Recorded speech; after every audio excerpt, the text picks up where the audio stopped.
to the Ungovernables, the Captain's Crew, the LFA family, McGroy Nation. We are coming alive from the deep red state of Tennessee on this 21st day of July on LFA TV, rumble.com/LFA TV. Welcome to the show. Happy Tuesday to you. Happy Tuesday. Yeah, they're at it again. They are at it again. Who is they? Are they singing? What is it? No. Oh. No, it's actually worse than that. Because the singing is fun for us, right? Because we could come online, come on here. We talk about, unseasoned boiled chicken breast. It's good. No. House Republicans are at it again. Whether it's the ridiculous Dignity Act or it is now a renewed push for just straight up amnesty for illegal alien farm workers, they're at it again. What part of we don't want this don't you get? If you broke into the country and you came into the country illegally, you don't get to stay. I don't care what your job is. Am I clear on that?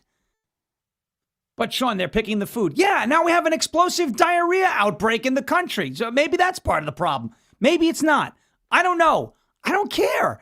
Diarrhea or no diarrhea, that doesn't matter. Well, it matters to me, but it doesn't factor into my decision-making one bit. If you came here illegally, you don't get to stay. Otherwise, what is the point of having immigration law? 50 House Republicans are at it again. And I'm sure it's going to be a list of the usual suspects. They're making another push for amnesty. And I'm not so sure. I don't know where this is coming from. I don't know if this is coming from Brooke Rollins again, or if this is coming from that, Maria Salazar again, or if this is just, squishy House Republicans in purple districts posturing before the midterms. I'm just we can the answer to any and all forms of amnesty, any questions about any and all forms of amnesty is simply no. But what about no? How about no? How about no? Oh, how do you feel about no? The answer is no. No amnesty for anybody, no exceptions. That's my position. I'm never moving off of that position. If you don't like that that's my position, then we disagree. No amnesty for anybody. Because the minute you make an exception for one group of people, in this case, farm workers, you're going to get every other industry that relies on cheap, illegal alien labor saying, well, what about us? You're going to get plumbing unions and painting unions and construction companies, and you're going to get all this. Well, you gave an exception to the farm industry. How come you didn't give an exception to the hospitality industry? How come you didn't give an exception to the construction industry? How come you didn't give an exception to the medical industry? You're going to get all that. And then all you're going to do is you're going to have them all going to be stuck here. And you're going to have illegal aliens now that have come into the country. I'm a doctor. I'm a farm worker. I'm this. And they're all going to get to stay. The answer is simply, it's 2 letters, 1 word, no. No. Okay? I don't know how much clearer I can be about that. No. Oh, he's been here since 1987. I don't care. What happens if you get a squatter in your home? Well, he's been in your home since 1987. You're going to start, you're cool with him just being there? No. But he's been paying I don't care if he's been paying taxes. He shouldn't have been paying taxes because he shouldn't be here, or she, or they, or whoever it is. None of that matters to me. You broke the law when you came here illegally. Now you must face consequences. That's it. Why is this difficult to understand? Why? It shouldn't be difficult to understand. As a matter of fact, this is probably the easiest thing of anything regarding American politics to understand. If you break the law to enter our country, then you don't get to stay in our country. I don't want to hear about the whatabouts, the yeah buts, the how do you feel about this? What about this? No. None of that matters. Because we're going to go through the flow chart. What about this? No. let's start at the very top. Did you break the law to come here? If the answer is yes, then you don't get to stay. Fair? Well, it's not fair if they've been here for X amount. No, it is fair if they've been here for X amount of years, because you would not let some squatter take over your bedroom. Yeah, well, he cuts my grass and he buys his own food. Yeah, but he's still occupying a room in your house that he is not entitled to. The only answer to any and all questions regarding any and all forms of amnesty is no. And for some reason, here we are again, House Republicans pushing for amnesty. It's like we're getting hit on both sides of the equation here. Democrats want to keep the illegals in the country because they want their voting power, and these 50 House Republicans want to keep these illegals in the country because they provide cheap labor. On both sides of the equation there, we, the American people, are getting screwed. Our votes are getting canceled out, and we don't have access to the jobs. It's, Americans aren't going to do those jobs. Well, they're not going to do it for $3 an hour. Pay Americans a living wage. I'll tell you what, right now, if I lost everything regarding this podcast, everything that we've been able to do, all my social media went away, and some job on a farm popped up for $25 an hour or $20 an hour or whatever minimum wage is, and we needed the money, I'd be picking avocados too. I'm not opposed to working hard for a living. I'm not doing it for $3 an hour. We're getting hit on both sides here. Democrats want these illegals to stay in the country for their voting power, and these 50 House Republicans want these illegals to stay in this country because they provide cheap labor to a lot of their donors. So you got Democrats who want to keep them. You got 50 House Republicans that want to keep them. And then you have the American people who do not want to keep them. Get out. If you came into the country illegally, you are not entitled to a spot here. You are not allowed to stay here. You cannot work a job here. You cannot steal jobs from Americans here. You cannot vote in our elections here. You cannot compete with American people for housing here. You cannot compete with us for health care here. You cannot stay. You must leave. No exceptions, no whatabouts, no yeah buts, no special cases, no special treatment. The law is the law. You broke the law to come here. We found you. You now have to leave.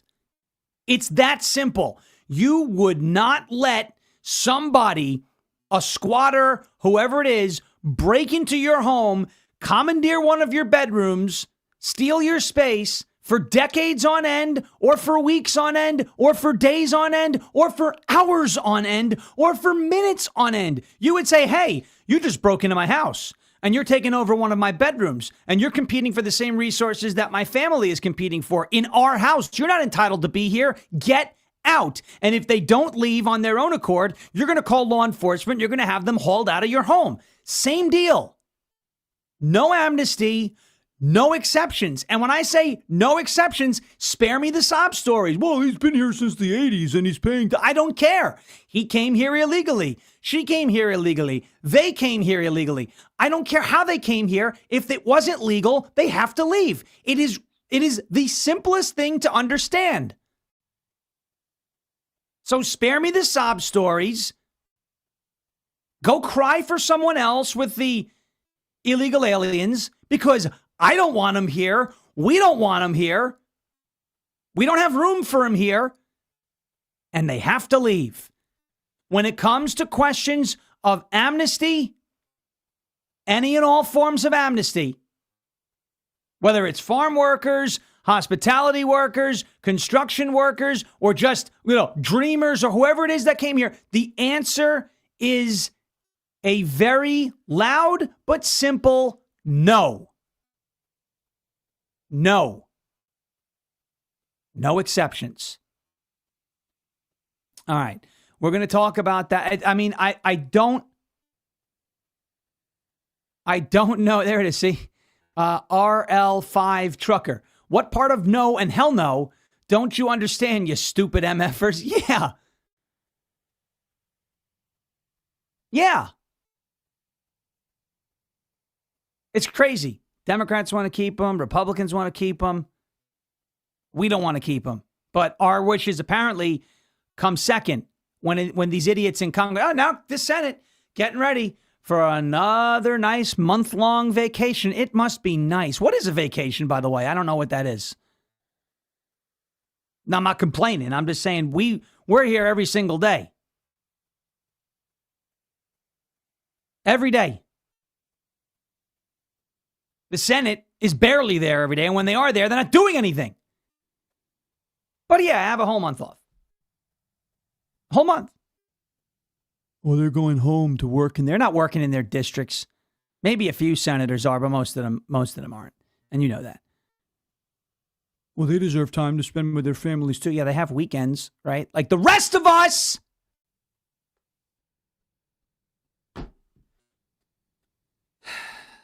And this is, I know I'm angry, and it's like, well, well, what do we do, right? You're acknowledging a problem. What about the solution? Yeah. You're right, 100%.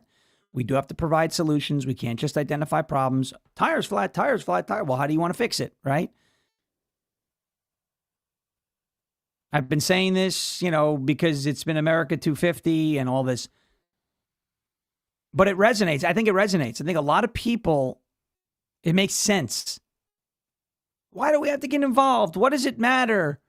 Why my votes don't matter? We were at the Grundy County Republican Party on Saturday, and a sheriff candidate there who's most likely going to win this go around 4 years ago ran for the position and lost in his primary by 4 votes. 4 votes. Yeah, your vote does matter. Period. Okay? Why must we get involved? I've been talking about this. It's a quote that's attributed to Benjamin Franklin. I know there's a lot of people, there's no actual proof that he said it. Shut up and just shut up. Most historians agree that he said it. Whether he said it or he didn't say it, it's still the truth, okay? Well, there's no actual proof that he said that, Elizabeth Willing Powell asked Dr. Franklin outside of the Constitutional Convention in 1787, what do we have? What kind of government do we have? And Benjamin Franklin said, a republic, if we can keep it. And our job is to keep it.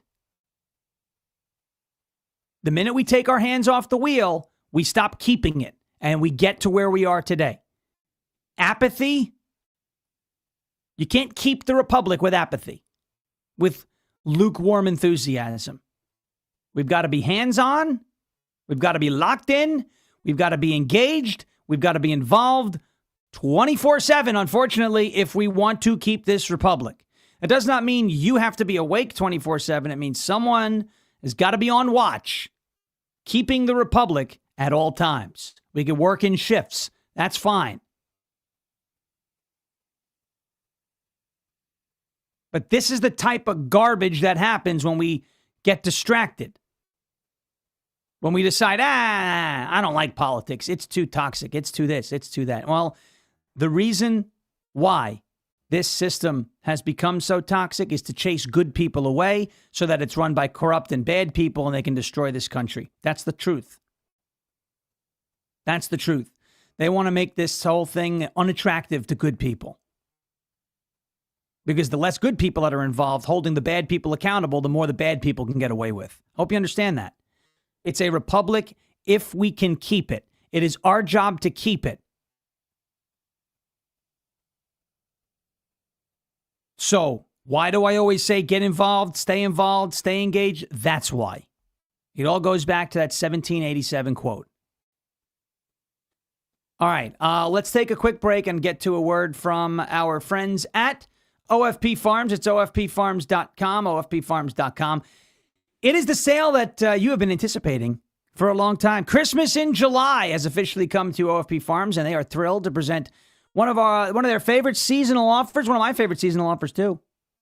For a limited time, you can enjoy 20% off your entire order plus a free snack pack with qualifying purchases of $35 or more. This is the ideal chance to stock up on your beloved farm-crafted goat milk, grass-fed tallow, and magnesium skincare products. Stock up on the items you love, explore something new, or pick up a few extras for gifts before the bustling holiday season kicks in. Every product from OFP Farms, it's Oscar Foxtrot Papa Farms, is meticulously handcrafted in small batches with ingredients that your skin will actually understand.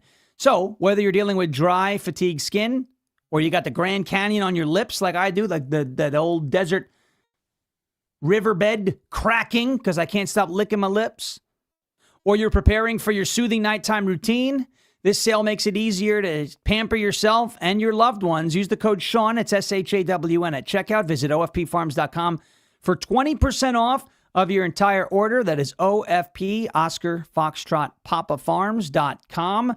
Promo code SHAWN for 20% off your entire purchase. OFPfarms.com.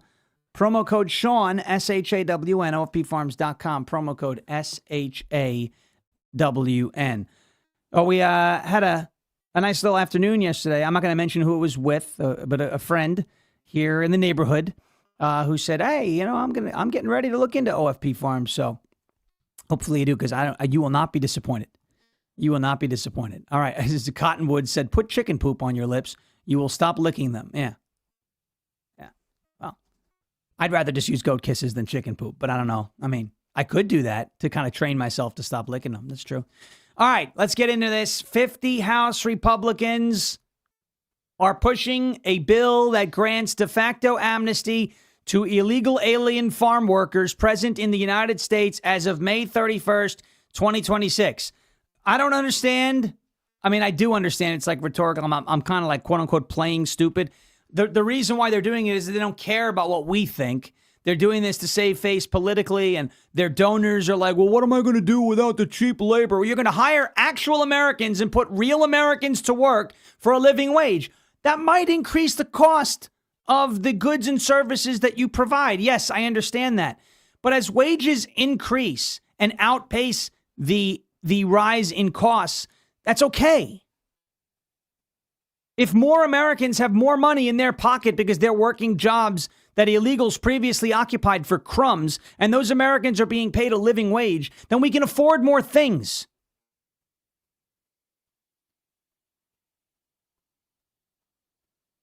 I don't understand why we've got to go through this every couple of months. We don't want it. If Americans wanted amnesty for illegal aliens, then Kamala Harris would be president. We don't want it. Stop trying to force this garbage down our throats. We don't want what you're selling. Slam the door in their face. These aren't, little Girl Scout cookies. And no. I don't want it. Stop pushing amnesty. 50 House Republicans are trying to force this down our throats now. This is on the Gateway Pundit. They're reporting on it. A lot of people were reporting on this yesterday. A group of nearly 50 House Republicans is pushing legislation that would grant de facto amnesty to illegal alien farm workers who were unlawfully present in the United States as of May 31st, 2026. Again, if you do the farm workers dance, right? Okay, let's get the farm workers taken care of. How long until all these other industries start begging for their exceptions? And then you have the ability to deport nobody. Well, they're essential workers. Remember that term from COVID? That's what they're going to try here. We don't want it. Put Americans to work.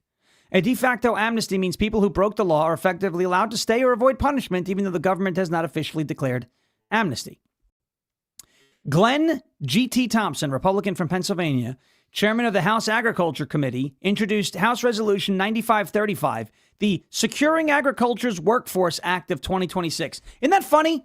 Securing the workforce. Securing the workforce. How does allowing a bunch of illegal alien invaders to stay in our country, how does that secure the workforce? How does that secure the workforce? The answer is it doesn't. We don't want what you're selling. What's up? People want to know where they can find a list of the 50. I will drop a link Let's see. Here we go. I'll drop the link in the chat right now, actually. Don't zap me. Here's the link in the chat. 50 are in there. There you go. It's Glenn, the hell's his name? Yeah, Glenn Thompson, and then 49 other Republican co-sponsors. As a matter of fact, let's read them out loud, shall we? Let's read them out loud. There are 4 Democrat co-sponsors: Donald G. Davis, Vicente Gonzalez, Maggie Goodlander, and Josh Riley.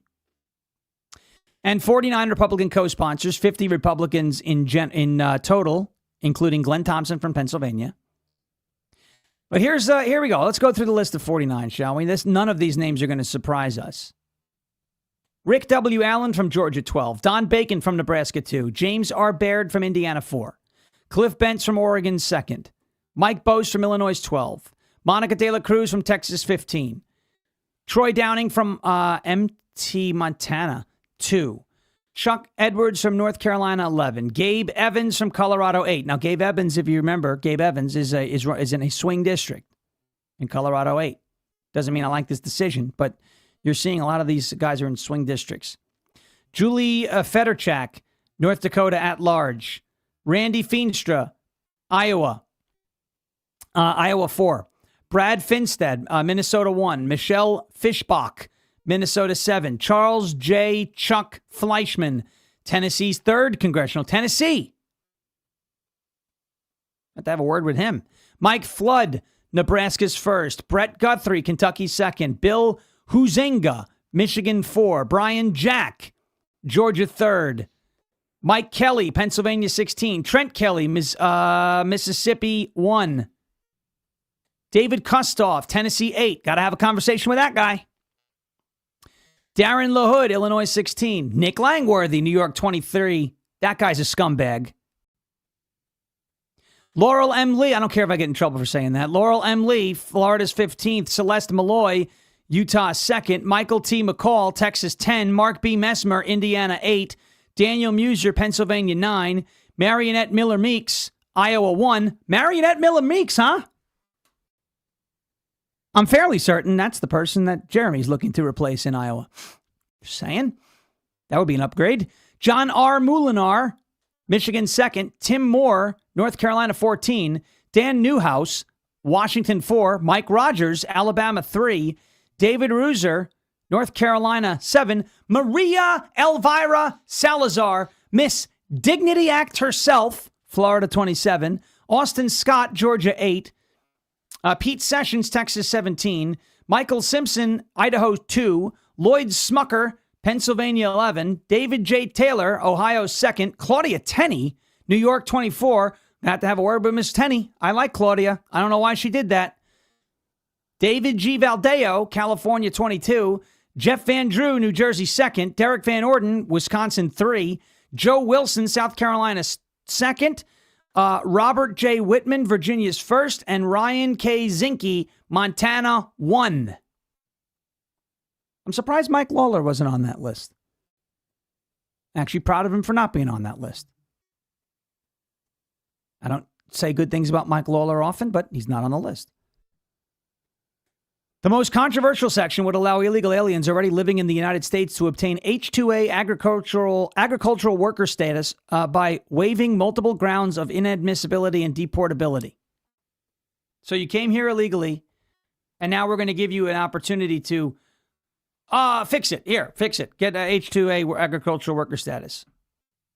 It's amnesty. Specifically, the bill provides waivers for certain immigration violations committed before an alien receives H-2A status, provided they otherwise qualify. To qualify, an applicant must have either voluntarily departed the United States or have been unlawfully present in the United States on May 31st, 2026, while having performed agricultural labor for at least 5.75 hours per day during at least 180 days over the previous 2 years. Not a lot. That's not a high bar. This amounts to a legalization program for illegal alien farm workers already inside the country. The legislation also protects employers from certain civil and criminal liability related to previously employing unauthorized workers if those workers apply for H-2A status under the bill. So not only are we giving the illegal aliens a pass, we're now giving the employers a pass for shipping off their jobs to illegal alien invaders who should not be here in the first place. This bill is a freaking disaster, and it cannot pass. It cannot pass. Man, this makes me sick. Watching our wishes get sold down the river for people who don't belong here. We have laws for a reason. If you're not going to enforce them, or you're going to selectively enforce them, then you don't actually have laws. And if you don't have laws, you don't have a country. I know that the 50 co-sponsors of this bill are going to say, you're overreacting. I'm not. I'm not overreacting. You think I'm overreacting. You want to act like I'm overreacting because you think you're in the right. What is stopping the hospitality industry next from getting a bill like this passed? The answer is nothing. What is stopping construction jobs who are employing illegal aliens from getting a bill like this next? Nothing. What about the trucking industry, these illegal aliens that are killing Americans on the road? Nothing's going to stop that either. Because their excuse will be the same as the farm workers' excuse. Well, they provide cheap labor and they allow us to keep everything affordable. And if we deport them, who's going to pick the food? Americans will. Granted, they're paid a living wage. Beyond the legalization provisions, the legislation would significantly overhaul the H-2A agricultural guest worker program. Among its provisions, the bill would allow labor certifications lasting up to 3 consecutive years, permit staggered entry and exit dates for H-2A workers, allow H-2A workers to transfer to another qualifying agricultural employer before final approval of a new petition, create a streamlined online platform for processing H-2A applications across multiple federal agencies. All amendments made by the bill will take effect 1 year after the date of enactment. The legislation also authorizes federal agencies to issue interim final rules during that 1 year implementation period to prepare for the changes.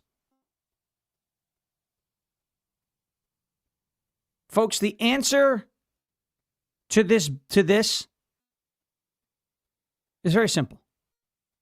No. No. You have hell no on there? It's not on. It's dead. Okay. No. Okay? And as Liberty 12754 mentions, thanks to what the Supreme Court just ruled on not too long ago, every kid that they pop out becomes a citizen here. Okay, you ready? Yeah, go. Hell no. To the no, no, no. Hell to the no. No. If we wanted amnesty, we all would have voted for Kamala Harris. We don't want amnesty. We don't want them to stay. I don't want exceptions. I don't want carve-outs. I want them all gone, out, go somewhere else. It's not going to happen overnight. I get it. I want to go for the worst of the worst first. 100%. Let's get the violent criminals out first. They pose a greater risk to our families, our communities, children, the elderly, anybody, right? By all means, get the violent criminals out before you get the other people out. I'm fine with triage and prioritizing things. That's fine. But while we're doing that, we're not going to then slip in some amnesty. Well, the farm industry, we're not going to deport any of them. They're going to stay. Yeah, like hell, that's going to happen. No. Absolutely not.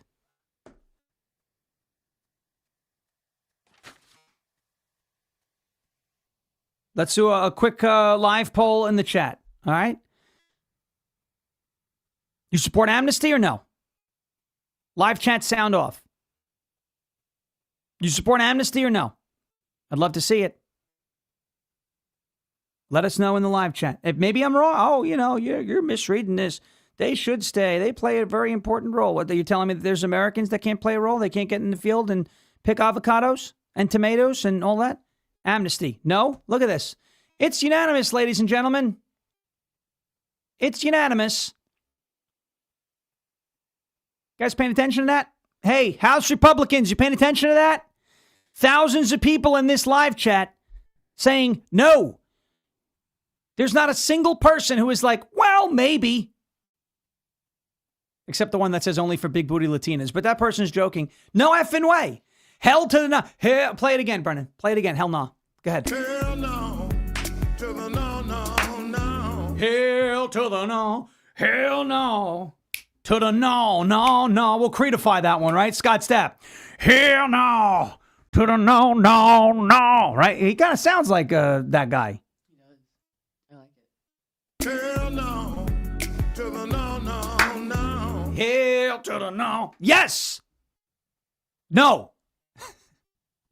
All right. Good stuff in the live chat there. We had a little dance party. When we sing, we do not sound like unseasoned boiled chicken breast.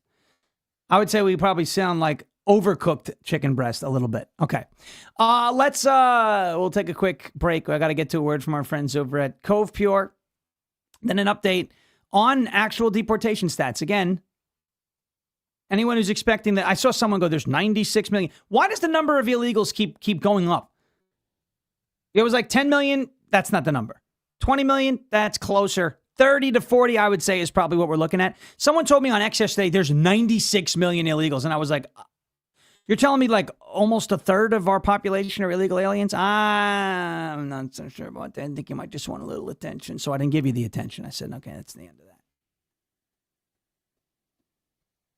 We got new deportation numbers, so I will break that down for you in just a moment from the Department of Homeland Security. We're also going to have a little bit of fun this morning with a story out of Maine.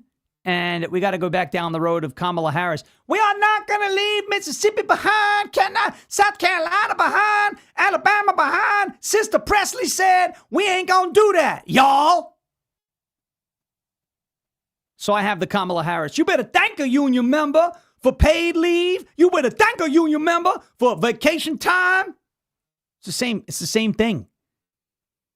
All right. We'll get to that in just a moment. And have some fun towards the end of the show. Before we do that, I want to get to a word from our friends at Cove Pure, COVEPURE.com/SHAWN. You may have seen this. Researchers have been documenting male fish. That's right, male fish exhibiting and developing female characteristics in rivers all across the United States.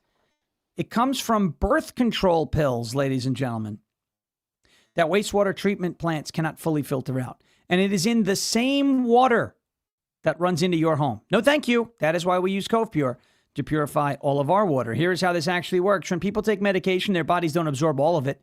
The rest of it gets flushed out. It goes through wastewater treatment, and those plants were never built or designed to catch pharmaceutical compounds. So estrone, for example, from birth control pills, antibiotics, antidepressants, they just come right back out of your tap.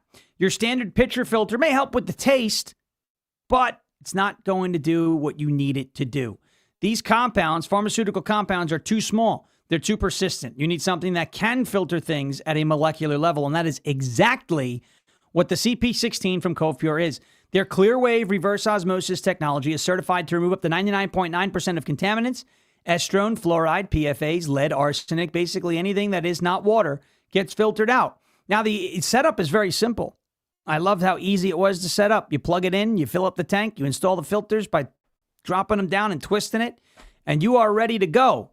Those fish did not have a choice about what was in their water, but you do. So go to covepure.com/Sean, COVE.com/SHAWN, and right now you can get $250 off of the CP16. That is Cove Pure, COVEPURE.com/SHAWN, covepure.com/Sean, covepure.com/SHAWN for $250 off of the CP16. I know a lot of you guys and gals in the chat love the Cove Pure. So there you go, covepure.com/Sean. We've also got the mayor of Chicago misspelling the NAACP. The name of the organization is how you spell it, and he effed it up. It was like that woman, was it Herrell Parker, the mayor of Philadelphia? ELGSES, Eagles! It's like that kid. NUTELLA. What does that say? Peanut butter! No, it says Nutella. But it's cute because he's a kid. These are grown people who are having trouble spelling 5-letter words. We'll get to that in a second. I want to talk now about the Department of Homeland Security releasing deportation stats. Here's Tom Homan. He's been making the rounds on the media. Obviously, ICE with the issues in Maine and Houston, that seems to have settled down. And by the way, body cameras, I support it, as does Tom Homan. But people are like, oh, body cameras. Actually, I want to play this clip because I didn't get a chance to play it yesterday. I'm all for federal officers wearing body cams. Because like 99.9% of the time, the body cam exonerates the officer. Watch Holman. Security detail. You've seen that on video? Because we haven't. Seen what on video, ma'am? That there were lights? Because in the videos that we've seen, there aren't. And because there weren't body... But I'm saying they are equipped with lights. So let me just caveat that. They should have been equipped with lights and sirens, but I do not know specifically if they activated those lights. Okay. As far as the cameras, Margaret, you know, everybody in ICE would have a camera now if the government wasn't shut down by Democratic members of Congress. There was money in that bill that they held up. Yeah. I think it was $120 million to equip all ICE officers with cameras, but because the government shut down, we're behind on that. But they got $20 million in April. Purchased. That wasn't enough. They, $20 million may have bought some cameras, but it doesn't buy the storage. It doesn't buy the resources we need for the thousands of FOIA requests we're going to get. There has to be storage capability to hold these videos for a long time. So it didn't fund everything, but now we have the funding after reconciliation. The cameras have been purchased. Right now they're training the trainer and deploying the cameras nationwide. Do you think it was a mistake for the Trump administration to have proposed the body cam expansion at the beginning of the term? Because I know you have advocated for body cameras, and now you're playing catch up, right? I think body cameras are the way to go. I think body cameras lets the American people know what that officer sees when he takes that action. When will everyone get one? You can have a cell phone camera from a witness on the side. You can have, city cameras or whatever. But I want the American people to see what that officer sees when he makes the decision, takes an action. Yeah. I think the American people need to see what that officer sees and hears. I think it's important. Yeah. And if you look at the data, body cameras actually exonerate agents more than they, provide evidence of wrongdoing. Yeah. Yes, body cameras. We support them. I support them. I have no problem with body cameras. By the way, this came from my Goomba up in Wilson County, Tennessee. Representative Chuck Fleischman and Representative David Kustoff of Tennessee, those two who supported the amnesty.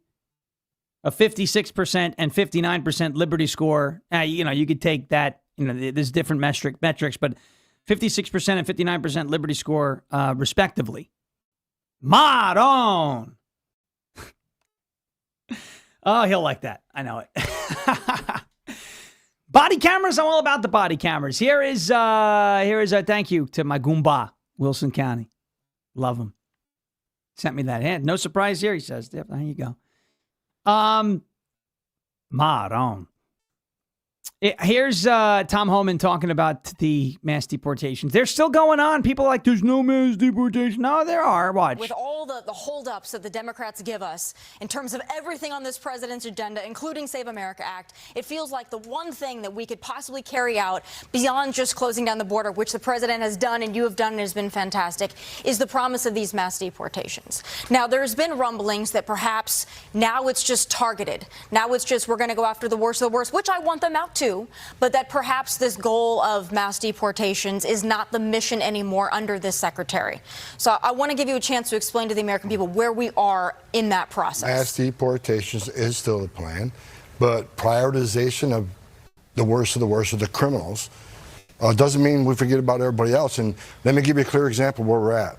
So 60% of everybody we're arresting right now is a criminal, 40% are non-criminal. So we are arresting a lot of non-criminals.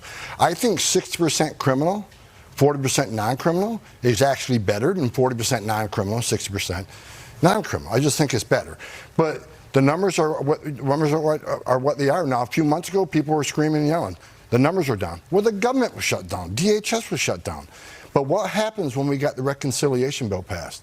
Right now, we're up 40% over last year. So everybody says last year was a good year. It's a historic year last year. We arrested, deported more people than any present history last year.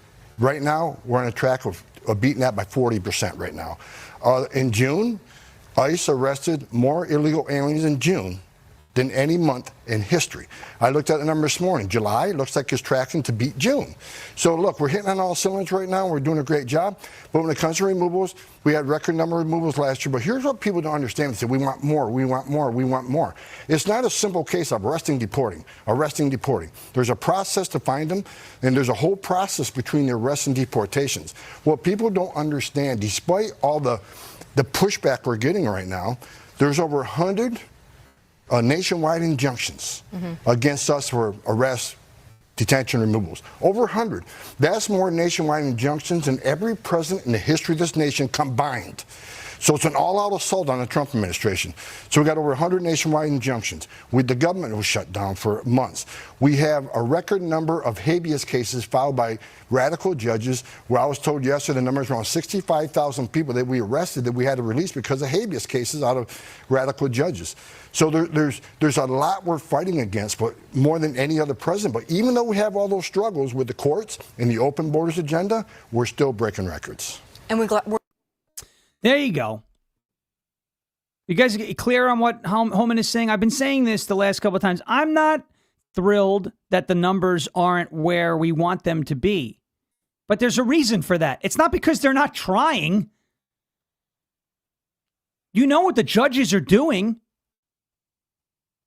Right? I mean, this is not like one of these cases where they're just, we said mass deportations. We're just going to do nothing. You think Homan doesn't care about this? Have you heard him? Why he's still serving in government in this role? The story of him in the back of a semi truck watching a toddler die in his arms because he was in a truck that was extremely hot. The amount of resistance that this administration is facing from the judicial branch, these activist judges, is unprecedented. Now, they just announced these numbers. 356,000 illegal aliens have been deported by ICE in the year 2026. Involuntary deportations. It is very important to understand this.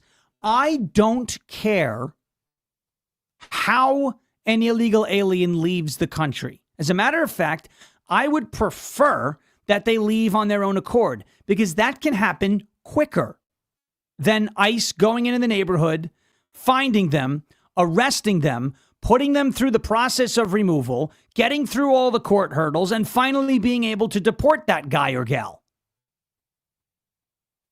So when you take I think it was 900,000 plus the 356,000 now, that's 1.2 million involuntary deportations, meaning ICE grabbed them and forced them out. And then the amount of self-deportations was close to around 3 million. You're talking about 4 million illegal aliens over the course of a year and a half have left the country one way or the other. That's a good thing. I never expected when Donald Trump took the office that when he was sworn in and won a second term, that we were going to be able to get rid of all of them over the course of 4 years. But that we would see the largest mass deportation operation in history. It would put a dent in the problem, but we would have to maintain control of our country, namely the executive branch, because that controls the Department of Homeland Security, etc., to continue to deport the illegals, to continue to keep the border shut down. To act like there's been no progress on this front it's either disingenuous, whether intentionally or ignorantly. I don't know. I think there's a psyop that's being run to demoralize the base. Yeah, the one issue that everyone cares about, they're not doing.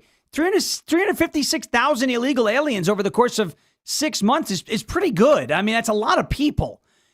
It's not 40 million, but you're not going to get rid of 40 million illegal aliens in a year and a half. I thought we were smart enough to understand that. I'm not saying we shouldn't ask for more, and I'm not saying we shouldn't push for more. But according to Tom Homan, we are deporting around 2,000 a day. Here's a report, arresting 2,000 a day. Here's a report, and when you are arresting them, they're not arrested and deported, as Tom Homan just explained to Tommy Lahren, with that loaded, very hostile question, by the way. And I get what Tommy Lahren's doing. She wants an answer, but she was kind of playing that there's no deportation. I'm very disappointed in the way she asked that question. The Department of Homeland Security released deportation stats yesterday, and it was reported on Fox News. Here's Brett Baer with that report. At this hour, we're getting new immigration enforcement numbers, and here are some of the highlights. ICE deportations and removals for the current fiscal year, which began last October, stand now at more than 356,000. That's an average of roughly 1,260 deportations per day. The total number of people in ICE custody now is just under 66,000. Almost 40,000 of those have criminal convictions or pending criminal charges. Great Britain has a new prime minister. All right, listen.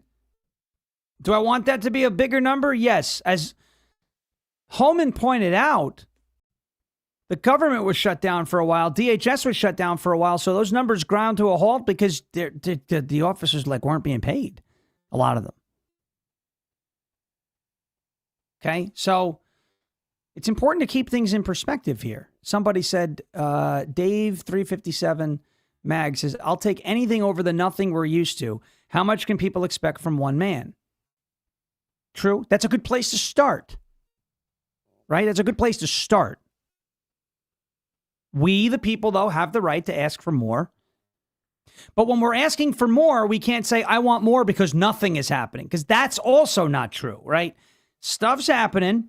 356,000 illegal aliens have been deported up until this point from, fiscal year 2026. Okay? Despite 2 government shutdowns, 1 full, 1 partial. So we can't be like, I want more because there's none. But it hasn't been none. There hasn't been none. There's been a lot, actually. And I know we want to see that ICE deported 20 million. Well, I'd actually, because if you know how long it's going to take for ICE to get rid of 20 million people? A lot longer than if we accept the blend that we're getting right now, where ICE is getting the ones that don't want to leave, and there's a lot of illegal aliens who are self-deporting. That's this. I don't care how. By the way, I don't care how you go. I just care that you go, right? Whether you leave on your own accord or we have to go out and get you. I'd rather you leave on your own accord because that frees up the ICE agents to go after the real dangerous ones. And yes, all of them are criminals. I think when you hear the term, I saw somebody asking, what is a non-criminal illegal alien? I think what they're referring to is an illegal alien. Obviously, they've committed the crime of coming in illegally, but they haven't committed any other violent crimes. That's what they mean when they say non-criminal. I don't like the terminology either. I'm just trying to explain to you what I believe they mean. All right, I'm going to take another quick break. We got to get to a word from our friends at Silent. That's slnt.com/Sean, slnt.com/SHAWN. Then I want to go through what happened in New York City yesterday. There was a firebombing incident outside of a federal building. You're not hearing about this on the mainstream media. Oh, it's just, somebody having fun watching cars burn. Remember that? Same deal. Mostly peaceful. Folks, let's face it. Your phone is a tracking device between government agencies, big tech, corporate data brokers, and those pesky cyber criminals.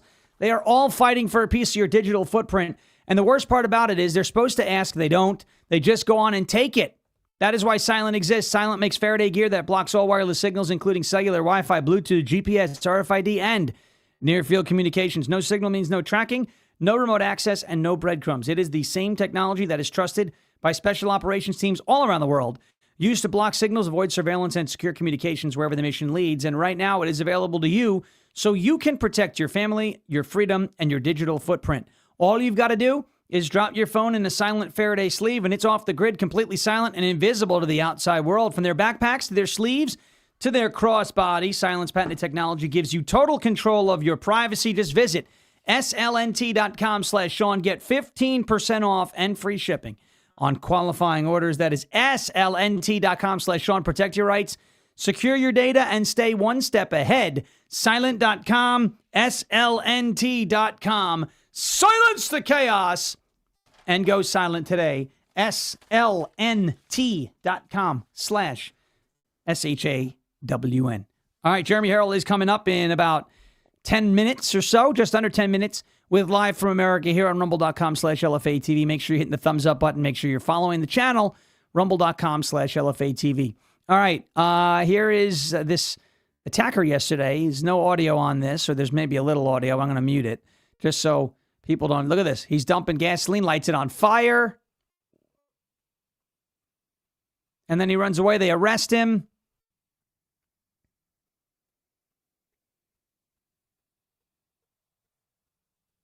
Right? Look at that. Okay, so that happened at the federal building, at a federal building in New York City yesterday.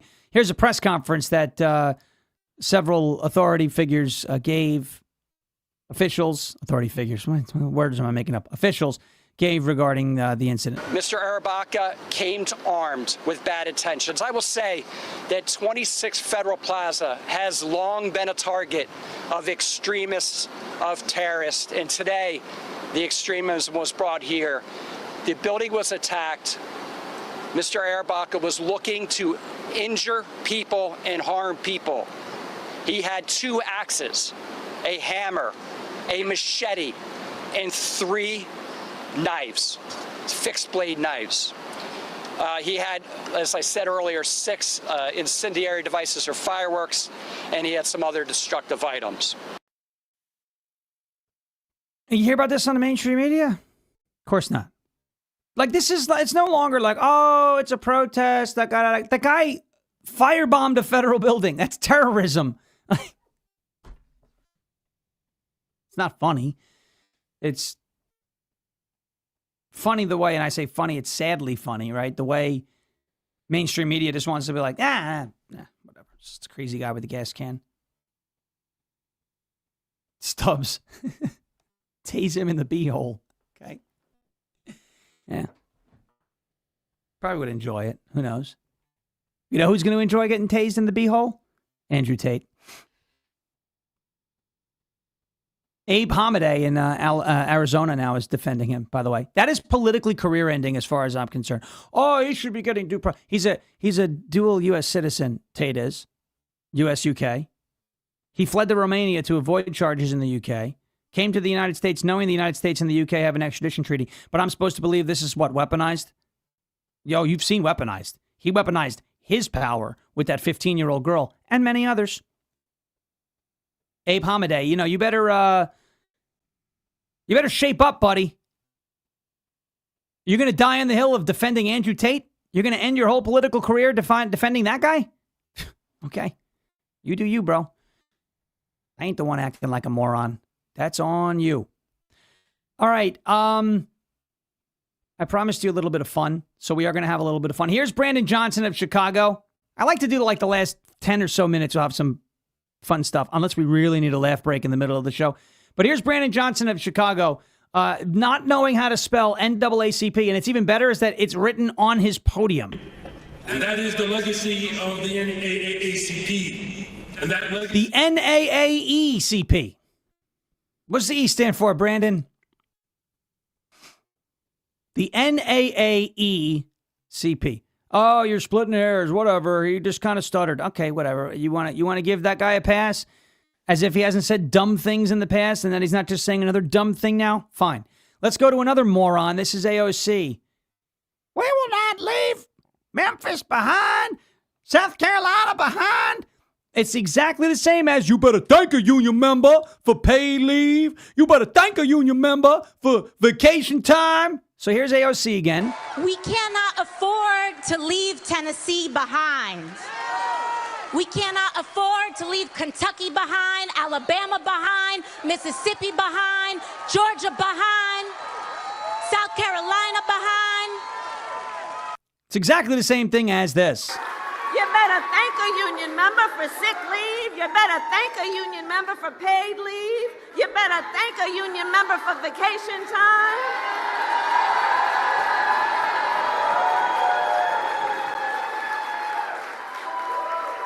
Because what we know. It's the same thing. Like down to the cadence. We will not leave Mississippi behind, South Carolina behind. You better thank a union member for vacation time. You better thank a union member for paid leave. You better thank a union member for sick leave. It's the same thing. These people are so fake. I want to give honorable mention to the one Democrat that isn't fake, but you still should not vote for in Michigan because she's going to be a hostage. The great Haley Stevens. She's now made the board. That's the Michigan way. That's the Michigan way. And so we got to play one. I am going to be working on our behalf. I am going to be telling the stories on our behalf. And you better believe I'm going to be doing it with a little bit of joy, a little bit of enthusiasm, a little bit of energy, and a little bit of stick it to them. Because that's the Michigan way. All right. I don't want people to like her because I want to beat her. By the way, Elizabeth Warren, Pocahontas. Ooh, oh, she sent her endorsement out via smoke signal for Abdul al-Said, which is, we want Abdul al-Said to win in Michigan. He'd be easier to beat in the general, I think, for Mike Rogers. Finally, I'm going to bring this up now because it's just like a, filler story. We'll get to the Plattner and the other main thing tomorrow. There's the Plattner's replacement. Apparently has a very bad temper with women. It's like you replaced Graham Plattner with Graham Plattner minus the Nazi tattoo, but still all the other issues. Okay. An HOA in Florida is trying to force a 28-year-old woman out of her legally inherited home in her over 55 community. I get it. Rules. We just spent the whole, 3/4 of the show saying, you got to enforce the rules. But it is her, this is why I say if you live in an HOA, Home Owners Association, you don't actually own anything. And I know the same argument can be made with, property taxes and all that. And it's somewhat true. But she was her father's caretaker. He passed away. He legally left her the home. And they're like, no, you can't live here because you're too young. I will never live in one of those. I know they're not all bad, and they do have their benefits. And if you live in one, it's fine. I will never do it. I can't. Someone can, some board of Karens with clipboards. I own the home. You don't. It's mine. It's not yours. You cannot tell me that I can't live in it. You cannot tell me what I can do with it. It's my home. If I own it, ready? If I own my home, stay the away from me with your Karen clipboard bullshit. Okay? Thank you. Thankfully, we don't live in one of those. We never will. All right, ladies and gentlemen, thank you so much for watching and listening. As President Trump says, we will never give up, we will never give in, and we will never, ever surrender. And if all else fails, we'll just become ungovernable. Thank you. God bless you. God bless this one nation under God, indivisible, with liberty and justice for all. Have a great rest of your Tuesday. We'll see you back here tomorrow. Same time, same place, 10 a.m. Eastern time. Rumble.com/LFA-TV. Jeremy Herrell is up next here on Rumble.com/LFA-TV with Live from America. We will be rocking and rolling also tomorrow afternoon, 12 to 3 on 1210 WPHT, filling in for the great Dom Giordano. We're doing that Wednesday, Thursday, and Friday of this week. Have a great rest of your Tuesday. See you tomorrow morning. Jeremy Herrell up next. Thank you for your attention to this matter.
Good morning, everybody. Welcome. You are locked and loaded right here on rumble.com/LFATV.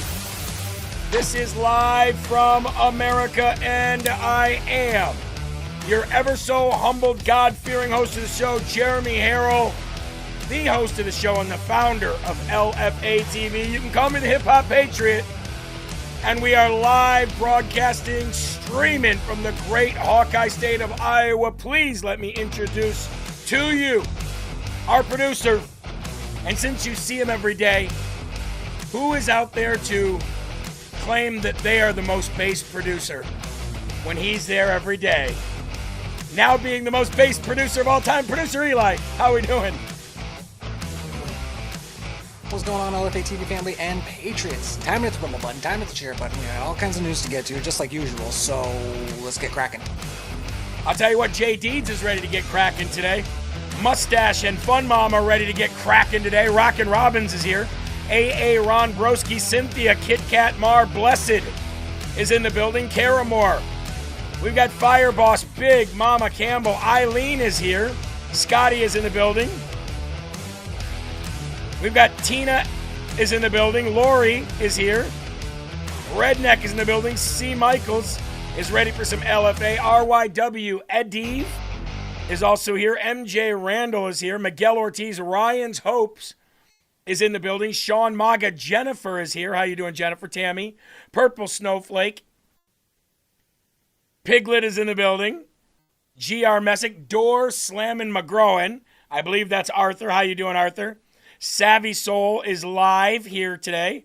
Nice is in the building. Wendy is here. B.A. Palumbo. Carol Bees, the Bee's Knees. J.A. Fish is here. Want to give a big shout out to Dawn Blosson, who's here. The One I Am. And let's see, one more here. Let's give it to Angela Sykes. Good morning. How are you guys? And welcome to Live from America. Are we also live over on YouTube? If we are, let me jump over there, say hi to some of the people over there on YouTube. Got a few people over there right now. We've got Bobby in the building. We've got Regina in the building. Timothy Duffy is there. We've got Brutal Facts. Do you really have them? He says, who is this strung out old loser? I don't know. You're watching me. I'm not sure. Mark Mattoon in the building over there says, ain't nothing good on Michigan. And Scott Rawlings says, hello, Jared. Can you believe how many mass shootings yesterday? Sleeper cells. Well, we got a lot of illegal aliens killing a lot of Americans again. 2 or 3 more stories on that today. So, you know, that's always not fun to have to report. JBG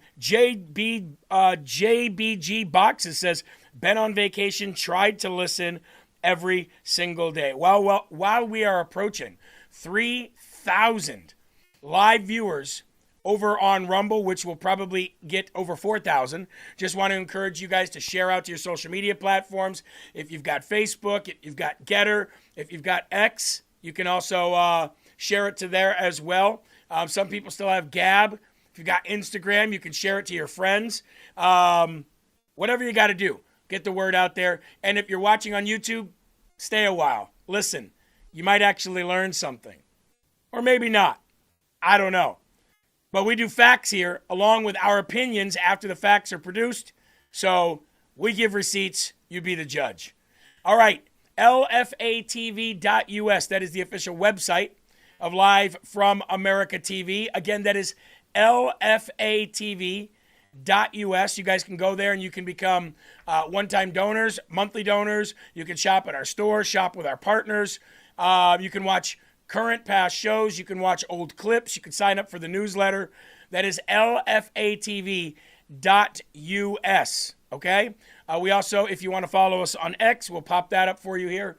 LFATV.us is our X account.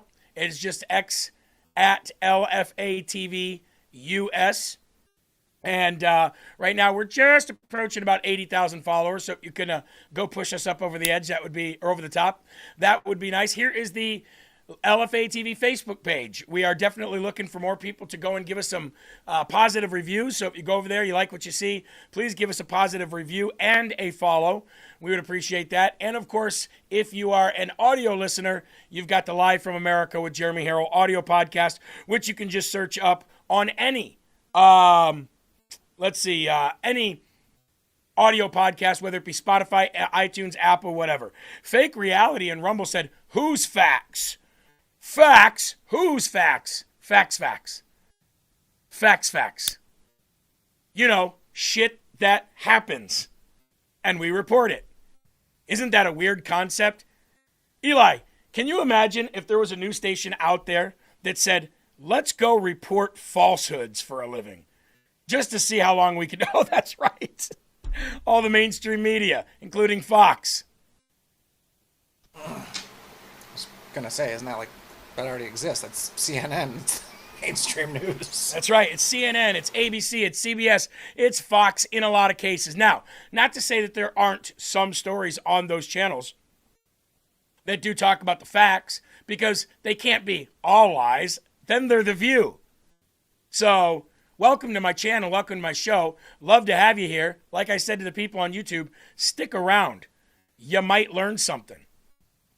Now, to start the tone out today, I wanted to share this video. Now, some of you have probably seen this. Eli, have you ever seen the video that's going around of the old guy down, I believe it's in Florida, who sees a drone flying over his house, and he waves it off, it doesn't go anywhere, and then he, shoots it down. I think he shot it with a handgun. Have you heard that story yet?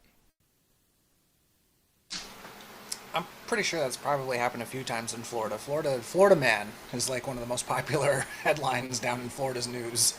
Well, here's this story about this Florida man who shot down a drone over his house, got arrested, and possibly ended up getting a felony over it. But you got to watch till the end. The end made me chuckle. Now, I'd seen this video a few months back, forgot to share it. Figured, you know what? No time like the present, especially with all these gun bans going on in the Supreme Court right now. So let's go to that now. At it? I'm gonna be real blunt with you and ask. Yeah. You did? Yeah. Okay, why'd you shoot at it? Because I thought it was somebody and turned around playing games on my house. I got you. Where did you see the drone at? Right above me. What, can you walk out and just kind of show me? Right there. Sitting straight above it? Straight above me. Do you have any idea? Hovered, lowered some kind of cord down or something, turned around and sent something back up, and then after it was shot at, it turned around and went north. Gotcha. Okay. What'd you shoot at it with? 9mm. Okay. All right. How much trouble on my end? Quite a bit. You've been honest with me. I'm gonna be honest with you. Quite a bit, actually. So there's a federal charge that goes along with it. There's a felony charge that goes along with it. That's kind of like where we're at. Okay. Okay. What happens and what happens and what? Well, before we continue this conversation, I'm really just, for you being honest, you really just took me off guard. I'm not what am I going to do? I'm going to lie? True. All right, sir. You have the right to remain silent. Anything you say You're will putting be... me under arrest. I'm just going to arrange you the Miranda warning just so I can get out. That way you and I can continue our conversation, okay?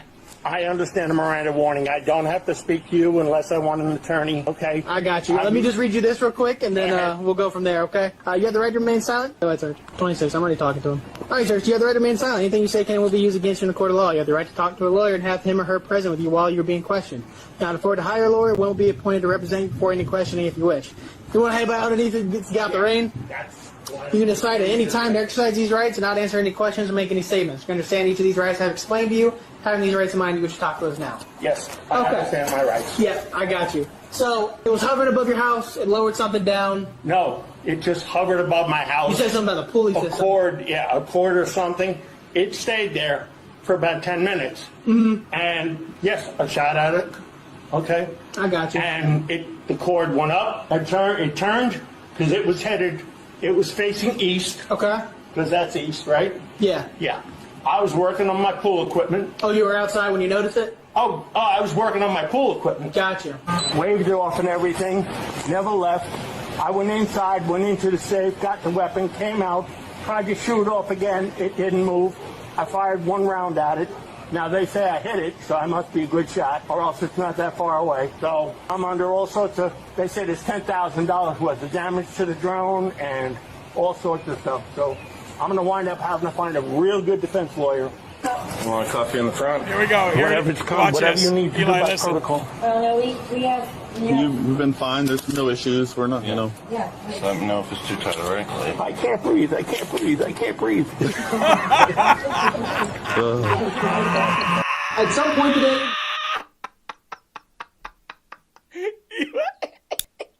Hey, look, I don't agree with anything that guy's getting arrested for. I don't agree with the Miranda rights being read. I don't agree with the felony charge if he was to get one. None of it. But what I do agree with is him at the end going, while he's getting handcuffed, oh, I can't breathe, I can't breathe, I can't breathe, and then laughs it off. That was freaking genius. He was really working with some Academy Award winners there. The cop's like, oh, you were outside when you noticed the drone? Yeah. I wasn't inside when I noticed it, because there's a ceiling. Yeah. No, I was outside. I can't breathe. I can't breathe. I can't breathe. As he's got his hands in front of him getting handcuffed. Melissa says, I don't agree with it either, Jeremy, but law is law. Look, I like I said, I'm not arguing over the fact that the guy is, getting some pushback or some trouble. And I doubt that they will give this man a felony in the end, but maybe they will, because he was in a suburban area. He was in, an area where there's other houses, and that bullet's got to come down somewhere. You know what I mean? So I understand the consequence for the action. But older folks like that, Eli, they just don't play any game. They're like, what in the hell is this thing? They don't know if it's an alien. I doubt the man even knew that it was a harmless drone, especially when it shot, let down some cable or whatever it was. Oh, I disagree. I bet he knew it was a drone from the very get-go and still didn't give a shit. Yeah, you're right. Nope, not over my house. Yep, you're probably right. But the I can't breathe stuff, that guy, because he smiled when he said it, and the fact that he said it, we're going to go ahead and we're going to give him the Smarty Award of the day here on LFA TV. I think he deserves it. I can't breathe. I can't breathe. I can't breathe. That's beautiful. Big shout out to that guy, and he gets the Smarty Award of the day. Now, as we get started here today, I just want to encourage each and every one of you again. You will see, we'll take a break about every 40 to 45 minutes, and we will, do some advertisement reads for our sponsors. These sponsors, one thing about our sponsors, folks, is when you're a conservative radio or talk show host, the amount of people that try to get your sponsors to pull from you is never ending. And if you don't believe me, all you have to do is log on to youtube.com/LFATVUS and go look at that chat over there right now. Times that by 1 billion, and that's how many times people reach out to conservative radio or conservative talk show host sponsors and try to get them to pull. We have never had one of our sponsors bow down or bend over to the woke left media mob. So before we even talk about any of them throughout the day, I just want to say thank you to our sponsors. Thank you for standing in the gap. Thank you for not allowing any of these people to pressure you, because all you have to do is withstand that first little bit and they go away. They're like school bullies. You know what I mean? So having said that, folks, if you are a coffee drinker especially, and if you are a patriot for sure, Rise Up Coffee might be the best coffee you ever buy.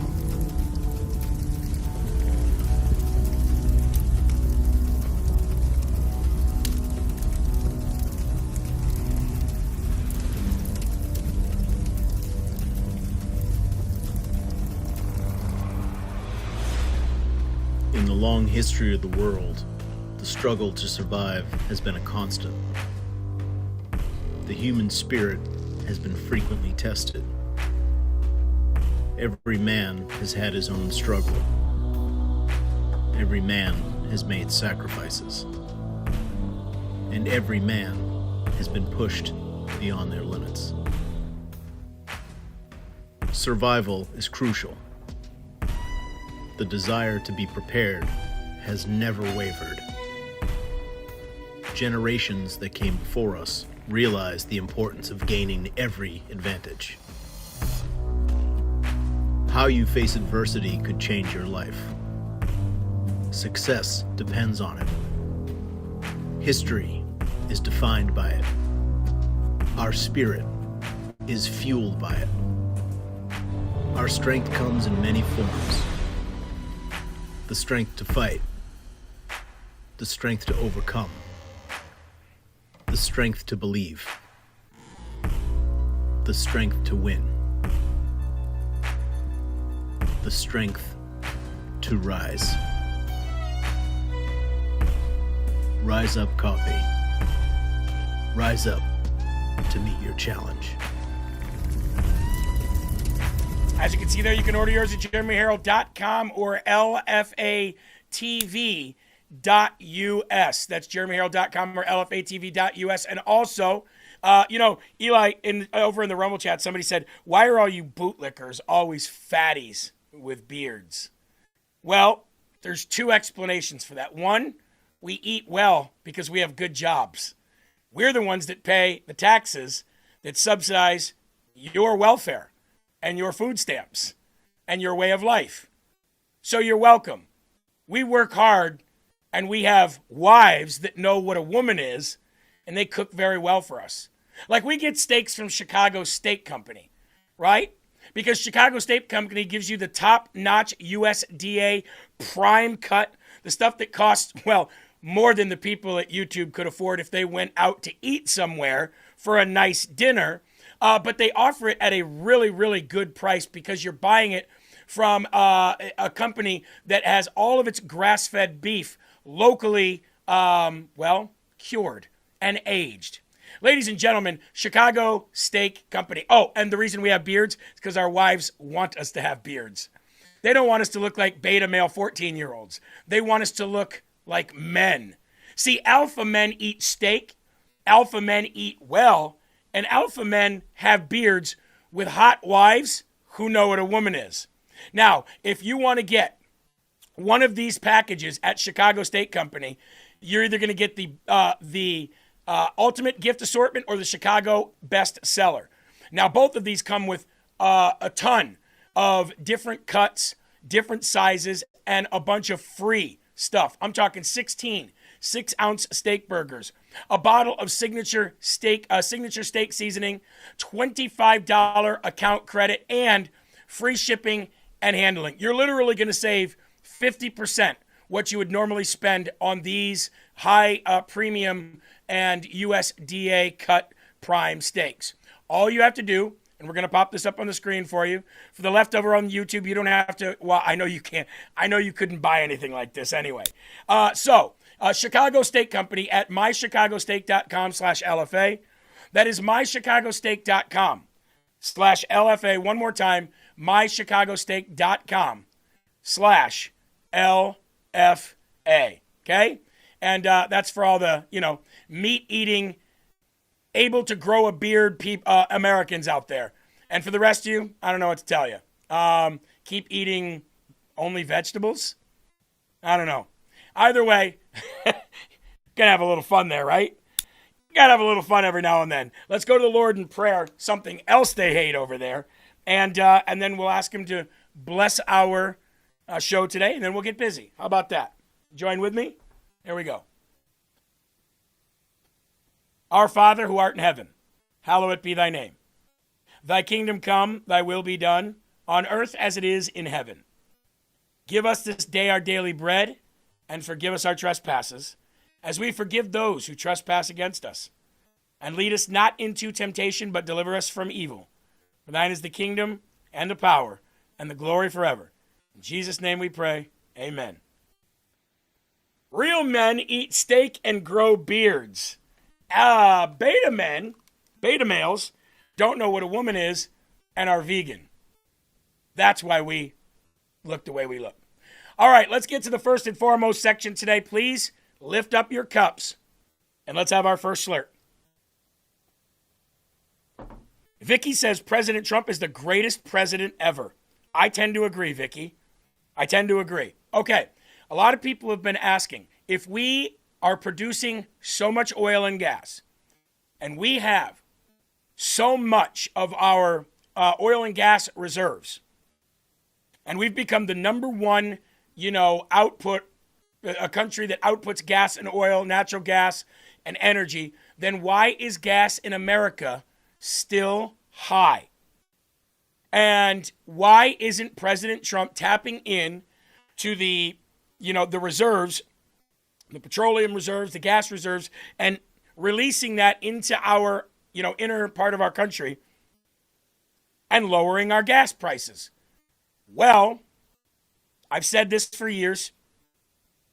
When Joe Biden was certified the President of the United States of America, he came in and the first thing he did was rescind all of President Trump's executive orders. Opened up the border completely, literally wiped out everything that President Trump had laid down as an executive order.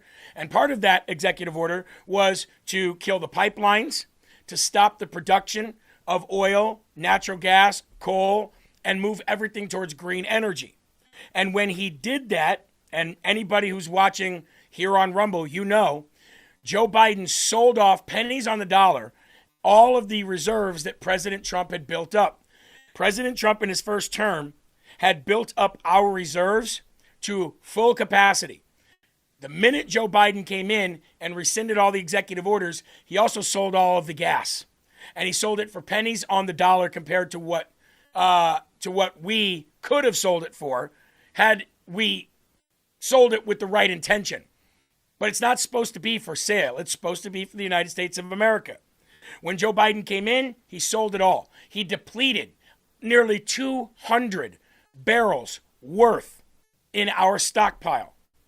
Not only did he deplete almost 200 million barrels worth of strategic reserve, he also completely destroyed the capability of one of our holding plants and our ability to refine. So we're going to get to that story here in just a second. This was from the footage that you're going to see on the screen was from November 23rd, 2021. But the story is recent. And this is one of those times that Fox News was hitting on something over the target. Roll it. But the fact is, the reason the U.S. cannot release more out of the Strategic Petroleum Reserve is that it's at a 43-year low right now. The Biden administration drained it of 180 million barrels before the midterm elections in 2022 and never fully refilled it. In a Fox Business exclusive, the current Energy Undersecretary managing SPR sites says the previous administration also left one of the 4 sites inoperable. Under the Undersecretary tells me that this forced the Trump administration to invest more money to move equipment that blocked access to that site. They purchased equipment and left it on surface and did not install it. I got to stop. Some of that equipment. I got to stop right there. They purchased equipment and left it and never installed it. Does anybody else know where that happened at? Does anybody else know where Joe Biden left millions and millions of dollars of equipment, tools, and supplies just to rust in the middle of nowhere? I'll give a big hell yeah to anybody who can guess it. I'm looking in the there it is right there.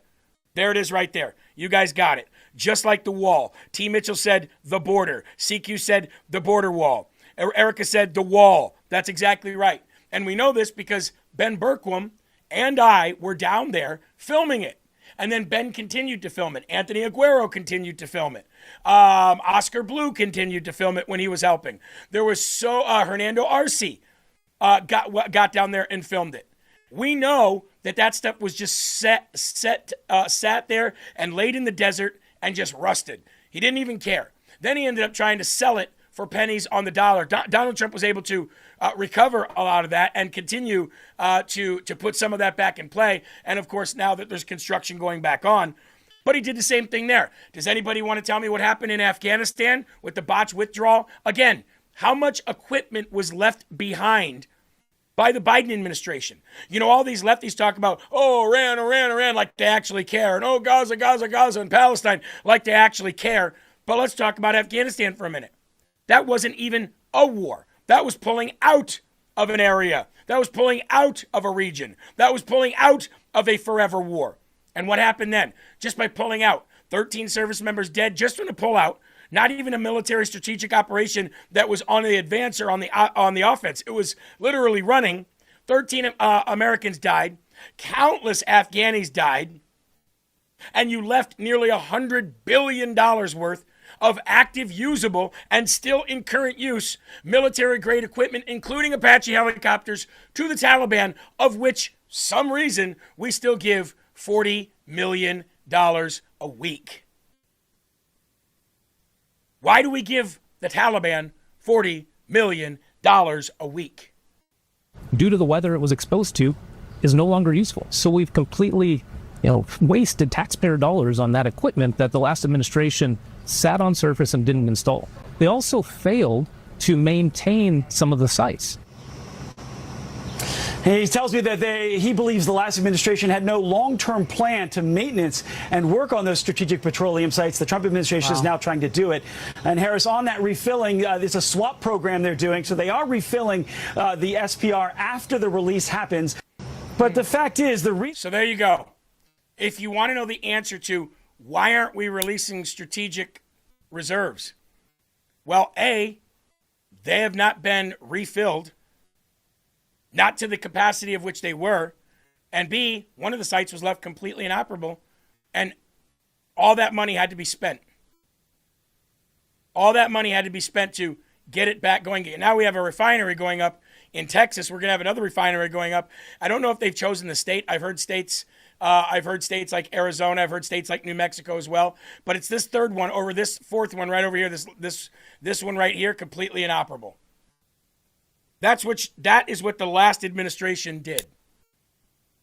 Now, I'm not blaming the last administration for the reason that gas prices are back up.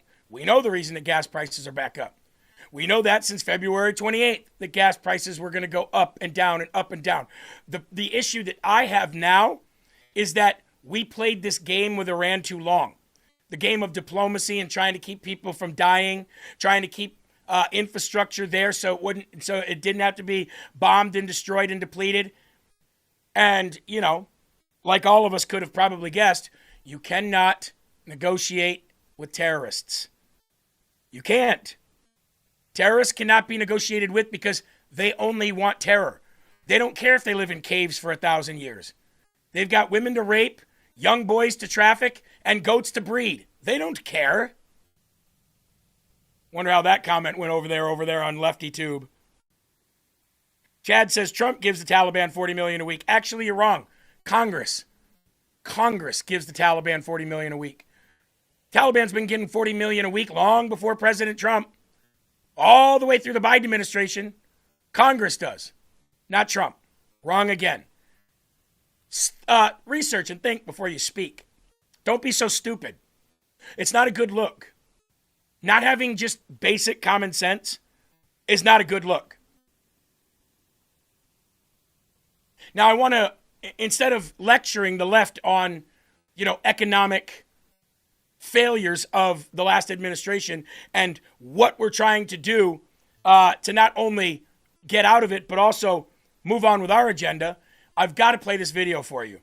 You're going to see this financial expert absolutely destroy this blue-haired, left-wing, hippie know-nothing when it comes to pretty much anything that she says.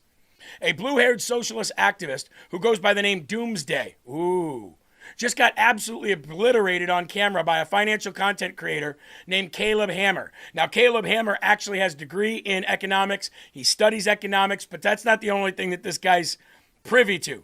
This guy's pretty smart. Now, the 25-year-old from South Dakota who identifies as a member of the queer community, whatever that means. And by the way, remember, Eli, we got all these letters, LGBTQ, MIA, pedo, MAP, plus, whatever. Remember when it was just G?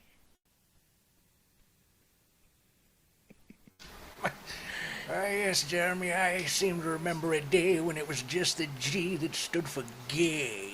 I don't know where all these other damn letters came from. Back to you. Get off my lawn. Remember when it was just gay?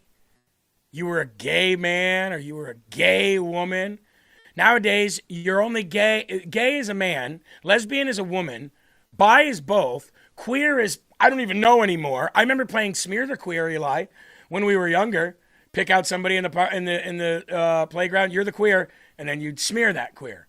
I guess, maybe that was a little rough looking back on it, but I thought queer was just gay too. But I guess it's something else. It's weird and queer and gay.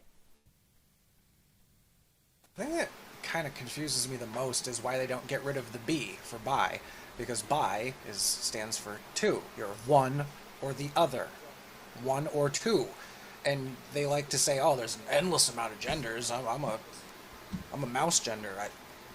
So get rid of the B. Yeah, bi would say that there's a male and female, right? Male and female. But then, Eli, you get into the whole thing where they go, well, we're not talking sex, we're talking gender. Sex is male, female. Gender is fluid. You're leaking some tranny fluid, I think. I think you're leaking some tranny fluid. But anyway, let's get back to the queer activist who gets absolutely shut down by this podcaster here. This is great. And somebody in the chat said they've seen his content before. His content is amazing. These people have to have multiple jobs in order to sustain a lifestyle. Some people, not the median American. Not the median American. Some people, yes. American relying on minimum wage. What percent of the American population is relying on federal minimum wage? I don't know. Because you don't know anything. I haven't met anyone who's making the federal minimum wage. It's just knowing facts about a country. But I've met people across all it doesn't regions. matter who you've met, lady. That's not what changes statistics. You need to disconnect from that. Your anecdotal collection of bullshit is not the real world. It isn't. I'm trying to meet people What where they're at. percent do you think makes the federal minimum wage in the United States? What I know percent do that- you think? What percent? No, answer the question, Well, or I am ending this podcast. Answer the question. I don't know. Answer what you think. 30%? It's less than 1%. You know nothing. Well, waitresses make less than that. It's still less. Oh my goodness. Yes, but after tip income. Mm-hmm. It's less than 1%. You know nothing. You're outraged. You're performative. You're a virtue signaling moron. You have prepared talking points and you know nothing about the real world. Every single leftist, if held accountable like that, would have that same reaction. Nothing. Nothing. Do you know how many people over on YouTube that are complaining right now about how bad I am but watch every day? Do you know how many times I've invited them to come on where we can have the closest thing to a face-to-face debate, which is Skype or Zoom? I don't even know if Skype exists anymore. I don't think so. But Zoom. Some of them will say, I tried, I couldn't get the link to work. Others will say, call me on the phone. But there's a reason that I don't like to do that. Because I want to see what you know without having to Google. Well, you don't want me to fact check? You can fact check all you want. You can fact check all you want. But if we're having a debate on something, you don't know the answers. You only know what the propagandist shit that is force-fed down your throat tells you to know. Otherwise, you don't know anything. You wouldn't know what GDP was unless somebody explained it to you. You wouldn't know how trade and tariffs work unless somebody explained it to you. You don't even know how the Constitution works because you've never read it. You don't know what the Federalist Papers are. You still think that there's an actual law somewhere or somewhere in the Constitution or the Bill of Rights that there's a separation between church and state. That's what you still think. Again, you couldn't pass a basic civics test. Couldn't. And I don't even have to go over there to know what you guys are saying. Fat, old, beard, man, racist, homophobe, Trumper, maggot, same old shit, different moron. Every single day.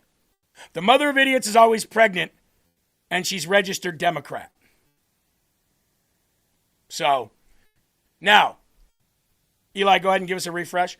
Biden judge halts the Paramount's $110 billion Warner Brothers merger, which is not going to last, by the way. That's going to be temporary. So there's two mergers right now that the Democrats are trying to stop. They're trying to stop the merger between Paramount and Warner Brothers, and they're trying to stop the merger of Fox as a whole, Fox Digital, Fox News, Fox Sports, Fox, buying Roku. Because if Fox buys Roku, they're going to add upwards of 40 million homes, which has free streaming on Freevee under it. They're going to bring in about 40 million homes under the ownership of Fox. And Pocahontas is losing her mind over this, okay? They also want to stop the merger between Paramount and Warner Brothers because it will be owned by the Ellison family, who is huge donors to not only Trump, but the Republican Party. They're Republicans. The people that run Fox, lukewarm Republicans, but still freaking out on the left because of it. They're thinking because of these two massive mergers that a majority of the homes in this country will be given content to consume or to purchase by people who are right-wing. Oh, no. Oh, no. You mean like we haven't had a conglomerate of massive Fortune 500 companies in this country for the last 5 decades that are owned by lefties? Why don't you do me a favor? Why don't you Google or use ChatGPT or any search engine that you use, Brave, and I want you to Google or search up how many massive Fortune 500 companies put out a special promo and a special advertisement for Gay Pride Month. You're going to see most all of them, and most all of the sports teams as well, in every single sport. Everybody is forced to push the same message about pride, the same message about immigration, the same message. How many of you have seen the montage of the news reporters all saying the same thing over and over and over again in tandem with each other, all owned by leftist companies? So now a couple major streaming and broadcasting companies are going to merge and you're freaking out. It's the same way you freaked out when Donald Trump announced that he was going to run for president again in 2024. You know what you can't stand? Competition.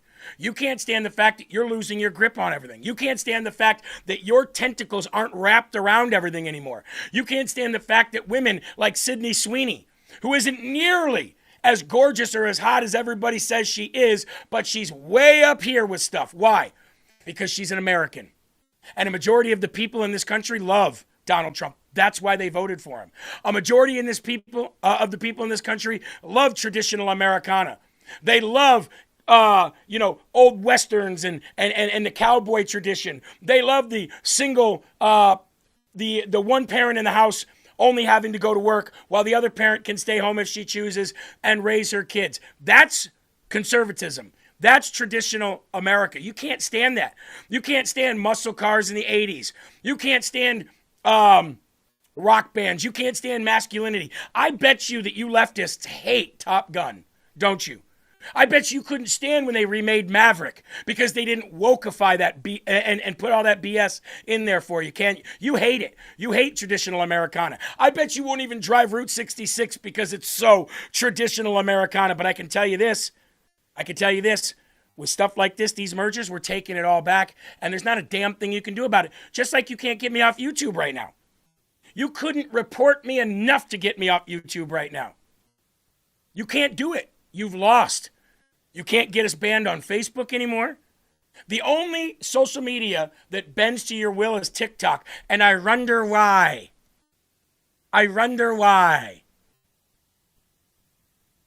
Your entire house of cards is falling, and you can't stand it. So a Biden judge has temporarily halted the $110 billion merger. After, by the way, governors were calling for AGs to step in and sue because the Department of Justice let this go through. The Department of Justice paved the way for this to happen, and immediately Gavin Newsom and the governor of New Jersey, governor of Pennsylvania, governor of Virginia, Abigail Sparrenberger, All of them, Tim Waltz, they all said AGs should get together around the country and sue for this to stop happening because then pro-Trumpers are going to own all of it. Oh, well. Oh, well. This is called the boomerang effect, folks. And you can't stop us. Just like you couldn't stop the redistricting, just like you couldn't stop the USPS from deciding that they're going to follow President Trump's executive order and they're not going to do any kind of mail-in ballot deliveries in any state that doesn't get over their voter rolls. We've now won on the redistricting. We are going to have ICE agents at polling stations. There's nothing you can do about it. So may I suggest to you that you just join in and make America great again instead of continuing to try to destroy it. You can't win.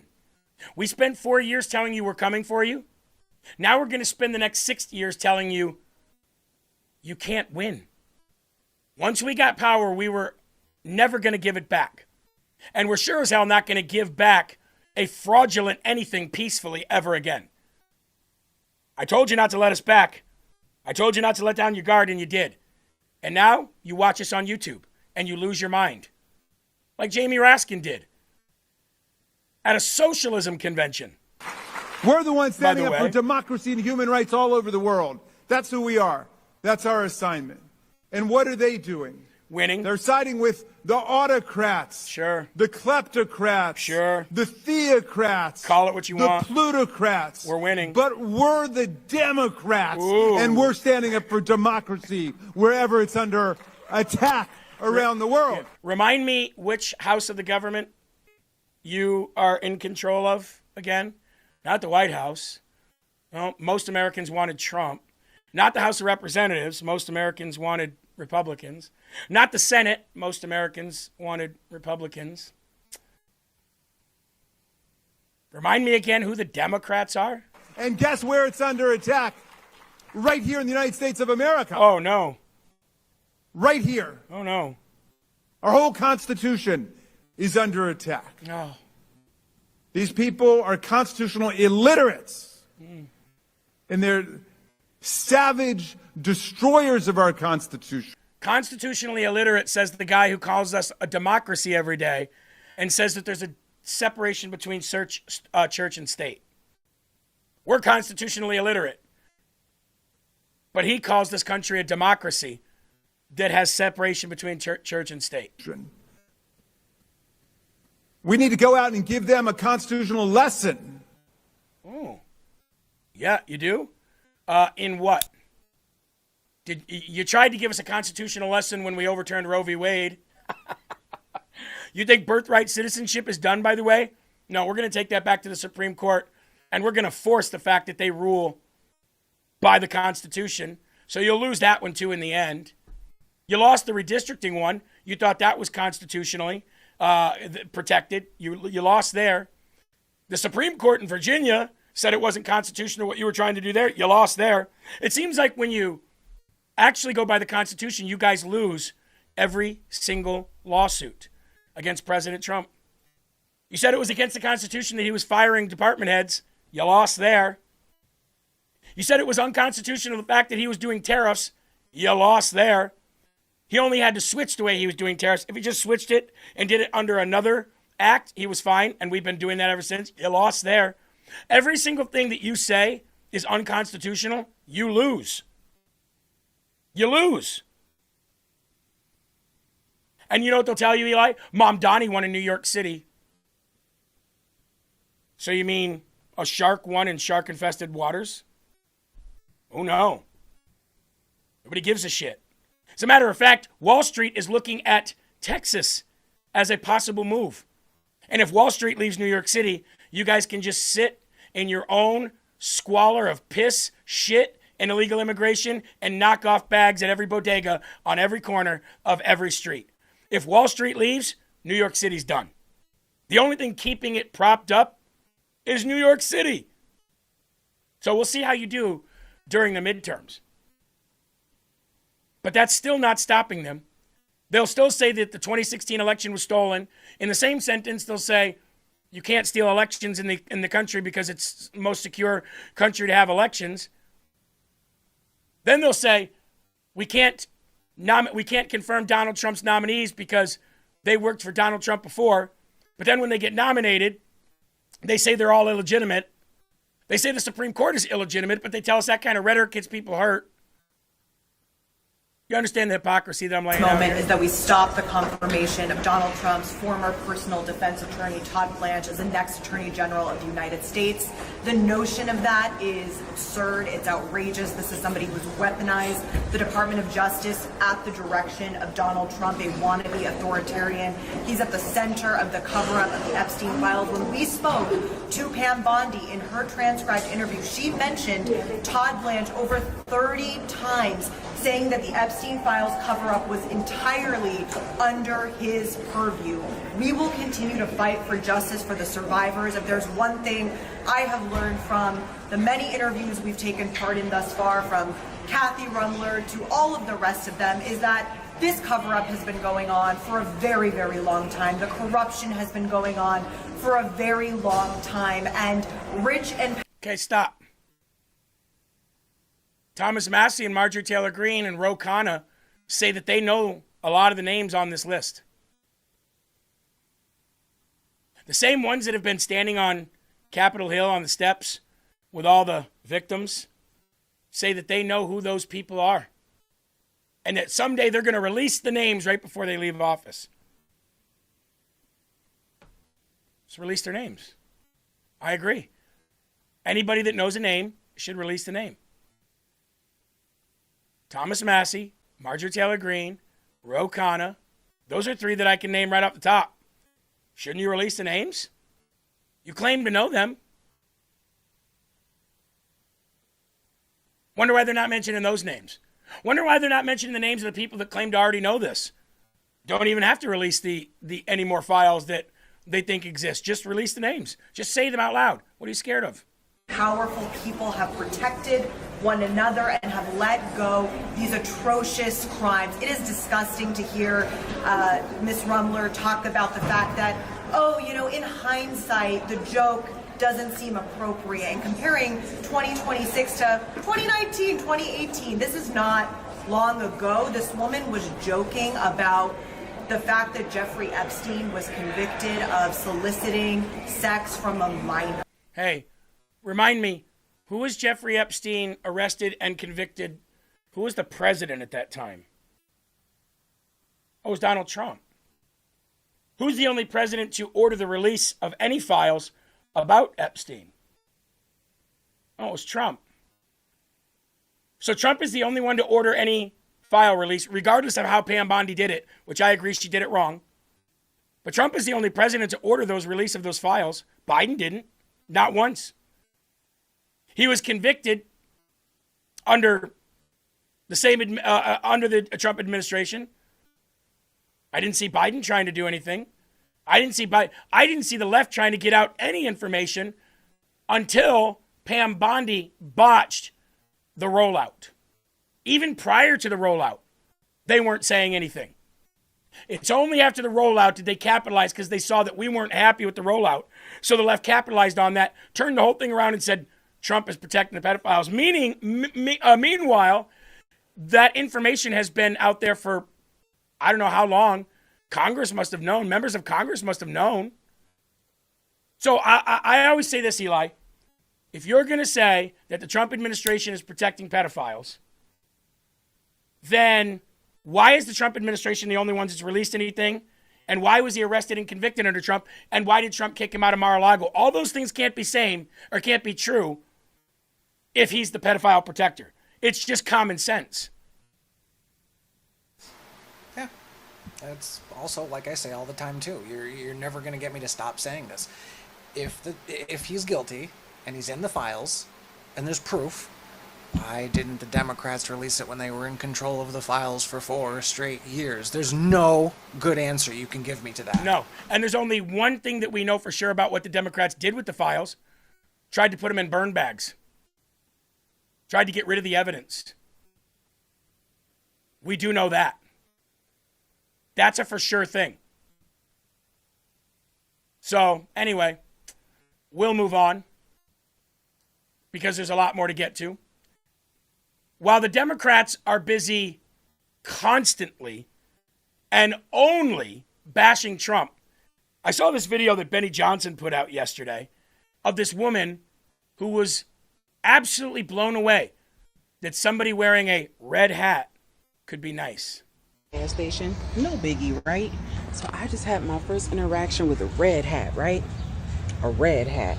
So I'm going in there. I want to get me a little brownie or something before I start my shift. And he held the door open for me. And I was like, oh, thank you. And he was like, no problem, sweetie. It's like, you guys are actually nice. Like, I thought you hated us. Like, you're nice people? You actually believe in chivalry? Well, you look at that, huh? I guess it's not all of them. All right then. See, I don't even know how to act because I was expecting a hostile situation. Okay. I'm going to go out on a limb here, but let me invite you to a MAGA rally. I don't know who this lady is, but come to a MAGA rally. You will never find a more accepting, patriotic, loving environment than at a MAGA rally. It's just one of the most beautiful things. If you haven't experienced it in your own life, if you have, shout it out in the comment section. I bet you've gone to a MAGA rally. They're a blast. There's Americans from literally every background and walk of life there. And this is the point.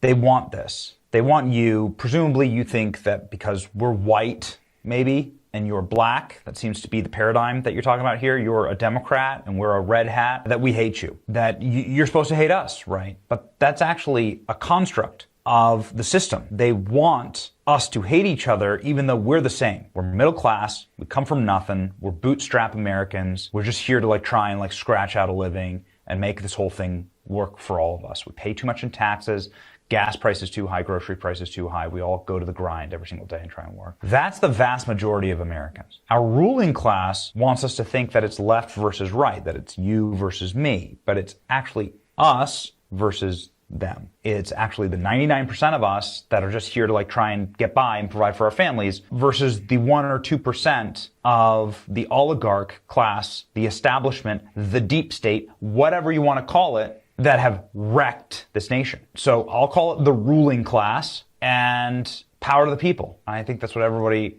understands, and that's what scares them the very most. That's why you have to destroy the institutions and destroy the people that have been in control of those institutions for so long to get some good movement started, because they want us to hate each other. My favorite video of the day right there. It's awesome. Absolutely. Great video. Now, I do want to point out two things here.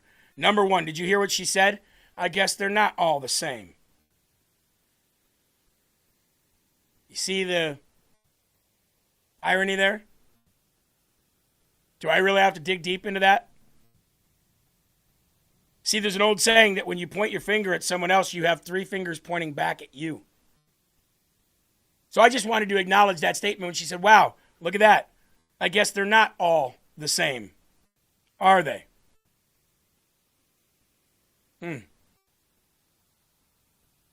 Chameleon says, it's awesome. Just watching the MAGA rallies on RAV, felt the love and the joy and love, and I wasn't even there. Look, I've been to plenty of them, and Benny's right. There is every walk of life represented at a Trump MAGA rally. Black, Middle Eastern, Asian, white, mixed, Sikhs, Muslims, everybody. You would never find that diversity at a rally for Democrats. And most rallies for Democrats, they have to pay them to come, or they have to get some large performer to come. Trump can go in the middle of a desert and get 50,000 people to come out there. And the left is looking for their Trump. They haven't found him yet.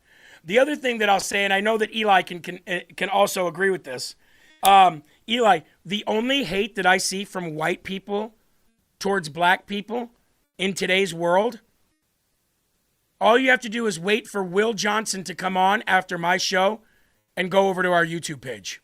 That'll tell you everything you need to know. And you can then multiply that by 1 billion, and that's also everywhere out in the world. The only hate that I see coming from white people to black people are when black people are in situations that white liberals think that they shouldn't be in. Like if a black person showed up at a Antifa rally or riot at a ICE facility and a black person is wearing a MAGA hat. Look what they say. Race traitor. I bet you make your mother proud. Or, Eli, you can also attest to this. Go over to our YouTube page when Will comes on. What have you seen them say over there about our very beloved Will Johnson?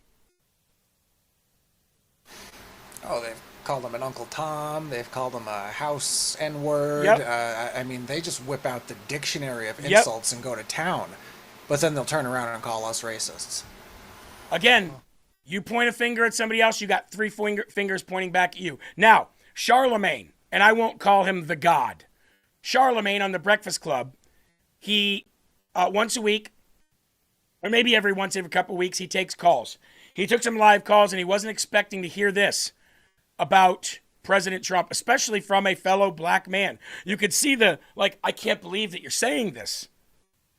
But again, all you have to do, people on the left, instead of trolling all the time, spending your entire day to troll and say the most rude and worthless things you can to say to another human being just because of who they support politically, why don't you go to a rally? Go to a Trump event just once without a hardened heart and walk away from that and give an honest review of it. I guarantee you it'll be just like that lady's was. How do you rate Donald Trump's second term so far, sir? I feel like this is.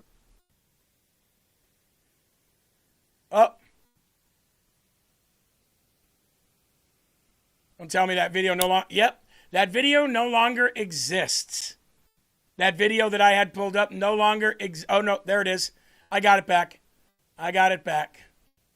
Thank you for archives, right? All right, we just had to reload it. Maybe, I guess, I don't know. How do you feel about President Trump's second term so far, sir? Was the question. So far, sir. I feel like this is one of the first presidents that's actually doing what they said they was going to do. Like most people go on their campaign trail, I'm going to do this, I'm going to do this, I'm going to do this, and they get in office and they don't do none of that. Like he's doing everything he said he was going to do. Well, And no, it's not necessarily. I feel like it's right for the country. Because he said on day one he was going to bring the price of groceries down. He said on day one he was going to bring inflation down. You know, he said that he won the election on one word, which was groceries. I mean, clearly people aren't feeling that relief yet in their pockets. What do you do for? Really? Because the only grocery up is still protein. Living, sir. I work for a bank. Okay. But okay, so why that's relevant. Everybody know in your right mind, there's no way somebody could do something instantly. But in terms of what has happened within this year, it's crazy. Like it's no way that you could see the last 4 years and how garbage it was, and then look at just this first half of the year and think stuff is not going in a positive direction. I'm holding my president accountable to the things that he said he was going to do, and those things haven't been done yet. I got you. He said he was going to bring stuff down instantly, do this instantly. Okay. He said he was going. He said he was going to end all the wars immediately, day one. He said he was going to do these things on day one. Got you. So you want to be literal to that sense? Cool. I understand. You're right. He didn't do all of these things instantly, but I feel like everything is going in the right direction as planned. We know it is. Inflation is not 9% anymore. It just went down from 4.2 to 3.5. We know everything is going in the right direction. We know that 100%. How about your 401ks? Where are they? Anybody got a 401k? Chime off in the live chat, whether you're on YouTube or Rumble. Chime off in the live chat. How your 401ks look? How's the stock market look? How's immigration look? Another month, last month, of 0 illegal aliens released into the interior of the United States of America. Isn't that crazy? Everything is going in the right direction. Now, Eli, I got to prove somebody wrong. Over on YouTube, somebody just said that I literally do that same thing, that I don't try to bridge the gap, that I just call all lefties stupid and retarded. Well, let's go see what I do in real life. Let's go see the last Republican event that I was just at. Well, I was in a parade for a 250th celebration of America's birthday. Let's go see what I did when I confronted Democrats. Okay, We'll go right there right now. I got a video pulled up. Let's go see what I do. Let's see if you're wrong and I'm right. This is me pulling up to the Democrats at the parade as we're getting ready to leave. Okay? This is my live stream. Have any more left now? Oh man, I don't have any more left. Let's now. go see who's right and who's wrong. Can I sneak behind you here? You can. I'm going to leave right now. Hey, get my number from Tracy. I only do that to you Democrats over on YouTube because you're there with no common sense. You're there just to fight. But let's see what I do in real life. See you guys later. I'll see you on the next one. Let's prove them wrong again. This is me getting ready to leave, and I come up on the Democrats. See you later, Jim. See ya. We're off next week. Okay, we'll see you the week after. Yep. All right, guys. See ya. Let's find out. All right, so Democrat Party's right up here. So let's see if we can drive by him and say goodbye to him. Let's see if they give me the stink eye again. Right? Hey, Kurt! See you later, man. See you later, Jimmy. See you, buddy. Watch the Democrat Party up here. Watch this. Hold on. We'll say goodbye to him. See what they say. See you later, guys. Thanks for all being here together with us. Appreciate it. Yeah, they were nice this time. You see that? A little bit of civility. Last time they were all mean as shit to me. They were so mean. I was like, bye, guys. Have a good day. And they're like, the fuck out of here. Anyway, I want to just kind of... So that's how I treat the people on the other side of the aisle out in daily life. Now, you trolls online, you're not regular everyday Democrats. You trolls online literally spend your life, whether you're paid or do it for free. I hope you're paid at least. I hope you're paid at least. But there is no civility from you ever. There's no common denominator. And you're like, well, you call us names all the time. That's because of what you say when you come in. It's not like somebody just sees your name and says, oh, Brian, you're an idiot because your name's Brian. Look how you act. And don't you think what goes around comes around? So I just proved you wrong again. And I barely even had to try. That's how you treat us every day, Jeremy. No, I treat you the way you treat others. And you can't stand it. You can't handle it. It's too hot for you in the kitchen.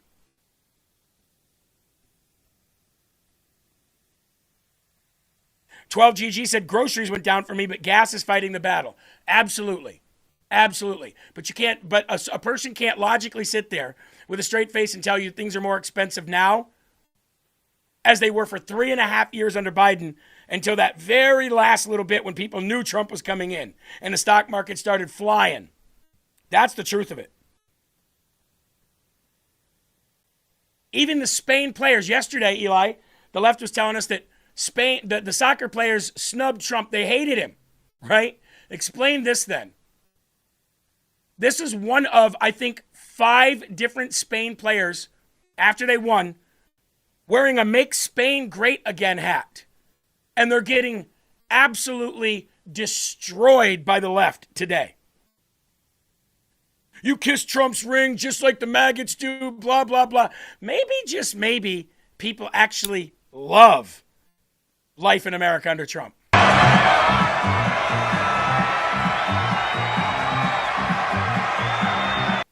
Yeah. Boy. Looks like he's having a good time.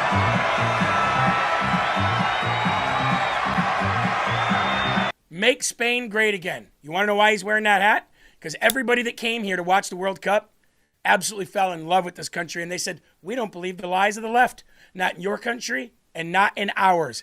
And it made the brand of America explode. Mm-hmm. You want to know why everybody says Democrats and liberals are so childish and just like acts like a little kid? Because they go right for the throat. There is no talking about it. There is no debating, hey, I like Trump. Not, well, you know, you really shouldn't because he does this, that, and the other. They just lose their friggin' mind. And that just solidifies in that person's mind even more. Damn, apparently I like the right guy. Hey, Eli, Bitter Biscuit said, as a Democrat, and by the way, they are, because I've seen them comment in here before, I can confirm we are the racist ones. You know, there's a part of the Democratic Party that's waking up right now because they don't want socialism, and they're speaking out against the part of the party that's taking over, and they don't like it. And Bitter Biscuits over there on YouTube just said that. We are the racist ones. You're right. I know you're not saying you are, but you as a party, you are. Absolutely. Imagine if a Republican said, black people can't get IDs. They don't have the money or the means to do it. Imagine if a Republican said that, Eli. Imagine if a Republican said, you can't get rid of these illegal aliens. First of all, as soon as we said that, the Democrats would say, deport, deport, deport, like Obama, right? Like he was the deporter in chief. But if we were to say, you can't get rid of these immigrants, who is going to clean our towels? Who's going to clean our laundry? Who is going to clean our bathrooms? Who's going to pick our crops? Boy, that would be about the most racist thing you ever heard. But Democrats say that time and time and time again. Man, it is hilarious over on YouTube. Oh, right yeah. Now. Coast Rider 7645 says, as an American, I can vouch that Trump and maggots are absolutely garbage human beings. Oh, thanks. I was getting a bunch of messages lately. Eli, what does Coast Rider 7645 think about anything? Oh, there you go. There you go.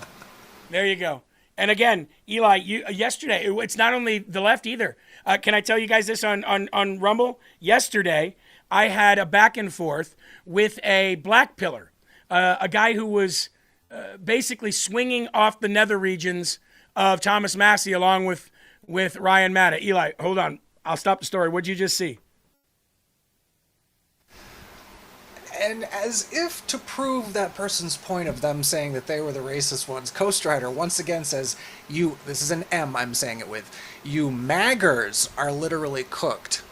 We knew what you were trying to say, and you just proved one of your buddies right. That's pretty racist. You were just trying to cover it up. It's how they operate, dude. It's how they operate. I'm going to tell you a story. Yesterday, I was having a back and forth with one of these black pillars. His name's Bobby Sauce. Bobby Sauce. And I commented on one of his videos, apparently, and I looked in my inbox, and he's in there. No, why are you calling me? I said, because you're a loser, dude. Because you're a loser. You're one of these black-pilled losers who can never back up their claims with receipts. And just like the people over on YouTube, Eli, I'll make a long story short, I invited him on the show so I could put him in his place with all the bullshit that he's spewing on his channel. I said, let's just do this the manly way. Let's do it face-to-face. I'll either come to you, you come to me, or we can do it by Zoom. He said, when? I said, tomorrow. He said, flying. Okay, you're flying tomorrow. How about the next day? Can we do it on Wednesday? Why not do it right now? Well, because my show is over. And, there's, when you actually do something in life and you run a company where there's scheduled shows and you're not just, going live on your phone from your basement, and you have a contract with a company that's a, $3 billion company as this Rumble, and we're a featured channel through them. I kind of have a, like a job. I kind of have a time that I do it. So I'm off now. But okay, how about Wednesday on my show? Nope, you said anytime, anywhere. Okay, how about Thursday? I won't be back in my studio yet. I said, you don't have a studio. You've never been in a studio. In one of your videos, have you been in a studio? Not once, unless you were invited somewhere. You tell me then what's the problem then? What do I say that you have a problem with? I say, I don't know, about all the black pill stuff you talk about Jews and Epstein and stuff. Not once have I talked about Jews. I say, you talk about AIPAC every day. Is there a J in AIPAC? Is it AJPAC? No, but there's an I, which stands for Israel. Well, that doesn't mean that I'm talking about the Jews.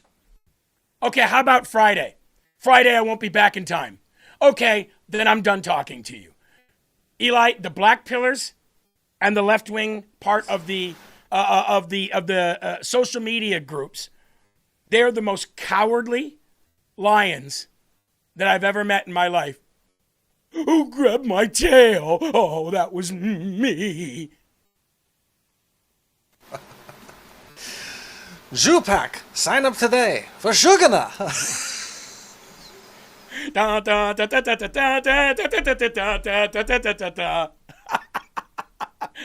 Oh, Eli, I might have went too far. I might not get my Jew money for saying that. You know what I mean? For dancing like that. Never mind. Bibi Netanyahu just came through. We're good. It's in my bank account right now already. All right, when we come back, and they take a quick break. When we come back, we are going to talk about how Darrell Issa wants to get some legislation passed to annul and expunge President Trump's impeachments from his first term. Ooh, that's going to make some people mad. Ooh, you wascally wabbits are going to be mad at that. We'll be right back from the guy who's leading the Republican primary for governor in Minnesota. MyPillow's second annual mega sale is finally here. Get our patented premium MyPillows that adjust to your exact individual needs to give you the best sleep of your life. When I got MyPillow, I'm asleep almost immediately. I stay asleep at night and I wake up more well-rested in the morning. Now for the lowest price ever. Kings, $19.98. Queens, only $18.98. And Giza Dream bed sheets, the best sheets in history, for as low as $29.98. Lux Pure 6-piece towel sets, towels that actually dry you. What a concept. Now only $39.98. And our made in the USA mattresses and mattress toppers as low as $99.98. So go to mypillow.com or call the number on your screen. Use your promo code to take advantage of our second annual mega sale. But that's not all. Order right now and we'll ship your order absolutely free. Yeah. You know what they hate more than anything, Eli? Patriots supporting other patriots in their business. Patriots, fake triots, grifters. We're making money, though. Somebody said, Eli, your little echo chamber does nothing. You speak to your little echo chamber. I said, speak to about 300,000 people a day, on which I got maybe 3,000. Would you like me to prove you wrong and show you my views just in Rumble every day? I can prove you wrong there, too. How many views would you have to get every single day, 5 days a week, to get to 6 to 8 million views a month? You can do the math. Unless it's Common Core math, then you might not be able to get it done. Unless it's Common Core math, you might not be able to get it done. Just saying. Armor Colostrum, ladies and gentlemen. Let's give a big shout out to Armor Colostrum. Eli, I don't want to have to prove them wrong again. You know what I mean? I already had to prove them wrong by showing them one video. Do I really have to prove them wrong again about how many views, unique views, by the way, that our company gets just on Rumble every day? Just because only 3,000 to 5,000 people watch live doesn't mean only 3,000 to 5,000 people watch. You know that, right? Armor Colostrum, ladies and gentlemen, 400 plus bionutrients. Something that these people over here clearly did not get when they were born. See, you can tell the difference between a conservative and a liberal because a conservative actually gets mother's milk, natural ways. And they get good immune systems and they fight off things like COVID. Meanwhile, Democrats were fed by formula and mush baby food. And they didn't get the nutrients they needed, which is why they all got COVID and why they all had to get boosters. But with Armor Colostrum, ladies and gentlemen, everybody can get those 400 bionutrients that you got at birth. And all you have to do is take 2 to 4 scoops a day, right? Armor Colostrum, ladies and gentlemen, support your gut health, support your skin, support your hair growth, get rid of rashes and psoriasis if you get anything like that, clear up your acne, and yes, even your heartburn goes bye-bye. Armor Colostrum at armor.com/LFATV. There's actually no promo code needed. That's the landing page. Armor.com/LFATV. One more time, armor.com/LFATV. You'll get your discount just by being on that landing page. Order yours today, and remember, 2 to 4 scoops a day. Whether you dry scoop or whether you put it in a shake, 2 to 4 scoops a day. Get yours today. Armor.com/LFATV. Someone said, I'm not violent. I didn't attack our Capitol. I'm not killing Americans in the street. No, that's illegal aliens. Illegal aliens are killing Americans in the streets. The people that were at the Capitol, they didn't kill anyone. No. Actually, they got killed. They didn't kill anyone. Illegal aliens are killing Americans every day in the streets. And if you stay just a little bit longer, I'll show you again, like we do every single day. But shout out to those January 6ers not being in jail anymore. That's awesome. I bet that chaps your ass, doesn't it? Here's another thing that's going to chap your ass. Representative Darrell Issa is about ready to introduce legislation to expunge President Trump's 2 impeachments in the House. Is that going to make you mad too? California GOP Representative Darrell Issa said that he's pressing ahead to have President Trump's 2 impeachments expunged, arguing that Democrats wouldn't have voted so easily had the evidence of falsehoods been public, which they weren't at that time, but that's okay. That's all right. Quote, I intend on doing just that, making sure that we recognize and validate that the false information and withheld information caused a Congress to think that they could vote to impeach him. Issa told Just the News, quote, knowing that what we know now, even many of the Democrats would have had a much harder time facing their voters, knowing that they had willfully used false information. We know that's true, actually, because the Democrats recently said that they are probably not going to go forward with impeachment stuff because it's a waste of time because the Senate won't convict him anyways. Oops. Oops. Trump is discussing plans to seek to have Congress pass a resolution to expunge both of his impeachments from his first term, and his allies want to help him do so. Trump told the Wall Street Journal on June 11th that the expunging should be done because I did nothing wrong. And we know that because we know Russia was fake. We know the dossier was fake. We know Russiagate was fake. We know that Crossfire Hurricane was illegal. So, yeah. I think, let me know in the live chat, okay? Let me know in the live chat. Should President Trump's 2 impeachments be expunged in the House of Representatives? Nothing needs to be done in the Senate because, you know, they basically fell on deaf ears and glad, right? And now the greatest news of the day. Who's ready? Huge legal victory yesterday. Oh, I can't wait to say this. I've been waiting for this one too. We've been getting some good news lately. A D.C. circuit. Now, again, ladies and gentlemen, you just know about the D.C. Court of Appeals yesterday, right? With the whole USPS mail-in ballot stuff that said that the USPS can absolutely refuse to deliver any mail-in ballots in a state that does not hand over their voter rolls. Well, here we go again. D.C. Court of Appeals crushes Joe Biden's emergency to halt the damning audio interview or interrogation and the transcripts from Special Counsel Robert Herr to release to the American public. Why did Joe Biden's team and his family file an emergency injunction to stop this evidence from coming out? Because they know if we get the entire unredacted audio and transcript, that everything that we said about Joe Biden in the 25th Amendment will be true. And all these claims, oh, we need to invoke the 25th Amendment now against Trump, it's not even close. Oh, we don't think Trump's mentally fit. Oh, you're going to see how mentally fit he is. Once this transcript comes out, once this audio comes out, all you're going to hear is stuff like this. I'll lead an effective strategy to mobilize true international effort to pressure. If you have a problem figuring out whether you're for me or Trump, then you ain't black. It's going to be bad.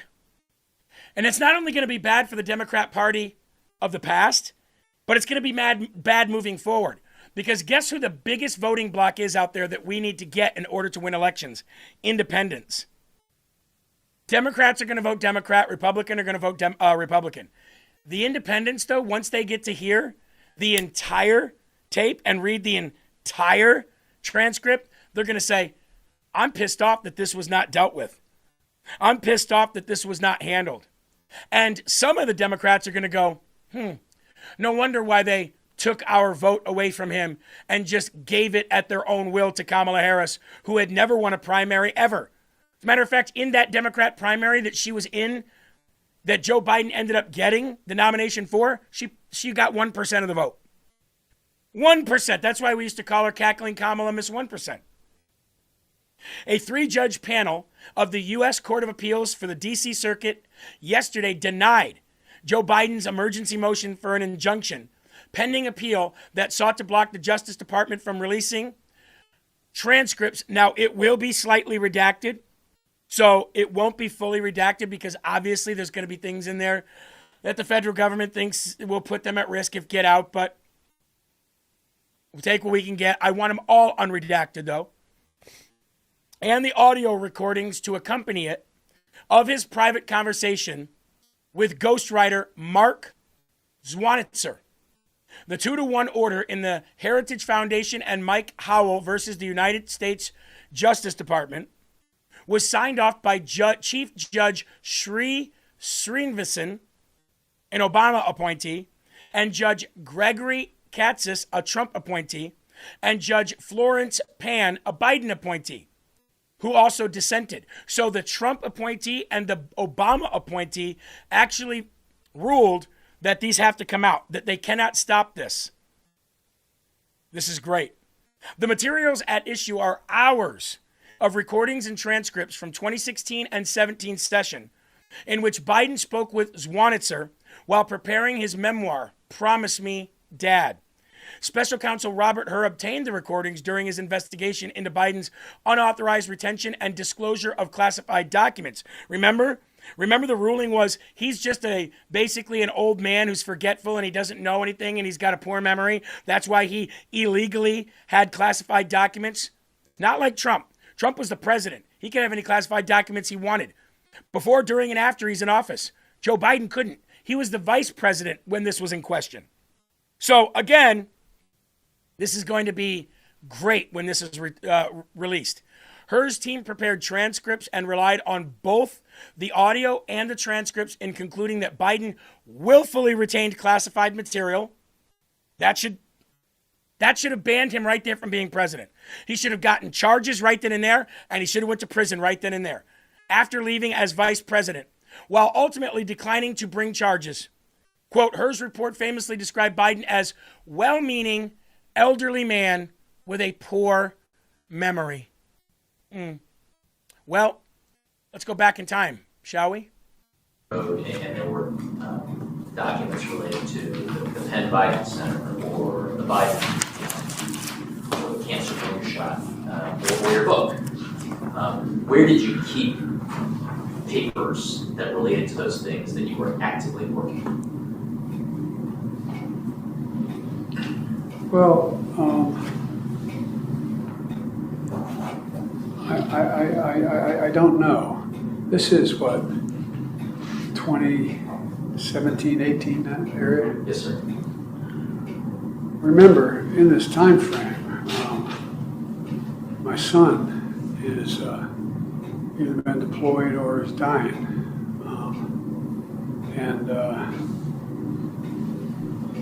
And so it was, and by the way, there were still a lot of people at the time when I got out of the Senate that were encouraging me to run in this period, except the president. That's not a mean thing to say. I mean, he just thought that she had a better shot of winning the presidency than I did. And so I hadn't at this point, even though I'm at Penn, I hadn't walked away from the idea that I might run for office again. If I ran again, I'd be running for president. And so what was happening though, what month did Bo die? May 30th, 2015. Was it 2015 he had died? 2015. I think it's 2015. I'm not sure the months are, but I think that was yeah. That's right, Mr. President. And what's happened in the meantime is that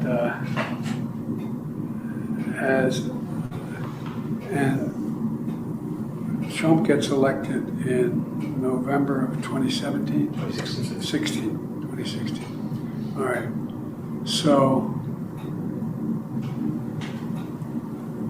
why did I have 2017 here? Didn't even know what year it was. The people over on the left, Eli, you know what they're saying right now? Why are you playing this? This is old news. Oh, but it's not old news that the judge just said it needs to be released. All of it.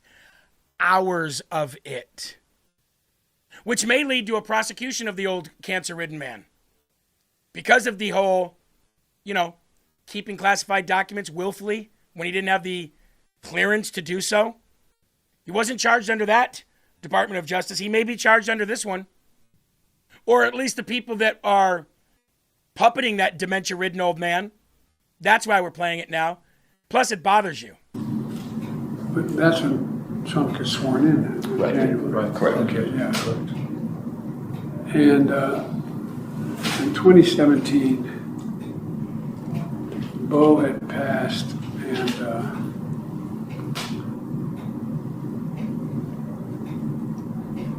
this is personal. The genesis of the book and the title, Promise Me Dad, was I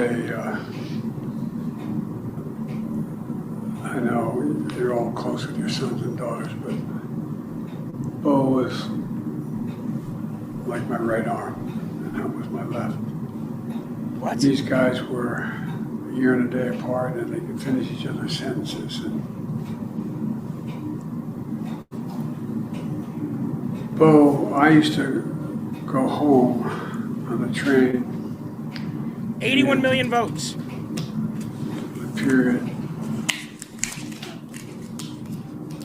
that I was still in the Senate. Anyway, do you remember? There was not pressure. Bo knew how much I adored him. And maybe this sounds so, everybody knew how close we were. There was not anybody in the world who wondered whether or not, anyway. And so, Sir, I think this is a good time to take a break. Briefly. no, let me just keep going to get it done. Wow. That was 4 minutes. There is hours of that. I just love watching you say the most ignorant things and believe it. Can you prove that you have logical reasoning besides your ignorant fans and selective reading? Is what I've been showing and playing not true? Is it all AI? Is it all AI, Eli? Everything that we're showing and playing? Must all be AI. It must not be real. Must be. The problem is, obviously I know that everything we showed is true, but the problem is this stuff's going to start getting so good that people are going to be able to start making these videos look like they're older, like from the 70s, 80s, 90s, I bet. And we're falling into a time where truth is going to be hard to get across to people. Well, yeah, because all they can claim is that's not true. That guy, the 3 years almost prior to him running for office, and he got 81 million votes. 18 million people that never voted again came out of the woodwork, voted, and then went back under the rock, never voted again. That guy? You say so. But I will ask this. Who's the one who doesn't have deductive reasoning? Me, speaking to thousands of people live? Or you, the one that doesn't agree with it, wasting 3 hours of your life every day? I could never imagine. Now let's go to New York City yesterday. Arrow Pink said, more votes than Obama even. Oh, I know. Amazing, right? Carver Jerry says Jill should be charged with elderly abuse. 100% agree. And maybe she will after these tapes come out. Maybe she will. Martha says Joe is obviously not running our country. Who was? I wonder why the left doesn't wonder that. Or why they don't have a care in the world about that. Doesn't matter who your president is. Your president should be the one in charge, running the country. If he's not, then the person that you voted for is not doing the job that you voted for them to do. Somebody else is that you didn't vote for. That's why it's such a big deal. That's why the auto pen, that's why these tapes, that's why these audios are such a big deal. So we don't ever let this happen again. That's why we play it. Lonnie said, his wife is deplorable, propping him up the way she did. Oh, it's disgusting. Carl said his wife allowed this to happen. Now they are writing a book. Well, with our introduction. Oh, I can't wait. I bet it's going to be riveting. Let's go to New York yesterday, where another left-wing activist tried to do another act of terrorism. Let's get into this. Unreal. You guys have probably already seen it. In case you haven't, here I'll expand the picture here. Here's the photo. Here's the photo of what happened yesterday. Obviously, outside of a federal building, a fire was started with a can full of gasoline, and there were explosive fireworks and things like that inside the, maybe they were inside the can, maybe they were dropped when it was poured. I don't exactly know. But some of the headlines are going to blow you away. Actually, before we get to the headlines, let's actually get to the incident that happened. Let's do that first. Let's see. Which one can we pull up here for you? So this is a picture of the guy being arrested. Okay? This is right outside of a federal building. Disturbing new details, this was yesterday, are emerging about the suspect accused of targeting the New York City federal building as investigators reveal what they say was his plan to target government employees and civilians. The FBI says the suspect, 43-year-old Andrew Arabica, is a former U.S. Army Patriot missile systems repairman who served from 2001 to 2005. Arabica poured an unidentified liquid onto the ground and ignited it with fireworks, sparking a small fire outside the building, according to the FBI. The FBI also revealed that he had a cart filled with anti-ICE literature, yelled derogatory anti-ICE remarks, and he was arrested and was carrying multiple weapons. He's now in federal custody. Let's go to some of this video. This is from, obviously, footage from somebody taking the footage from above. This is what was shared everywhere yesterday.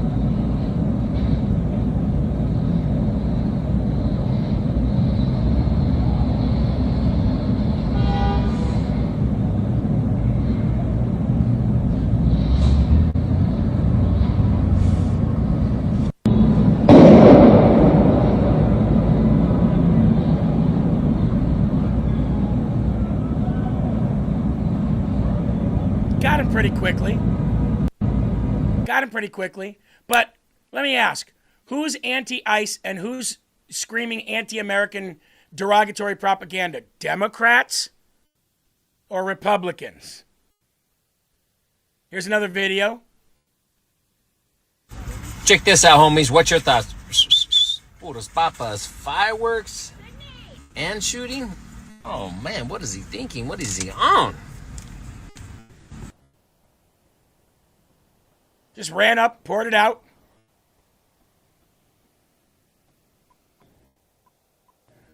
And now he's getting arrested.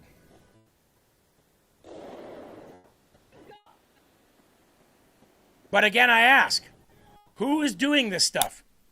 Democrats or Republicans? Eli, Alex Pretty, Renee Good, the guy up in Maine, the guy down in Texas. All of them Democrats. What's the common denominator here? The Democrats are attacking federal agents and saying, we didn't know they were federal agents because they had masks on. Democrats are fighting. Democrats are the ones that burned down the cities and the streets and businesses when Donald Trump won the first presidency in 2016. They're the ones that destroyed Minneapolis after George Floyd, the drug addict, died of fentanyl. Republicans are never getting killed by ICE. Republicans are never getting shot. Republicans are never shooting at ICE agents or federal officers.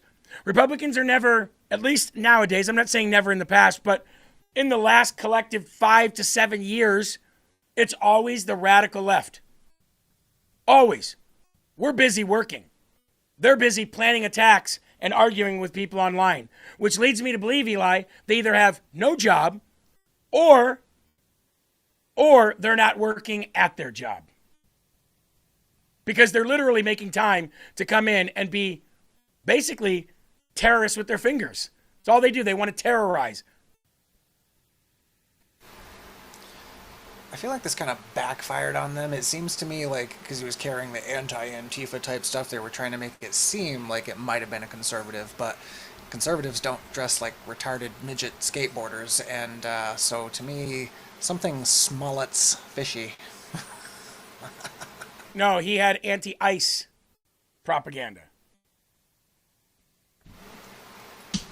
Oh, well, then you must spoke earlier, because I swear you said anti-Antifa propaganda. No, anti-ICE, anti-American, not anti-Antifa. And here's Scott Jennings talking about this. We're going to move into illegal alien territory right now. So if the left really wants to get upset, don't worry. We're about ready to talk about all the illegal aliens that should be absolutely dragged out of their house by their hair and deported if they don't leave on their own. As a matter of fact, Eli, I would love to see an address from the president that says, here's your last chance. We've given you every chance in the book. We're giving you $2,600 and a free ride home. You have until the end of this month. If you are not here legally, or if you came under Joe Biden, or if you overstayed a visa, you have to the end of this month to leave. Or else we're coming for all of you. And then we're going to treat you as hostile. We will drag you out by your hair if we must. You're not getting any money. And we're not shipping you back to your own country. We're shipping you to Gitmo or any of these other secret private prisons that we have. And you can die there since you didn't want to listen and obey our laws. What's wrong with that? Every other country would do that. I agree, but screw the warning and just do that. It's time to just do that now. I have no problem with that at all. I have no problem with that at all. Brian says, I have yet for one MAGA idiot to tell me who the leader of Antifa is. Oh, I'll tell you. The Democrat Party. The entire Democrat Party is the leader of Antifa.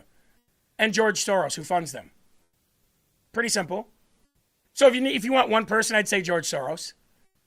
If you want the people that are urging George Soros to do it, I'd say the Democrat Party. It's like saying, which ones killed Jesus? Was it the Pharisees and the Jews, or was it the Romans? They're both guilty of killing Jesus, but really not a good analogy because Jesus laid down his own life and said that nobody has the power to kill him or lay down his life but him. But you get what I'm saying, right? I'd say George Soros and the Democrat Party. Do you agree with Homan that this is something that is because of Democrats, or is this a single guy who decided to do something that was illegal? Of course I agree with Homan, and it's not a single guy. This is another in a long string of attacks on ICE personnel, ICE facilities. There's been a massive spike in violence against ICE agents, really against all law enforcement, specifically federal law enforcement out there. Mm-hmm. So I think Mr. Homan is absolutely correct. And I think you've got members of Congress, the mayor of New York City, governors, as Homan said, all sorts of people out there who are using language that would lead someone to go do these kinds of things. It's despicable. These people are effectively political vigilantes. They've been programmed by the left to go out and take matters into their own hands. And in order, I just want to pause it real quick because let's go back to the video of the lady that Benny Johnson showed. She's programmed to see that anybody with a red hat, she called them red hats, are bad. That's why she ended up saying, I guess they're not all bad. Yes, the left is programmed to do what they're doing. Period. Somebody said over on YouTube, Eli, that Antifa isn't real. It's not a thing. Really? Because when I see tens of thousands of them gathering in the street, especially in the Boston Free Speech rally 2 weeks after Charlottesville that the SPLC paid for to have fake Nazis come out of the woodwork and rile things up, they all wore things that said Antifa on them and claimed to be Antifa regions. We're Antifa Chapter 33. We're Antifa Chapter 101. Then who are they? That's the thing that really chaps my ass, excuse my language. you got to give it to the powers that be. Whatever is way up above controlling Antifa, which is a thing, they just came out with that simple statement. Antifa's just an idea. So the real brainwashed people of the country, oh yeah, so it's just an idea. It's not a real thing. We can go around burning down everything because it's just an idea. It's not a real thing. I'm so sick of that. Hey, everything that happened on January 6th was just an idea. See? There you go. Now calm down about it. Yeah, well, I was at that Boston free speech rally, and the just an idea people almost killed a dozen individuals. The cops had to literally remove them as quick as they could because Antifa was going to kill them. Just saying. Be stopped right now. I noticed Mamdani today, put out a statement saying this is bad. We're going to cooperate. This is the same guy who has said some of the worst things about ICE, who says he wants to defund the police, and makes a lot of anti-law enforcement rhetoric a staple of his political movement. I don't know how you can reconcile those positions, and I don't suppose they'll even try. But I think Holman's right. There you go. Somebody in the Rumble chat, Eli, said, are you sure you want to run for Congress? Absolutely. Why wouldn't I? Why wouldn't I? Imagine the thorn in the side of the corrupt individuals in D.C. that I could be if I was actually part of them, among them, reporting back to the people of Iowa exactly what I see going on there. Yeah, I'm pretty sure I'd like to. I'm pretty sure I'd like to. Eli? Yeah, I think what they're saying is you're going to be like the DMX of Congress people. What? Say it again. Answer my question. Oh.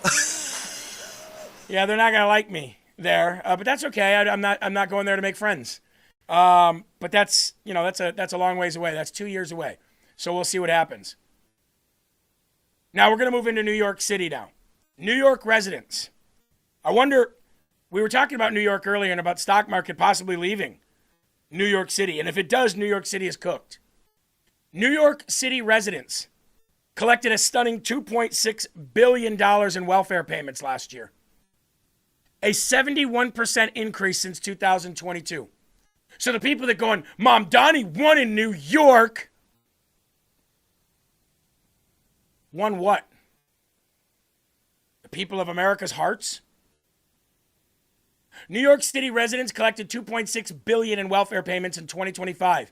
And that was before Zohran Mamdani took office. Do you think that number is going to go up now that he's running the city or down? Let's take a vote. A live vote right now, Rumble. We're going to visit this next year at this time. Do you think it'll go up from $2.6 billion or down? Because that was a 71% increase in payments since 2022. Remind me who's been in charge of New York City? Who was before Mayor Mamdani? Oh, that's right. That's right. 8th grade Mayor Eric Adams. Mayor Eric 8th grade Adams. Who was before that? Oh, that's right. De Blasio. Remember the guy that said, oh, whenever you eat the hamburger and fries, I want you to think of a COVID vaccine and a booster. Wow. So under Democrat rule, people are on welfare? Let's see. Let's see what the LFA audience says here. Mamdani's a psychopath. It's going to go way up. Up, up, up, up, up. Let's get some figures here. What do you think it's going to go up by? I'm going to say it's going to go up at least $1 billion. From 2.6 to 3.6 billion. What do you guys think? In 1 year. I would love for the stock exchange to leave New York City. Let it happen. Oh, I'm down for it. Take it to Texas. It will double, says Robbie Poole. Definitely more.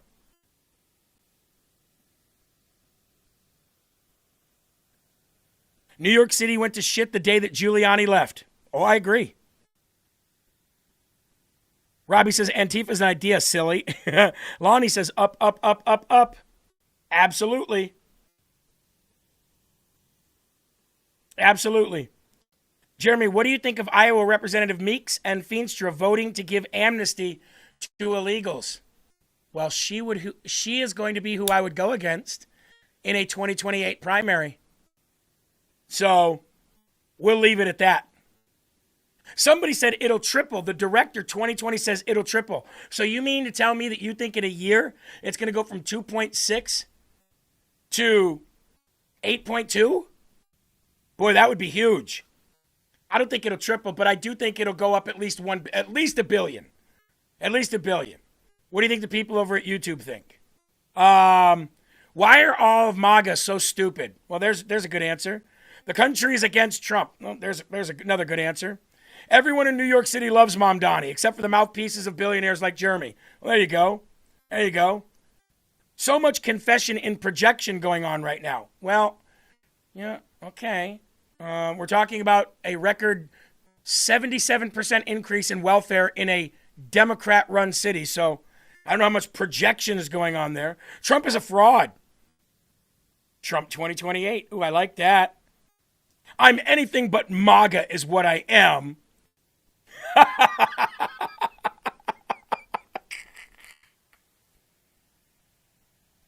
Mark Kelly and AOC 2028. Oh, nice wishful thinking over there. Nice wishful thinking over there.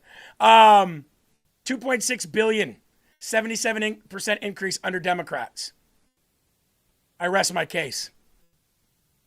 Now, border czar Tom Homan told Newsmax yesterday that the Department of Homeland Security will launch an entirely new immigration enforcement surge in New York and in New York City, arguing that the state and the city has forced federal authorities to devote more resources after limiting cooperation with ICE.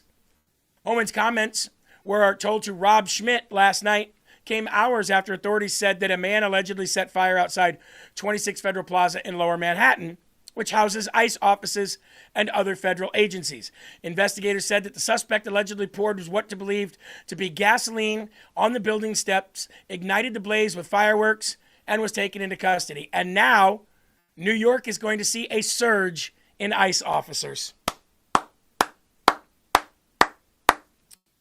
Anybody want to take bets on if somebody tries to get in the way of something and dies? Bet it happens. You got a bunch of illegal aliens in New York City. When they said that New York City loves Mamdani, yeah, the illegal aliens and the Muslims, they love him. And the white liberals, of course. But that's okay. Like I said, let them hang themselves. Pull the stock exchange out of there. Put a bunch of ICE agents in there. And let's see what happens. It's just another example, and I'm quoting, of some idiot that believes the less talking points, said Homan. President Donald Trump's point man for border security and mass deportation says their talking points are making an impact for the small percentage of really crazy and stupid people. They empower them to do something stupid because they believe the less talking points. And it has many more times than I thought, and it's not over yet. More will happen unless these people shut their mouths and let ICE enforce the laws that they themselves enacted. We've already increased presence in New York. We're going to increase our presence even more now. We're going to have a surge operation in New York. And I'll tell you, and I'm not going to tell you when, he said. When Governor Hochul signed legislation ending our relationship with 287G's program, ending our relationship with jails, that means rather than one agent wrestling one bad guy in a jail, now we've got to send out a whole team to do the same thing that took one agent to do. So, of course, we've got an increase in resources because she took the efficiencies away. We are now number 5, Eli, on the live leaderboard on Rumble. I guess that echo chamber is getting bigger. Right? Tom Homan was also at the White House yesterday talking about this and, you know, kind of in his own way went off on a reporter. Let's go to that now. The consequence if they don't. More about the quantity of ICE agents over the quality of the agents. Say that again? Is this administration more concerned about the number, the quantity of ICE administrations that it deploys over the quality? I can't speak for every administration, but quality agents are very important. So it should be. You won't give somebody a badge and gun; they need to be the best they can be. So are there going to be reevaluations on the hiring? That's a question for ICE. Is there any other procedure or protocol on the ground changing? Stops. There's already, the director of ICE decided that there needs to be at least one body camera on the scene. And again, I'm a big supporter of the body cameras, and as more body camera gets out there, they all happen. That's the only change. But let's be clear, you can attack the men and women at ICE all you want. It comes down to one simple fact. These people fail to comply with law enforcement. Simple. Even some of the major chiefs in this country who don't necessarily agree with this administration says you always comply with law enforcement. But the hateful rhetoric that ICE isn't a real law enforcement agency. I see these signs that resist. ICE are let's abolish them. They're fascists. When you keep that hateful rhetoric up for a year and a half, there's going to be that percentage of that left population that it's going to be emboldened to take action because they're not real law enforcement agency. I should resist them. All they had to do is simply comply with law enforcement. If you don't like what law enforcement did to you, then go to the courts, sue, call the ACLU, do whatever you want to do. But you should always comply with law enforcement. If they did, they'd be alive today. Now, I'm not going to comment on the investigation itself. We'll wait for it to play out. This is about complying with law enforcement, and a lot of the negative, hateful. And I said this a year ago. If a hateful rhetoric doesn't stop, there will be bloodshed. And unfortunately, I was right. And I'll tell you something else. It's not over yet. Unless they keep attacking and miscommunicating what ICE does every day, calling them Nazis and comparing ICE to the Nazi regime. Are you kidding me? And I'm not saying the whole country is convinced, but there's going to be that population that's just going to embolden to do something stupid. And I'm afraid that we're going to bury an ICE agent. I'm afraid I'm going to hand another folded flag to a spouse or a child of an ICE agent for simply doing his job. And for any member of Congress to keep attacking ICE and calling them fascists and Nazis, I said it 1,000 times.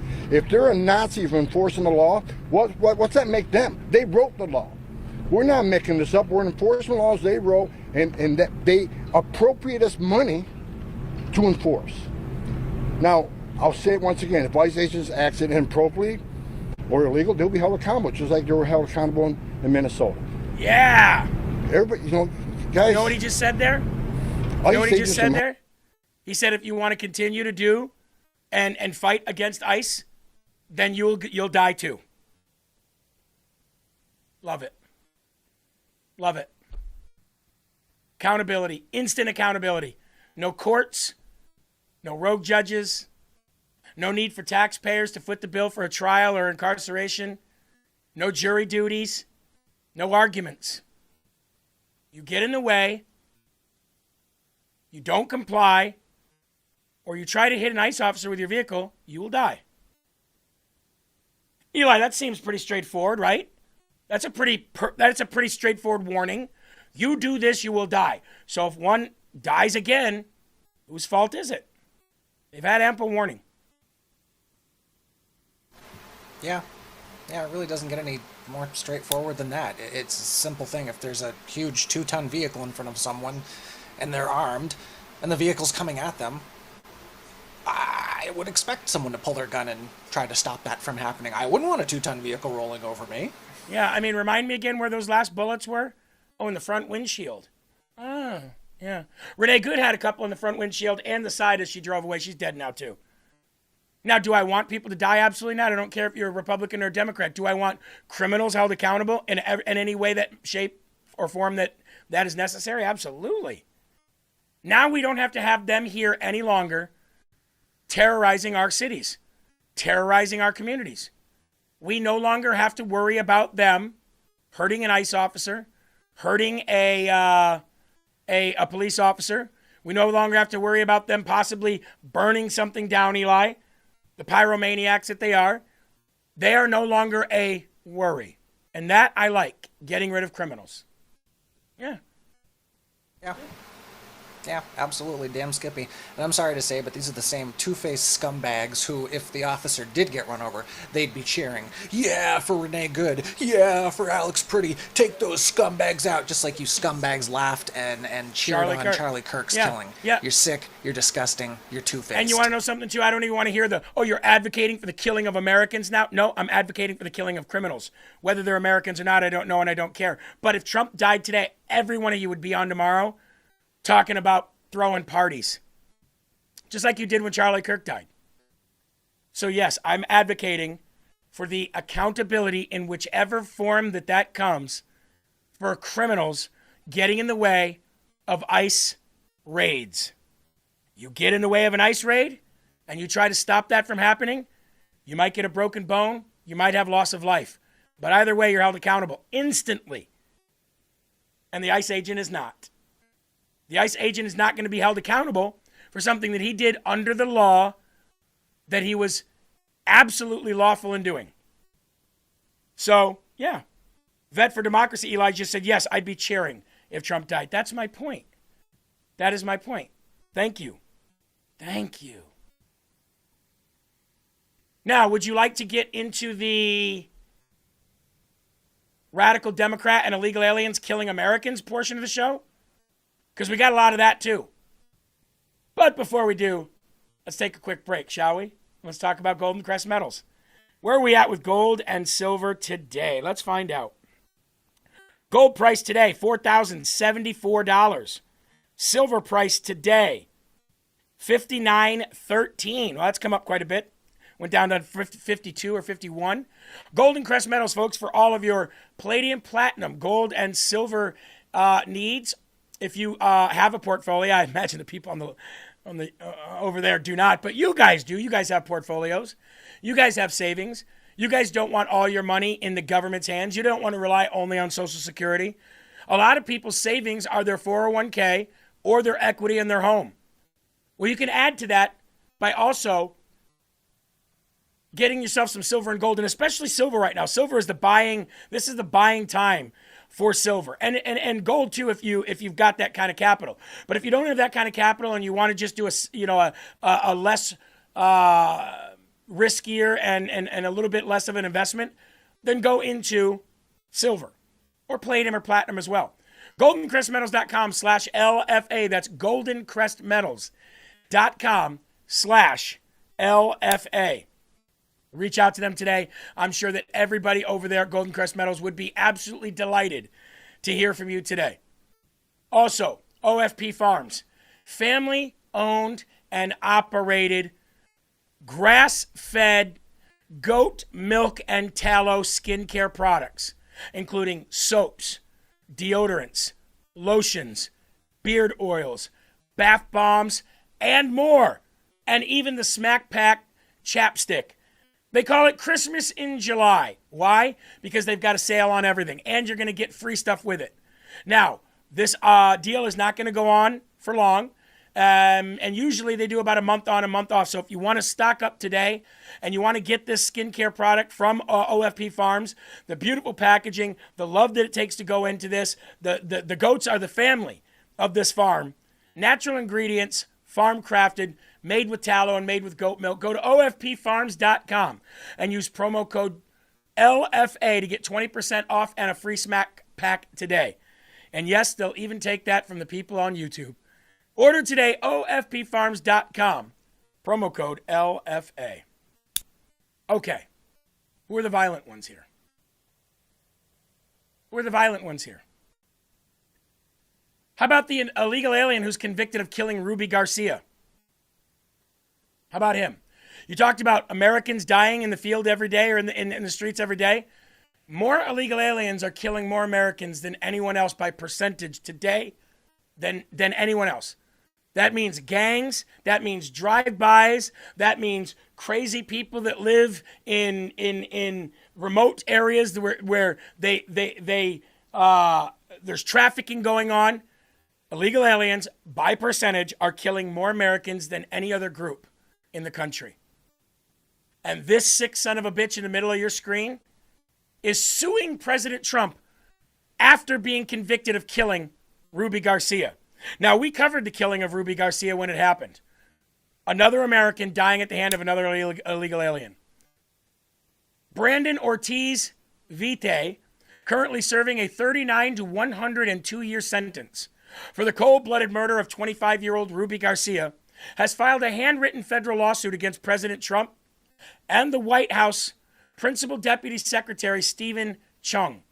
The illegal alien claims that Trump humiliated him and turned his life into a nightmare. Oh, no, you don't say. Trump humiliated you? Your life is a nightmare because of something that Trump said, not because your illegal alien, third world, disgusting ass came over here and killed an American citizen, not because of that, right? Right, your reputation couldn't be tarnished and your life couldn't be nightmarish unless President Trump said something about you. Oh, no. I hope you rot in hell and I hope you die a very painful death. Absolutely. In March of 2024, Ortiz Vite, an illegal alien from Mexico who had already been deported under the Trump administration in 2020 after a drunk driving arrest, snuck back into the country and on March 22nd of 2024, shot his girlfriend Robbie Garcia multiple times in the head during an argument, dumped her body into the shoulder of US 131 near Grand Rapids, Michigan, and fled in her car. He later turned himself in at a church and confessed. Wow. He had been ordered removed by the immigration judge and physically removed to Mexico on September 29th of 2020, only to re-enter illegally under Joe Biden. Trump visited Grand Rapids days later and rightly highlighted the case as a prime example of the deadly consequences of open borders and illegal aliens. Campaign ads featuring the killer's mugshot and status as an illegal alien who had already been deported aired nationally. Ortiz Vite now says that public exposure of his name and who he was and what he did shattered my dignity, labeled him America's problem, and made him a, quote, target in jail. Oh, you should have already been a target in jail. You should have already been a target in jail. I'm sure that President Trump talking about you didn't make you a target. See, there's two people that are targets in jail.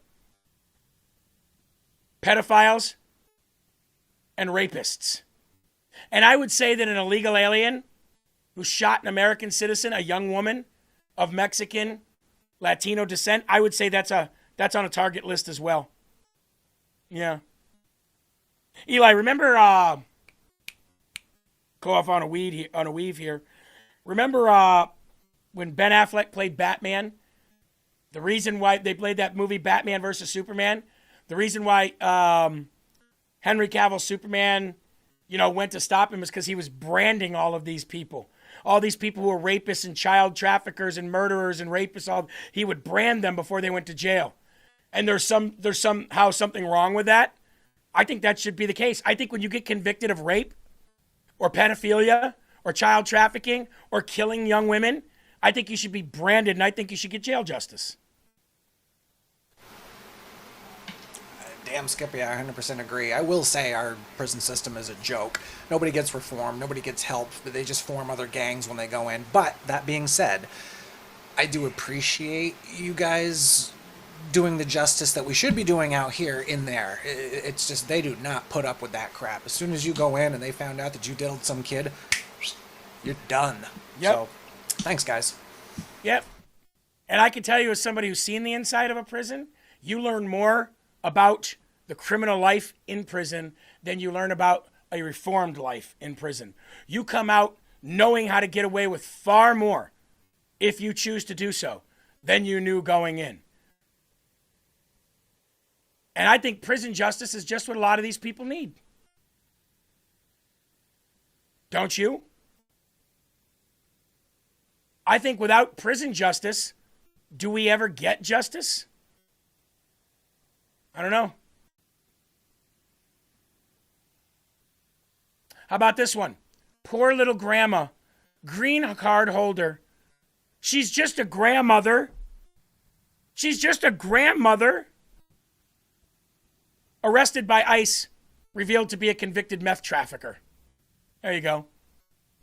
Following public attention and concern for residents, the Department of Homeland Security released new details about a woman who was arrested on July 15th by U.S. Immigration and Customs Enforcement in Texas. In a video posted to social media, the incident suggested the woman, a poor little old grandma, as everybody called her, went into a local convenience store asking for help because she was being followed by ICE.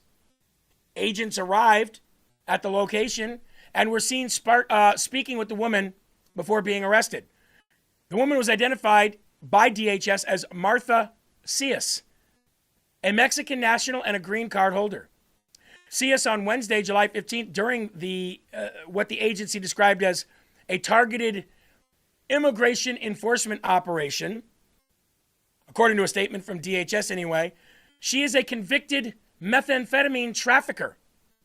Despite how local news attempted to frame the arrest, DHS told reporter Allie Bradley on July 15th that ICE conducted a targeted immigration enforcement operation and arrested Martha Cias, a criminal illegal alien from Mexico who was a convicted meth trafficker. Martha Cias is a green card holder who is amendable to removal proceedings, meaning that if she does something wrong, then even though she's a green card holder, then she can have that revoked and she can be removed, which is what Marco Rubio's been saying for quite some time now. She will receive full due process and has an upcoming hearing. Possessing a green card is a privilege, not a right under our nation's laws. Our government has the authority to revoke green cards if our laws or that green card is the laws are broken or that green card is violated. Under President Trump and Secretary Mullen, ICE is targeting the worst of the worst. Nearly 70% of ICE arrests are of illegal aliens charged or convicted with a crime into the U.S. The other 30% just happen to be round up in the process or found in the process, not specifically targeting and going after those specific individuals. And that's why the left is so mad. They're like, you're targeting people who aren't criminals. Okay? Well, the title illegal alien means you're a criminal. I don't care. I'm not in this whole worst of the worst camp. Illegal, criminal, gone. Illegal, criminal, gone. It's that simple. If you are here illegally, or if you came under the Biden administration in an illegal way, which everybody that came over here under the Biden administration did come illegally, Biden suspended immigration policy and immigration law to allow you in. It doesn't work like that. Mayorkas should be tried, and maybe he will be someday. It doesn't work like that. If you came in under the Biden administration, you're here illegally. It's that simple. And if you overstay a visa, you're here illegally. If you violate a law while having a green card, you're here illegally. If you overstayed a work permit, you're here illegally. There's a lot of illegal aliens to get rid of. Is sparking concern. Take a look. The incident happened Wednesday morning at an Allsup's convenience store in Chaparral. Video posted by FitFam2 Instagram indicates that the woman went into the store asking for help after she believed she was being followed by ICE agents. A short time later, Immigration and Customs Enforcement and Removal Operation agents can be seen speaking with her. A person in the Instagram's comments who identified themselves as a woman's daughter claimed her mother has lived legally in the United States for more than 35 years and had stopped for gas while on her way to a chemotherapy appointment. That person also claimed agents asked for proof of the appointment, and according to the family, the woman's doctor immediately provided the documentation and agents were reviewing the information.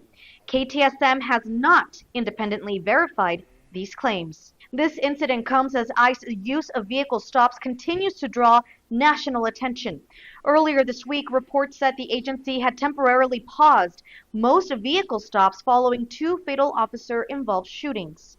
But on Wednesday, President Donald Trump said Immigration and Customs Enforcement officers should continue making vehicle stops despite those recent shootings. KTSM reached out to the Department of Homeland Security to clarify what this encounter was and to shed more light on their guidance on vehicle stops. We have yet to receive an answer. To keep updated with this story, make sure you're following KTSM.com. So there you go. Bye, Granny. Grandma got run over by an ICE agent, by an ICE truck, trying to peddle methamphetamines. And now that Granny's gone and she's deported. And we got a lot more to go, right?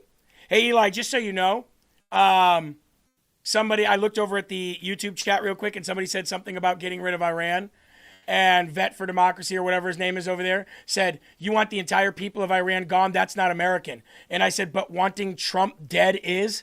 And he said, yes, Trump is detrimental to America. So I screenshot that and I'll be emailing that to Department of Homeland Security. I really hope you don't go around telling people that you're a vet for this country's military, because that's just pathetic. Yeah. Yeah. Oh, by the way, that's illegal too. Stolen valor. That's illegal too. What do you guys think here on YouTube? I mean on Rumble. Should I send that screenshot to the Department of Homeland Security, to the FBI, and to the Attorney General? What do you guys think? Because people calling for the death of Trump inside of a thread, that is also considered to be, a no-no. What do you think? Let's pull up the Rumble chat. I got it screenshot. Should we try to hold these people accountable? Should we send this? Just to, maybe they just want to have a talk, right? Maybe they just want to have a talk. Absolutely, yes. Send it. Retards on ScrewTube. Send it, Jeremy. Yes, sure, why not? Yes, absolutely. Yeah. Maybe I should send it out in a newsletter to everybody, and everybody send it in.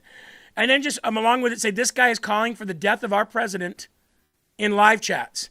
Says it's okay because it's detrimental. He's detrimental to the country, and this guy's claiming to be a vet, so if he is, it's even worse. Eli, I think we should, you know what? We're going to send it.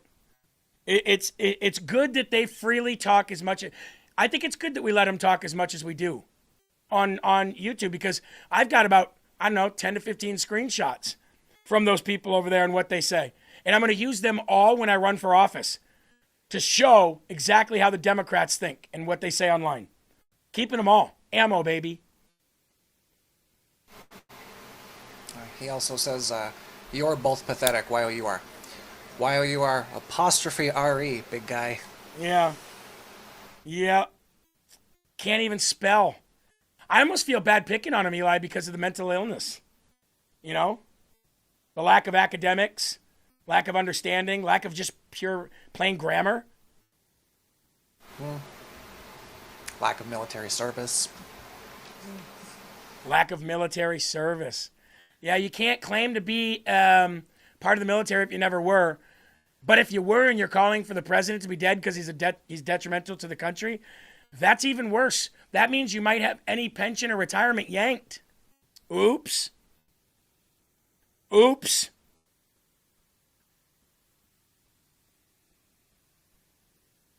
Jason says, Jeremy, he's a real veteran. He's got vet issues. The leftists use him and get him all riled up. Well, now he's going to be a vet that loses his benefits. Shouldn't do that. Don't do that. I will send it. He's begging me to send it? Okay, perfect. I'll send it. Soon as this show is over. And let's see. Let's also screenshot his actual page. Let's go to his channel. I'll screenshot this. Oh yeah, he does look like a lefty vet for sure. Father, husband, Army retiree, F MAGA. Okay, well I've got it screenshot. Now we know exactly who you are. And Rumble FBI should be able to find you pretty easy. Yeah. He says, come after me and see what happens. I'll screenshot that too. Come after me and see what happens. Well, you might be joining Renee Good and Alex Pretty. Maybe you'll have tea time with them. I don't know. We'll see. Tom Homan also went on NBC. Is it NBC? No, it's CBS, isn't it? Yes, CBS. Margaret Brennan, right? Margaret Brennan on Face the Nation was having a little tit for tat with Tom Homan. And, Margaret is, I don't understand. I don't think she's going to have a job very much longer. Every time she brings somebody on, she gets it wrong. She has the facts wrong, and she gets absolutely obliterated, whether it was Vivek Ramaswamy, whether it's J.D. Vance, whether it's Tom Homan, whether it's Stephen Miller. Every single time somebody comes on Face the Nation with Margaret Brennan, they end up making her look stupid. I guarantee you they don't renew her contract when her contract is done. Guaranteed. With President Trump's border czar, Tom Homan. Welcome back to Face the Nation. Thanks for having me. Mr. Homan, we saw that 2 immigrants were shot in the span of a week. There was that one in Maine that was fatal just days after, another one in Houston. We also saw that man fleeing agents in Florida who then was struck and killed by a tractor trailer.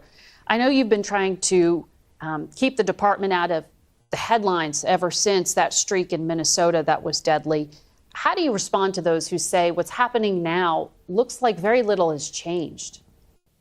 Well, first of all, we'll wait and see what the investigations, how they play out, right? Because, I don't want to get ahead of investigations on who's at fault, what exactly happened. Because we all know when these investigations happen, there's going to be cell phone video, there may be city cameras. CCTV. Of course, then you got witness statements and affidavits from the officer. Yep. And witnesses. So we got to let the investigations play out. So I don't want to really comment on investigations themselves, but I think Mark Wayne Mullen took some action and in concern of safety of the agents and how we do operations, and that's why he did that that pause on enforcement on vehicle stops. But my concern is I've done this since 1984. My concern is I think a lot of the rhetoric that you see every day, especially in sanctuary cities and at these protests that resist.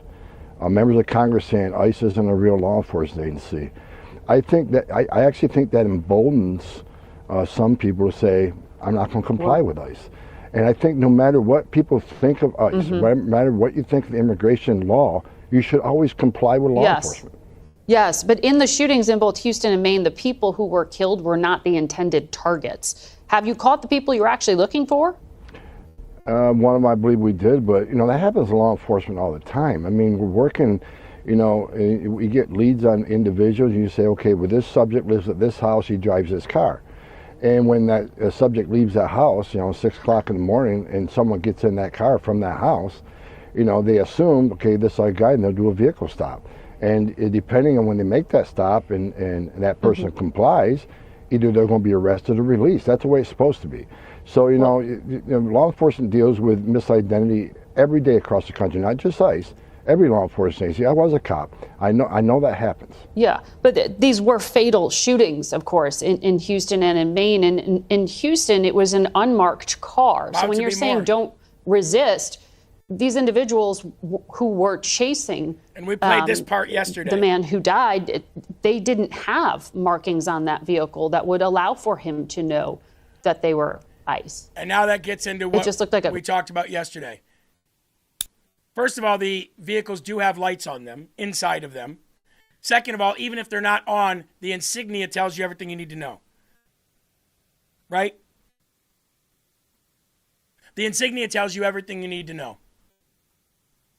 If these people will continue to die. I'm not saying I'm calling for them to die. I'm saying they will continue to die if they put themselves in that situation.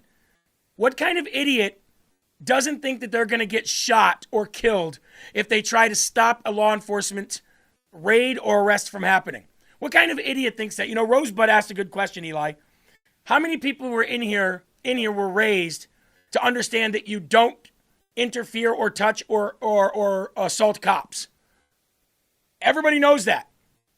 So if you're doing that, you're either stupid, brainwashed, or asking to die. Period. Now, Eli, over there in that chat, I said, anybody else want to talk about Trump's life in a negative way? I'll screenshot you too. One person goes, oh no, not a screenshot. I'm so terrified, my legs are shaking. I said, then say something about the president's life. Go ahead. They won't now. Matter of fact, I see Vet pretty much gone out of there. What happened? Did your balls drop off? You see, part of the reason that we have YouTube open is to hold you accountable for the things that you say. Like I said, I'm screenshotting things from YouTube every single day to use in my campaign to show Iowans how crazy Democrats actually are. Calls for violence, violent rhetoric, hateful rhetoric, all the things that you guys say about us, I'm screenshotting everything that you guys say. And I will use it, and you're going to help me win. Thank you. Thank you.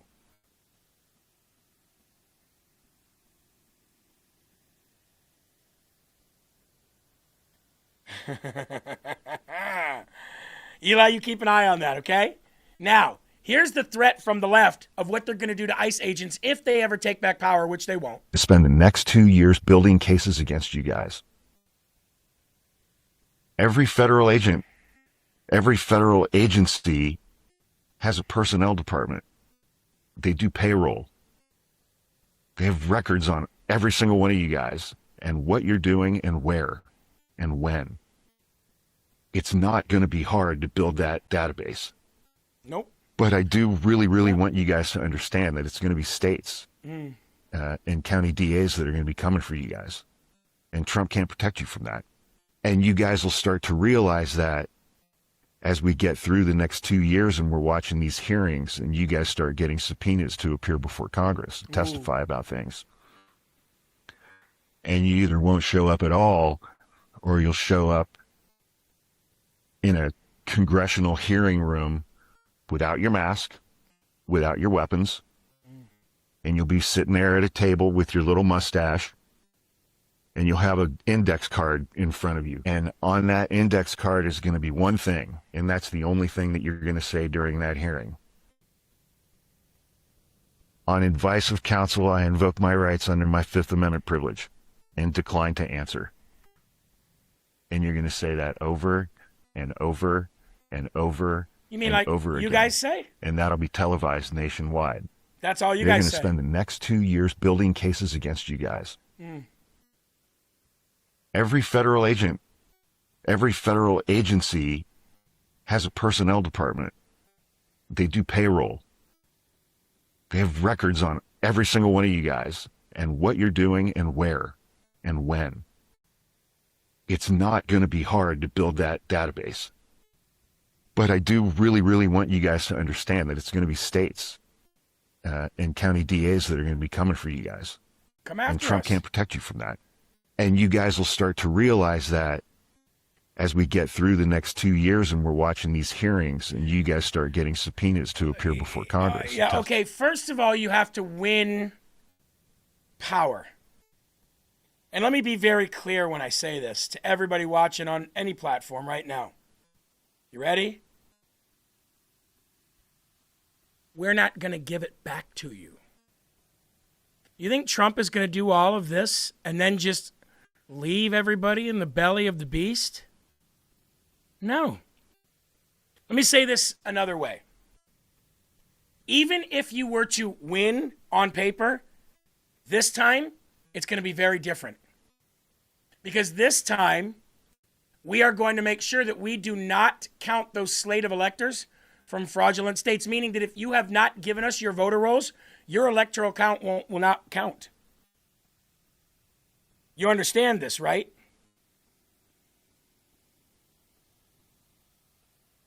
We're not giving it to you again. You could say Trump's going to steal it all you want. No, we're not going to hand it over to you ever again. You're going to have to actually win. You're going to have to comply with the executive order on the mail-in ballot stuff and the voter rolls. You're going to have to, because USPS will not deliver any mail in your state that has mail ballots with it. You're going to do everything that we say to do. And Trump is not going to just hand it over to you again like he did last time. It's not going to work that way. And you're not going to be able to do anything about it either because you don't have any testosterone or guns. The only guns that you have are the trannies. That's it. And the rest of you have shotguns. You're too scared of Armalite rifles. You're too scared of AR-15s. You're too scared of those scary-looking rifles. So again, I'll tell you, you're not getting it back in order to do that. Cindy just donated $50. Eli in the Rumble Rant said, "I love that you make time for the research day in and day out.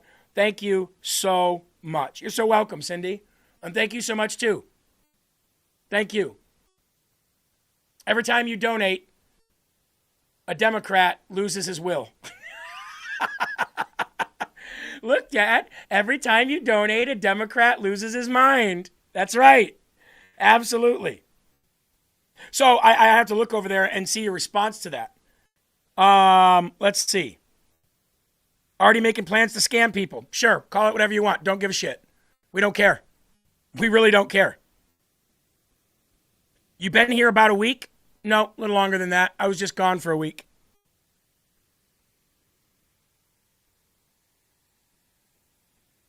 Did Trump say he would stop the Ukraine war overnight? Yeah, he did. Didn't do that. That's one thing we don't like. Nobody donated, bro. There's no pop-up. You're on the wrong channel. Dipshit. Talking about Rumble, where there's thousands of people. Not like this over here on YouTube. Nobody cares. You remind me of a closeted gay person. Uh-oh. There you go again, downing your gay people. What if I was in the closet? What if I was gay? What if I was gay and I was in the closet and you were bullying me like that? Eli, that goes against everything that they say. At my most vulnerable time, being in the closet, you're going to bully me from the left? Wow. Wow, that's accepting. They just can't help but get some of that love and tolerance all over you. Yep. He also ended 0 wars, actually 8 of them. You can, and Google will even tell you that. Actually, let's do it together, shall we? Eli, I'm going to pull up Google here. This is the fun part of the show, okay? This is when I like to have fun with idiots. Let's see. How many, and this is Google, by the way, how many wars did Trump stop so far? Let's see what the anti-Trump website says. Let's see here. The wars and conflicts that have announced ceasefires because of President Trump. I'll pull this up for you here. Let's see. Here we go. Wars and conflicts frequently cited by the administration include Israel, Hamas. Trump announced a ceasefire, but conflict and hostage disputes have remained highly volatile. The Democratic Republic of Congo and Rwanda brokered a border agreement, but armed rebels groups were excluded and violence did continue. But with the actual countries, not the rebels, stopped. India, Pakistan, brief ceasefire was negotiated, but India disputed the U.S. role in the peace process, still ended the war. Cambodia and Thailand negotiated a ceasefire. Israel and Iran. That one's still ongoing, I'll give you that. Armenia and Azerbaijan. Egypt and Ethiopia. Serbia and Kosovo. Wow. I guess even the anti-platform of Google disagrees with the left. LFA TV is now number 4 on the live leaderboard on Rumble. God bless and thank you. Army Dog said, here's $100 for Vet for Democracy on YouTube. Every time somebody donates, a Democrat loses his will. Army Dog, $100. Thank you so very much. Here's one. Freedom Bobby, Eli, $25. Great job, Jeremy. And sorry I've not donated in a while. I've had major setbacks in my surgery last month. I'll send you the $25 back. 25 cents would have been fine. But thank you, Freedom Bobby, and we hope you get better soon. God bless you. But Eli, what do you think of that? Even Google says that he stopped wars and saw some ceasefires happen in all these places. Wow, weird. Well, I don't know, man. I'm seeing over on YouTube lies, lies, lies, lies, lies, all lies, lies, lies, and they're from the same person. Who's back? Yep. Lies. Ease tensions through economic normalization agreements, Serbia and Kosovo. Averted military conflict over the Nile Dam, Egypt and Ethiopia. Secured an economic territorial agreement, Armenia and Azerbaijan. Wow. Said I didn't read it, so I had to read some there for you. Sorry. But Eli, that's a classic show me proof, and then you show them proof. Well, that's not proof. Those are all lies. Lies. SAVE Act. Does it need to be passed? Absolutely. Does it need to be passed to win the midterms? Absolutely not. But it would be nice.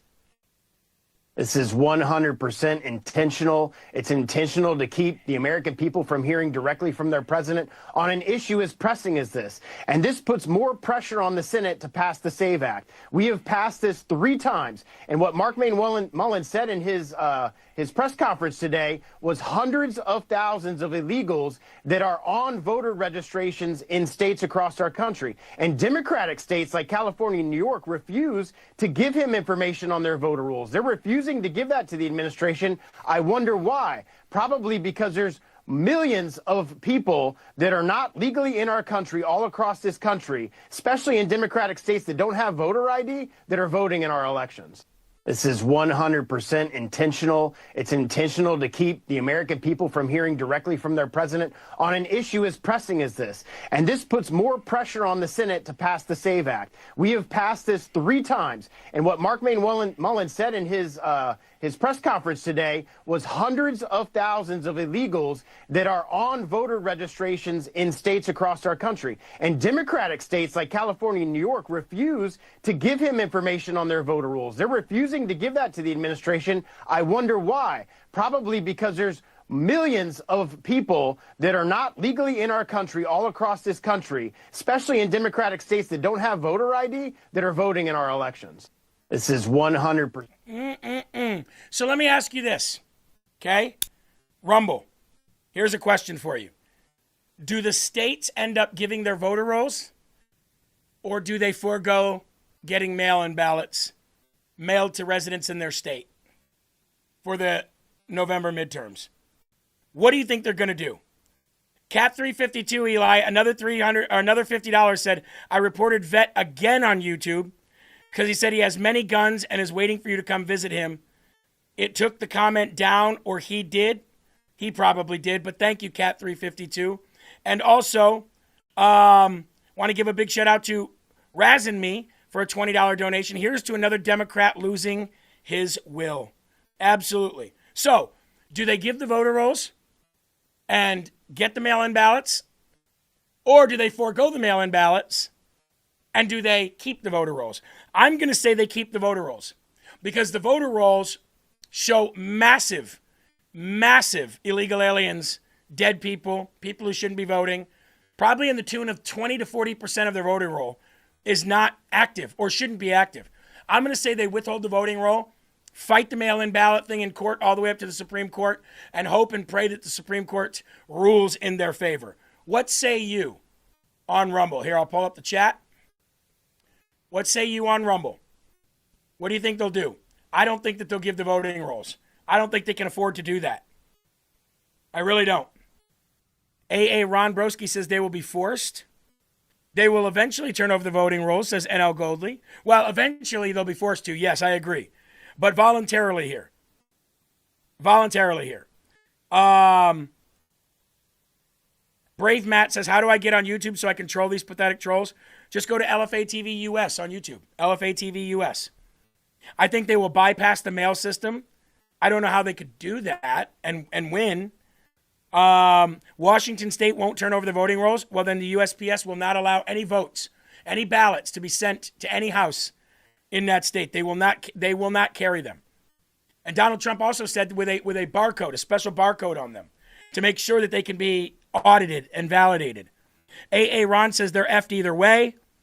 I know Michigan will fight like Iran defending their nuclear dust. They will. Not just illegals, but non-citizens, people here on visa. Absolutely. Some will cave, but I doubt California will, said Army vet's wife. Charlotte Corey says, I believe they won't till they have to. YouTube sissies, come to Rumble if you dare. They won't. They won't. They'll be muted here on Rumble quick.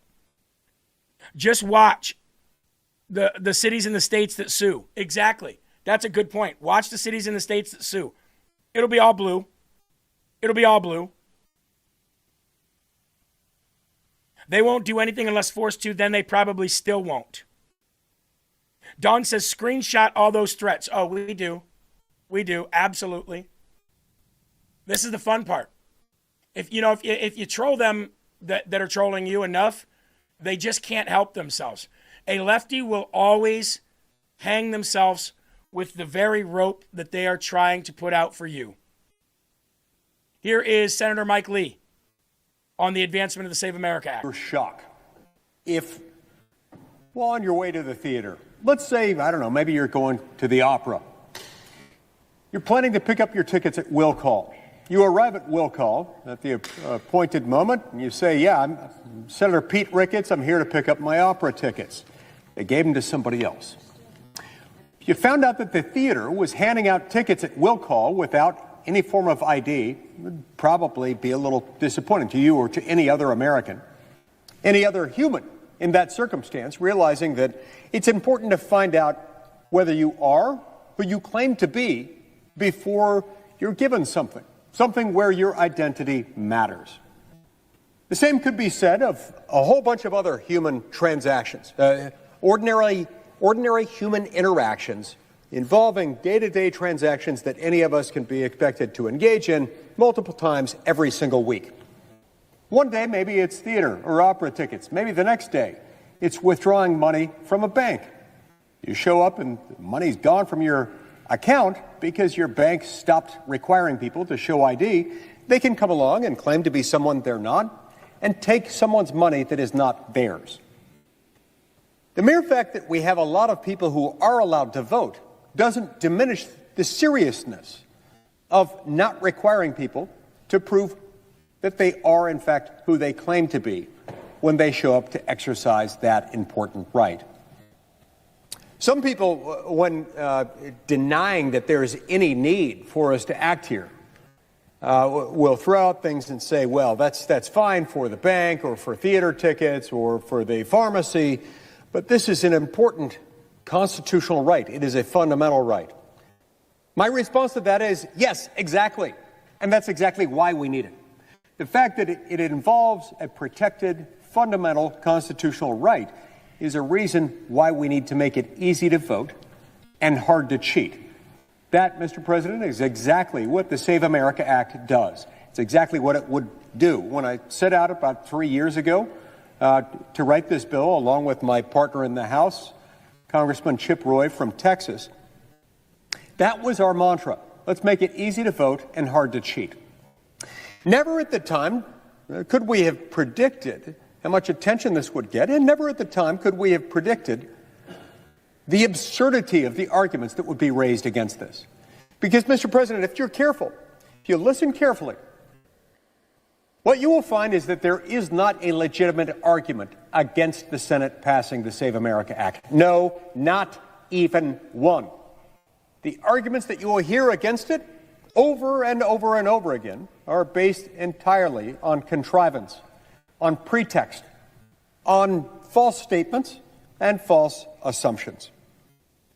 Look, at the end of the day, the Save America Act is about reestablishing and restoring trust in U.S. elections. That trust needs to be restored, especially in light of facts that we've discovered just over the last few days. As of Friday, the Department of Homeland Security announced that there are 278,000, that's over 250,000 non-citizens registered to vote in U.S. elections in just 4 states alone. Exactly. This doesn't count all of them. This is 278,000 non-citizen votes just in the states of California, Pennsylvania, New Jersey, and Nevada. Now that, Mr. President, is a problem. When you add to that the other states that have refused to cooperate, that have made it very difficult for us to... 275,000 illegal voters in 4 states with 1 audit. Shouldn't all of us want them gone? Shouldn't everybody that's watching right now want 275,000 people that should not be in the voter roll off the voting roll? Whether you're Democrat or Republican, isn't that what you should want? What's the problem? All we want to make sure is that your voting rolls are clean. If the IRS comes to your house and says, or, sends you a letter and says, hey, we're going to audit you, you don't say, no, you're not. I'm not giving you any information because I don't believe that you have the right to audit me. You're going to go to jail. Same thing with your voter rolls. Your voter rolls need to be cleaned or else you have fraudulent elections. If you don't use it in a fraudulent way, then you would say, here's our voting rolls. Please take a look at them. If you release anybody's pertinent information that's a citizen, then we will sue you. Okay, boom. And you know what? Do we need to pass the Save America Act? Not really. Because the executive orders are already being upheld anyway by court, D.C. Circuit Court of Appeals, and the Postmaster General from the USPS already said they're not delivering the ballots to people who don't turn over the state's voter rolls. So, won't have a problem there. Already can't have men and women's sports thanks to the Supreme Court ruling. We just chop it up and get all the wins anyway. It's that simple. Maybe the Democrats, maybe the left would be more apt to help pass the Save America Act if we attach stupid, crazy, worthless, retarded things with it, like Brandon Gill said. If any of our friends on the other side of the aisle who have so many great ideas for where our government money should go would support the Save America Act if we attached perhaps funding for puberty blockers for 3-year-olds to it. Yeah, there you go. What if we attached a provision that defunded the police? Would they support the Save America Act then? They're talking about national security. Instead of funding national security, what if we defunded America's military? Would we get support for this reconciliation bill then? What if we abolished prisons? What if we abolished the Senate as the Democratic Socialists of America are proposing? Good question. The new leaders in the Democrat Party. What if we gave food stamps, Medicaid, and free housing for illegal aliens, the things that the other side of the aisle shut the government down over last fall? What if we provided funding to give teenagers abortions without parental consent at taxpayer expense? Would that get our colleagues on the other side of the aisle to support this bill?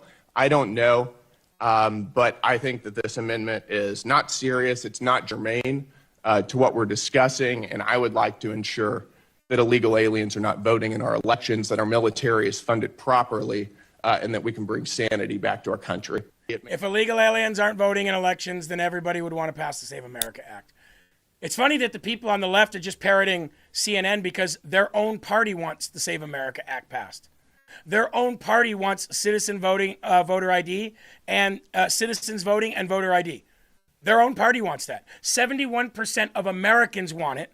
90% of Republicans want it. And maybe it's even more than 90%. And around 70% of Democrats want it. Independents want it as well. Everybody wants voter ID. Why wouldn't you want it? Why wouldn't you want to make sure that you're a citizen to vote? Everybody wants it, including the left. The only left that doesn't want it is the left that's worth nothing. The ones that are chiming in on the live chats in here, that don't have jobs. We already showed you all the proof that you need, regardless of the millions of different... We've already went through this 1,000 times, and we couldn't go through it 1,000 times again. We can go through all of the recounted ballots. We can go through the machines that were hooked up to the network. We can go through the switched votes that we saw in real time with Javon Hutton Pulitzer while he was in a hearing, showing in real time that the machines were hacked and flipped, showing it during a hearing. We can do all that. But the easiest way is just look at that graph. Just look at the graph. President Trump was pulling away all night long. Biden was getting less and less of the vote. President Trump was widening his lead, and then they stopped it. All votes stopped in the middle of the night, which never happened before ever in the history. And then when we woke up the next day, every vote that came in was for Biden, 0 for Trump. Literally, the voting trend went like this, and then straight up for the win. That is mathematically impossible. And we've said that 1,000 times. How anybody can't just do simple math. You can't have mathematical impossibilities of all votes coming in when everybody stopped voting and every vote came in for Biden and none for Trump. You just can't. Ask a math teacher who understands trends and analytics. They had many people go on the stand and tell you that's not possible. That's not possible. That's not possible. But you ignored it. You kept ignoring it. And now it really doesn't matter because we're in charge and you're not getting it back. That's really all that matters, Eli. We don't have to litigate 2020. That's fine. Who gives a shit? We're there now and we're not giving it back. And if he wants, he'll be president again. What are you going to do about it? You going to stop it? Who? The military? Who's going to stop us? You can sit here and call us stupid all you want for trying to relitigate or talking about or showing proof that we showed, not talked about, showed for years, or we can just end it all by saying, look where we are. We're in charge. You're not. And you're not going to be in charge again. Mark my words when I tell you, you cannot take the House, the Senate, or the White House again. We're not going to let you. And we'll leave it at that. Court rules that Texas can now bar illegals from getting in-state tuition as well. So now we have Trump debanking them. The states tell them they can't get in-state tuition. What do they have to stay here for? Starve them out. Stop giving them equal opportunity as Americans. They don't get it. They never will. ASAT Eli says, y'all think you're keeping the office after 28? Yeah, we do. Absolutely do. Because we will piece out the Save America Act from now until then, and it will be law that no mail-in ballots and voting on the same day will be a law. And then you can't count votes for weeks and win. That's the only reason Democrats ever win. Yes, absolutely, we're keeping the office in 28. Regardless if Trump keeps it or it goes to Vance or Rubio, you're not getting it. You think that Trump is going to do all of this and then just hand you back power? You can't be trusted with power, so you can't have it. What are you going to do? Assat, you clearly have not watched. You're new here. You clearly have not watched. We've shown, I'm not even going to argue with stupid pieces of shit like you. We're in charge. You're not. We won. You lost, and you're not getting power back, and you're too weak to take it. Bottom line. Right? Good. Glad we're on the same page here. Now they're not getting in-state tuition in Texas. So we'll just keep removing these illegal aliens, taking more power from Democrats, and taking the country back to the Constitution the way it was meant to be. And then when the Democrats come back to the middle and actually win an actual election, then we'll give you power back. How about that? You guys have destroyed the Constitution so much, nobody's living in it anymore. Nobody's living under the rule of law anymore.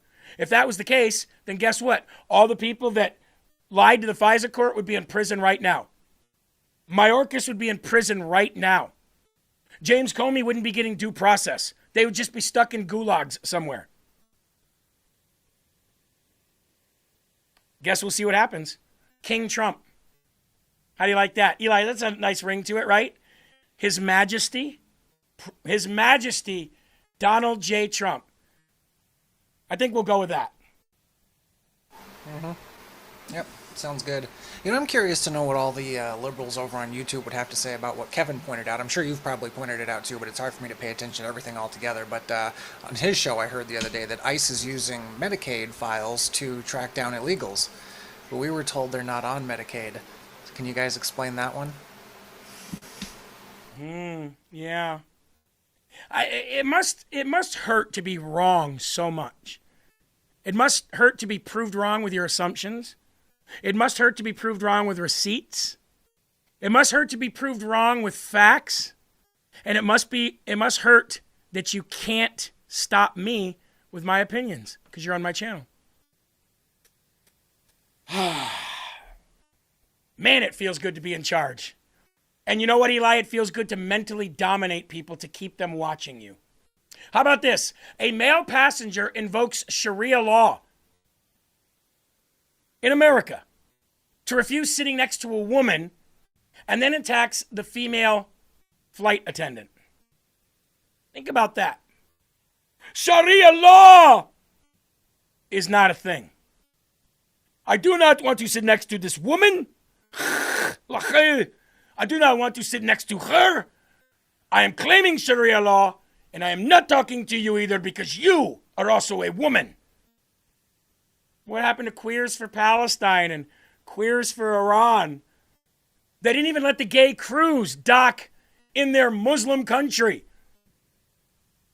But I bet it must be Trump's fault, right?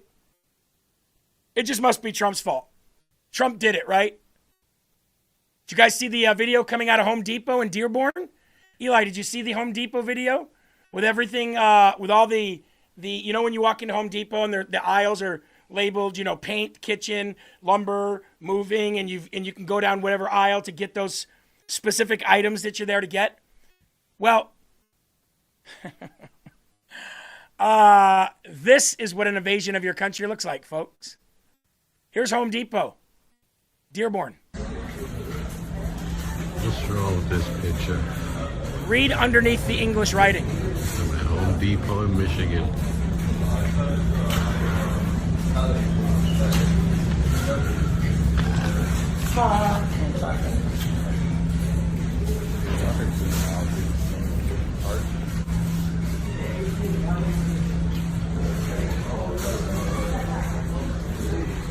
I guess that spells bath.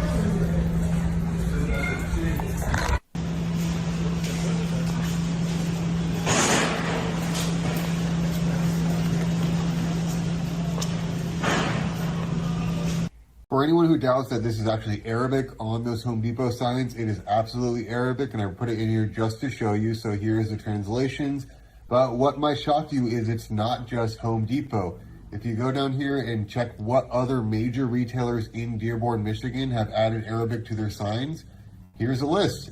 Home Depot, Walmart, Target, Costco locations near Dearborn, Kroger, Albertsons, so even our grocery stores over there are adding Arabic. So this is not good. This is not assimilating. This is not learning our language. This is taking over. So let me add to my belief system here for the people who don't know. Islam is not a religion. Islam is 100% a terrorist organization. And its current modern text and modern Quran, meaning the modern version of which you can read, you can go read it in English. And all you have to do is put different hadiths and sirahs into basically a comparison against that and say the Muslim Brotherhood or Al-Qaeda or ISIS, and the same things that they say, they get out of that book. So that book is worldwide terrorist propaganda. Hindus aren't out killing everyone. And when I say everyone, I'm not talking about a targeted group of people. I'm talking about everyone. Hindus aren't going around the world and literally tearing up every country that welcomes them in and raping everybody. Hindus aren't the ones that made Sweden the rape capital of the world for like 4 years running. Christians sure aren't doing that. Christians aren't tearing up and destroying every single place that they touch and making it look unrecognizable and look like a third world desert shithole. That's where Buddhists aren't doing that. Muslims are the only ones that are a cancer, Eli. Muslims are the only people worldwide that are cancerous, that destroy everything that they touch. So no, I don't look at Islam as a religion. It's definitely not a religion of peace. Read the Quran. Where do you think that they get Sharia law from? And here's a Somali refugee who blew the entire welfare racket wide open, and he's blowing the whistle now. Check it out. Me. There are much deeper issues. I've moved into the U.S. And in Maine about 11 years ago, and basically the first question that members of my community asked me which tribe, I belong to, and when I mentioned, so I fell into that category. So there's a deeper tribal rivalry going on in the community, much larger than anybody can actually imagine.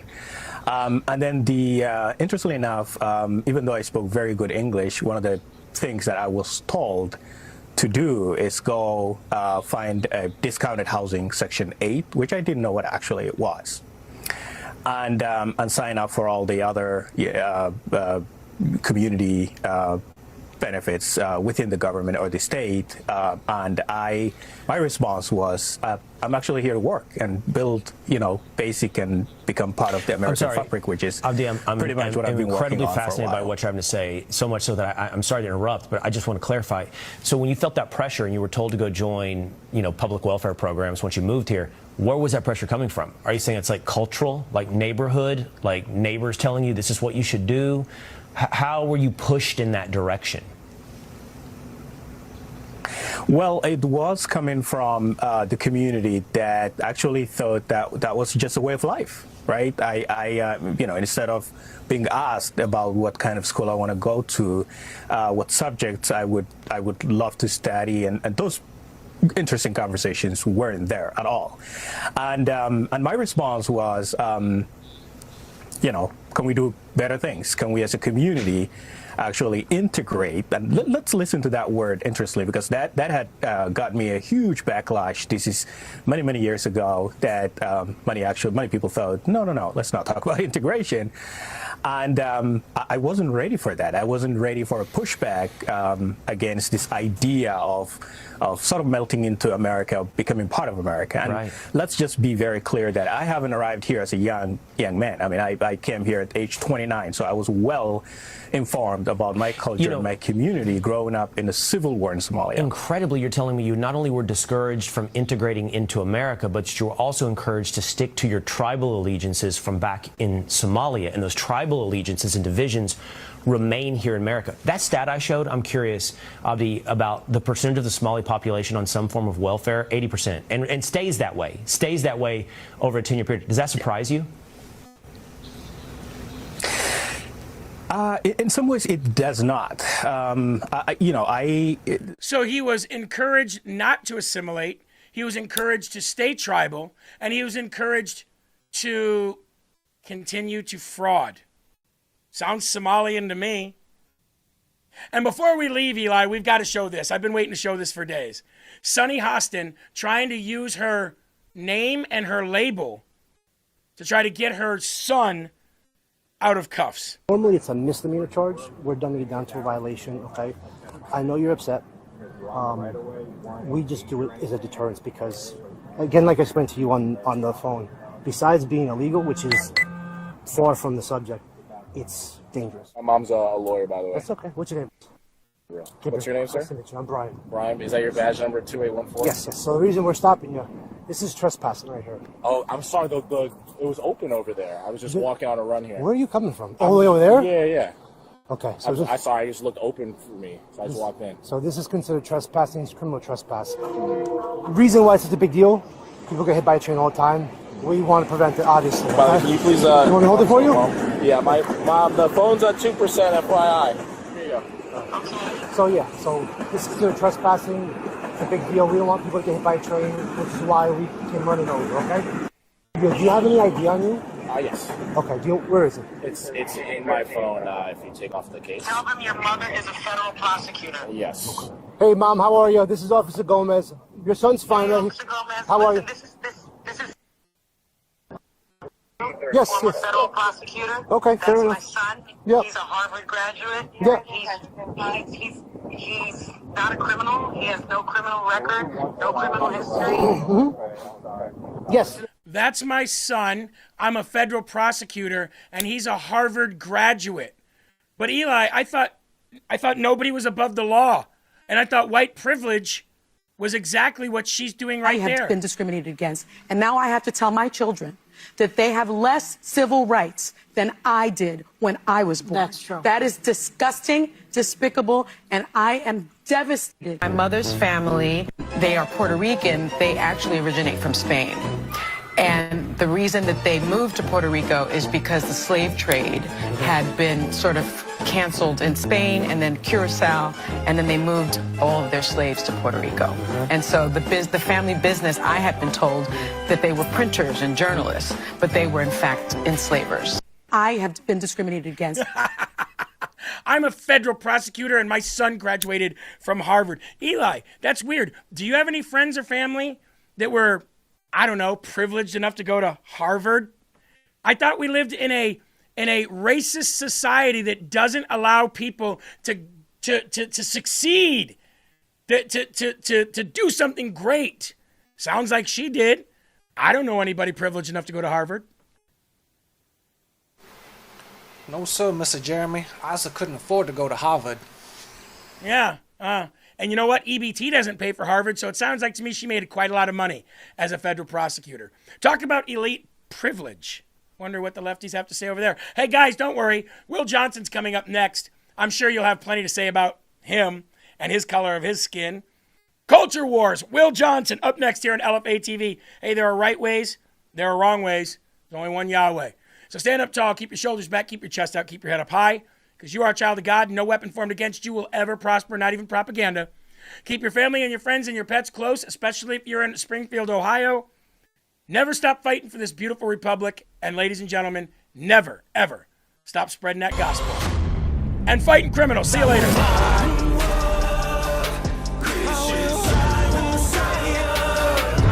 I wear the armor of God now. I wear the armor of God now.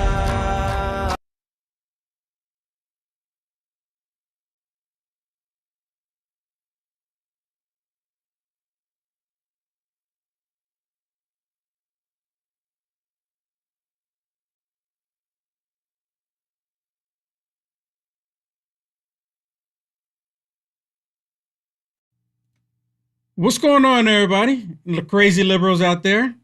This is Will Johnson, and we are in the Culture Wars. Let's go.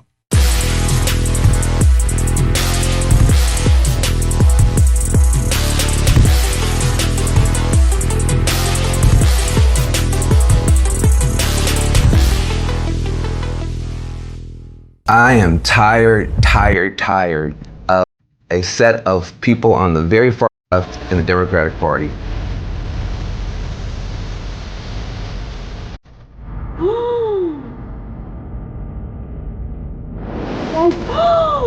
Oh my God! Oh my God! Oh my God! Get away from there! Oh my God! Get away from there! No! Get away from there!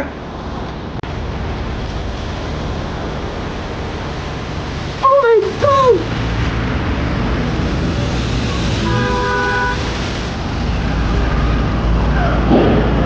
Get away! Oh my God!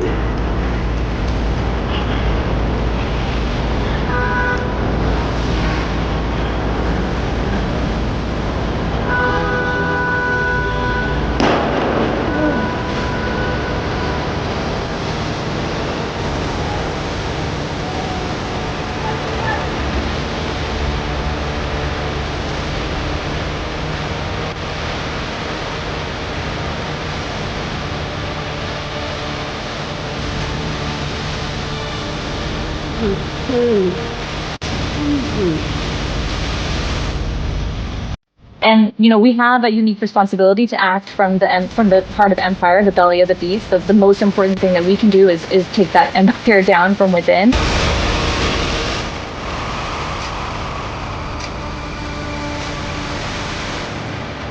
I'm not living in communist America. Not living in communist America. What's going on, everybody? Thank you so much for tuning in. If you haven't already, please bless us by hitting that thumbs up. Actually, smash that thumbs up. Share the video. We are live from Texas. And the Socialist Communist Democrat Party is on total collapse. They're collapsing right before our very, very eyes. And I like it. I'm so joyful of it. I'm so happy about it. Our great producer, Eli, created this thumbnail. And of course, this is absolutely showing exactly what's happening. You see me in the background laughing there, jumping for joy. One thing that would make me absolutely happy is to see the Democrat Party completely collapse. Never to be existed again. Just be a thing in history, a thing of the past, and take the socialists with them. I only want the Republican Party in this country because only the Republican Party, not that they're the greatest, not that they are all peachy, but the Republican Party is the only party in the United States of America that is actually for everybody. Can I say that again? The Republican Party is the party that's actually for everybody. It's kind of like the American flag. The American flag is for everybody. But the Socialist Democrats, they hate the American flag. None of them won't even put up the American flag for the 4th of July. None of them. And the DSA, the demonic Socialist Democrats of America, Straight up say that they want to destroy the United States of America from within. And if the Democrats get their way, they're going to. See, the Democrats, they've been selecting these out in the open socialists all this time. Now, the reason why I say all this time, because they've been socialists all of this time. It's been no secret about who they are. They've been pushing a socialist communist agenda ever since I've been aware of the Democrat Party, ever since I've been aware of parties. That's what they've been pushing. I mean, if you really think about it, you look at the history of the Democrat Party, they were pushing socialism during slavery. It's the same thing. We're going to take care of you. The slave masters being the government and the black people being the people, and the slave masters saying, we'll take care of you. You don't need to read. You don't need to do anything. We'll put you in a hut. You'll own nothing and be happy. Same thing. The Democrats did the same thing then. So again, there was never a party switch. They like to try to convince us that there was a party switch, and there was no party switch. Well, let me show you David Hogg. And you know what? I saw this video looking at David Hogg, and he's on here. He's a communist himself. He looks like one of the ones that would be wearing those uniforms in the 1930s, 1940s, Nazi Germany. He looked like he would have that uniform on and be happy to wear it, proud to wear it. But it made me think about Marjorie Taylor Greene. Remember Marjorie Taylor Greene? She went on the telly and she was constantly talking about David Hogg, David Hogg. She says nothing about him now. I wonder why. She says absolutely nothing about him. Marjorie Taylor Greene, if you're watching, you're such a disappointment. You lied to me. You lied to me and said that you would never change. But anyways, listen to David Hogg here. Do we want a party that is old, rich, and out of touch? Or do we want a party led by young people like Maylot and Zoran? Do we want a party that's led by cowards, or a party that's led by truly courageous leaders who, when they are voting, ask themselves, well, which special interest is this going to piss off? Because I really don't want AIPAC to spend $1 million against me in my primary, or for Lockheed Martin to not give me my $5,000 corporate PAC check, but instead ask themselves, what is the right fucking thing to do? Whoa. And to my understanding, they got rid of him from the DNC. But he's still out there talking for the Democrats. And the reason why he's saying what he's saying now is because he wants to collapse the current establishment Democrat Party, which, be honest with you, I can't blame him for wanting to get rid of the establishment Democrats. I can't blame him. We in the MAGA Republican Party, we don't want to have nothing to do with the establishment Rhino Republicans. You know, the Rhino Republicans that do anything that the Democrats say. We want to get rid of them. The difference is that we as MAGA Republicans, we love this country. We want the country to prosper. We want everybody, regardless if they like us or not, to prosper in the United States of America, to live your life, be free. The difference is that the socialist Democrats, they don't have that same vision. They don't. They want to control what we think, what we believe, where we work, how much money we make. They want to control everything. There is a huge difference. Now, they'll try to have you believe that, hey, health care for everybody. Everybody should be able to get housing. And I got to thinking about that. They say that everybody deserves to have a house, to deserve to have living space. So if no one is making money, who gets to determine who lives in the mansion?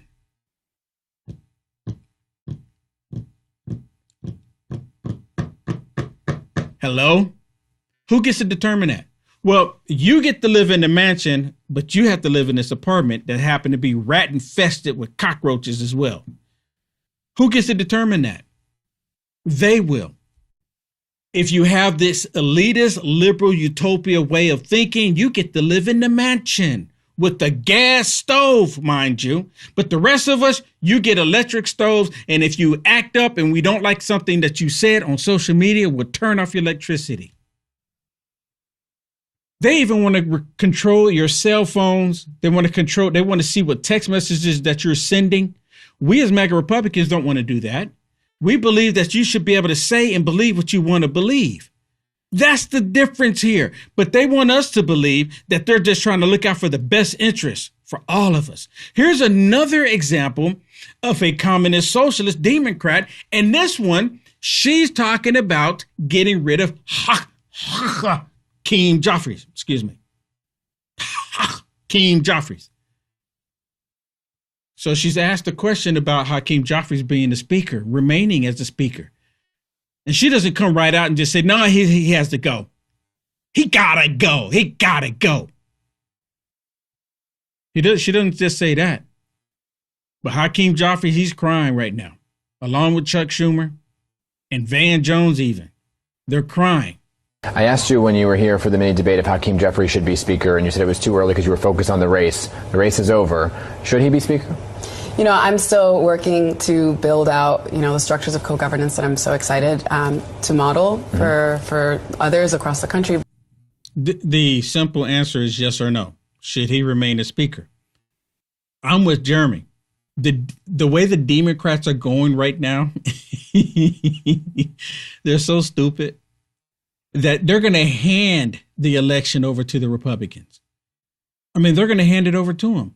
No one in this country in their right mind wants socialism. This has just gone too far for a lot of socialist Democrats. And I'm going to show you that, but listen to the rest of it. For this district in particular, and to have those conversations with the community, because I think the first vote that I make will set the tone for the kind of leadership that this district will have. And I want to make sure that I'm making that vote with the considerations of the community in mind. Have you spoken to him? So I've spoken to many people who are in Washington right now, and I'm just very grateful for those conversations. But him in particular, you're already a politician, not answering the question. Did you speak to him in particular? So I have not spoken to him yet. Of course not. She doesn't want to answer the question because she doesn't want him there. Hakeem, you're an idiot. This is what I don't understand. And this is how Democrats do all the time. And President Trump brought this up in his first term. He said, Democrats, no matter what, they will be loyal to their side. No matter what, they can do something wrong, completely hideous, children involved, whatever it is, but they will be loyal to their side. And that's what Hakeem Jeffries is doing. He's being loyal to these people that are saying, you gotta go. You're next. You're next. Because he's not far left enough. He hasn't become completely radicalized. Now, if he was now look, which is kind of interesting to me because Hakeem Jeffries, he's the one constantly saying the extreme MAGA Republicans. And the reason why Hakeem Jeffries says that is my personal opinion is because he wants violence to happen towards us as MAGA Republicans. Like we're just really extreme. When did it become extreme to love your country? When did it become extreme to want safety and security in your country, in your neighborhood? When did it become extreme to want to be a great nation? When did that become extreme? Hakeem Jeffries says it all the time. When did it become extreme to want children protected? When did it become extreme to prevent men from going into little girls' restrooms? When did that become extreme? Hakeem Jeffries constantly says it, and none of the Democrats disagree with him, but he doesn't go far enough. But there's a lot of Democrats, and y'all seen the one with Bill Maher. Bill Maher says, I'm not going to live in a communist America. And that's where this is leading to for the Socialist Communist Democrat Party. They're leading straight to communism, straight to it. And Bill Maher is like, I don't want to have anything to do with it. Along with Van Jones. Van Jones, and he is far left as they come. I mean, he's a total idiot himself. Listen to Erin Burnett as she's reading a statement that Van Jones put out there. And when I'm listening to the statement that she's reading on him, it didn't trigger me. It didn't trigger me at all. They're trying to say that over on Fox News, they got really triggered by this or really agitated. I forget exactly how they said it, but they said Fox News got really, butthurt about what Van Jones. I'm not really buying it. I'm not, unless it was Jessica, then I could see that. If it was Jessica on the 5, I can see her getting butthurt about what Van Jones is saying. But the rest of us that are sound-minded, thinking, loving, Americans, yeah, we're not butthurt about what Van Jones had to say. A Fox News host went after one of CNN's own tonight, and Van Jones was going viral, in part because of a post that he made over the weekend. It struck a nerve with both the right and the left, right? We showed you Fox, but on the left, well, there was a lot of response to this, too. So let me read in part what Van wrote. He wrote, "I'm tired of being told that to be a progressive, I now must swear allegiance to crazy ideas. I'm a strong Democrat with a winning bipartisan track record. I'm rooted in progressive ideals and policies, criminal justice reform, Green New Deal, Medicare for all, free education, clean air and water. Those are ideas I have fought for my entire life. But some people in groups like the DSA are pushing an agenda far outside those ideals. Supporting Hamas is not progressive. No police, no prisons, no borders is not progressive. Celebrating the murder of Israeli civilians is not progressive. These ideas are," Van's all caps, "regressive." Regressive. Regressive. So, of course, I want you to hear what Van Jones' statement about this, and he's loving all of this attention. I want y'all to listen to what he says here, because he's like giddy. Oh my goodness, they're all talking about me right now. And the white feminist liberal sitting next to Van Jones, she's so happy because Van Jones, being a black man, saying what he's saying in hopes that people were going to recognize and listen to the black voice. Listen, see what I'm talking about. So, Van, your post struck a nerve, right? We saw it strike a nerve on Fox News. I saw it strike a nerve among many on the left. Yes. Okay, for whom some of those things you mentioned have become passionate rallying calls, right? Yeah. But you knew it was gonna. You didn't, Van Jones doesn't walk into a moment like this being like, "Oh, I don't think this is gonna happen." Let me go like this. Oh, why? To you. Why do you say? Because this was necessary. Thank you. This was especially from your voice. Now I'm going to let you respond first because this is about you, and then I can pick up. Especially from your voice. You know, the black voice. Come on. That's what she's saying.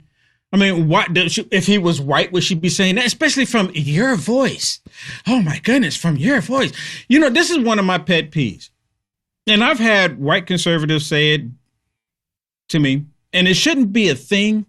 And I mean, look, I understand and I know why it is, because in our society, in the United States of America, when you see somebody black, you automatically think that they're a Democrat, because black people have been deceived to believe that the Democrat Party is for them for over 60 years. And I get it. I get it. But it shouldn't be that way. It shouldn't just because my complexion that I should have a special voice in all of this. The truth should be the truth. Regardless of the complexion, the truth is the truth. 2 + 2 = 4. Those are numbers. It has nothing to do with color. But she's over there, because your voice, your black voice, black voice. And it's always the Democrats that focus on color. It's always them focusing on color every single time. But listen to him. Listen to Van Jones. And he's loving the 15 minutes, he's loving his highlight right now. Like, oh, yeah, the Republicans are upset with me and the Democrats are upset with me. Really? I don't think no one really cares. Democrat. You want to talk about prison reform? I've done it as well as anybody, Republican, Democrats in the South with Trump. I've done prison reform. I never said have no prisons. Where are you going to put the Klan? I've done police reform. I never said no police. Where are you going to put the pedophiles? Who's going to... Okay, she said, where are you going to put the Klan? Well, I mean, where are you going to put BLM? You notice he leaves them out. See, that's another problem I have. They're always talking about white people this, white people that, but they don't want to talk about BLM, Trans-Tifa. They're the most violent. And I would love to have a conversation with an actual Klan member. That's how I am. And the closest I get to it is when I go do Man on the Street. When I went to the No Kings event and talked to these white liberals, that's as close as I've been to talking to these Klan members. The true white supremacists. That's as close as I've been to it when I've gone to these No Kings event. But the ones that want to wear the hood, I want to have the conversation with that person. I mean, I really do. I want to have that dialogue. Let's talk. And I'll probably get more of a conversation out of them than I would the radical leftist lunatic liberal. Because they can't think beyond anything. Nothing. Grab the pedophiles. This stuff is going too far. And part of the thing that has to happen is we saw what happened in the Republican Party when things started going in a nutty direction and nobody stood up. But it's being hijacked by people who are putting in nutty ideas supporting terrorists, nutty ideas saying that we don't need cops in prison. We can't deport anybody even if they rape somebody. Who said this? Chevalier. You see that? So he's talking about the Socialist Democrat Party, that they're going too far left. So essentially, what Van Jones is saying is that the left left him. They left him. And he is complete leftist lunatic. And they're going even further left. When you have Bill Maher, you have Stephen A. Smith, you have Chris Cuomo, and now you have Van Jones. You have other predominant Democrats saying you're going too far. You're going to push people away. And I think two things are going to happen. That some of these people that still have a somewhat of an active brain cell that's on the left, they're going to either say, I'm voting for the Republican. I'm going to hold my nose and vote for the Republican because I cannot go for the Socialist Democrat, or they just won't vote at all. I think that's going to be the two options that they're going to have. See, right now, we have sound-minded people on the Republican side running for political office. Sound-minded people that wants to prevent these sick people from going into restrooms with little girls, right? We don't want that. We want to have a prosperous nation. We want to have a safe nation. We want to have a strong nation. Those of us on the right, this is what we want. We want our families to be able to make a living, own a home, take care of your children, go fishing. My God. And yes, I'm calling out God. We want to believe in our God, Yahshua, Yahweh. We want to believe the way we want to believe. We don't want these socialists. And you know what? I saw a clip and I should have got it. The socialist movement that you see happening right now with the Democrat Party, it is the total rejection of Christ. 100%. I encourage you to try to prove me wrong. It is the 100% rejection of Christianity. And this is the way that they want to go. This is their movement. God has no place in anything. God is the government, according to the socialists. And I think everyone understands that. I think everybody understands that. Here's another one I want to share with you where this white feminist male liberal is Googling over Van Jones, like, Van Jones, thank you so much for saying something. Thank you so much. And again, I don't know who on Fox News other than I can only imagine that it was Jessica on the 5 that was, a little agitated about Van Jones. You know what, Van Jones, I understand why he's getting upset because it's going to hurt the Democrat Party. But I want them to kind of continue. I want them to continue. They didn't figure it out with Kamala Harris. They didn't figure it out. No primary with Kamala Harris, but they just installed her. This is what socialists do. Just install the one that you want. Same thing they're doing in Maine right now. We're going to go through the motions like we're doing a primary, but we need a do-over because, we need a do-over.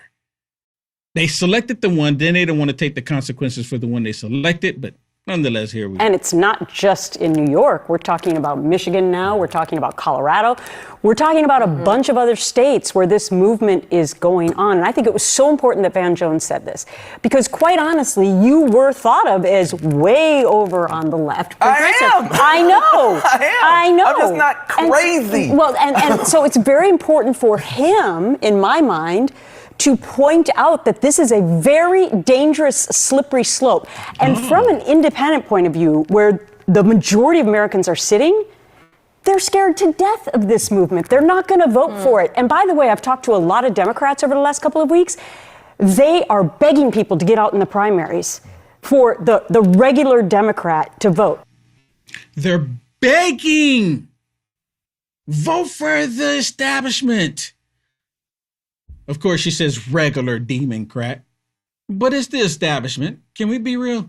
I mean, just go ahead and say that. Vote for the establishment. They don't want to say that word, establishment, Democrat, because people are sick and tired of the establishment on both parties. When people would say it's the same part, it's the same coin, two different sides of the coin, the Republican establishment and the Democrat establishment, 100%. Or the bird with two wings, right? It's the establishment. Now, in this case, President Trump being the MAGA Republican, he's riding that bird. And then you got the socialists, that's the droppings that's falling outside of the bird, trying to catch up to the bird and change what it is. You get that part? They're the droppings. That's socialism for you. But that's true. No one wants the establishment. We're sick and tired of it. Thune, he's part of the establishment. Because if Thune had a backbone, and see this really quick, this was another pet peeve that I had with the Rhinocrats. The reason why I don't call myself a Republican, I say a MAGA Republican or a conservative. But Thune and the rest of them, the reason why I had an issue with Republicans to begin with when I realized what was happening is that they don't have a backbone. They're timid. They're too scared to do something. We are at a crossroad in our country, people. We're truly at a crossroad. We are either going to stand up to this communist regime that they're trying to implement, trying to push onto us, or we're going to fold. And we're going to lose every right that we hold dear. Every right. The grocery stores will close because they'll come in and they'll regulate that. And just imagine when the federal government or the local state government, aka like New York is doing, when they regulate the price of the grocery store, the food in the grocery store, the price is they're going to have no choice but to go up everywhere else. And then people are going to go to the government grocery store, and that government grocery store is going to run out. And then what's going to end up happening, they're going to go to these mom and pop stores or the other big box stores that have the big food in them, and they're going to go confiscate the food from them and say, well, you need to give it to us so we can put it here for the people. Those businesses are going to go out of business. This is the reason why we're seeing a mad exodus from people out of New York. Billionaires and millionaires and want to be millionaires exiting New York. Same thing with California, because they see it happening. They see it coming. No one wants it. No one wants it, but they do. The leftist communist regime is on the verge of total collapse, and they're scrambling all about it. They're scrambling. And their leader, I say that their leader is Mamdani.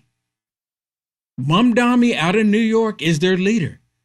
And the reason why he's the leader, because the people that he's endorsing is winning in the Democrat Party. And they feel that, well, hey, if he can win New York, then we can win everywhere else. And we can win everywhere else. But like I said, not all these Democrats are happy with happening. I'm going to show you more when we come back. Remember when you were younger and you used to hear stories, whether it be in Greek mythology or whatever, about the fountain of youth, people constantly looking for something out there that would help them live forever or live longer? Well, kind of got something like that with Fatty 15, and it's not mythological. No, Fatty 15, this is an empty jar right here, but that's your size that you get. That's a 1 month supply. You get a 3 month supply on this deal. Fatty 15 contains something called C15. If you don't know what that is, it's an essential fatty acid that is necessary for your body's cellular generation, meaning that if you have any damaged cells, it will repair them. It'll also change the way your cells age, and you will live longer. C15 does exactly that. Again, if you don't know what C15 is, definitely do some research. But it's Fatty 15, and in each and every one of these capsules that you get in Fatty 15, you're going to elevate your cells, you are going to repair your cells, and you're going to live longer. That's what it does. It slows down your aging process for healthier hair, healthier skin, balanced metabolism, deeper sleep, and 3 times more cellular benefits than omega-3 fish oils. Fatty fatty15.com/LFA, promo code LFA. Save 15% now. That's fatty15.com/LFA, promo code LFA. Thank you very much. Back to the program. AOC has done nothing meaningful in Congress. She's done it all on social media.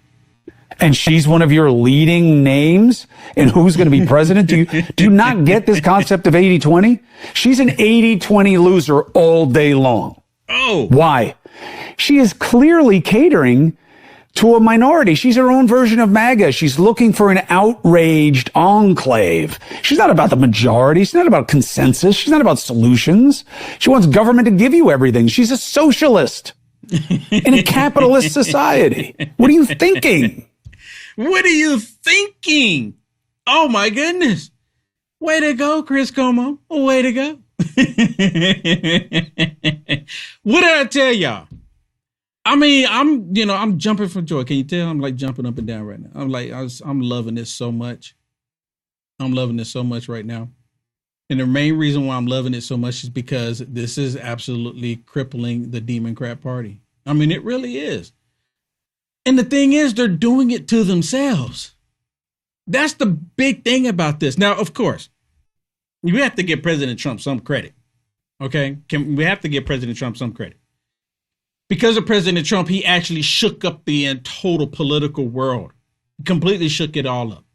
He got people to actually start paying attention. He got people to start getting involved. President Trump, we have to give credit where credit is due. Even radical leftist lunatics like we see with these socialists, they're getting involved because of President Trump. Because President Trump has the country on the right direction. They don't like it. They want to implement their liberal utopia. And they thought it was going to happen with Hillary Rodham Clinton. Then they really thought it was going to happen with Kamala Harris. But they're upset with Kamala Harris because she didn't give them what they wanted. She's a socialist herself, but they're not happy with her because she's like a bag of rocks. Sorry to insult the bag of rocks. But the Democrats, they don't have any issues telling everybody that they're socialists. They're embracing it.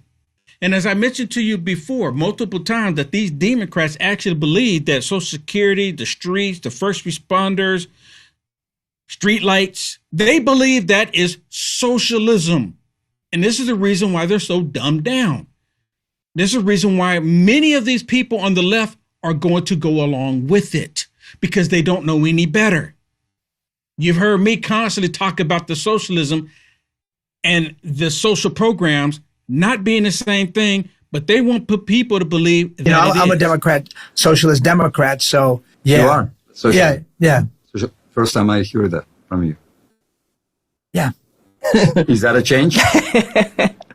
I mean, You'll be voting for Democrats, I'm guessing. I've always voted for Democrats, my whole life. But, I've always had socialist leanings. I've always felt like it was important that everybody have access to the same things. I felt like education shouldn't be a privilege. It's a right.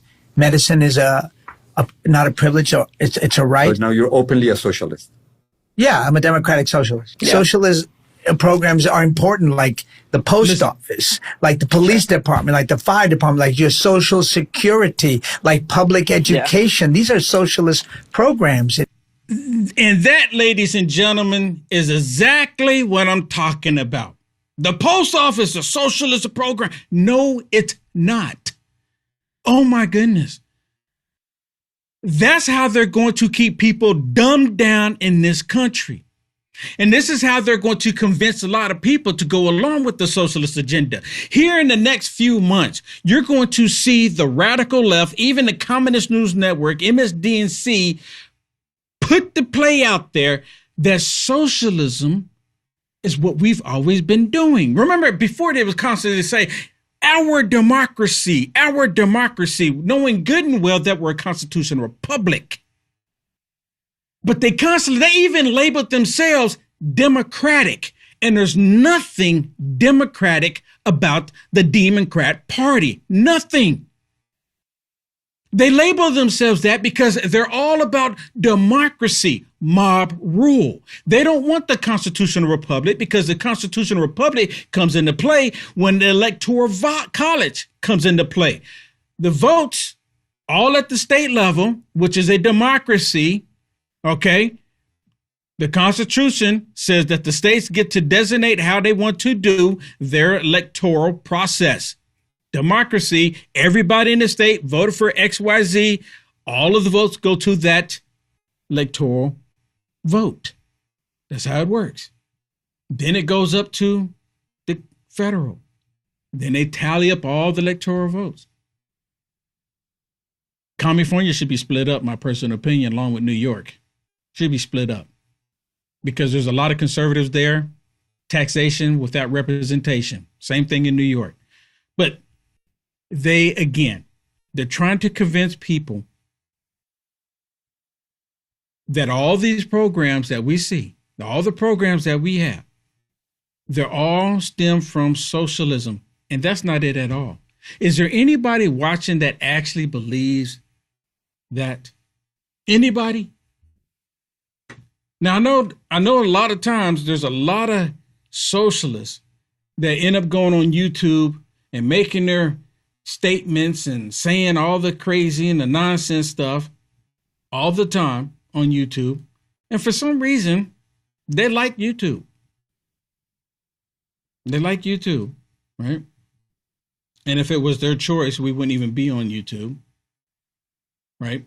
They want to hinder everybody. They want to silence as many people as possible. And that's why they love silencing conservatives. But socialism has no place in the United States of America. Socialism, I'm going to repeat this because I think it's worth repeating. Socialism and capitalism cannot coexist. We don't have the only thing that's socialist in the country is Bernie Sanders, AOC, Mamdani, and the rest of their clan, the rest of the idiots, and the Democrat Party by and large, because they've been pushing the socialist agenda for the longest. It's just now, because they're saying the quiet part out loud, people are starting to pay attention.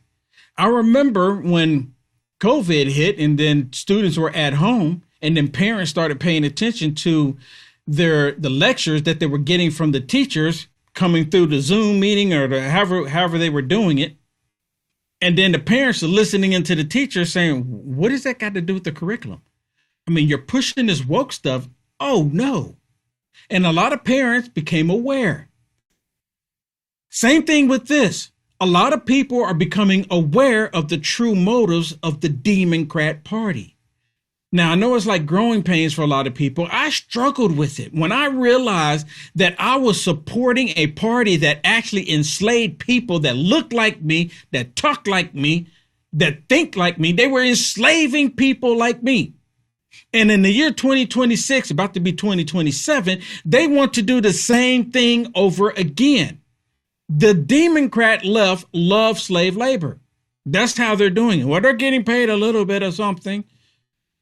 LBJ said that we're going to give the N-word just a little bit of something so that they can think that they have something. How are the Democrats not doing that? And that's socialism. Socialists say we're going to give you this, we're going to give you that. Then that way we can control you. How many black people do you know are being controlled by the Democrat Party? How many people? I have family members that refuse to think beyond what the Democrats are telling them. Refuse to think beyond it. Because anything beyond the lies and the BS that the Democrats are indoctrinating them with, to them is considered to be a lie. 2 + 2 = 4. But the Democrats said, you know what? In a different dimension, it could be something else. That's so true. This is what we're dealing with. This is the nonsense we're dealing with. And the Democrats right now, they're embracing the whole idea of socialism, that nothing is off the table when it comes to it. And their main thing is the socialists are upset with the establishment Democrats because the establishment Democrats didn't go far enough to stop Trump. The whole MO of the Democrat Party, their whole thing, their whole existence is to stop Trump. Nothing they have done in the past 20 years that I'm aware of, or anybody for that matter, the Democrats have not done anything for the American people as a whole. Now, they do special groups, special interests all day long, but the American people as a whole, the Democrat Party has done jack. The Republican Party, just to give one thing, they shut the border down, aka President Trump. The Democrats did just the opposite. And then of course you've got all the conversations about what he's going to do with the elections and what he's doing with ICE agents all across the country. This is a scary time with the president who is kind of disconnected from reality, combined with wanting to execute a fascist takeover of our country and starting international wars. I mean, it's that bad, in my opinion. How is that type of rhetoric? How is that type of rhetoric going to get people to say the violence that we see in the country is only coming from the right? I talked about this yesterday as well. They're saying that the violence that we see in America are coming from both sides. How many people are tired of hearing that lie? That's another lie being pushed by the left. The violence is not coming from both sides. Let's be honest about it. People are people. No matter who they are, they can be violent. But if we want to talk about the level of violence in the United States of America, it is coming from these socialist, communist Democrats. Can we be honest? Let me put it this way. How many times, or how many videos, or how many news reports, how many social media posts have you seen of somebody wearing a stinking Kamala Harris hat or T-shirt or bumper sticker on their vehicle, or Joe Biden or Beto or Bill Clinton or Obama? How many times have you heard them being assaulted or attacked? How many times have you seen their vehicles getting attacked? How many times did a electrical company that sold vehicles like Tesla, how many times did you see their vehicles, because they supported a Democrat, get destroyed? How many times? Zero. When Elon Musk was all about the Democrats, he was at one point. He was all about them. Oh, we're going green. We're going green. No one was thinking about doing anything to a Tesla. I'm like, that's him. No one was thinking that. No one did that. But as soon as they found out that President Trump was teamed up with Elon, and Elon is like, oh, wait a minute, because Elon is a businessman, so is President Trump. And Elon is saying, look, in order to be successful, we're going to have to cut the fat. We have to cut the fat. Can't get a rocket in space if it's too heavy. You got to cut the fat. So Elon Musk started doing it with Doge, and then they started bombing the Tesla dealerships. Dude, how many MAGA Republicans did you see that doing to the Volt? Or how many times when Target was being completely woke, pushing this crap onto kids, how many targets did you see MAGA target with destruction? Zero. Let's be honest. The violence is only coming from the left. It's only coming from the left. And I'm going to show you what I'm talking about when we come back. It's finally here, our second annual mega sale. This sale only comes around once a year, so take advantage of the best offers ever while you can. For example, save 50% on our Giza Dream bed sheets, as low as $29.98. And for the first time ever on TV, My Pillow mattresses and My Pillow mattress toppers as low as $99.98. And you save 50% on our Lux Pure 6-piece towel sets. Regular $69.98, now only $39.98. And our best-selling standard My Pillows, regular $49.98, on sale for $17.98. Wait on it, mega sale, only $14.98. So go to mypillow.com or call the number on your screen. Use this promo code to take advantage of our second annual mega sale. But wait, There's more. To make the mega sale even more special, when you order right now, your order's going to ship absolutely free. Listen to this. Let me make sure I understand. This deranged anti-ICE leftist tries to blow up the federal office in New York today, and that's Donald Trump's fault. Joe Biden. Nobody said that. You just gave a long speech about it. Never said that. You didn't listen to a word I said, did you? No one I said did. that. Joe Biden doesn't enforce immigration laws, and that's Donald Trump's fault. I'm trying to identify the end of the Choose Your Own Adventure book where it doesn't end with it's Donald Trump's fault. Stephen is right. They did not enforce the law. And you know who will tell you that? Anybody that works for ICE today will tell you when they were working there under Biden, they were told not to enforce immigration law. We haven't passed any new laws. And today, we had the 14th straight month of no releases at the border. The border is closed. Not a single difference is the feds are enforcing longstanding existing law. And you have Democrats now demonizing the people enforcing it, and you have people like this lunatic showing up trying to blow up the federal building. Nobody's supporting this. How many things do they not blame President Trump for? If President Trump would just tone down his rhetoric, then the socialist, communist, Democrats wouldn't be trying to destroy the federal buildings. Or if President Trump would just stop his rhetoric, then the radical leftist, lunatic socialists would put chains on the doors of federal building and then set the federal building on fire. Y'all remember all of that? They blame everything on President Trump. And this is a tactic that they've used for a while now. If you want this to stop, you have to get rid of Trump in order for all of this to stop. For all this to go away, you have to get President Trump to go away. They try to permanently remove President Trump twice, or actually 3 times, that we're aware of during the campaign. Y'all remember that? They tried to permanently sleep President Trump. Permanently sleep the man. And they're upset that he's still here. And now they're upset because President Trump is flying around in that beautiful plane. And they say the plane hasn't been retrofitted to protect the president. Why is he flying around in it? Like they're concerned about President Trump's well-being. Like all of a sudden they're concerned. No one is buying it.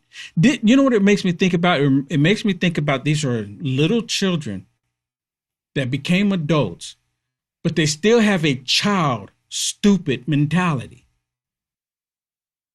They're jealous of President Trump. They envy him. They despise him. And it's not because he's done something wrong, just the opposite, because President Trump has done what needs to be done. That's what they're upset about. That's what they're angry about. And talking about the violence, this guy went to the federal building, put down a liquid of something, and lit it on fire. And originally, NBC came out and said, oh, he just set off fireworks, trying to cover for the radical socialist liberal, trying to cover for him automatically without knowing any details or anything. This was just a firework. And then the video came out, and then they had to backtrack it. The video I put in the very beginning of today's broadcast of my show, I showed it in there where NBC was saying that it was fireworks. Now they've since changed it. They've since changed their page and removed the fireworks because it started going viral. They're just exposing themselves. The fake news. And I personally think that CNN, MSDNC, NBC, ABC, all of these woke leftist media outlets, they should lose their FCC license. They should lose it, because when they deliberately put out lies like this to the people to try to convince them of something that's not true, deliberately, mind you, they should lose their FCC license. That's not free speech. That's not free speech. That's just blatantly lying. The reason why they have the FCC license, to my understanding, and y'all can correct me if I'm wrong, because I don't ever claim to be right about everything, just a couple of things.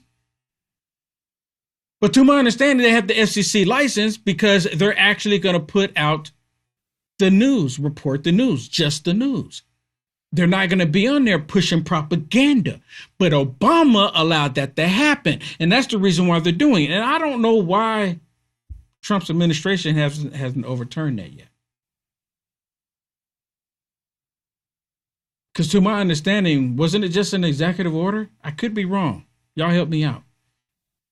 Or did Congress pass it that they can push propaganda onto the American people with no repercussion?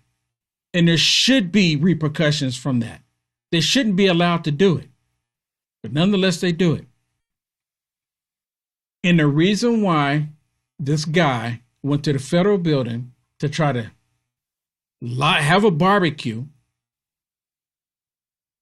of people is the same reason why this is taking place. Same reason.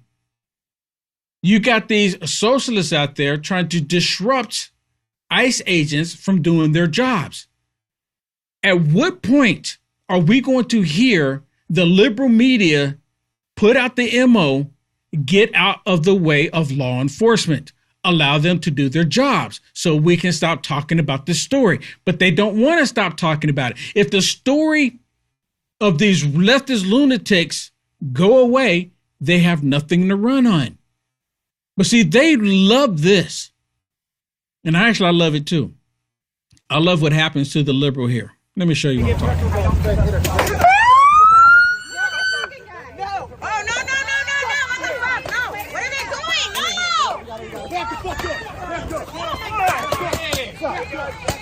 Thank you. Oh my God. Thank you. That was really cool, guys. You guys are super cool for that. Wow. They are cool. Thank you, ICE. I mean, why is she standing there? Look at her. Look at her. Butt hurt. She's getting her side. She's getting her side. Butt hurt. Now she's getting ready to get a full face of it. Watch. Here it comes. Look at her. Go home. Look, got a full face of it. And then she's gonna sit down. I'm gonna sit down right here. You're gonna need some shit. Oh, look what they did to me. You have to. I can't believe they did this to me.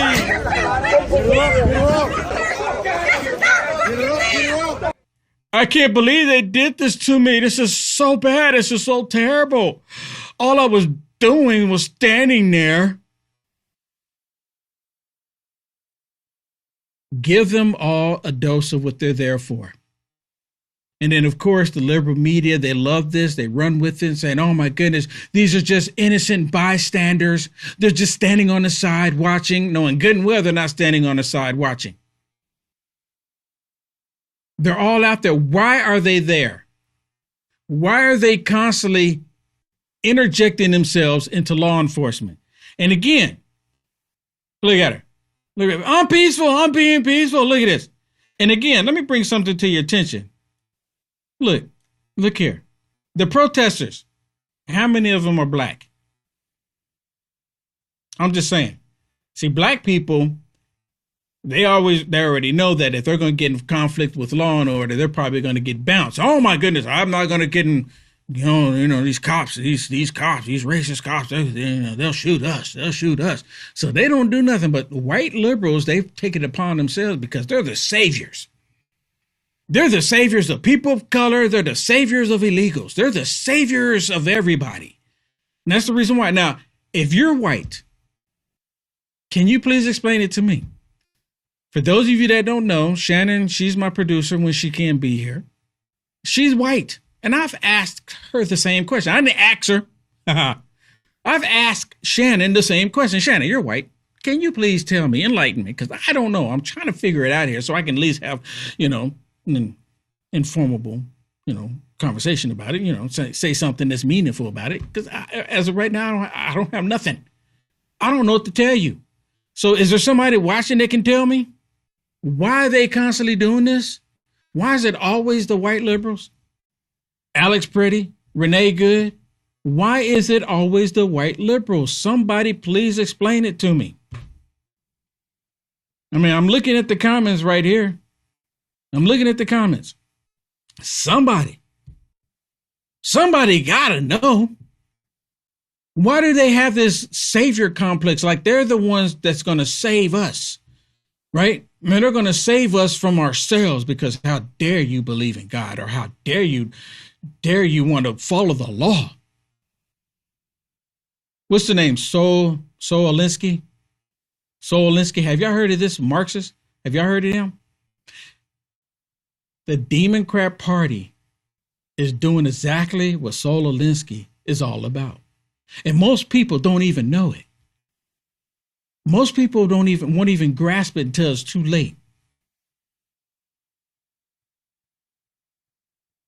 Most people will never grab it. And I'm asking the question about why is it that it's always these white liberals that have the savior complex? I could ask the same question about why is it always black people in Chicago shooting other black people? I can't explain that one either, right? It's just stupid people will be stupid. There's some things we just can't explain, right? Why black people will continue to vote for the Democrat Party when it's the Democrat Party that enslaved black people. I can't explain it. Just like you can't explain why it's white feminist male liberals that's always acting like they're the saviors, right? It's just some things we just can't explain, other than it being a demonic spirit that has convinced these people to go along with the very entity that wants to destroy the United States of America and themselves.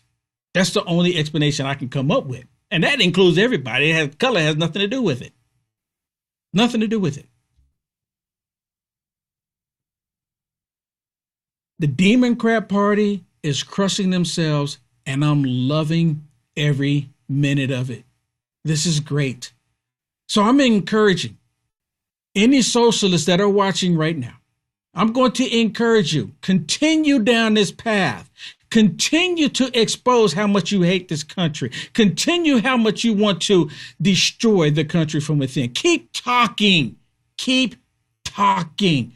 Don't stop. I encourage you to exercise your free speech. I encourage you to do it. Stupid liberals. I encourage you to do it. And I hope you do it. Don't ever stop. Don't ever stop. You gotta love it. Hey, if you haven't already, could you please bless us by hitting that thumbs up? Could you please bless us by hitting that thumbs up? No matter how you're watching this, share the video. No matter even if you're just listening, please do me a favor, hit the thumbs up. No matter where you're watching it, share the video. No matter where you're watching it, I would greatly appreciate it. November is going to come really quick. This year, I mean, look at it, we're already in July. Oh my goodness. The time is flying. We blink and it's gone. We blink and it's gone. Just that quick. Just that quick. Well, coming up next right here on LFA TV. Oh, let me say this for those of you that's watching elsewhere. If you want to see, I always in the beginning of my broadcast, I always do like a little special video. So I encourage everyone to watch it at rumble.com/LFA TV. If you want to see, especially the very beginning, rumble.com/LFA TV, and make sure you subscribe, like, and follow the Rumble page, okay, or however you're watching. So then that way you will always get notifications. All right, everybody, that's it for me, Kevin Smith. Loud Majority is coming up next right here on LFA TV, and I will see you tomorrow in the Culture Wars. Let's go.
everybody. What is going on, everybody?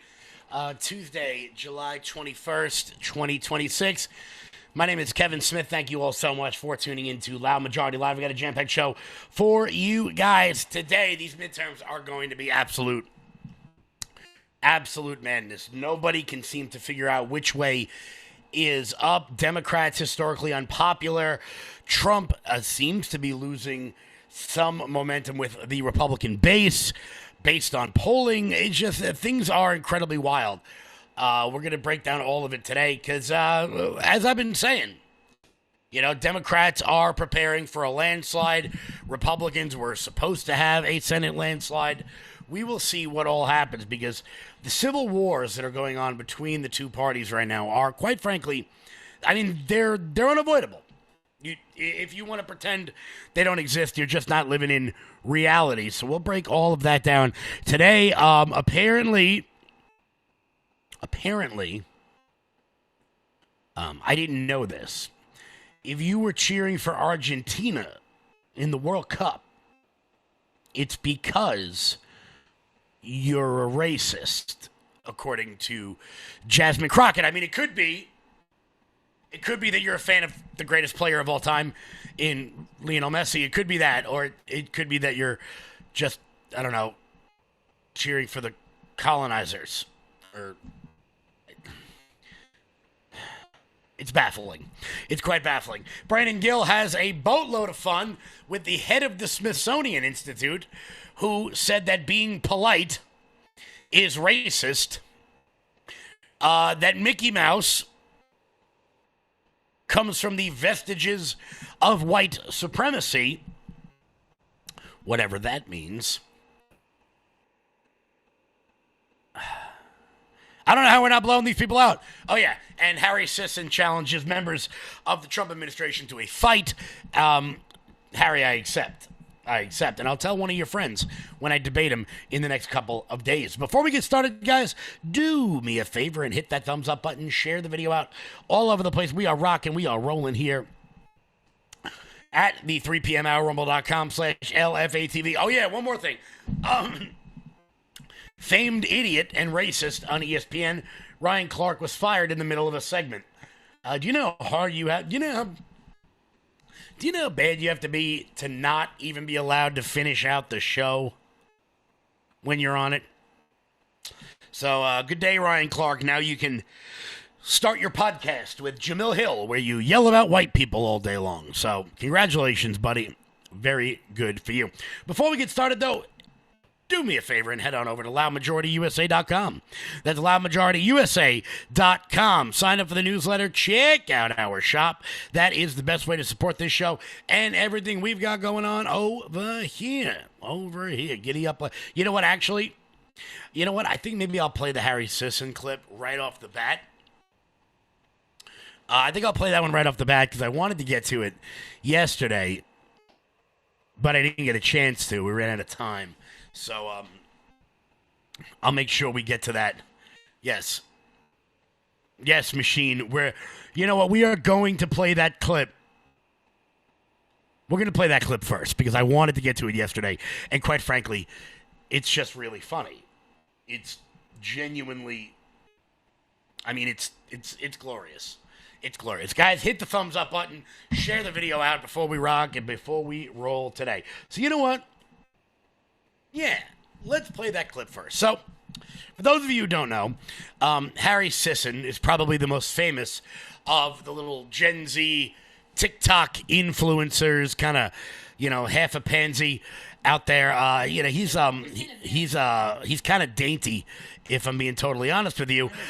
He wants to fight Trump supporters. Specifically Stephen Miller, for some reason. I'm not really sure why he picked Stephen Miller, but since he has decided to do this, I have decided to challenge accepted to Harry Sisson. Here he was on Don Lemon's show, because nothing says peak masculinity like this. And I've suggested to people before in interviews, I'm like, I want to fight them.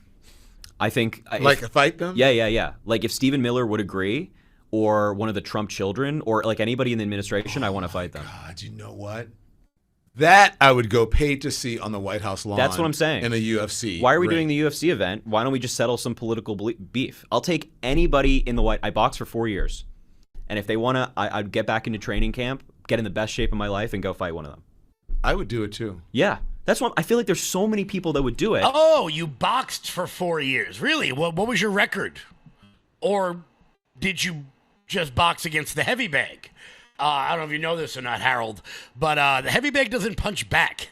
And like 90% of fighting is not being worried about getting punched in the face. So here I sit, accepting your challenge. You're from New York. I'm from New York.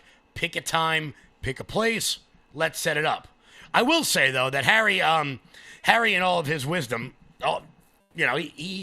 he may have actually boxed because, he does have pretty good footwork. As you can see here, he's got some very good footwork with his friend Chris Mowry. Great footwork on these two. They've definitely been jumping rope a little bit. Here he is. Oh, well, let's throw a little crip walk out there. There you go. Let's throw that out.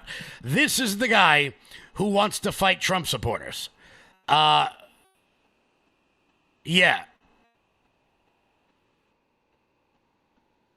I don't know. I'm going to roll the dice here and say I'm not too worried. I'm not too worried. So, Harry, time and place. My God, those two look like the Columbine shooters. Like, any minute now. Any minute now. That's the clip for the day. Once again, guys, do me a favor and hit the thumbs up button. I had to make sure I got that out of me. Please, let's do it. Anytime, any place, kid. Wow.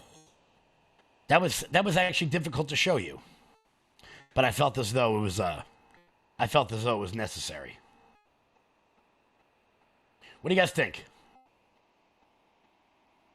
What do you guys think? How's that going to go? Oh, man. I got to tell you, every time I hear about, Democrats talking about civil war and, when AOC said that the North needed to, run up on the South, that's all I think. Really?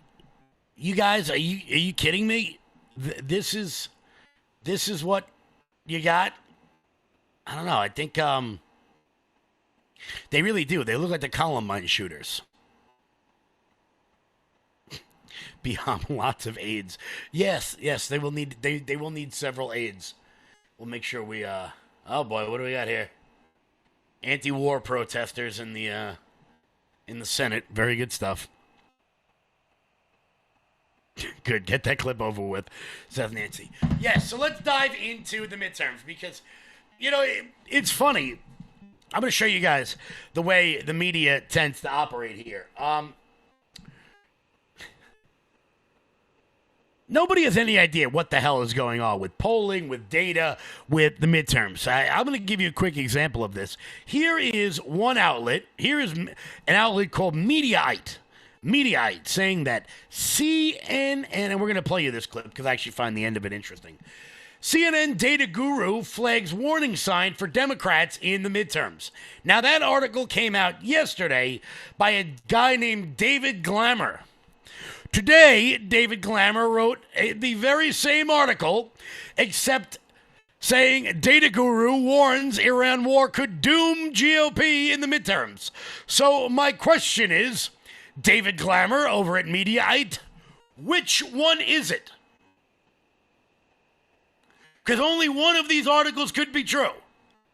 You wrote this one yesterday. You wrote this one today. So I got to know, which one do you think? Will the Iran war spell doom for President Trump in the midterms, or are random warning signs popping up for the Democrats in the I can't figure it out, guys. I can't figure it out. That first article about the doom in the midterms, I'm going to play you the clip, but only because I find the ending of it the most fascinating. The most fascinating. Check this out. Up this morning a wee little bit nervous. Why is that? Well, there's new polling out this weekend which suggests that while they are leading in the so-called generic ballot test, the race for Congress, it's not by much, and certainly maybe not by enough. With us now, CNN chief data analyst Herrell. So the numbers show what, Harry? They show a big worry sign, at least compared to history, because I want to take it back through the history machine. And I want to note, okay, House National July, CNBC, Washington Post poll average, midterm years. This is the generic ballot, right? Where were we back in 2006 when, of course, Democrats would go back on to win the House? They were up by 12 in an average of those two polls. How about 2018? They were up by an average of 10 in those two polls. Look at where that average is now. Well less than half of either the level of 2018 and 2006. Way down there. Yes, they're ahead, but they're ahead. I have to shrink down on the screen. They're ahead by only 4 points, which is significantly less than what we saw in 2018 and 2006 when Democrats took back the House. So, as I said, this is an This is a warning sign. While, yes, Democrats are ahead, not by anywhere near the margin they were in prior wave years. Because 4 isn't 10. No. And it's not 12. No, they taught me that back in pre-K, that 4 is not 10 or 12. And not only that, but 4 might not be enough with all the redistricting we've seen. That's exactly right, Johnny B. So this isn't just, hey, you know what, we want to lead by 8 or 10 or 12 because we want an even larger majority. You might not even get the majority at all if, in fact, the House popular vote ends up by 4. Because just take a look at this. Okay, the Washington Post CNBC poll lead, it's 4 on average, right? But what about needed to control with redistricting? You need probably a 3 to 4 point victory nationwide in the national House vote in order to get a House majority. You are right on the edge with this 4 point lead in the average of the CNBC Washington Post polls, right on the edge of even getting that majority. And that's why I said this is a very worrisome sign. This is troublesome for Democrats because despite all of Donald Trump's unpopularity in the polls, they do not seem to be building an advantage that guarantees them the House or anything close to a guarantee. It's very close, at least if you're listening to CNBC and Washington Post. Okay, but given that the president is so unpopular, you just brought that up, why is it that Democrats might not be doing better? Yeah, that's called, I think I know what question is coming next, and I'm going to lead right into it. Why is it? What is going on? Well, just take a look at 2024 Trump voters in 2026, because I think this is really important. Okay, Donald Trump's net approval rating with them is plus 66 points. But how much is the U.S. House margin? Republicans lead amongst these same voters by 87 points. In other words, there is a chunk of 2024 Trump voters who right now aren't so hot to trot on Donald Trump, but are still very much in the Republican camp. And that, to me, is the worrisome sign for Democrats, because how do you convince those voters to necessarily go over to you? That's the part at the end that I find to be the most fascinating. See, for a long time, the big problem was, without Trump on the top of the ticket, how would the GOP do? Obviously, Donald Trump drives votes out like nobody has ever seen before. But there is a large cohort of the Republican base who is upset with President Trump right now. There's no doubt about it. If you've been on social media, that is impossible to deny. There are a large portion of people who are very upset about things like Epstein, very upset about the war. There's no way to get around that. Some of the polling suggests that actually having President Trump not on the ballot this time around may actually help Republican turnout. Because people who are mad at him about the war, of which there are many, will still come out and vote because they know how important it is to keep the Republicans in power. Now, this is not the first one of these polls we've seen that shows Democrats, how would you say it, winning up in the polls, but not doing as well as they need to be in order to secure that historic midterm, the midterm victory they should score in terms of history. This was from a couple of weeks ago. I think the warning sign is this: Democrats have an edge. And just to be clear, this is the same poll, same, hell, it's the same show.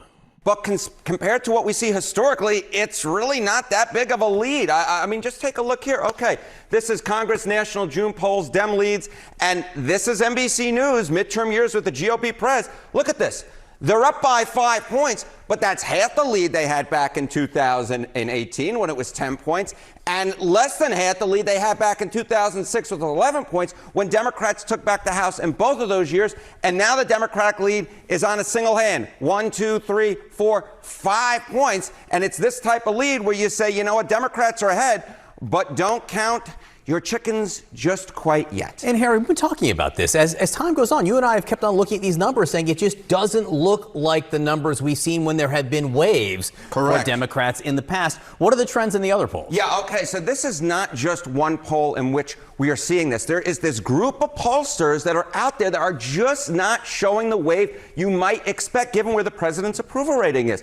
Okay, what are we talking about? We're talking about NBC, Marquette University Law School, in Ipsos. Look at where they were January and February, and look at where they are May and June.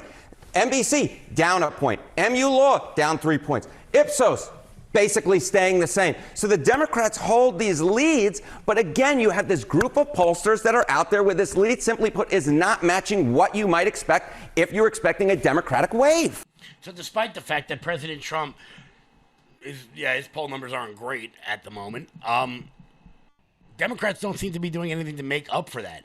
And I think that's why you're seeing this midterm cycle in particular be such a groundswell for these sorts of DSA communist candidates. I know a lot of people are going, oh, it's only New York. No, it isn't. It's quite literally everywhere where these DSA candidates are being scooped up left, right, and center. There's also one in Colorado that we showed you yesterday, who says we need to get more people who aren't from America elected to Congress. There's also lunatics like this one running in Wisconsin. My name is Dina Nina, and I'm running for the state assembly to be Republicans' worst nightmare. A transgender woman who lives in poverty wants to legalize weed and thinks everybody deserves affordable housing and health care. Yikes. I'm the exact opposite of what you typically get in that building. You're not fooling anyone, sir. But as I keep telling people, this is happening everywhere you live. This is happening left, right, and center where you live. That was in Wisconsin. We know about California. We know about Oregon. We know about Washington. We know about New York. We know about New Jersey. By the way, Mikey Sherrill admitted that it's possible that 400 illegal immigrants voted in the election that she just won. But, you know, it doesn't happen. It doesn't ever happen. Now, with all that being said, there is, of course, the ongoing civil war on the political left. And the irony is, in this CNN segment about why that seems to be happening, CNN interviews someone very interesting, a very interesting person, as to the growing influence of the DSA and communist candidates on the political left. Check this out. Are reacting right now to an establishment class in Washington that feels too timid.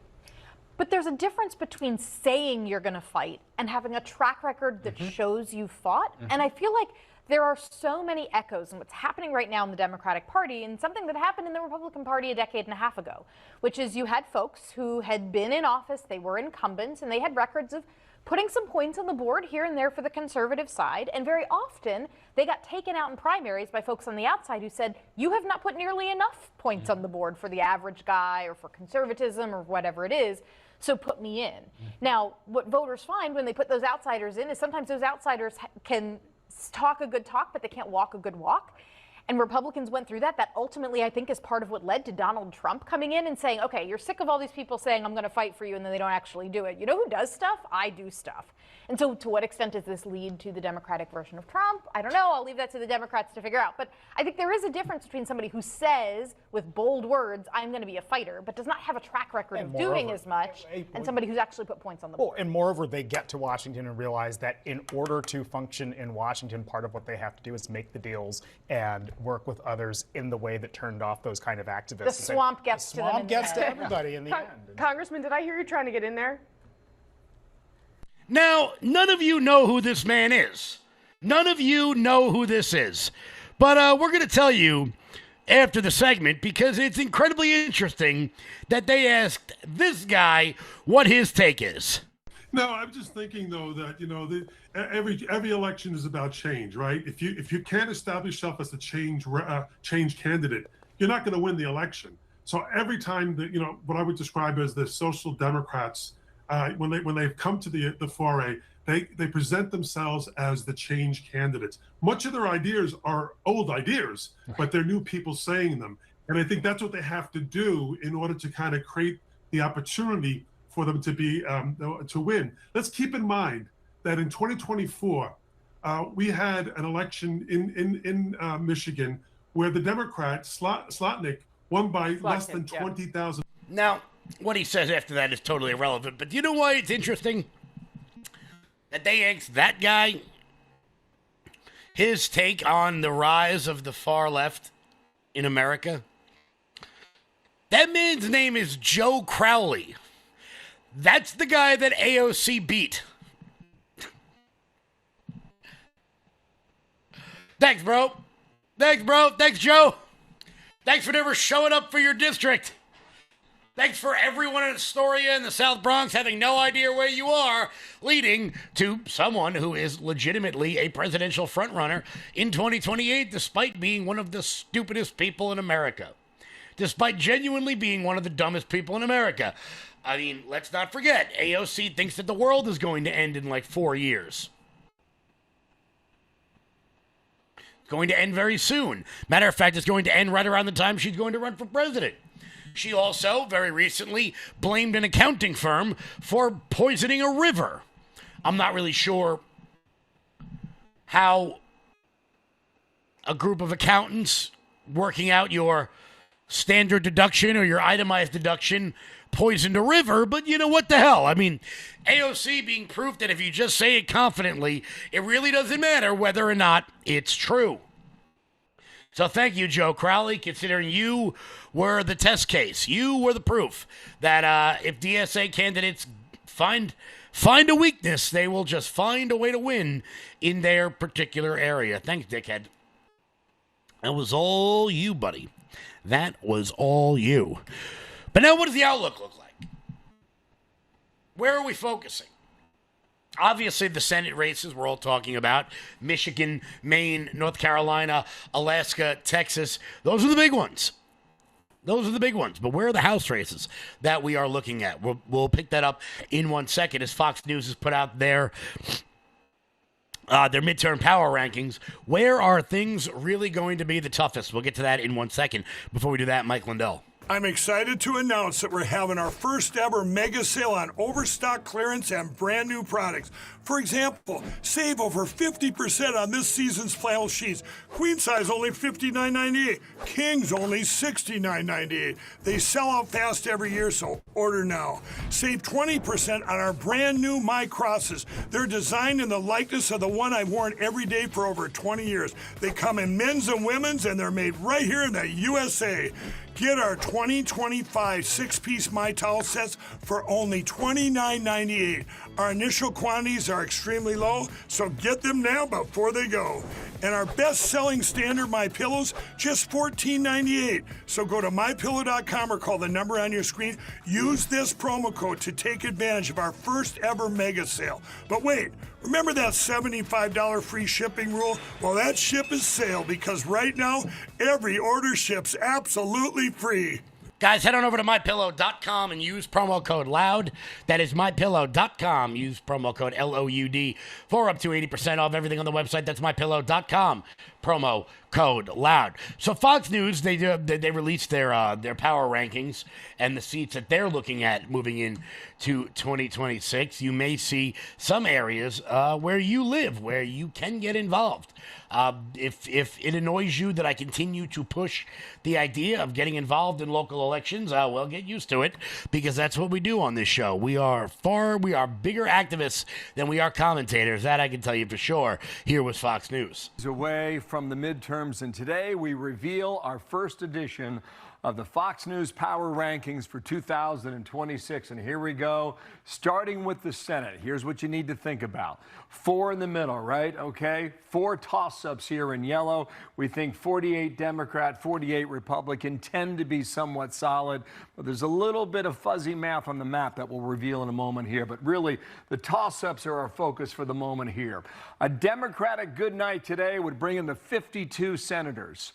A Republican good night would bring them to 52, and right now they hold that majority at 53. On the map behind me, you see 4 states in yellow now. The 4 states are all toss-ups. One's Alaska. By the way, that's ranked choice voting. It could go a week out in Alaska if we're really that tight come November. Iowa, we have a toss-up. State of Ohio and the state of Maine. Down here in Texas, see that light shade of red, almost sort of a pinkish? That is in a lean Republican category as of today, which takes us to what we consider lean and what we consider lean for Democrats and Republicans. And here's what we got. Alaska toss-up, Iowa, Maine, Ohio, I mentioned that. Texas here in the light pink. Lean Democrat at the moment. Georgia, Michigan, and Michigan is going to get a lot of attention too, because you don't have a primary now until August 4th, and the winner of that is going to attract all kinds of attention, not just from Republicans, but significant in the Democratic Party also. You've got lean Democrat in New Hampshire and also in the state of North Carolina. So that's how we see it on the Senate side as of today. Let's bring in Karl Rove. Dana, we'll talk to him about how he sees the forecast now. Karl, to you. Well, I think you're absolutely right. There's a couple of important distinctions, however. In the Republican seats that are up for grabs, 3 of the 4 seats were won by Donald Trump in 2024 by double digits, Alaska, Iowa, and Ohio. Maine was won by Kamala Harris and is historically Democrat. The Republican there, Susan Collins, is enormously strong. Last time around, she didn't lead in any significant polls. She was down by 6 in the average going into the election and won by 8. So she's strong as an acre of garlic. If they grow garlic in Maine, I don't know. But the Democrat ones are all in states that were won narrowly by one side or the other. Georgia and North Carolina were won by the Republicans. The other states won by the Democrats. But what's interesting to me is Michigan is going to be a close contest.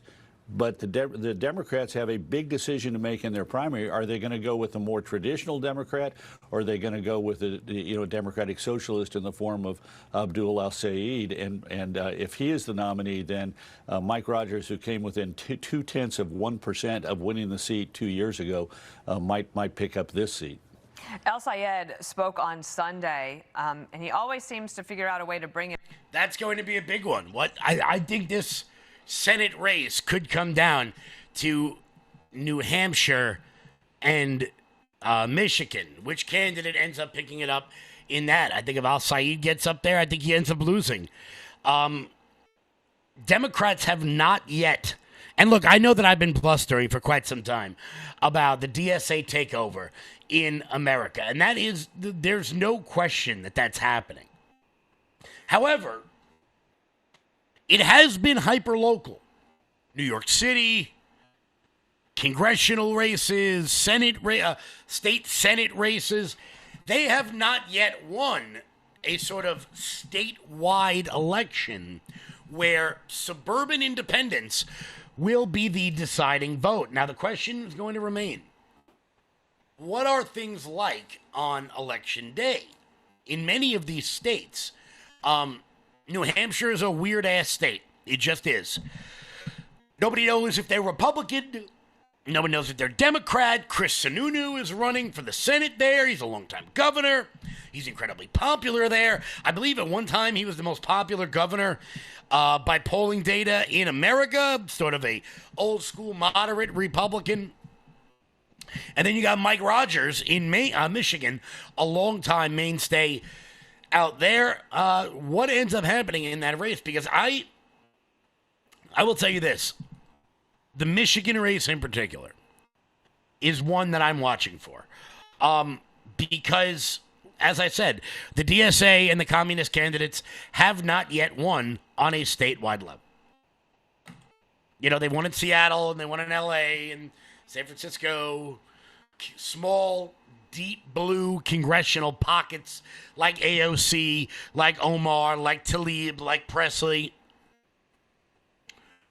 But they haven't yet won on a statewide race. And if you look down in Texas, you see with Talarico edging out Jasmine Crockett, can the sort of squad-type candidates win on a statewide level? Now, I think there's a difference between DSA candidates and, kind of just dumb progressives. I would put Jasmine Crockett in that dumb progressive category. Look, I don't like Mamdani, but there's no question that he's politically talented. He's a con man. He's a jihadist. He's a communist. His wife's a terrorist sympathizer. But there's no question that he is politically good at what he does. He continues to make promises he can't keep, and people seem to keep eating it up left, right, and center. So I do think there is a bit of a difference between the sort of Crockett-type candidates and the real sort of backed DSA. But now let's get to the House races. Away from the midterms, and today we reveal our first edition 212. We talked so already, I think, than in recent memory. So that was on the Senate side. We'll show you right now what the balance of power is in the House. Republicans, narrow majority, 218 to 212. We talked about the Senate, 53-47. When you think about the House, Karan, I know you prepared some boards for this. How do you see the toss-up races, of which there could be many? I mean, an undetermined number right now, but I'm sure you've got a guess on that. Go for it. Well, the power rankings say that there are 16 toss-ups in the summer. Now, the nature of those toss-ups is going to change. Between now and Labor Day, there's going to be some movement. Some races are going to start to move leaning one side or the other, and other races that today are lean or likely to one party or the other are going to find themselves in the toss-up category. But I went back and looked at this. The party out of power, what's its win rate in the summer toss-up seats?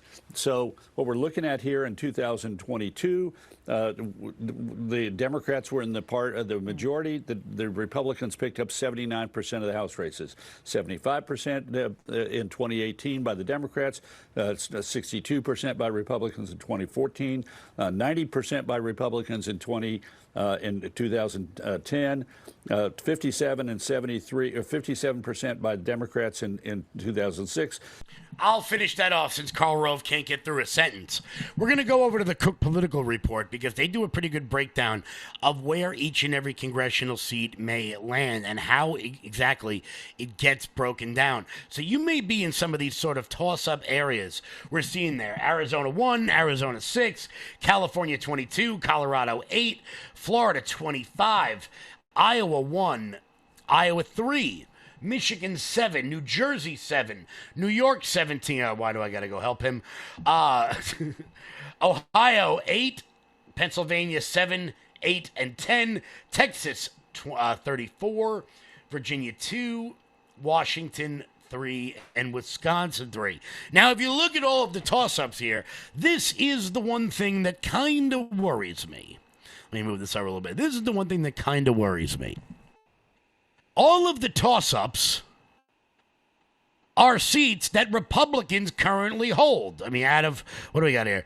1, 2, 3, 4, 5, 6, 7, 8, 9, 10, 11, 12, 13, 14, 15, 16, 17, 18. It says right at the top. Sorry, yes. Out of 18 toss-ups, only 4 of them currently sit in Democrat hands. The other 14 could go the other way for Democrats. Obviously, a 15 or 16 seat swing in the House of Representatives would be absolutely devastating for Republicans. So if you're in any of those toss-up areas, hell, if you're in any of those lean D or the lean R areas, I mean, I'll be heavily involved in some of these races. I'm not going to say which ones directly out loud because then idiots will cut the clip.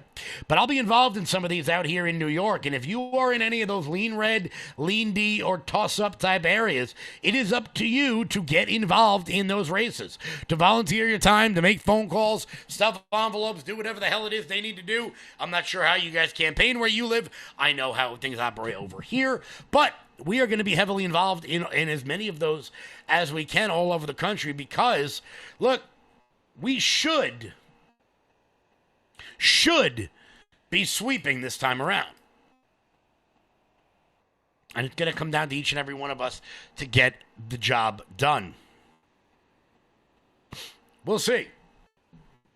We'll see what happens as we get closer. What do we got? 4 months?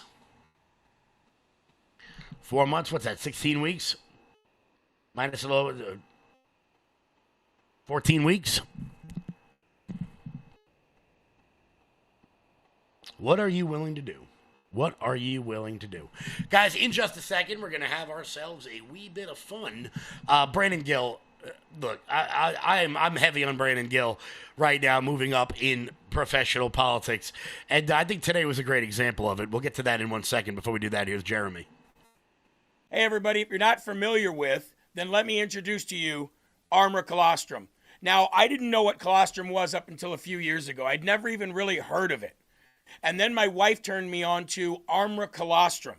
And what colostrum does is it helps regrow your hair. Not going to lie, that's the reason that I started looking into it. But then I started noticing some other things that I could benefit from. I used to get acid reflux very badly. I used to bloat very badly. It felt like I was 10 or 15 pounds heavier than I was until I made Armor Colostrum a part of my everyday schedule. And now things have changed so very much. Let me introduce to you what Armor Colostrum actually does and what it looks like. In a study measuring immune cell response to toxin, Armor Colostrum performed 32% stronger and faster than other colostrum companies. 400 plus bionutrients activated in your life, in your body, to help regrow hair, strengthen your gut health, regrow your nails, toenails, and fingernails healthy, get rid of fungus, stop bloating, and more. And now you can get yours right now for up to $18 off each and every purchase at tryarmra.com.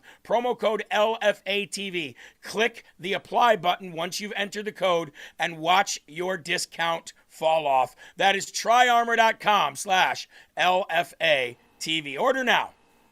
Guys, head on over to tryarmra.com. Tryarmra.com and use promo code LFATV. That is tryarmra.com and use promo code LFATV. So, fun stuff was happening in Congress today. And we're gonna show it to you because we could use a good laugh.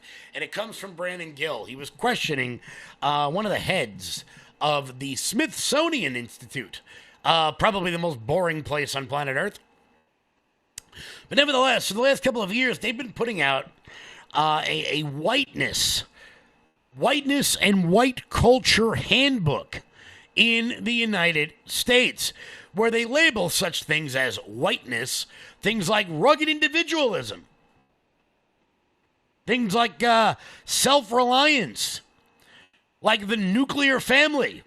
These are all characteristics of whiteness. Another thing was objectivity. Being objective about things is apparently whiteness.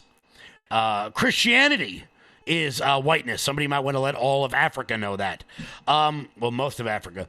Let's see, what else is in there? Some good stuff. Let's see, being number one, winning at all cost. These are all objectives of whiteness. Some other things were being on time was part of white culture. Odd, nonetheless. Intimacy, white culture. Pretty wild, but Brandon Gill decided to have some fun with this one while she came to Congress begging for more money. I could watch this all day. Would you say that the goal of history is to be objective?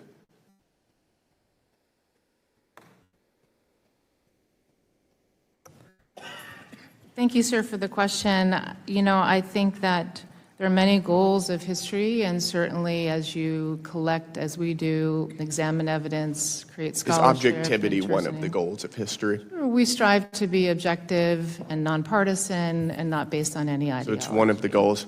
Doesn't that seem a little bit concerning? It certainly does to me, because as part of this white supremacy document that your organization has promoted, objectivity is a core and defining aspect of white supremacy culture. Do you think that it's the goal of the Smithsonian Institution to promote white supremacy culture? Sir, do you mind sharing with me which document? It's white supremacy culture right here. This is part of the mass action toolkit that your organization has promoted for several years now under your leadership. Are you promoting a white supremacy culture at the Smithsonian? Am I promoting a white? Ma'am, is this a difficult question? No, sir. I'm just thinking about the mass action toolkit. We didn't develop it. But back to your question, no, we're not promoting any ideology. Does it concern you that your goal is objectivity, one of your goals is objectivity, and your mass action toolkit references objectivity as a defining characteristic of white supremacy culture? It's not our toolkit. It is your toolkit. You've been promoting it for quite some time. We did not come up with the toolkit, sir. But you've been promoting it. It is used as a reference, I believe, probably in 2019, 2020. Yes, under your leadership, it has been used as a reference. Is Mickey Mouse racist?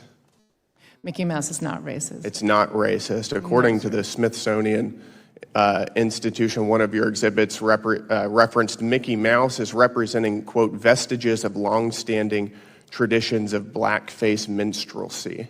Would you describe that as racist? No, the historical trajectory of the origins of Mickey Mouse tie directly so Mickey Mouse is rooted in racism. Is that your testimony? No, sir, it's rooted in minstrelsy. Minstrelsy, and you don't think that blackface minstrelsy is racist? It had certain unobvious racial overtones that have been well documented. You think that that's problematic, that Mickey Mouse also has those racial overtones? It's not for me to determine what's problematic. It's determined to me what's accurate. Is that right? Yes, is it important to be polite? Excuse me, sir? Is it important to be polite? Yes, sir. It's also interesting because the same mass action toolkit that your organization has been promoting references politeness as a defining characteristic of white supremacy culture. Ma'am, are you a white supremacist? No, sir. You're not. Can you help me square why your organization says that being polite is part of being a white supremacist? I'm not exactly familiar with that passage of the Mass Action Toolkit, which is I can show you the one that we passage. It's right developed. here. I don't, pardon me? I said I just read you the passage from it. And then your question was, sir? We're going to move on. What is Latina power? What is Latino power? Latina power. Latina power would be the forces derived from being a Latina. Do you think that it's appropriate for the Smithsonian Institution to sell Latina power paraphernalia? Hats, mugs, other things that say Latina power? I believe that the merchandise our store sells I'm asking you if it's appropriate. tries to reflect the richness of the communities. So your testimony is that it is appropriate? Those are your words, sir. I'm asking you, is it appropriate to sell Latina power paraphernalia? It's a yes or no question. I don't have control over what is sold I'm in our asking you if it's stores. appropriate. I didn't ask you if you have control over it. Is I it understood you, appropriate? sir. Yeah. Yes or no? Again, we strive to represent all Americans, and including Is it in our appropriate, yes or merchandise. no? We strive to represent all Americans in our museums, including in our merchandise. Is that right? My Yes, time's sir. up. Of course, she can't answer that question because if it is appropriate to sell Latina power, of course, before I get to that point, there's nothing funnier in the world than when white women like have no accent whatsoever, and then all of a sudden, the minute they say two specific words, their dialect immediately changes. The minute the woman goes, "Yes, of course, we have no problem selling Latina merchandise." I don't know why white people do that. I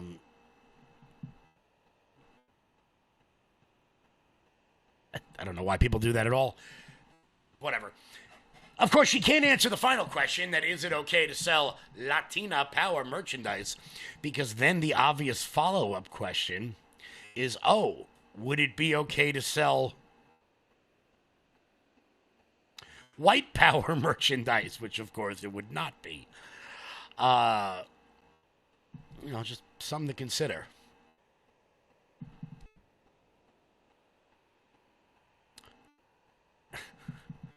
I want to be clear, you probably shouldn't sell both of them. But, self-loathing white people think it's okay to betray who they are in order to bow down to some like hedonistic pagan god of moral self-loathing. I don't know why people do that. It's very strange. But I can watch Brandon Gill do that all day. So let's just make sure we have this right. I've got it pulled up here. This way you all can see it as well. We've got the vestiges of white culture. Now, this is the Smithsonian Institute, a gigantic museum in Washington, D.C. that is currently being defunded. These are the things they were handing out. Things that white dominant culture or whiteness refers to the ways white people and their traditions, attitudes, and ways of life have been normalized over time and are now considered standard practices in the United States. Let's break some of this down. The nuclear family, having a dad around. Here we go. Here's one. Wife is the homemaker and subordinate to the husband. Firstly, let's laugh about that one.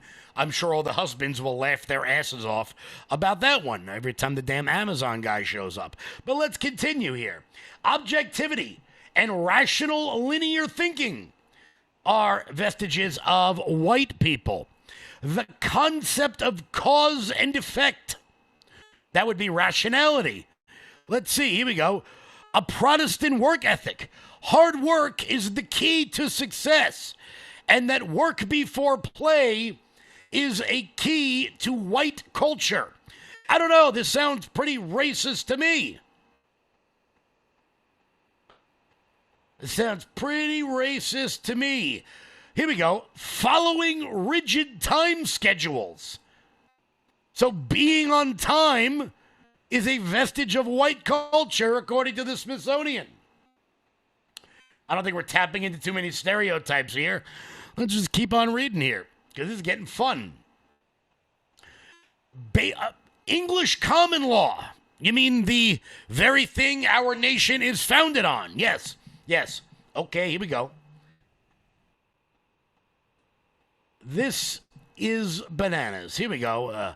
Competition, winning at all costs. Majority rules is a vestige of white privilege and white supremacy. So, democracy is what you're saying. Democracy is a vestige of white people. Very nice.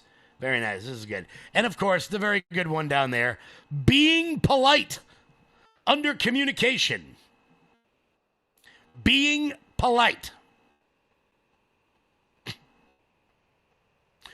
Well, I guess, based on that last one, the best thing you and I and the rest of non-white people can do to keep our whiteness down and to not show our inherent white supremacy is to be as big of an asshole as humanly possible. Because according to the Smithsonian, I didn't make these rules. Being polite is a vestige of white culture. So if you really want to suppress your whiteness, just be an asshole to everybody. Which, I gotta tell you, in my case, not really gonna be a challenge. Not really gonna be a challenge. I do like to be on time, though. I don't know if I can give that one up. I don't know if I can give that. And just to be clear, nothing I just said is something I think or you think because you have rationality coursing through your veins. Some might say objectivity and rational linear thinking, another vestige of whiteness. Yet you have to pay for this. And when you try to remove this, idiots will say that you are removing slavery from the Smithsonian, which we continue to hear over and over and over again. How we are not up by 500 points on these people is bananas. Is absolutely bananas. I will say this, though. One person will be leaving Congress in the next term. And I got to tell you, on some level, I'm going to miss her. I really am. I'm going to miss her. She just lost her Senate race in Texas, and her name is Jasmine Crockett. Her name is Jasmine Crockett. One of the most odious individuals I think I've ever heard speak in public. But, you know, this one might take the cake. This one might take the cake. The World Cup that captured the imaginations of the entire world when they saw all of these people of color that was playing for all these teams. And ultimately, if you recall, the last two teams, it was Argentina and Spain. And it seemed like the vast majority of the world was rooting for Argentina, or actually against Argentina, right? And why was that? Just give me an explanation if you could guess. If you'll just let them finish the answer. Spain had the best team. Maybe that's why they were rooting for them. There's also a racist history that exists as it relates to Argentina. You're recognized. Thank you. Oh, so you see, if you cheer on the best team in the world, the Spanish team, and against Argentina, it is not because they were the best team in the world. It's because you're supporting the colonizers. You see, Spain colonized Argentina, and therefore you are supporting the colonizers. Now, of course, nobody showed Jasmine Crockett this little nugget of the parade in Spain following their win at the World Cup, where the goal scorer and the guy who won the World Cup was literally wearing a "Make Spain Great Again" hat. And one more time for everybody who missed it, "Make Spain Great Again." I don't know why that's backwards. But, yeah, so it turns out, honey, nationalism,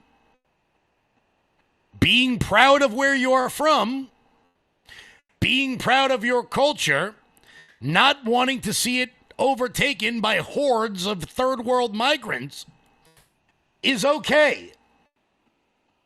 There's nothing wrong with that. In fact, knowing that you hate it makes me want it more.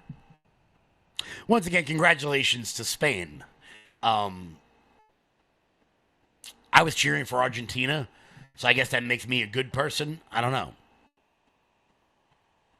I don't really know. I'm going to miss her. I'm going to miss her so much. I really am. I mean, look, as much as I hate some of these people, like The View, where would I be without them? What would I do?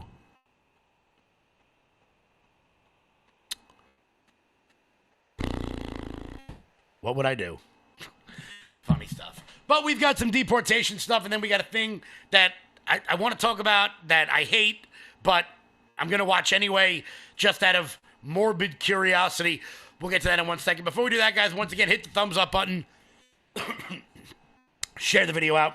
All over the place. We rocking, we rolling here, guys. Head on over to lfatv.us. That's lfatv.us. That is your home base, your mothership, your landing pad for all things LFATV related. Check out the LFATV store. And while you guys are there, consider becoming a monthly donor over at LFATV. That is the best way to keep the lights on over here. Also, guys, check out Jeremy's shop. All the good stuff over there. We can't do it without your support. We always appreciate your rumble rants and whatnot. So, guys, head on over to lfatv.us. So, speaking of deportations and not wanting your country to be controlled by the hordes of the third world, 356,000 deportations since October of last year. That's an average of about 1,200 deportations per day. ICE also revealing more than 65,000 illegal immigrants are in their custody right now. And of that number, almost 40,000, or 60%, have criminal convictions or pending criminal charges. This is a big story yesterday. Federal agents arresting an Army veteran look, those are rookie numbers. We got to bump those numbers up a little bit. Good start, boys. But let's keep moving and grooving here, okay? Let's not get complacent. Let's not get complacent. Now to something that I'm going to hate, but I'm going to watch anyway, out of sheer morbid curiosity. It's like, you know, it's like one of the, it's like you want to watch it, but you hate that you're going to watch it, but you're still going to do it anyway. Apparently, Nick Fuentes sat down for a debate with Hunter Biden. I'm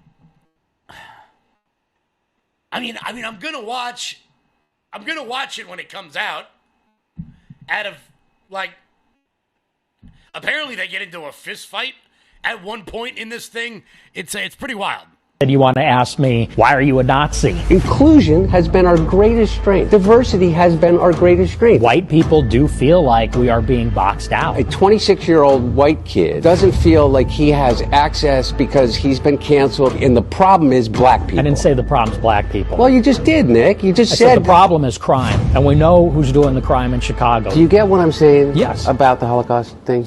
Oh, about that. We get to say whatever we want on the internet. We get to deny the Holocaust. As far as Jews are concerned in general, I think that everybody in the country should be treated with dignity and respect and have their civil rights. Like, what do you think about somebody like Mamdani? Personally, I don't like him. Like, for example, on 4th of July, when he takes the opportunity to sit there with, let's be honest, not a single white person. What about fucking Donald Trump? There's no ideological core to Donald Trump. No, I agree with you. Don Jr. got the largest loan ever given by the Department of Defense. Vance owes his entire political career to Peter Thiel. Whichever firm is the one to develop ASI, that could confer dictatorial-like powers upon the CEO of that company. Everything that we think about the way in which we exist in the world completely changes. Increasingly with Uber, Airbnb, the banking apps, you can't live your life without the tech platform. Everything that AI is built on is ours. That's what they're stealing from us. I want to find common ground of how much of a shithead Donald Trump is. We can get there, okay? I mean, I'm going to hate it, but I have to watch it. It's going to be, like I said, I don't like that I want to watch it, but I'm going to just to see what a complete-ish show it is. It's going to be funny. It's going to be funny as hell. Guys, 4 p.m. I'll catch you guys back live tomorrow. Until then, everybody, stay loud.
Hey, folks, welcome to the show. Thanks so much for being with us. Happy Tuesday to everybody out there watching. Just say no to birthright senatorship. A lot of talk about birthright citizenship, but now we have a new thing to talk about, which is birthright senatorship. Of course, I'm talking about Darlene Graham, which I guess at some point somebody could do some sort of parody with Jolene and Darlene. I don't know. We talked about this a little bit yesterday, but ever since, we mentioned it yesterday, I noticed in the last 24 hours a lot of people are kind of upset. There's a lot of questions being asked about bloodlines, hereditary succession.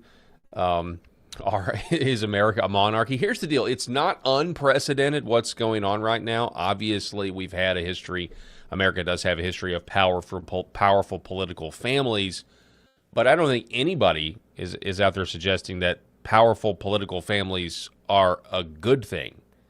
No, instead it's more about entrenched interests where the populist ideas of the people tend to get crushed. We're going to talk about that much, much more today on the show. Glad to be here. The Paul Herrell program starts right now.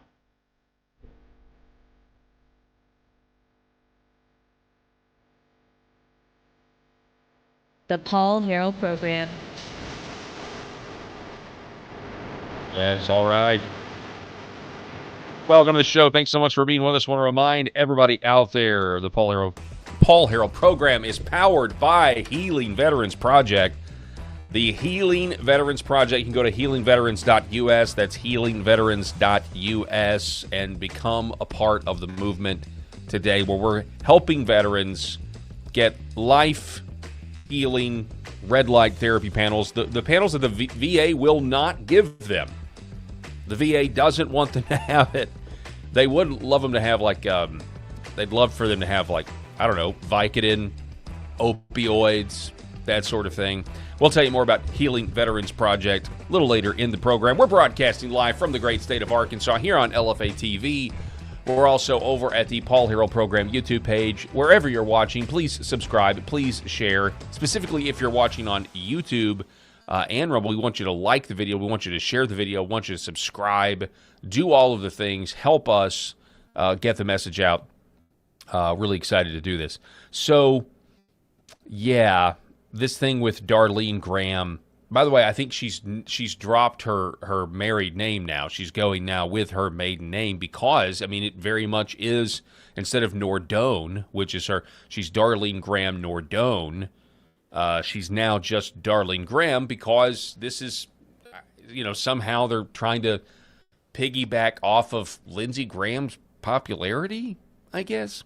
Or maybe it's just the emotional sentiment. We're going to tug at your emotional heartstrings to try to get you to keep somebody in power. And honestly, I mean, there's no way to say this. Darlene Graham represents the status quo for a lot of people. I really don't care what she says. She's going to represent the status quo for a lot of entrenched and powerful interests. But there was a tweet that inspired this monologue, and I'll get to that here in a minute. But you have heard it said that history has a funny way of repeating itself, and that's exactly what's happened here, or at least it rhymes. So we're going to take a little flashback to little American history, but specifically Arkansas history, and this is just a coincidence that I'm an Arkansan, and I got this little bit of history from our fellow Arkansan, Jake Beckett, who was over on X. But back in 1931, Arkansas Senator Thaddeus Caraway died in office. Now, at the time, so what we've just experienced with Darlene Graham getting the nod to finish out Lindsey Graham's term is not necessarily unprecedented. As a matter of fact, back in the 30s in America, it was quite common. It was almost an unwritten political tradition. If a senator died, his widow was often appointed to temporarily fill the seat. Now, in this case, everybody knows Lindsey Graham was not married and had the nickname Lady G. So it isn't apples to apples exactly. This is probably the first time it's ever happened to somebody's sister, I guess. But anyway, back in the day, back in the 30s, it was seen as a gesture of respect. No doubt, that's what President Trump initially said when we just thought Darlene Graham was just going to be around until January. And now, who knows, she may now be around for decades. But it was thought of as a gesture of respect, a bridge until people could choose a permanent replacement. Okay, so, America's always had a heart. We've always wanted to respect those who've served, and appointing their widow was a way to do that, finish out the term. And that's exactly what happened back in Arkansas in the 1930s. Hattie Caraway was the housewife She was a housewife, no experience politically, no elected political experience. She was appointed to finish her husband's term. And few people expected anything more, just kind of like what we were all expecting a week ago. But then one of the most colorful political figures in American history stepped into the stage, a man by the name of Huey Long, the kingfish from Louisiana. So Huey Long saw an opportunity. Now, who knows what his motives actually were, personal, political, obviously, probably both. So he recognized, though, that backing Hattie Caraway would embarrass the Arkansas political establishment that was, at that time, led by Senate Democratic leader, for lack of a better term, Joe T. Robinson. So Huey Long then campaigned across Arkansas on her behalf, and against all expectations, she actually won. She didn't just finish her husband's term, she earned a full 6-year term and ultimately served in the Senate for more than a decade. So the idea that a senator's family member inheriting political momentum isn't a new one. I would say sister is, maybe there's another example of somebody's sibling, but definitely their spouse. Lindsey Graham didn't have a spouse. So there's that. But we have seen at least something like it before, okay? But today, we're watching this happen all over again. It is another Senate succession unfold, and this time it involves, obviously, Lindsey Graham's sister, Darlene Graham. And most Americans, and frankly, most South Carolinians, we know very little about her. I mean, I'm an American, not a South Carolinian, but I mean, I've never even heard of this woman up until last week. So before voters have had much opportunity to evaluate her qualifications, she's thrown her hat in the ring as the natural heir to one of the most powerful Senate seats in America. That should make all of us pause, because America was never intended to be a country where political bloodlines carry the day. Let me say that again. America was never intended, at least no one ever said it out loud, to be a country where political bloodlines carry the day. We literally broke away from a monarchy 250 years ago. So the idea, it's very ingrained in America, we don't have royal families. Or we're not supposed to. I mean, you can practically say we do. You know, the Clintons, the Kennedys, the Obamas now. I mean, you can definitely say that we do, but are we supposed to? Most Americans, we don't like this. Average people don't like this. We don't like that your bloodline somehow means that you get to rule over us forever. We're not supposed to have royal families. We don't have hereditary titles. There's no such thing as a birthright senatorship. But is there? Is there really? We're about to find out. So, as I said earlier, okay, a familiar last name, okay, that's going to earn someone a hearing, right? That's going to earn you a hearing. When Robert F. Kennedy Jr. announced for president, everybody certainly listened.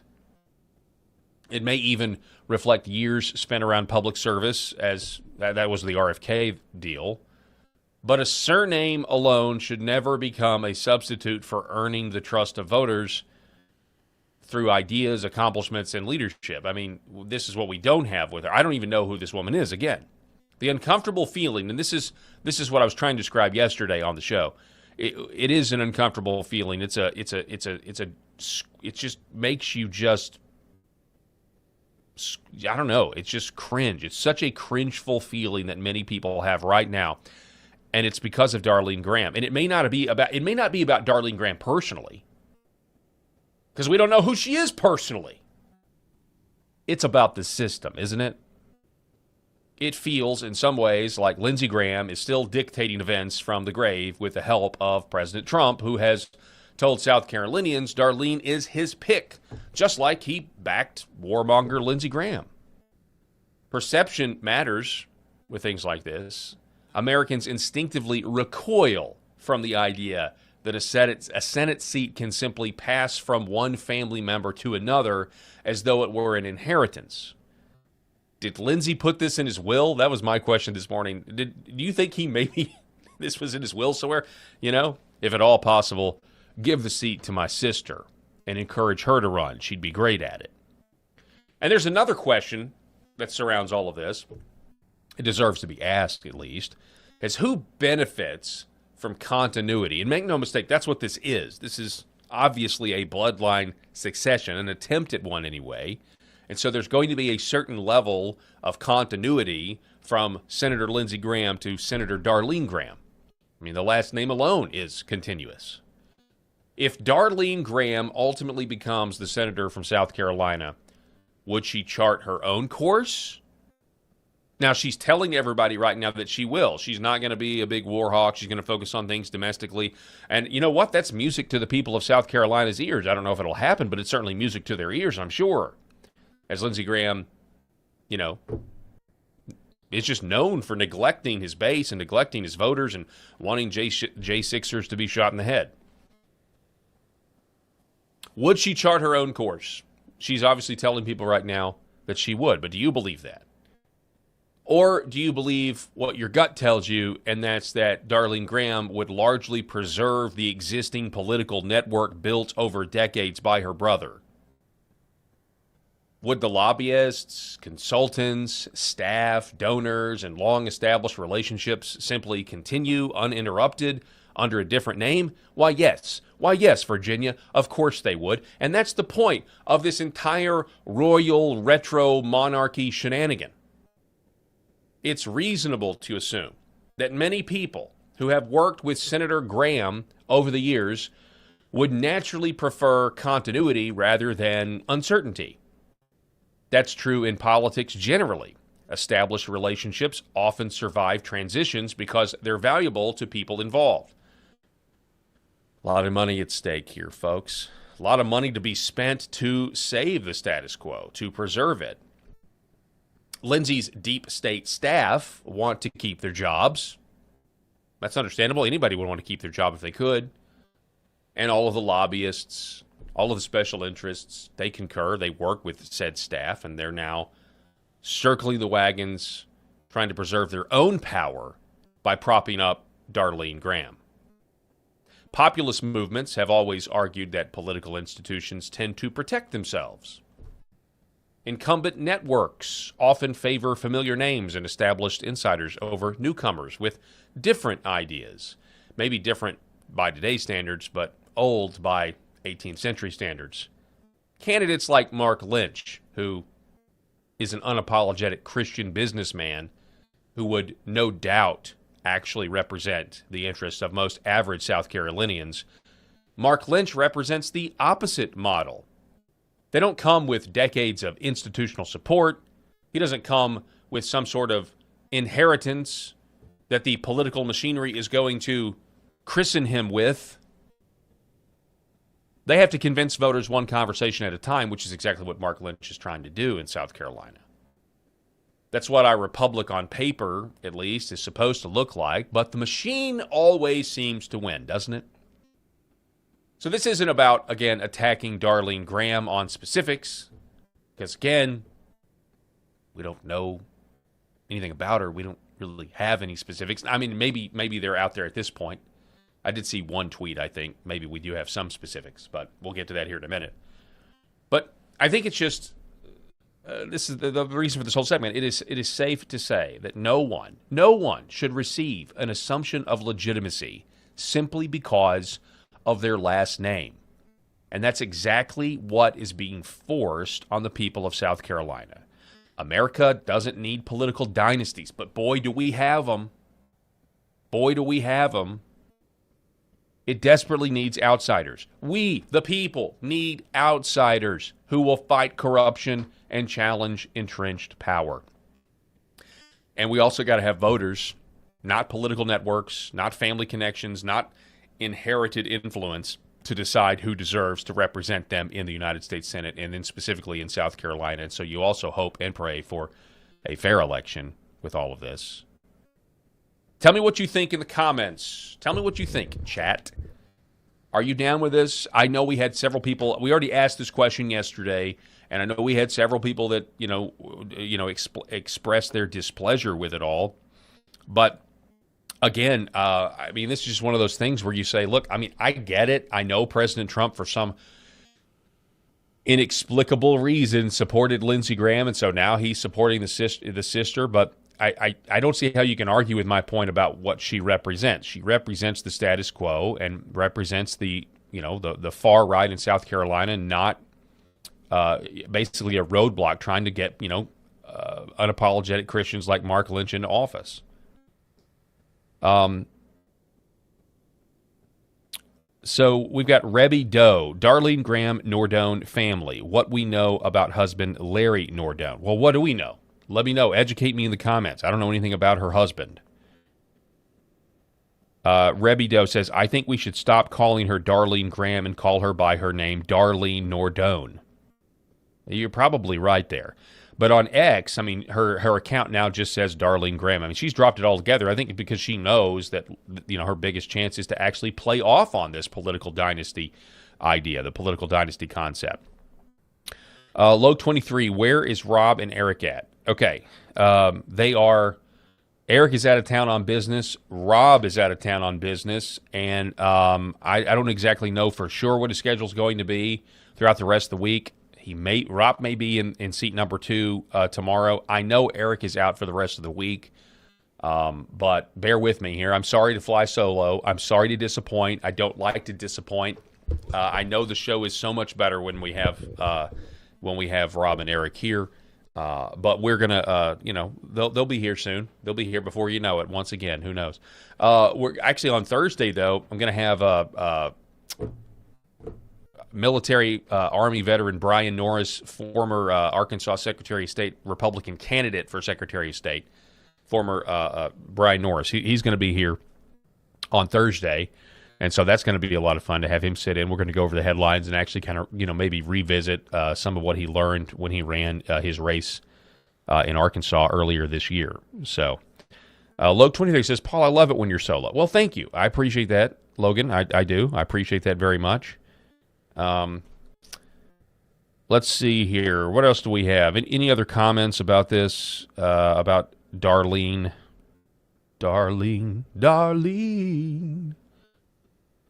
All right. Just let me know what you think. I mean, it's just one of those things where, I know I already polled the audience yesterday, but it's one of those things that's just been eating at me.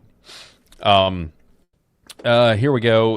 So the inspiration, full disclosure, the inspiration of my little monologue there, I've got to give a shout out to Jake Beckett, Arkansan, who, matter of fact, played for the New England Patriots, was also an Arkansas Razorback, and also it says Rangers lead the way.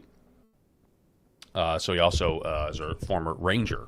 Or are you ever former? I'm sorry, I don't know. I didn't have the courage to serve in the military, so forgive me. I am very ignorant of the terminology. But anyway, he basically said a lot of what I already said about how U.S. Senator Thaddeus Caraway, Arkansas, died in office, and this whole thing happened. And he's comparing President Trump, though, to the Kingfish of Louisiana, Huey Long. He says, Trump and the Kingfish, Huey Long, are cut from the same cloth, and I think it's possible that Trump is supporting Darlene Graham for the same reason that Huey Long supported Caraway. What better way to humiliate your enemies in the U.S. Senate than to force a totally unqualified woman on them as their colleague? So that's one take, about this. And because, in that world, though, you would have to assume, maybe we're coming at it from different perspectives, because I'm assuming that Graham, and she even says in this interview with Hannity, she says that, the staff has been great rallying around her. So they all want to keep their jobs and existing political connections. And that's what she represents. It'd be one thing if somehow she didn't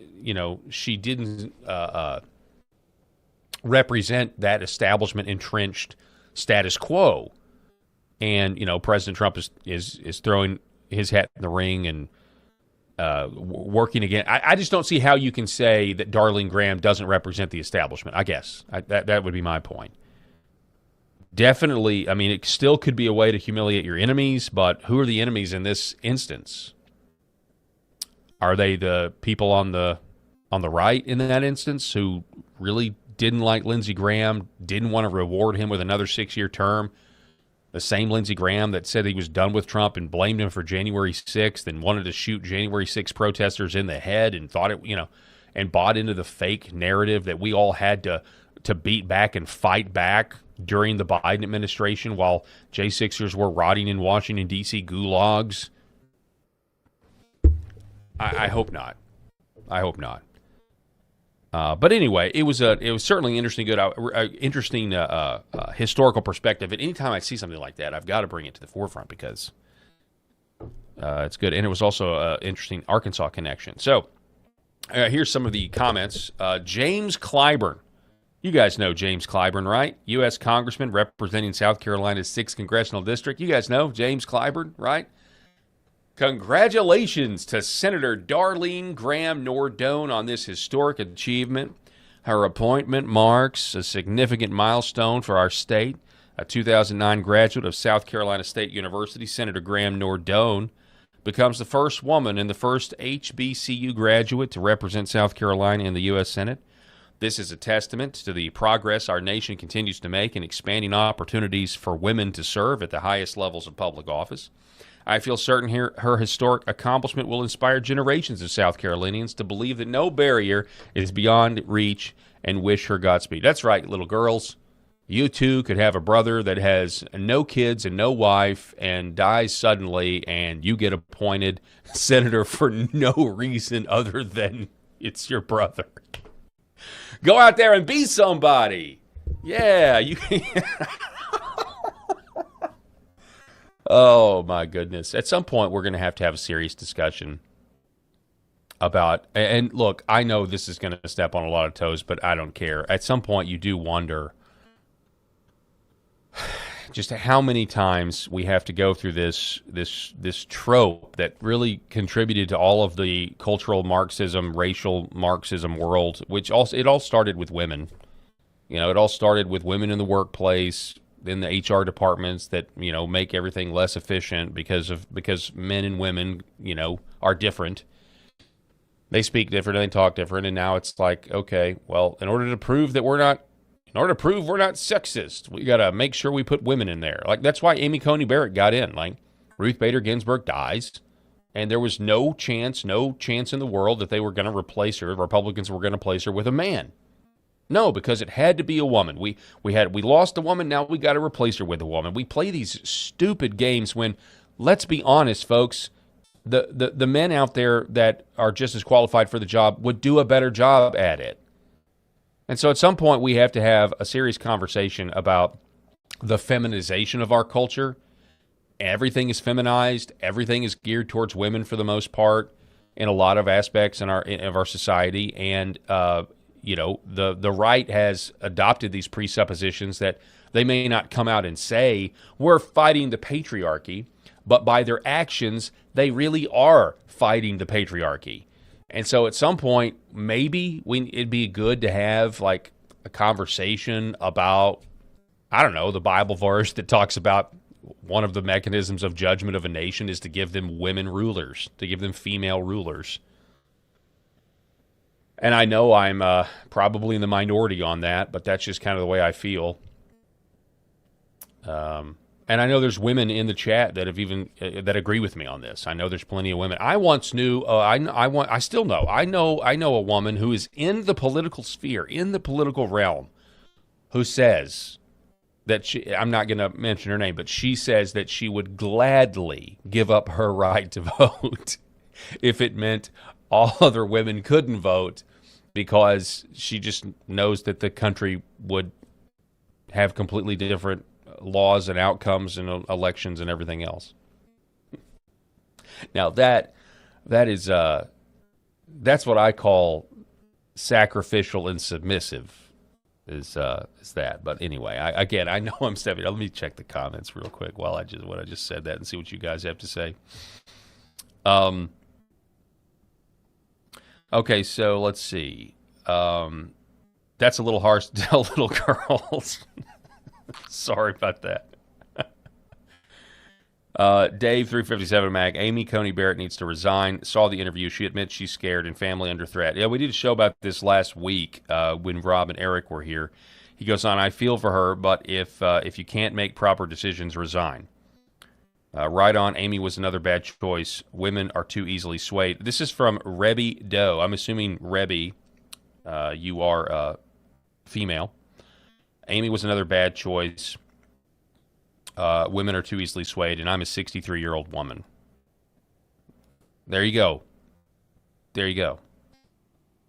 Okay, well, that's a good point. Topo 1956. How come Chief Justice John Roberts isn't doing a better job? Yeah, I mean, are you saying because John Roberts is a man? Yeah.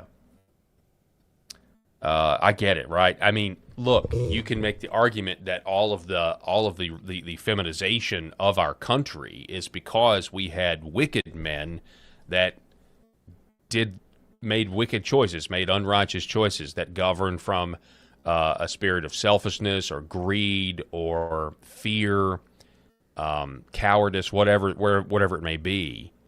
Like, that's one of the reasons we have what we have.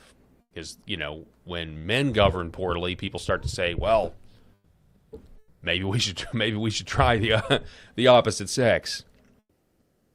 Okay, so Cherry Cott says, I would totally give up my right to vote if it were guaranteed that the left were no longer a threat and would never be a threat again. I don't know if it would ever guarantee that. There are no guarantees in life. But if you'll look at the liberal white woman problem that this country has, that Rob has talked about many times before, you go look at what the election cycles would have been like over the past, 30, 40 years. It wouldn't have even been close. Democrats would not be able to compete. So, something to think about. Okay, also on and I know I had some comment that said, I don't care about this Lindsey Graham situation. That's fine. We're going to move on to something else here in a minute, so just bear with me here. Palmetto State Watch, so a South Carolina account. I don't really know if this is a liberal. I don't know anything about South Carolina media, but they've got a post. No record. Darlene Graham ran a state agency for 7 years. Budgets nearly doubled. Her salary climbed. And her own agency report credits with her promoting a culture of diversity and inclusion. Check out the exclusive. All right, let's check it out right here. So, Palmetto State Watch. This is by Janice SPW. And so it says this. Critics are calling Trump's new Senate pick a political novice. 7 years of South Carolina agency records tells a different story. Deep dives from local politicos and journalists are skimming the surface of the political landscape without even paying attention to the fact that there is a real record here. Miss Graham's is a career spent growing government and seeking out increasing amounts of federal dollars overseen by a board that meets less and less. It's worth noting that official documents, property records, salary information, etc., list her as Darlene Graham, not Nordone. Property ownership is listed as Larry A. Nordone and Darlene Graham. On Friday, President Trump urged Darlene Graham to enter the August 11th, 2026 special Republican primary for the U.S. Senate, a seat left open when her brother, Lindsey Graham, suddenly died. Trump pledged his complete and total endorsement if she runs. Governor Henry McMaster appointed Graham to serve out the remainder of the term and was sworn in on July 14th. She has been touted as the first woman to represent South Carolina in the Senate. Multiple news outlets, including ABC, reported over the weekend that she had privately considered running for the Senate full term and was confirmed on July 20th that Darlene will seek the full term. As soon as McMaster tapped Darlene, the criticism was perfunctory, and that she has never held public office. But here we go. This claim that Darlene Graham has never held public office is false. For the last 7 years, Mrs. Graham has run a state agency, and the paper trail from that agency paints a very clear picture of how she is likely to govern in the absence of a campaign resume. After analyzing the agency Darlene oversees, it is clear that she views her job as a means to expand government. The word skyrocket comes to mind when one looks at her budgets, hiring, the federal dollars she pursues, and even her own pay. This is a far cry from the political outsider card being played by the mass media. Let's start with money appropriated from state funds. When Graham took over the South Carolina Commission for the Blind in 2019, how are you going to criticize that? See, this is what they do. What? You mean you're for the blind not having research? You're for more blind people? Anyway, when she took over, the agency was receiving $3.5 million in state general funds. The recapitulation for the 2026-2027 budget places that amount at $7 million, and $6.9 million it was actually budgeted for 2025-2026. The proposed budget, which is not yet passed, would increase that amount to $7.6 million. That's a 95% increase in 7 short years. Well, okay, I mean, yeah, government grows or whatever, and I'm sure she was advocating for that, but I'm sure, I don't know South Carolina statutes, but I'm sure the legislature has to approve that spending. But the agency's total budget has grown faster still, from $12.6 million in 2018 to $91 million the next year. Most of that total is Department of Defense money from Fort Jackson dining contract that passes through the agency to the blind vendor who operates the military dining halls. So anyway, people are diving into her record. But I was curious about DEI. Here we go. This is it. Diversity and inclusion, Darlene. In the SCCB, Society for the Blind's accountability report, it mentions Darlene Graham's appointment and what she had complained in her first year. At the end of the paragraph, it states that the new commissioner implemented changes in human resources, including to develop a culture of diversity and inclusion in the SCCB's diverse staff. You see it there, and to develop a culture of diversity and inclusion. So we have another Republican establishment pick, or continued monarchy, that has actively worked to integrate liberal ideology into one of South Carolina's state agencies. So it'll be interesting to see if, here's the deal. It'll be interesting to see if anyone asks her about this. And I don't expect Sean Hannity will actually ask any kind of question like that. And then the next thing is okay, are there going to be debates? Probably not. Are going to be any sort of forum where people, like a statewide televised debate where people could get the most information? I mean, the media should be pushing for it because this is unprecedented, right? This doesn't happen every day that a sitting senator dies after just winning his primary.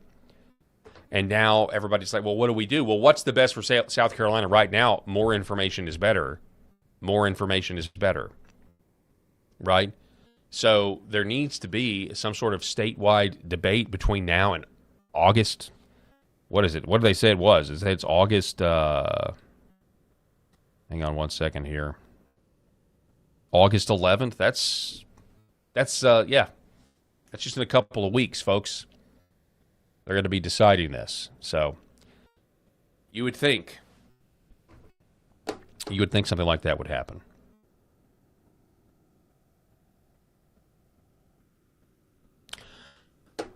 Sound off in the comments. Let me know what you think. Here's another reaction. Dan Bostic. This is one of the most insane interviews I've ever seen. A woman who has virtually no qualifications, no public stance on any major issue, and is almost entirely unknown, is mourning her brother's death by saying that she is called to take his job. Completely bonkers. I know. It's a level of cringe. It is. It is just a level of cringe that exists. We're going to take a break. We're going to reset here. Let me know what you think. I want to talk when we come back about this new trend that the Wall Street Journal is talking about, Nixon maxing. That's right. They think that kids are discovering Richard Nixon, and well, I hope they do discover Richard Nixon, quite frankly, because he was framed by the CIA. I think it was too close to Kennedy, right? They didn't want to kill another one. It had been too close. People might have started connecting the dots. So they just did an intel op and basically framed him, and which is exactly what they did to Trump as well. So we'll talk about that. Nixon maxing. Kids are rediscovering Richard Nixon, and I'm totally here for it. This is the Paul Herrell program. Don't go anywhere. We're going to be back here in just a moment. Just joking. Just a moment. For centuries, light has been used to heal.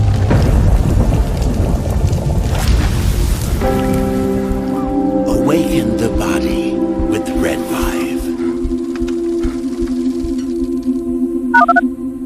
MyPillow's second annual mega sale is finally here. Get our patented premium MyPillows that adjust to your exact individual needs to give you the best sleep of your life. When I got MyPillow, I'm asleep almost immediately. I stay asleep at night and I wake up more well-rested in the morning. Now for the lowest price ever. Kings, $19.98. Queens, only $18.98. And Giza Dream bed sheets, the best sheets in history, for as low as $29.98. Lux Pure 6-piece towel sets, towels that actually dry you. What a concept. Now only $39.98. And our made in the USA mattresses and mattress toppers as low as $99.98. So go to mypillow.com or call the number on your screen. Use your promo code to take advantage of our second annual mega sale. But that's not all. Order right now and we'll ship your order absolutely free. This is our family dog, Bubba. He is a Shorty Jack Russell, and he brings a lot of love and laughter into our home. We just want to thank Pet Club for making healthy food and treats for our animals. Bubba has been on Pet Club food for a little over a year now.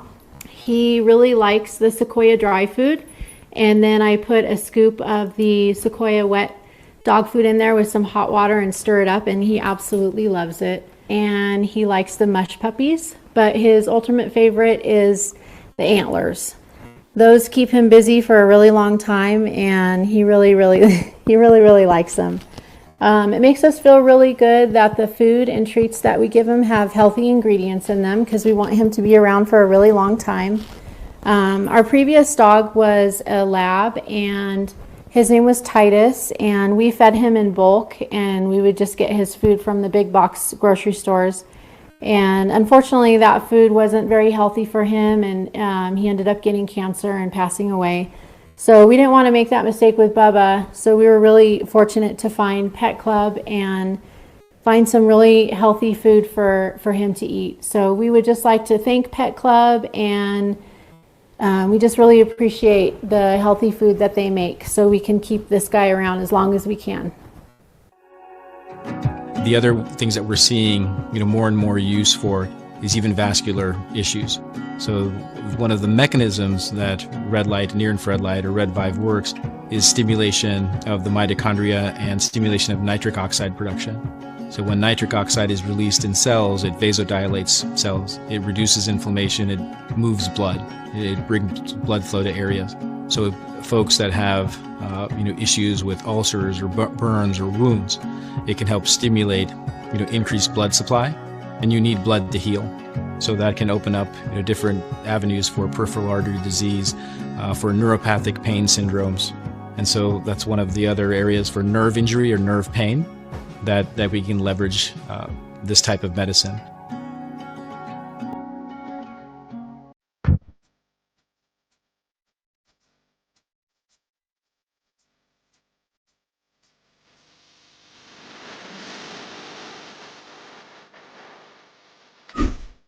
The Paul Herrell Program.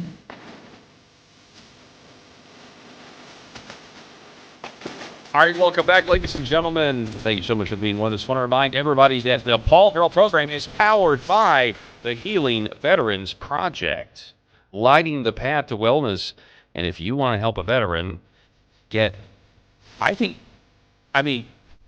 talking about, sorry about this, I think it's audio out of here. Sorry, that's too loud. We're talking about red light panels, photobiomodulation, that actually fixes the problems and the ailments and the injuries of our veterans in ways that pharmaceutical drugs like Vicodin or Percocet actually don't. And it's incredible that we have a list, ladies and gentlemen, Healing Veterans Project, a nonprofit that I am privileged to be on the board of, the Healing Veterans Project. They have a list of veterans that have been prescribed these red light panels by physicians, by doctors. The VA says no, and these veterans cannot afford it. That is what the whole purpose of this nonprofit is, to deliver these red light panels to them.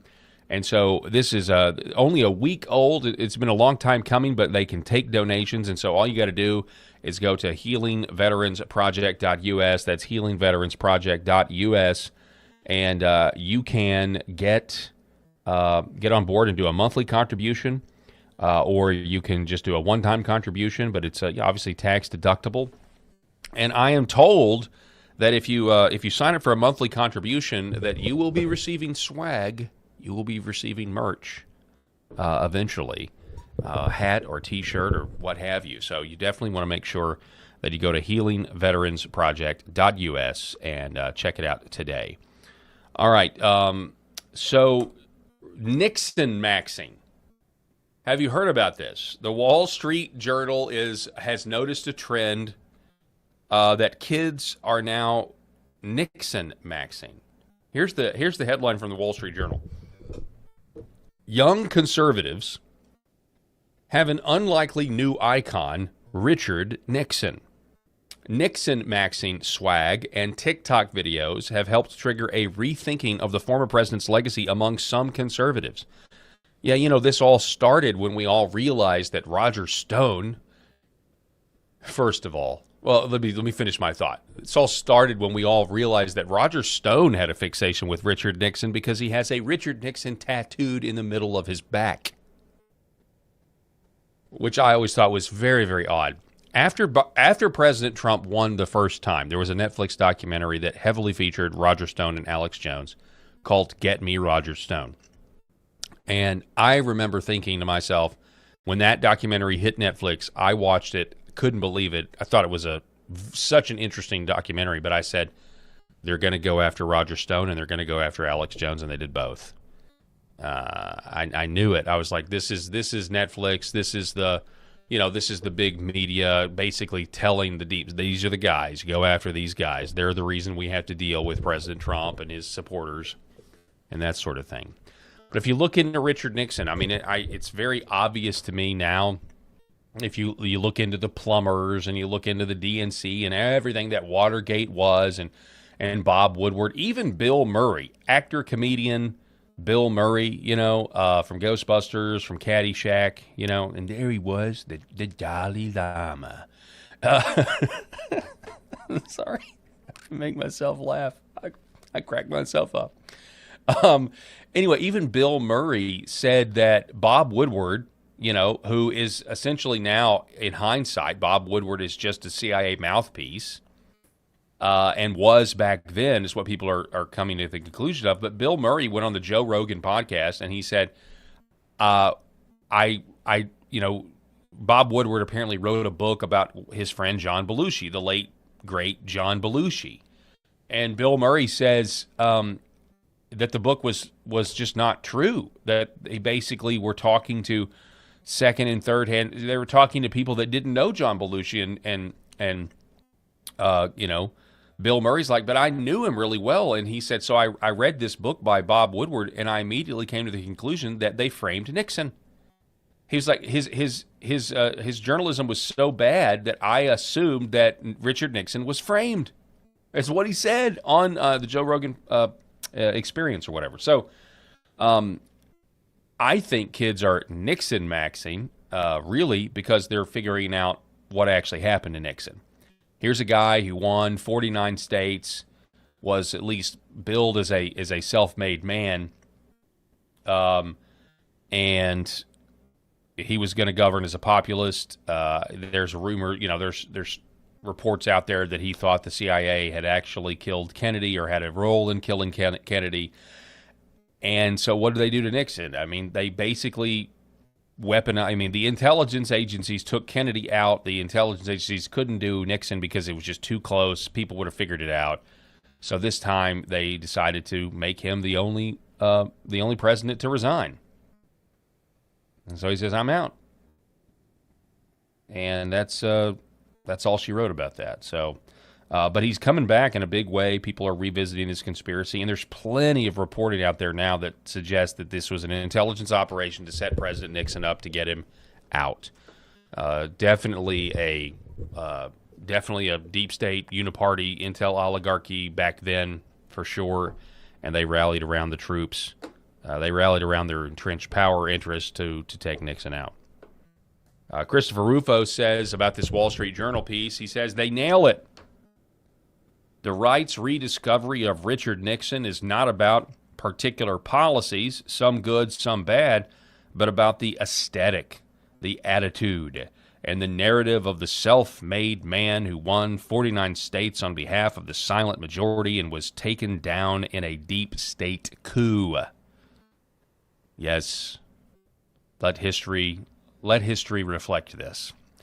Just like many people believed that Lee Harvey Oswald was the lone gunman for forever, and now most people believe that was totally made up, people are now revisiting Richard Nixon and figuring out the truth, or let's say a narrative that is much closer to the truth than what we were actually told. And let's hope that we continue to do this with all of the things, all of the narratives that we're being fed that don't quite make sense, right? And of course, I'm talking about the Butler shooting, and I'm even talking about the official Charlie Kirk narrative. I'm still waiting to see exactly how the court case, everything that I haven't really talked about it because I'm just looking at the evidentiary hearings and that sort of thing. I still do have a lot of questions though about whether or not Tyler Robinson acted alone. I have a ton of questions about that, because it just doesn't sit well with me at all. But then there's the Butler thing, and the Butler thing is even more interesting. How that's just like, well, nothing to see here, folks. No big deal. Yeah, we cremated the body. What happened to the van? Multiple cell phones. Was there an FBI handler involved? A totally scraped and whitewashed social media. I mean, the guy was in a BlackRock commercial. I mean, do I really have to go on? It just doesn't make any sense to me. So if something doesn't make sense, we live in a great time where, you know what, you can just tell people that it doesn't make sense. And most people are like, yeah, I think we're being lied to all the time about everything. And most of the time, that instinct is correct, because you are. Whether it was Kennedy, whether it was Nixon, whether it was, a modern example would be when President Trump said, there was very fine people on both sides, and of course, a lot of people had a wake-up moment there when they realized the media was lying. You could go back. I mean, all kinds of stuff. George Zimmerman, a white Hispanic. The Associated Press made up the term white Hispanic after Trayvon Martin was killed. It's insane. Brandon Gill, ladies and gentlemen. Brandon Gill is on the floor, he's in a committee room interviewing the head of the Smithsonian. Now, when it comes to the Smithsonian, I'm actually probably, more conspiratorial than most. I don't know. Let me know in the comments. What do you guys think of the Smithsonian? Much like I've of the opinion that the FBI only exists to create crimes and then cover them up, generally speaking, the Smithsonian exists to cover up anything that would give validity to the biblical narrative of creation, specifically surrounding the events of Genesis chapter 6. This is my opinion, but I know there are people that disagree with me on that.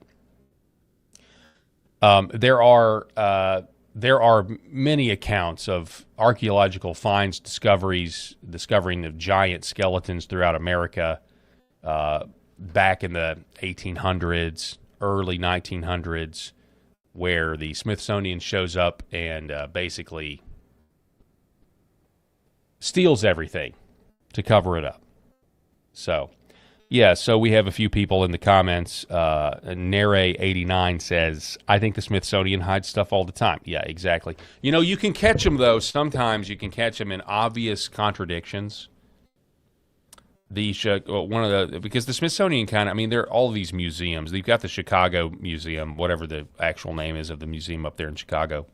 But you can catch them in weird contradictions. Like at one time, the museum in Chicago was displaying a giant axe head. Not an axe head of giants. That's what it was. But just a giant axe head. I mean, this thing is humongous. There's literally no way that there would ever be a human being that would wield such a weapon, right?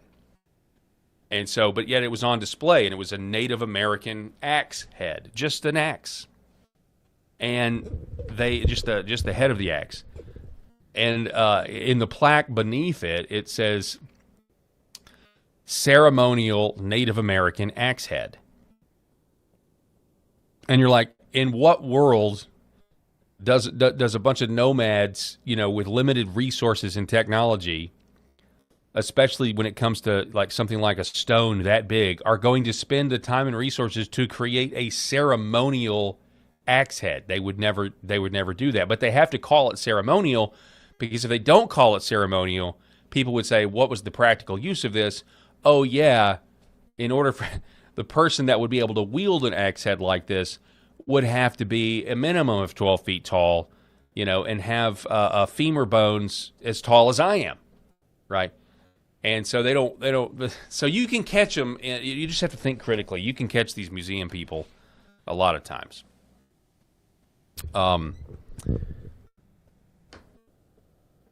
Yeah, Dave 357 says, you stole my comment, was already typing LOL, that kills me. They basically are solely responsible for all of that. Oh, well, I'm in on a different conversation. So here's Brandon Gill talking to the head of the Smithsonian. I don't know if you guys have heard this, but this is only 38 seconds long, but it does not disappoint. Excuse me, sir? Is it important to be polite? Yes, sir. It's also interesting because the same mass action toolkit that your organization has been promoting references politeness as a defining characteristic of white supremacy culture. Ma'am, are you a white supremacist? No, sir. You're not. Can you help me square why your organization says that being polite is part of being a white supremacist? I'm not exactly familiar with that passage of the Mass Action Toolkit, which is not I can show you the one that we passage right developed. here.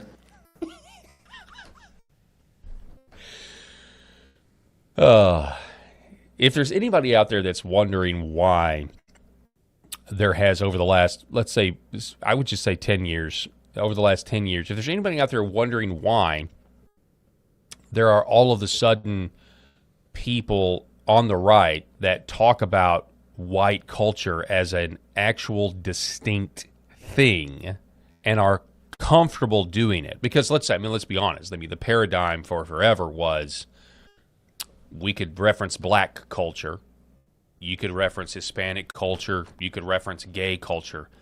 But if you ever claimed that you had an own culture that was distinctive to white people, people on the left and the right would lose their minds because they immediately start thinking, oh no,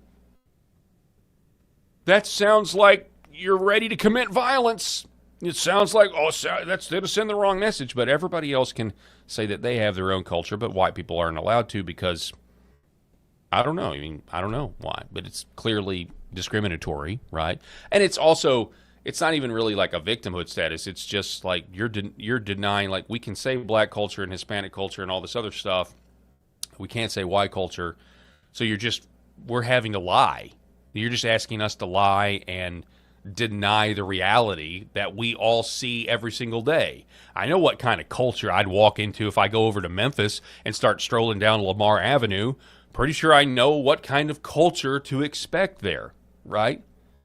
Likewise, you know what kind of culture what kind of culture you're walking into when you go into the foothills of the Ozark Mountains, and you know what kind of people are going to be there, and it's going to be white people, and it's going to be a white culture. And but if you really want to know why people started, obviously the anti-white bias, Jeremy Carl has a great book about this, The Unprotected Class, all that's fantastic. But if you really want to know, in my opinion, why people started not being ashamed or afraid to say white culture, it's because of the left identifying virtuous characteristics as white culture.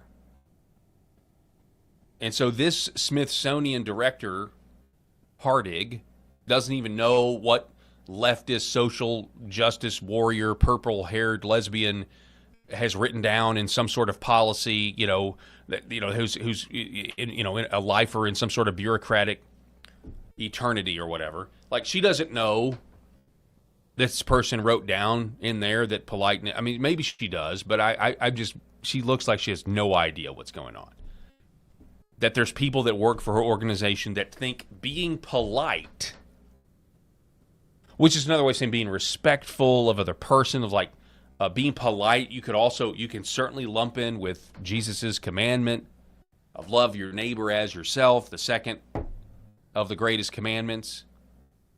Being polite would certainly be that. Oh, by the way, that's why also in American white culture, you also, and the left does this for us, they lump Christianity in that as well, which again proves my point as to why, okay, well, they're describing us this way, and they're not wrong. They're not wrong about it. It's not just politeness. I mean, you can go back and you can find oh man, I cannot remember the exact, but there's a lot of videos. But there was one video. Do you not remember that one video where it was somebody teaching? It was somebody teaching some sort of like class or seminar, and she was a very large, round black woman, I believe.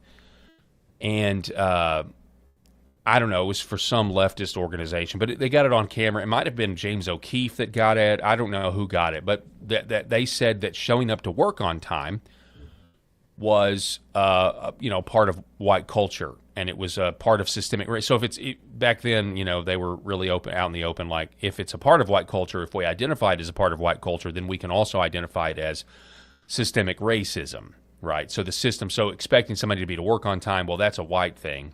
Expecting somebody to be polite, well, that's a white thing. So we can not show up to work on time and be rude, and I guess just be barbarians. And so, if you've ever wondered, I'm so glad Brandon Gill did this, because it's so important that we take stock about why the narrative and why the Overton window has shifted. And in large part, it has shifted because there's people on the right that bravely spoke up about this long before somebody like I did. But it also is because of the left. And the left really telling us what their intentions are when it comes to white people. They've told us how much they hate us and they hate our culture, and then so it's not hard to look 3 steps ahead and see the boxcars, right? And then they're going to lump Christianity in with that.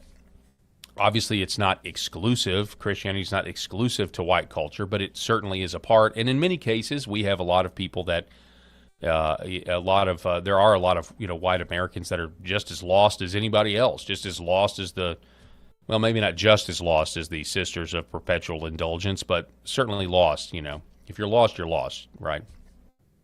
Apart from Christ, all are lost. So, but we're living off the derivative fumes, if you will, of our forefathers, and we need to wake up and realize it. And, I'll never forget it. I remember as an avid talk radio listener, this would have been before I had my show, or maybe during my show. I'm gonna find this out. To prove my point, I'm going to discover this for you because I want to find out. When everybody lost their minds. 1 second.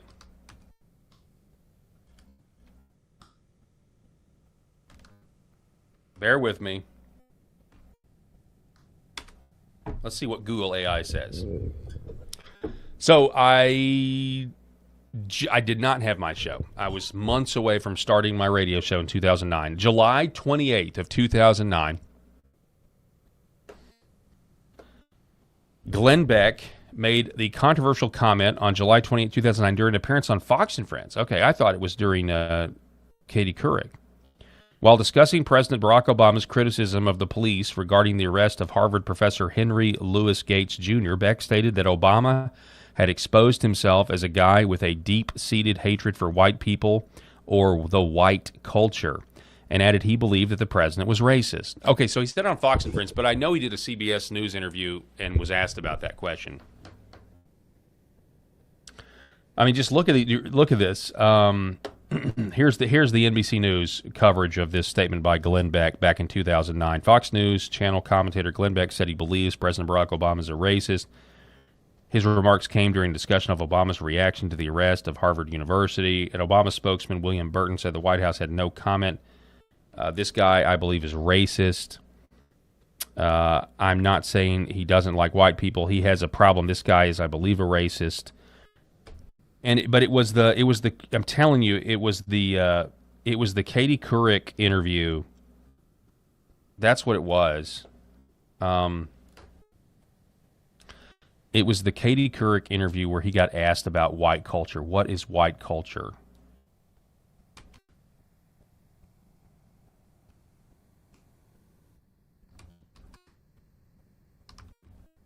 Let me see this one right here. Hang on. Okay. Later in September 2009, Katie Couric interviewed Beck and asked him to clarify the comment by asking, "What did you mean white culture?" And Beck struggled to answer, ultimately responding, "What is the white culture? I don't know how to answer that." Let's just watch this right here. Do we have it? Let's see if this actually is going to let us watch it. Looks like the video doesn't even exist anymore. You said President Obama has a, quote, deep-seated hatred for white people or the white culture. And later you said, this guy is, I believe, a racist. I know you spent a show talking about that and defending your position, but can you explain to people right now in a shorter form why you think President Obama is a racist? Let's see. Give you a soundbite on a soundbite Well, this that is caused trouble. This is unedited. No, I'm do you still believe that he is a racist? I believe that what is important for any president, for any populace to look into. Keep in mind that when he said this, people lost their minds. Okay, now he had just gotten he had a CNN show, then he had a Fox News show, and so he was the main critic of Obama, talking about George Soros and everything else and the Tides Foundation. I mean, I'm sure you guys remember all this. But when he said white culture, that's when they lost their minds, because you're not allowed to say that white people have a culture, but we now can identify it because the left identifies what it is. They showing up to work on time and being polite, according to Brandon Gill. Anyway, I want to finish this clip. Is to be able to look in and say, as a populace, who's leading us? How does he make decisions? What does he base it on? If you had George Bush sitting here in the same situation, remember, put it in context of the time this happened. This is Barack Obama saying, I don't have any of the details of my friend, who happens to be African American, busted by a white cop. I don't have any of the details, but the cops were stupid. Well, wait. So what prism are you, if you don't have the details, what is it that colored your glasses to say the cops were wrong? What was it? A history of racial profiling in this country? Okay, a history of racial profiling.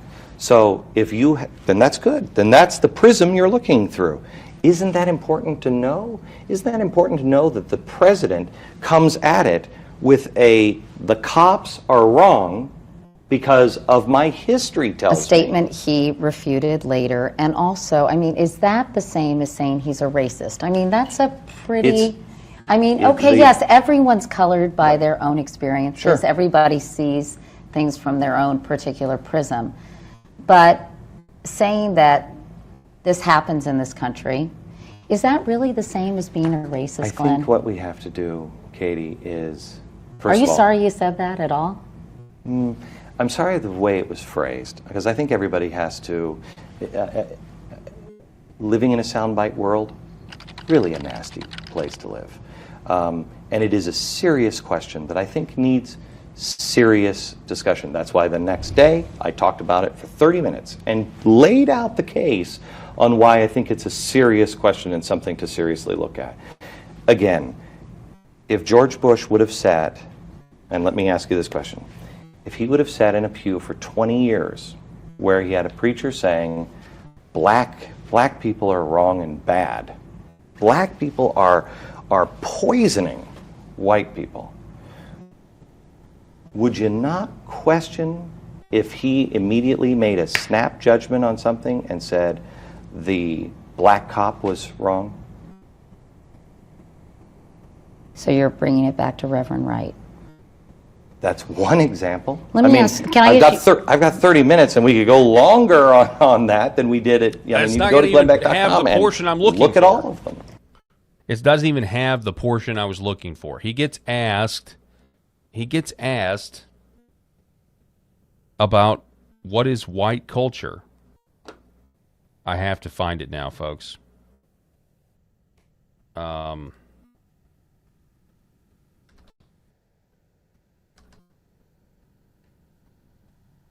Because we couldn't even define it. Yep. You can read more about the intent. Is it maybe Mediaite? Let's see if this Mediaite story.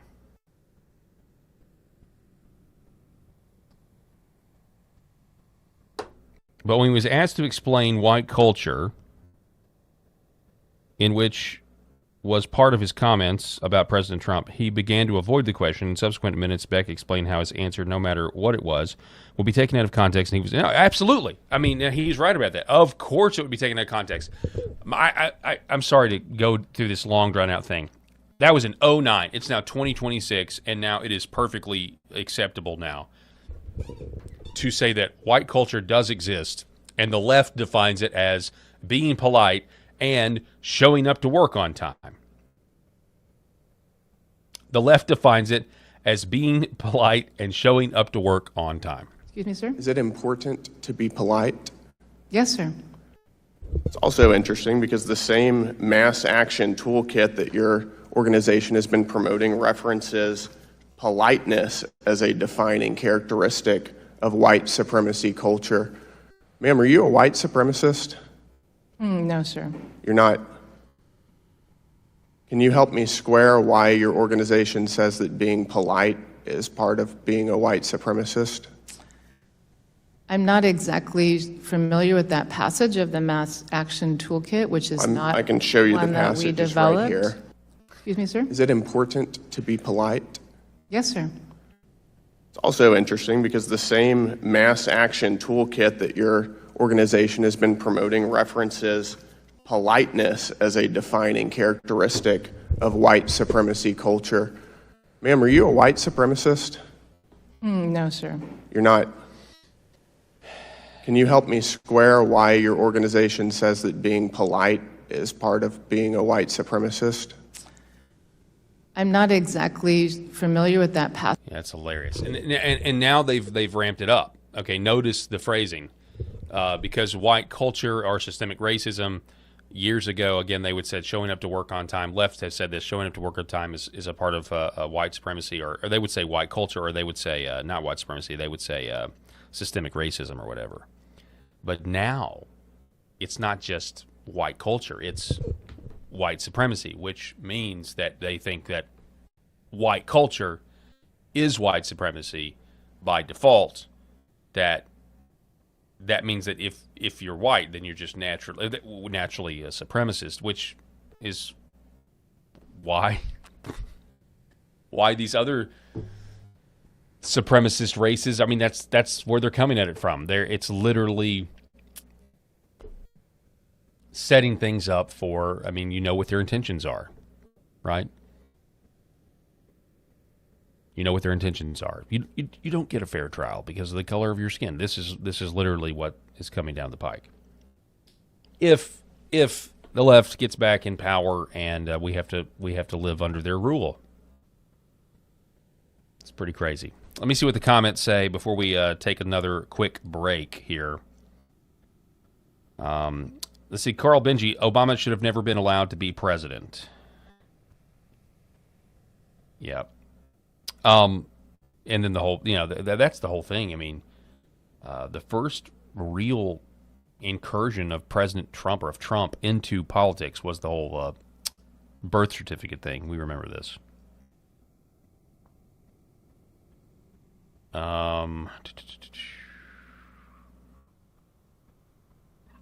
This must be on the Smithsonian history we've been taught pales into comparison to the history that they've hidden from us. AB 1965. Yep, you're right about that.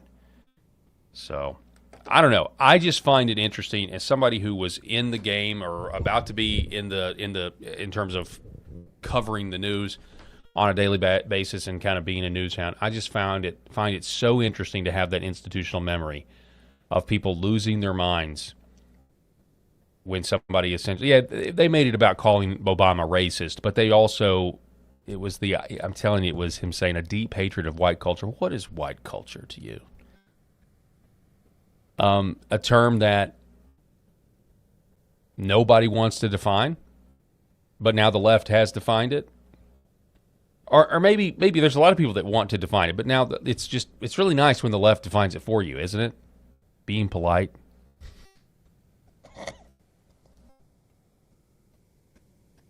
Oh man, we just got to get more people understanding exactly what's going on. All right, I'm going to take another break. Don't go anywhere. This is the Paul Herrell program. We really appreciate you being with us. We got a great rest of the show for you. Don't go anywhere. Affect that downstream pathways. And that's what you get with Red Vive devices. The highest efficacy, the best wavelengths, concentrated to help your health. MyPillow's second annual mega sale is finally here. Get our patented premium MyPillows that adjust to your exact individual needs to give you the best sleep of your life. When I got my pillow, I'm asleep almost immediately. I stay asleep at night and I wake up more well-rested in the morning. Now for the lowest price ever. Kings, $19.98. Queens, only $18.98. And Giza Dream bed sheets, the best sheets in history, for as low as $29.98. Lux Pure 6-piece towel sets, towels that actually dry you. What a concept. Now only $39.98. And our made in the USA mattresses and mattress toppers as low as $99.98. So go to mypillow.com or call the number on your screen. Use your promo code to take advantage of our second annual mega sale. But that's not all. Order right now and we'll ship your order absolutely free. My name is John, and this is my beautiful wife, Lori, and this is our Star Wars Ewok. His name is Scout, and we have Scout for about 11 years now, and we started noticing about 3 years ago he started slowing down. He was unable to jump on the bed. He was kind of a little bit grumpier, and when my daughters, Macy and Mariah, would take him on walks, he would walk for about 30 yards, and then he'd lay down, and they'd carry him the rest of the way. So I heard about Pet Club 24/7 and about the products from a gentleman that I really trust and share a friendship with. And he mentioned to me that they have products that are going to help him with his arthritis, help him build his immune system. And I said, okay, no problem. Let's try them out. And I kid you guys not, within about 2 to 3 days, we started noticing a little difference. And then we took Scout on a walk probably about a week after we started using the products, the Mush Puppies, and he would walk the entire way. He would walk at least a mile, and it's just been completely amazing. He's a new dog. He's 11 years old, which is around 80 years in dog years, and he's just happy. He's more energetic. He's not the grumpy old man he used to be, and we're just so thankful. And it was perfect timing because we lost our boxer Yankee about 1.5 years ago, and it was really hard on us. So I'm so thankful for Pet Club 24/7 for the products that they offer. Imagine if you could have your best friend around one more day or one more week or even one more year. I'm so blessed and thankful that we were able to find this company and find these products for Scout. So thank you guys. Give it a shot. We appreciate you. God bless everyone. For centuries, light has been used to heal.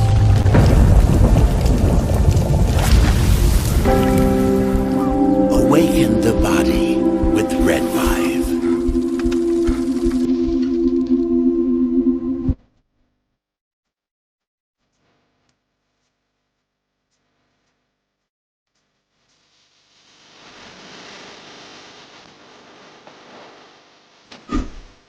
The Paul Herrell Program.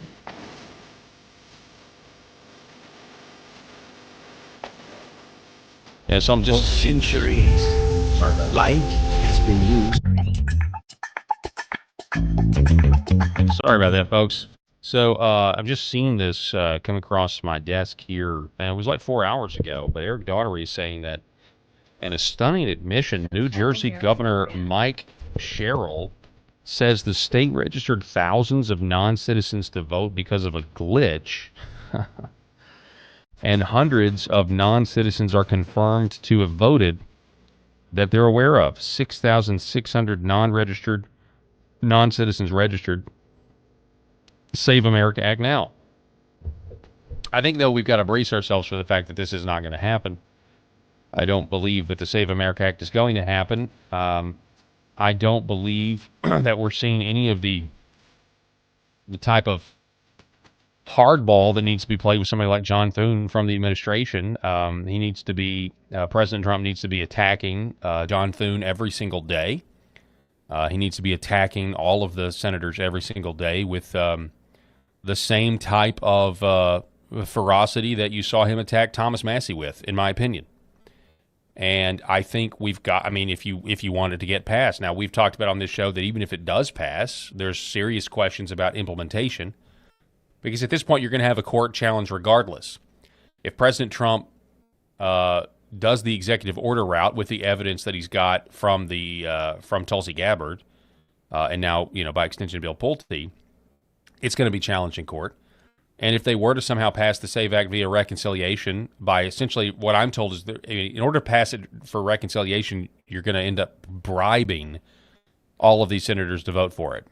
Because you're going to put a bunch of pork in there that they want in order to get them to vote for it.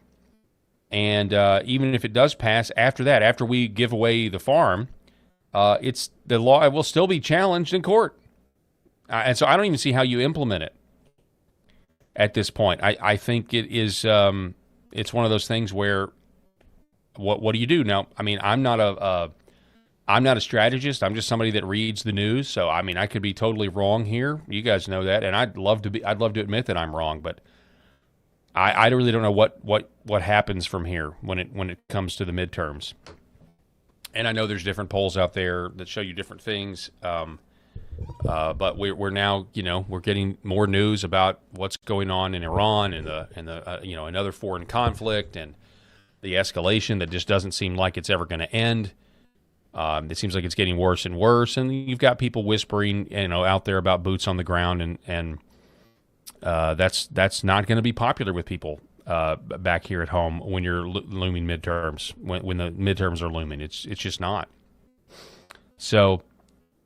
At least that's my opinion, and you feel free to disagree with it.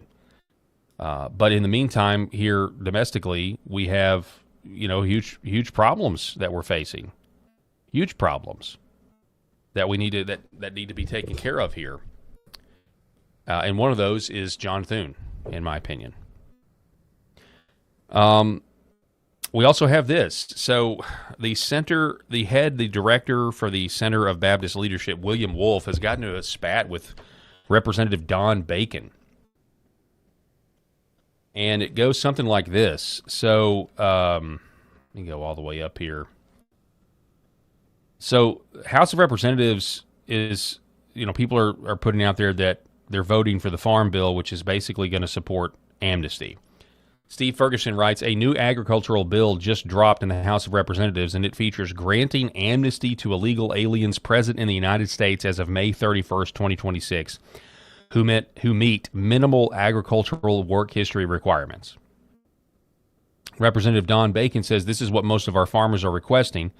Perhaps you're on the wrong side of this issue or with the Democrats. Support our farmers. Look, I support farmers. I certainly want them to be able to feed the country. I certainly do that, but no, this was decided. This issue has been decided over the course of 3 elections, and I'm sorry if there are farmers out there who are depending on the labor of illegal immigrants. That's something that we as a country are just going to have to figure out how to get over. And if you were to tell people, people talking about, well, you need to pay higher gas prices, just be okay with paying higher gas prices while we're going to war, in another country in the Middle East again. Okay, that's a debate to be had, I suppose. But if you were to actually say, no, we're gonna have a little pain here to fix our country here at home and solve this sellout that's happened, this civilizational suicide that's happened, you'd have a lot more people that would say, you know what, yes, I'll pay higher prices or whatever so that we can get the illegal immigrants out of our country. You would have a lot more people being willing to do that. It just comes down to sorry, I didn't mean to get so worked up there. But it's frustrating. At a minimum, this has been decided over 3 election cycles, 3 presidential cycles. 2020, 2016, 2020, 2024. And now we get, this is what the farmers want. I'm sorry. What do the American people want? What have we voted for? Absent the lobby, what are the vast majority of American people want? And you know what? Right now, if we had a direct democracy, which I am not in support of, but on our biggest issues, if the majority of the country just got to go vote, all of the illegal immigrants would be gone if we got to push a button. On the biggest issues, transing kids and calling it health care would be illegal, would be considered child abuse. A majority of the country would vote with us on that. And yet Congress can't do anything about it. Refuses to do anything about it. So William Wolf, who's a great follow, started an organization to try to save his denomination, his Southern Baptist Convention. He kind of makes fun of Don Bacon, says, the farmers made me do amnesty. Well, Mr. Bacon, if our farmers said the moon was made of barbecue spare ribs, would you eat it? And Don Bacon says, you embarrassed the Baptist church too. But that's after he said, this is, let's see here. I thought we had another retort, but I guess I'm missing it. It says, you embarrass the office that you hold. So I saw this yesterday. I couldn't really believe that this is the proposed bill. Surely this is not going to happen. Surely there's going to be some common sense. People realize this is not the way forward.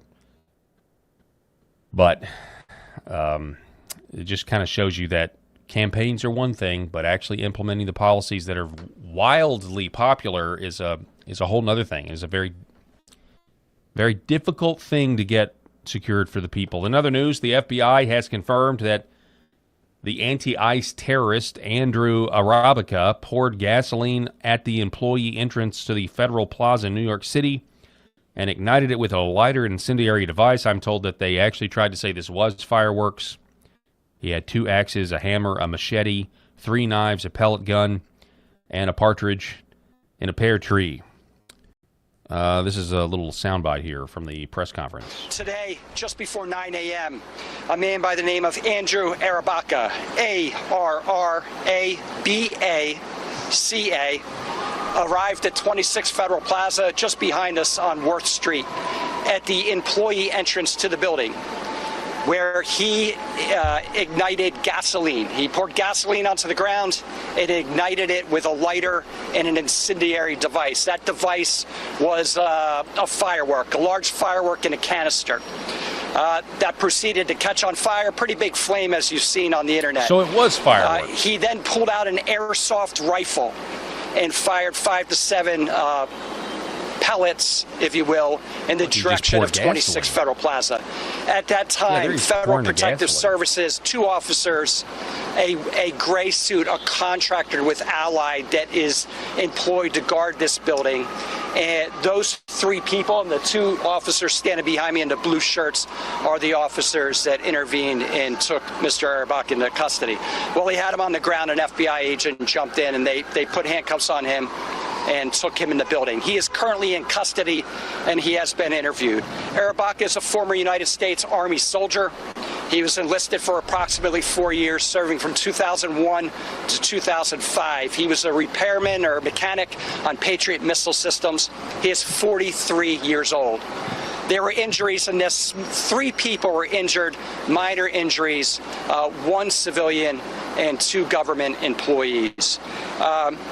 Right now, our evidence response team is out working with NYPD and our New York Joint Terrorism Task Force to collect evidence, to conduct interviews. We have located a vehicle of Mr. Arabica's. Yeah, okay. So the organized, I don't know, people, lone wolf incident, but I mean, come on, this is just confirming what we know. The organized violence of the left is real. Seems like I had a related story here. Hang on one second. But I'm not finding it. Yeah, here's the related story.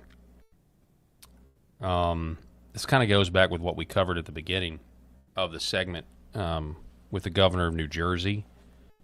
Stephen Miller has revealed that estimates show that about a third of the nation's CDL drivers, commercial driver's licenses, were issued to illegal aliens.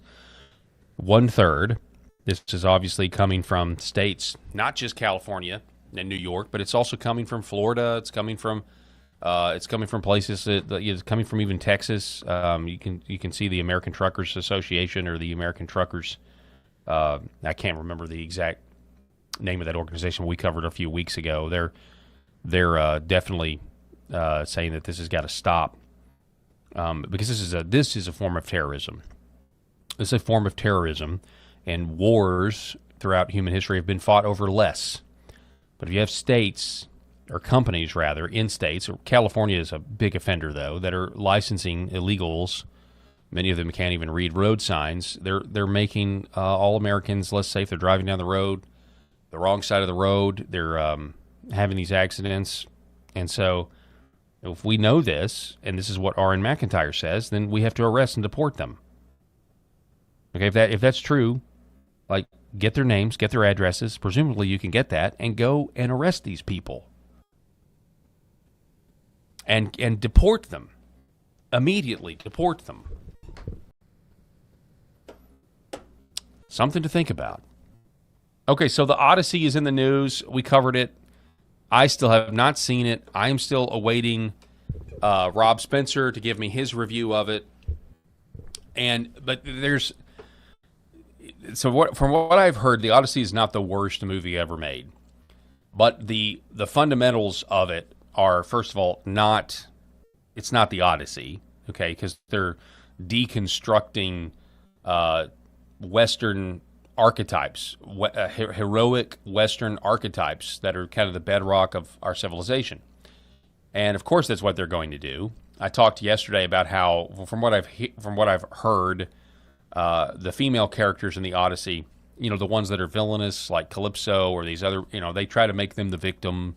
They want to ascribe evil motives to them, even though in the poem, in the story, that's exactly what they are. They've also taken the supernatural out of it. Anyway, Matt Walsh has his review. And his review says this, quote, "Just saw the Odyssey, despite what you may have heard, literally all of the criticisms by conservatives were entirely correct. The movie is just as woke as you fear, if not more so. The DEI casting is atrocious, completely takes you out of the story." Am I to hear right that the opening scene of this Greek epic is the black rapper Travis Scott is the first person you see on the screen? Travis Scott, who didn't somebody die at one of his concerts while he was basically chanting like Luciferian lyrics over the crowd, cursing the crowd as somebody was trampled to death? I'm pretty sure that was Travis Scott. He's the first face you see in this movie. He says completely takes you out of the story right from the beginning. But even worse than that is Nolan's decision to turn Odysseus into an anachristic, whiny, solemn shell of a man plagued by trauma and guilt.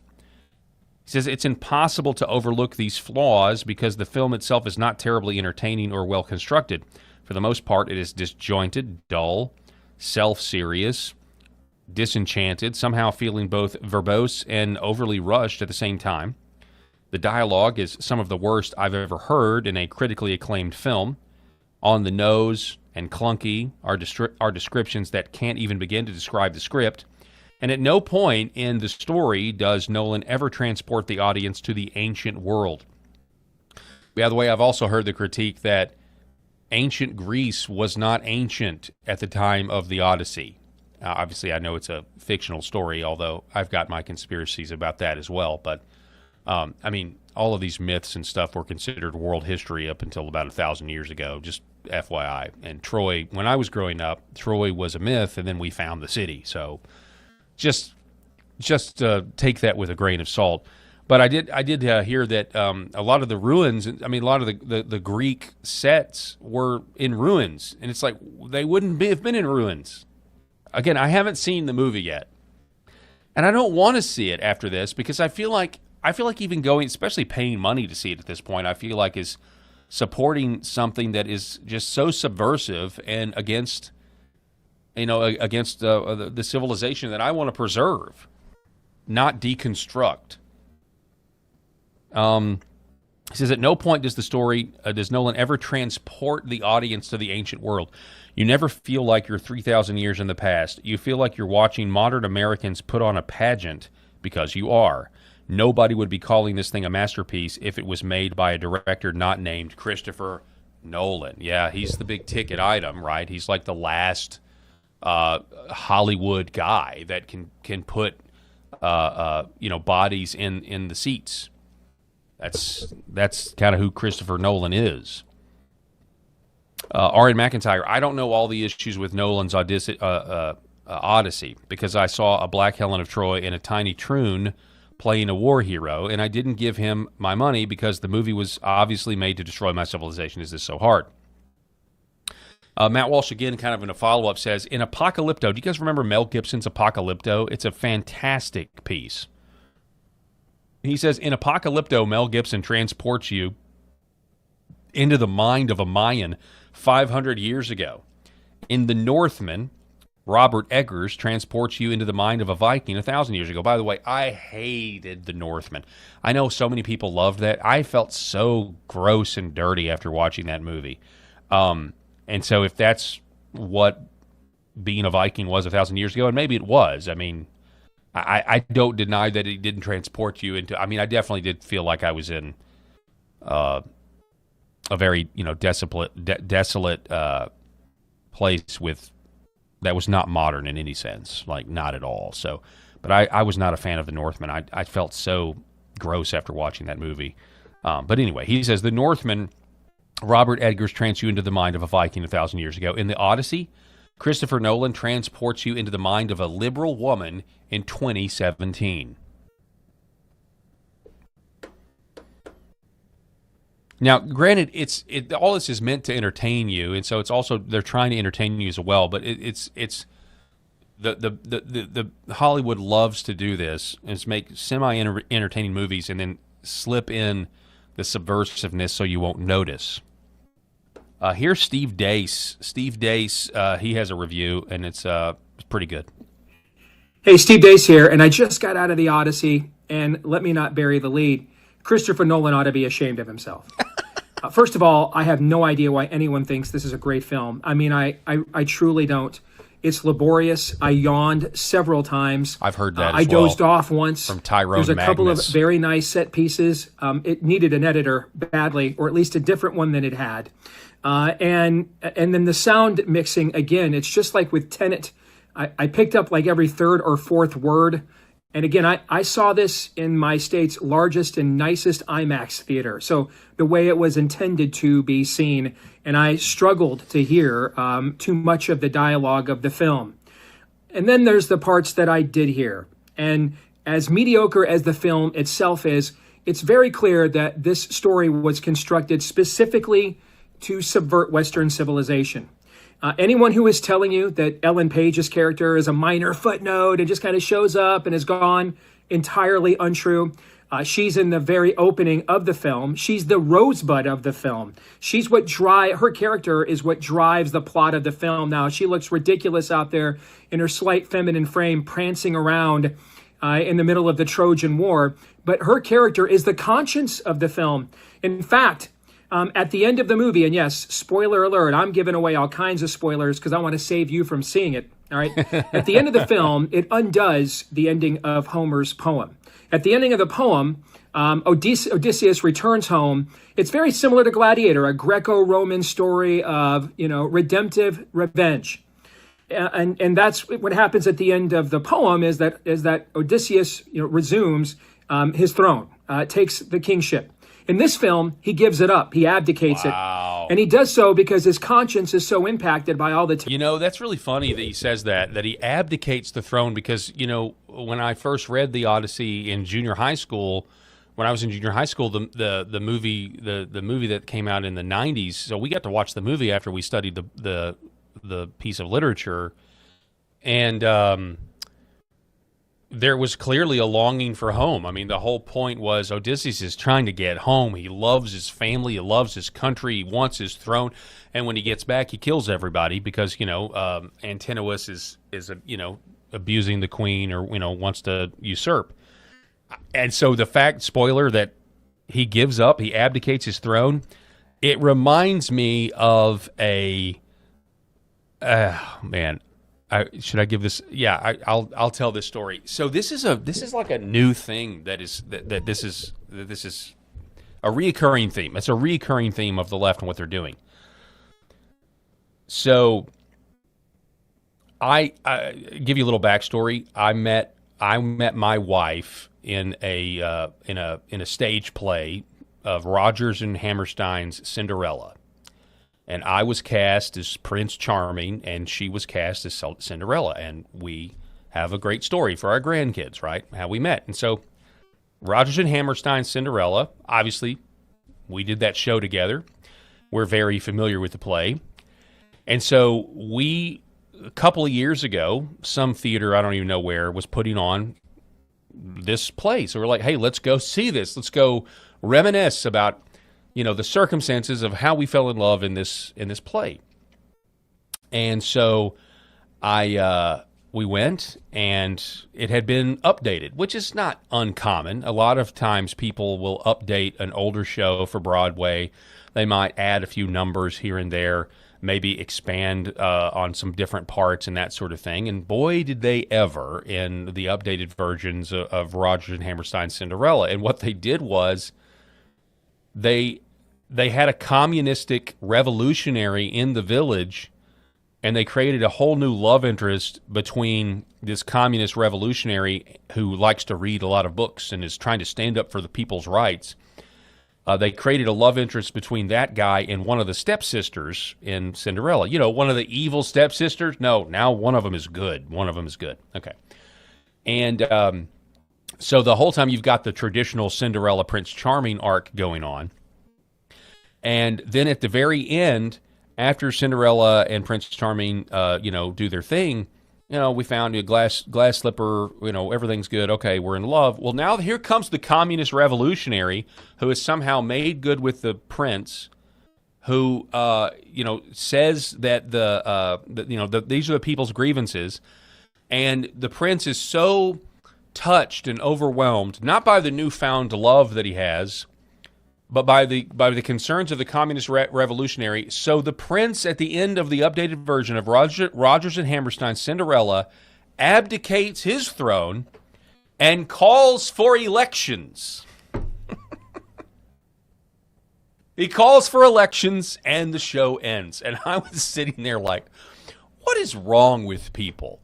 Like, what is wrong with this need to take a classic work and modernize it to fit your communistic ends? That's what Angel Studios did with Animal Farm. They made it into a critique of capitalism instead of a critique of communism. And it's so forced, it's so contrived. You understand exactly what's going on. And it would be like me editing plays and putting at the end of a play a gospel presentation, right?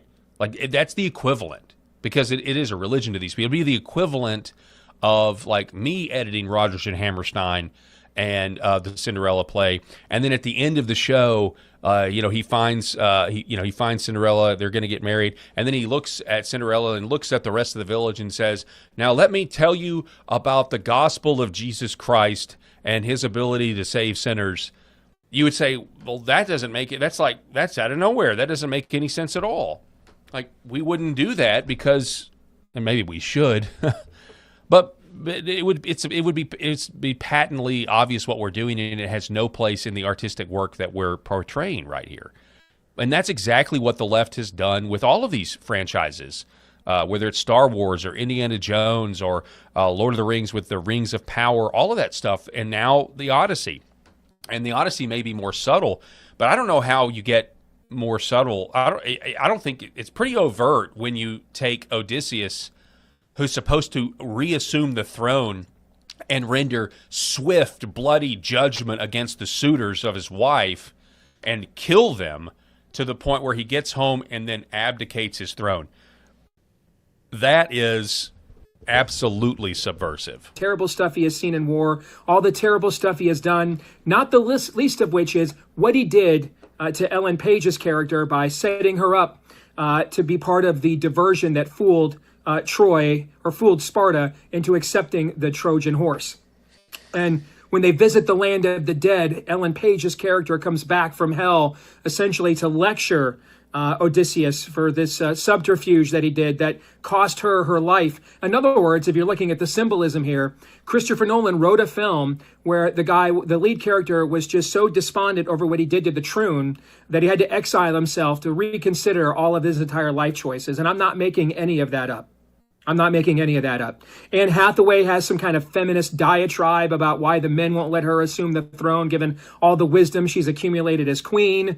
The cast is jarring.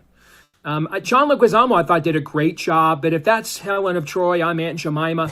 Okay, seeing the guy who was in the Bollywood guy who was in that Beatles movie a few years ago, which I absolutely love that movie, but seeing him as kind of the first mate of Odysseus just did not work whatsoever. And a lot of the casting choices, frankly, it would be like watching some kind of like redneck play the tribal chieftain in Shaka Zulu, or some kind of Mexican, playing a shogun, in the ancient Far East. It's distracting, and it takes away from the story. The best you could say is that this was some kind of attempt to Hamilton the cast. But I think given the overall dialogue and storyline of this film, I think it's way more intentionally subversive than that. The Cyclops looks great. That's the second greatest scene in the film. You've probably already seen the greatest scene in the film since they let the Trojan horse out already. What happens in between a lot of those scenes, frankly, it just is not noteworthy. It's not worth ever seeing again. I wouldn't even call this the Temu Gladiator. It couldn't hold Gladiator's jockstrap. And I was just deeply disappointed. And it was very clear to me, Christopher Nolan was attempting to not make Western civilization more accessible. The film's very secular. The gods, there's almost no supernatural activity in the film at all when it's a highlight of Homer's poem. This is an attempt not to bring modern audiences to Homer, but to modernize Homer instead. For our choices, our designs, the modern audience motif and trope that has nearly destroyed Hollywood here for the last 5 years. In many respects, it's kind of symbolic that the film's greatest scene is the Trojan horse, because a Trojan horse is, quite frankly, what this film is. Again, that's Steve Dace and his take on it. In the chat, we got Nira89 says, they ruined it on purpose, so sad, won't go see it.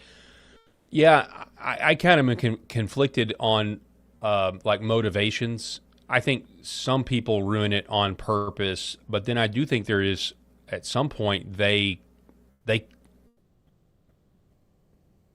it's now a part of their nature to ruin it.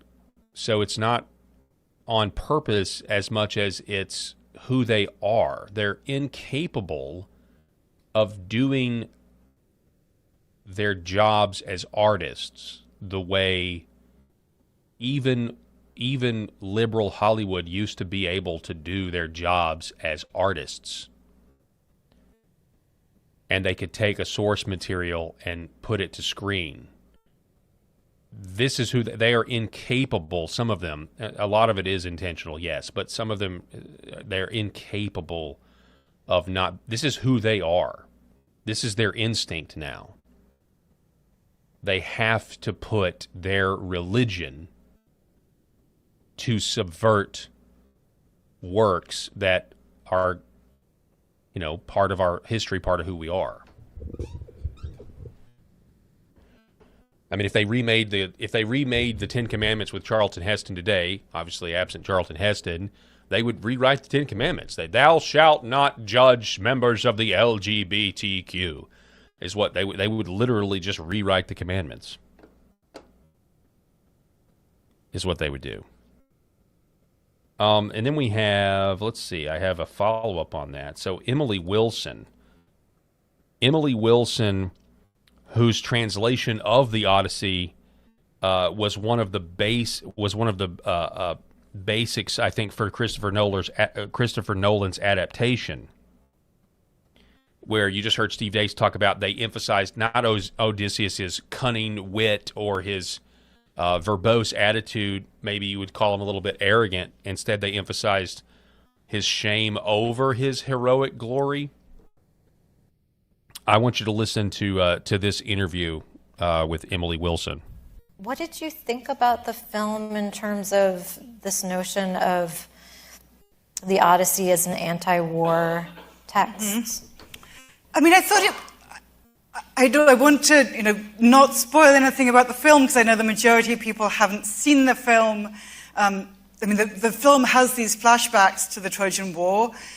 I'm not sure if I see it as an entirely anti-war film, but it certainly presents us with an Odysseus who feels very bad about certain things that he's done in war and is struggling to process them in a very, I would say, very modern psychiatrized way. And he's struggling to process them and needs drugs to do so for help with his recovery. Right.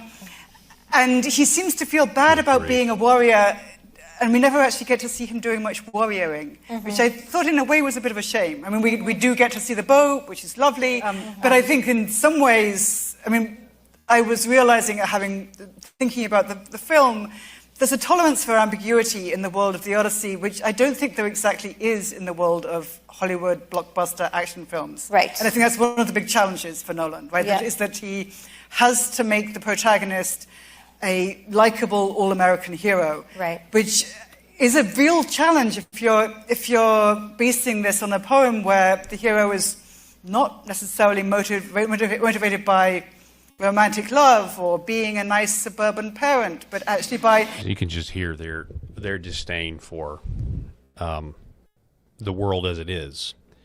The world as it is their problem. Reality itself is their problem. And they want to change it. It's a weird way. It's like artistic terraforming. They want to terraform our minds so that they can hope to change human nature, and our history, and subverting our history and everything else. It's really, really sad and pathetic. Speaking of sad and pathetic, there was a Florida student who was arrested. Let's see if we can get this. Do we have the actual Washington Post? Hang on. No, please don't. I don't know if we have the Washington Post actual link. Hang on one second.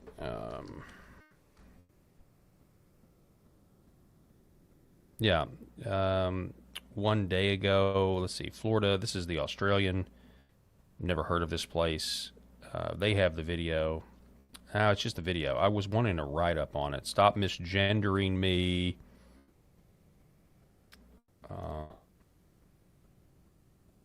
No, it's just the video that's gone viral. So it's a body cam. Here we go. Yeah. Fox News has it. Trans student tased, arrested after pronoun meltdown. The New York Post basically just took the footage. So Rob always likes to say that the whole trans thing is surrounded in mental illness. Obviously, he's right. Watch this. Stop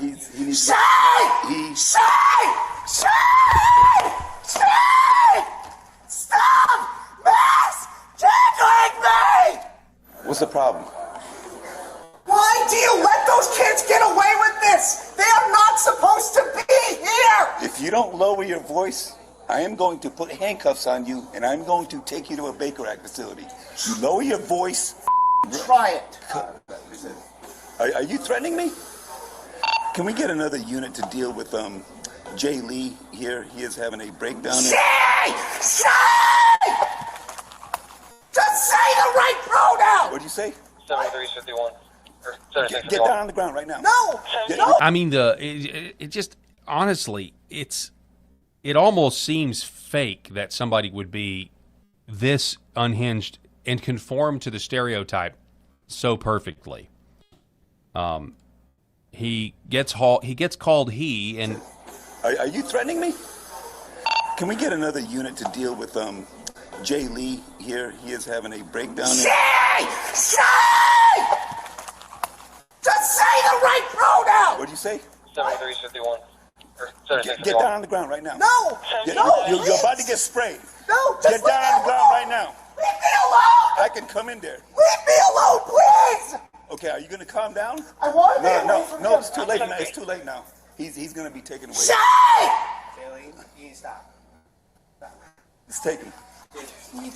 I just want to get away from him. I understand that. He needs Say!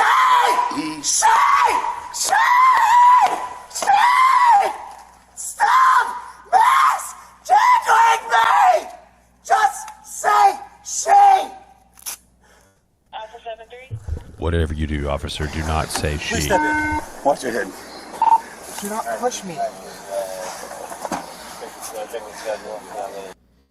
Good on that officer for just continuing to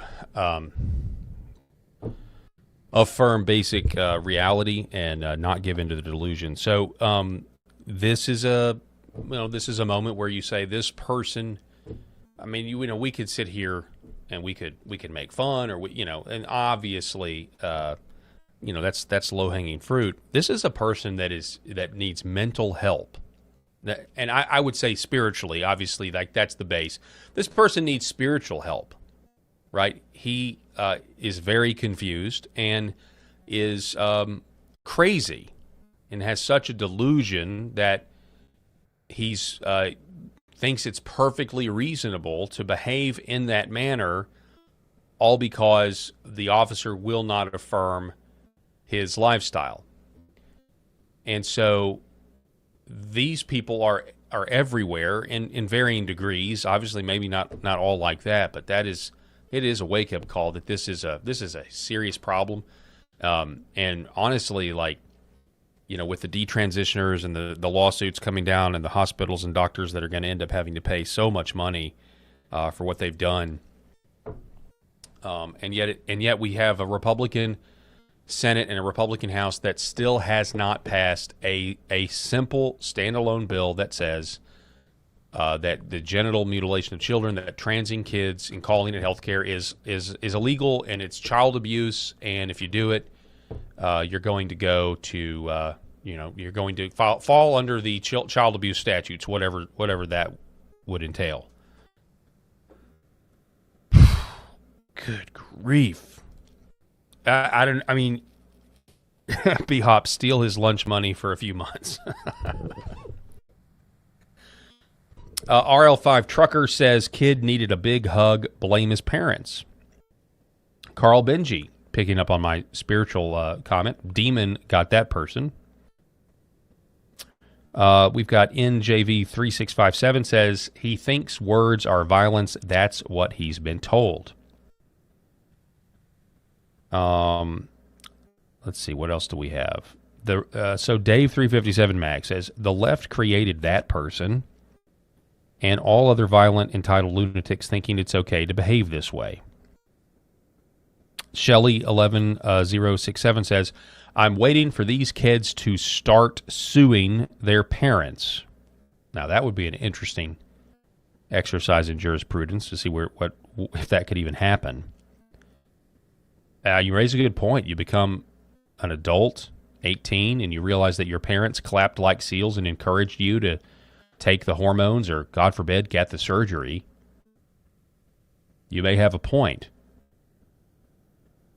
Nira89, make mental institutions great again. We need to check and see if the mental institutions have any patients in them.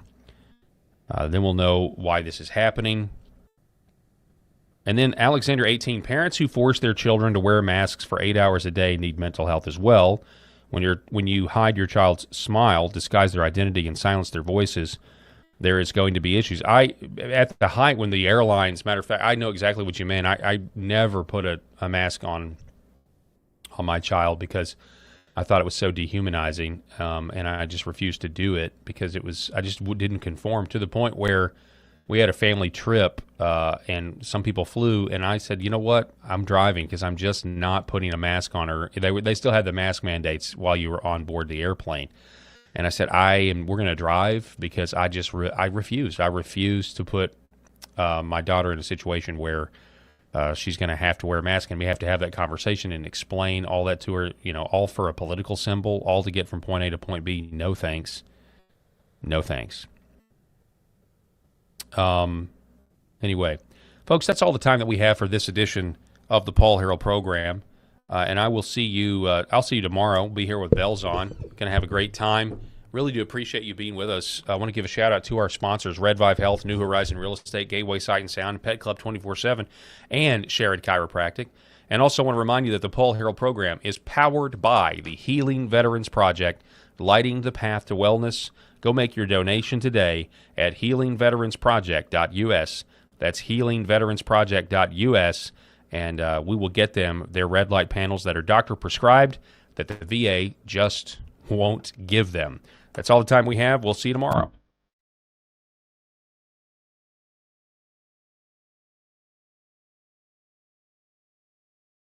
The Paul Herrell Program.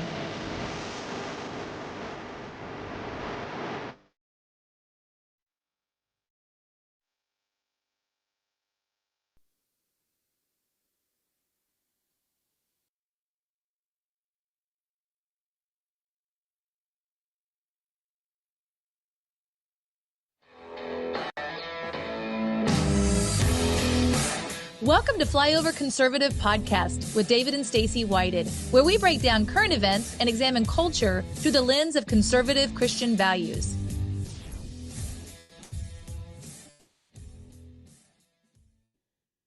Why can I not become a British officer?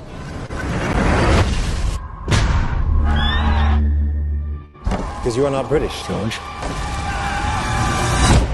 There must be a path. There is not for you. Go dig my grave, both wide and deep. I sense a storm looming over the Ohio territories. I could go there, survey it for you. So you have ambition. Since the Crown sent me to serve, I've yet to have a good experience with a colonist. I look forward to changing your opinion.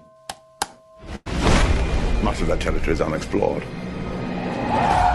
It's wild, unpredictable, and dangerous. What are you called? George Washington. Whose fort is that? It's the French, and land claimed by the British Crown. Demand the French leave. Who does own this land, if not the one who has the will to tame it? Tell your king we will never leave. Then they will force you to leave. Oh.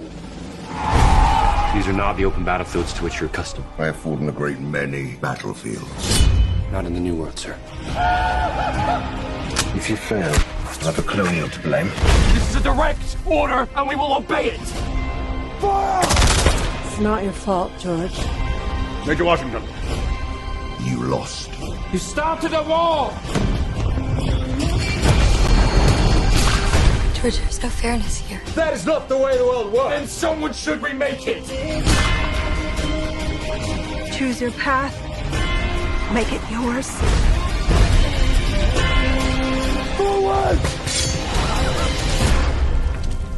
And prove them wrong. In theaters July 3rd. Celebrate America's 250th anniversary. Buy tickets now at angel.com/Washington. Such a great movie. Fight. Exciting. We were there that day time. it came out. It seems like we saw the trailer like a year ago. I know. And it was like, I don't even remember what I was watching, but I was like, I want to see do it. that. Yeah, Let's exactly. cancel whatever we came here. I want to see this. And then we waited all of this time for it to come out. It exceeded expectations. was I love excellent. reading biographies and history. And there's so many aspects of Washington's life that I've seen brushed over, and you just kind of see the older Washington and a few, great quotes and things. And there's references of his youth, but to see it come to life, the events that shaped him and caused him to think a certain way and to strive a certain way, and the pressures of society, they're pressing him down, but he, used them as motivation to move forward. It's such a great story, such an American story of just, brave frontier, chopping down trees, making your own way of things, and fighting that class structure that they had seen so long in Europe. So excited about today's guest. He helped write the script for this play. He was a part of it from being just a little acorn going into the ground until it became the mighty oak tree we see in theaters today. Co-wrote it with John Irwin. He's a former journalist with the Hollywood Foreign Press. Has interviewed everyone from Clint Eastwood to Dolly Parton, Richard Gere, George Clooney, Tom Hanks, Chris Hemsworth, Jake Gyllenhaal. Wow. Like when it comes to actors in Hollywood, knowing who's who in the zoo, and then having an appreciation for film and being able to make this project come to place. Grew up in the Netherlands and has been a U.S. citizen now for some time. Came here in 2002, and I'm interested to see the perspective of seeing what Washington means to him. So excited to talk today to Mr. Diederik Hofstraten. Welcome. What a great trailer! What a pleasure to be here. I bet you've seen it a lot of times. All the goosebumps still come, but we never get tired of watching it. And I can usually tell what I think of things, and my wife's the same way. But we both kind of tend to be evangelists when you come across a new restaurant. Like, oh, this was amazing. We'll text our friends and tell them about it. Sometimes you're at a theater. I don't know if I've been more evangelistic about a movie in a long time than this one. And it seems like the marketplace has been demanding something like this in a world where you're kind of given so much junk food. They come up with a Top Gun every now and again or something. People really like, oh, it was just a good movie. People were hungry for this, and it's just crushing it at the box office. Yes. Well, thank you, guys. Sounds like your excitement and evangelism has probably helped, push up the box office numbers, because the movie's doing very, very well. Yes. I think what you just said is right in the bullseye. I think, first of all, I think most of us still love America. It's just a basic assumption I have. And as a new American, as an immigrant who deeply loves this country, and we can talk about why. But I think I'm in the majority. I think most of us still do, despite what the media wants you to believe and what social media is telling you. And so when John Irwin, our brilliant director, decided to write a love letter to America, really, by telling the amazing origin story of George Washington, I think we kind of knew it would resonate. Like, if you tell great stories, true stories, the right way, and it's out of love for this country, and never to say, I always put in the disclaimer, we know this is not a perfect country. Believe me, I've lived in many different countries. This is the best one. It's not perfect, but it's the best one. And so if you write that love letter, if you pay homage to a great American, the first real American, you could argue, people will come. And I think, to your other point, I fully have seen that I think there is a hunger for shared experiences in America. And you can have that in church, you can have that in school, you can have that in all your book clubs and at work, of course. But I think the movie theater is such a uniquely American institution, if you will, a place where we get in there with strangers, with our popcorn in the dark, and then be overwhelmed, if you're lucky, by a good, great movie, by a powerful story that, again, your neighbor to your left or right, you might not agree on much. Who knows? You might never know, actually. But you get to share that moment with them. And that's what John Irwin always wanted to do with this movie.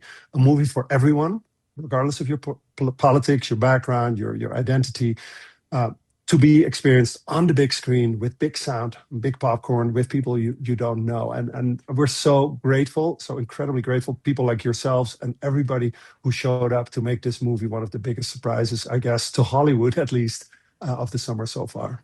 What was so cool about this, Diederik, was in the movie theater. We were actually there with some friends, so we were sitting right beside him. But the theater was full, and at the end of the movie, everyone started clapping. Yeah. And it was just like, it was so cool. There's not very many movies that you attend that the audience claps about the movie, and the whole place clapped. It was outstanding.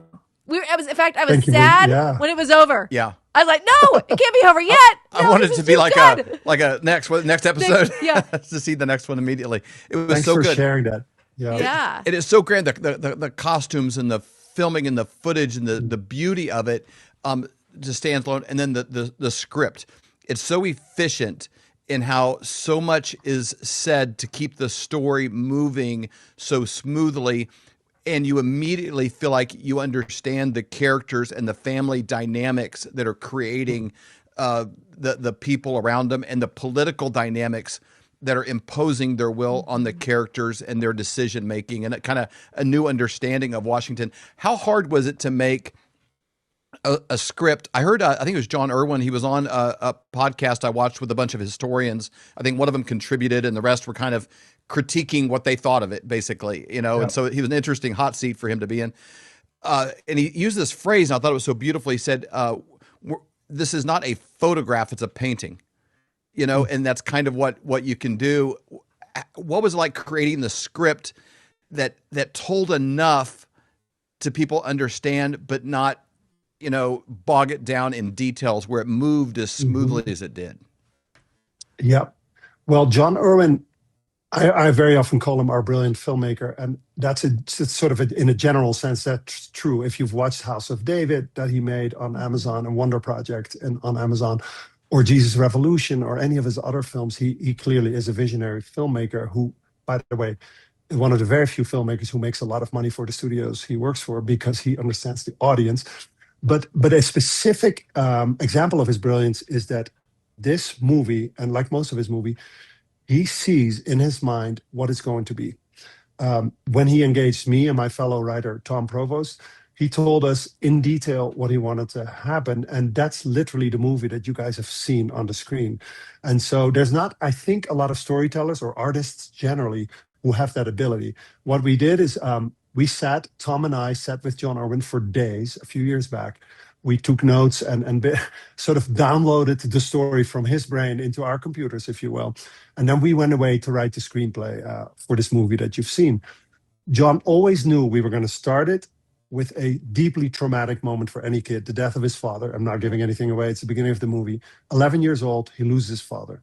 And then the question, what do you do? How do you react? What happens next? He also knew we were going to end it at age 22, 23, when he finally has learned so much from his failure and his hardships and his disappointments, that he's then able to lead the first colonial independent militia of its time in 1755. So those 11, 12 years in the middle, we knew what the story was. There is as John always says, George Washington's life was made for the movies. And it's a miracle that no one did it yet. But maybe God just was waiting for John Irwin and us to sort of take it on together and do it the right way, without ever projecting our modern sensibilities onto the story. Yes. We always wanted to be truthful and authentic and real. And so that's to your question. John just, if you want to see him as a painter, I love that image as well that he uses. We're not photographers, we're not historians.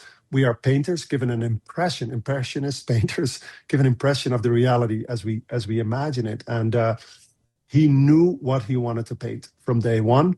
He shared it with us, and I feel very grateful, very blessed to be part of the team, because then ultimately, of course, you get producers, very beautiful, talented producers, actors, crew. I had the privilege of going to Ireland. It was shot in Virginia and in Ireland. Had the privilege of going to Ireland and see people work on our film, and it was, I can tell you more about it, but so just to say, it's a team of hundreds of people ultimately who bring this story to life, led by John Irwin and based on the script that we got to write.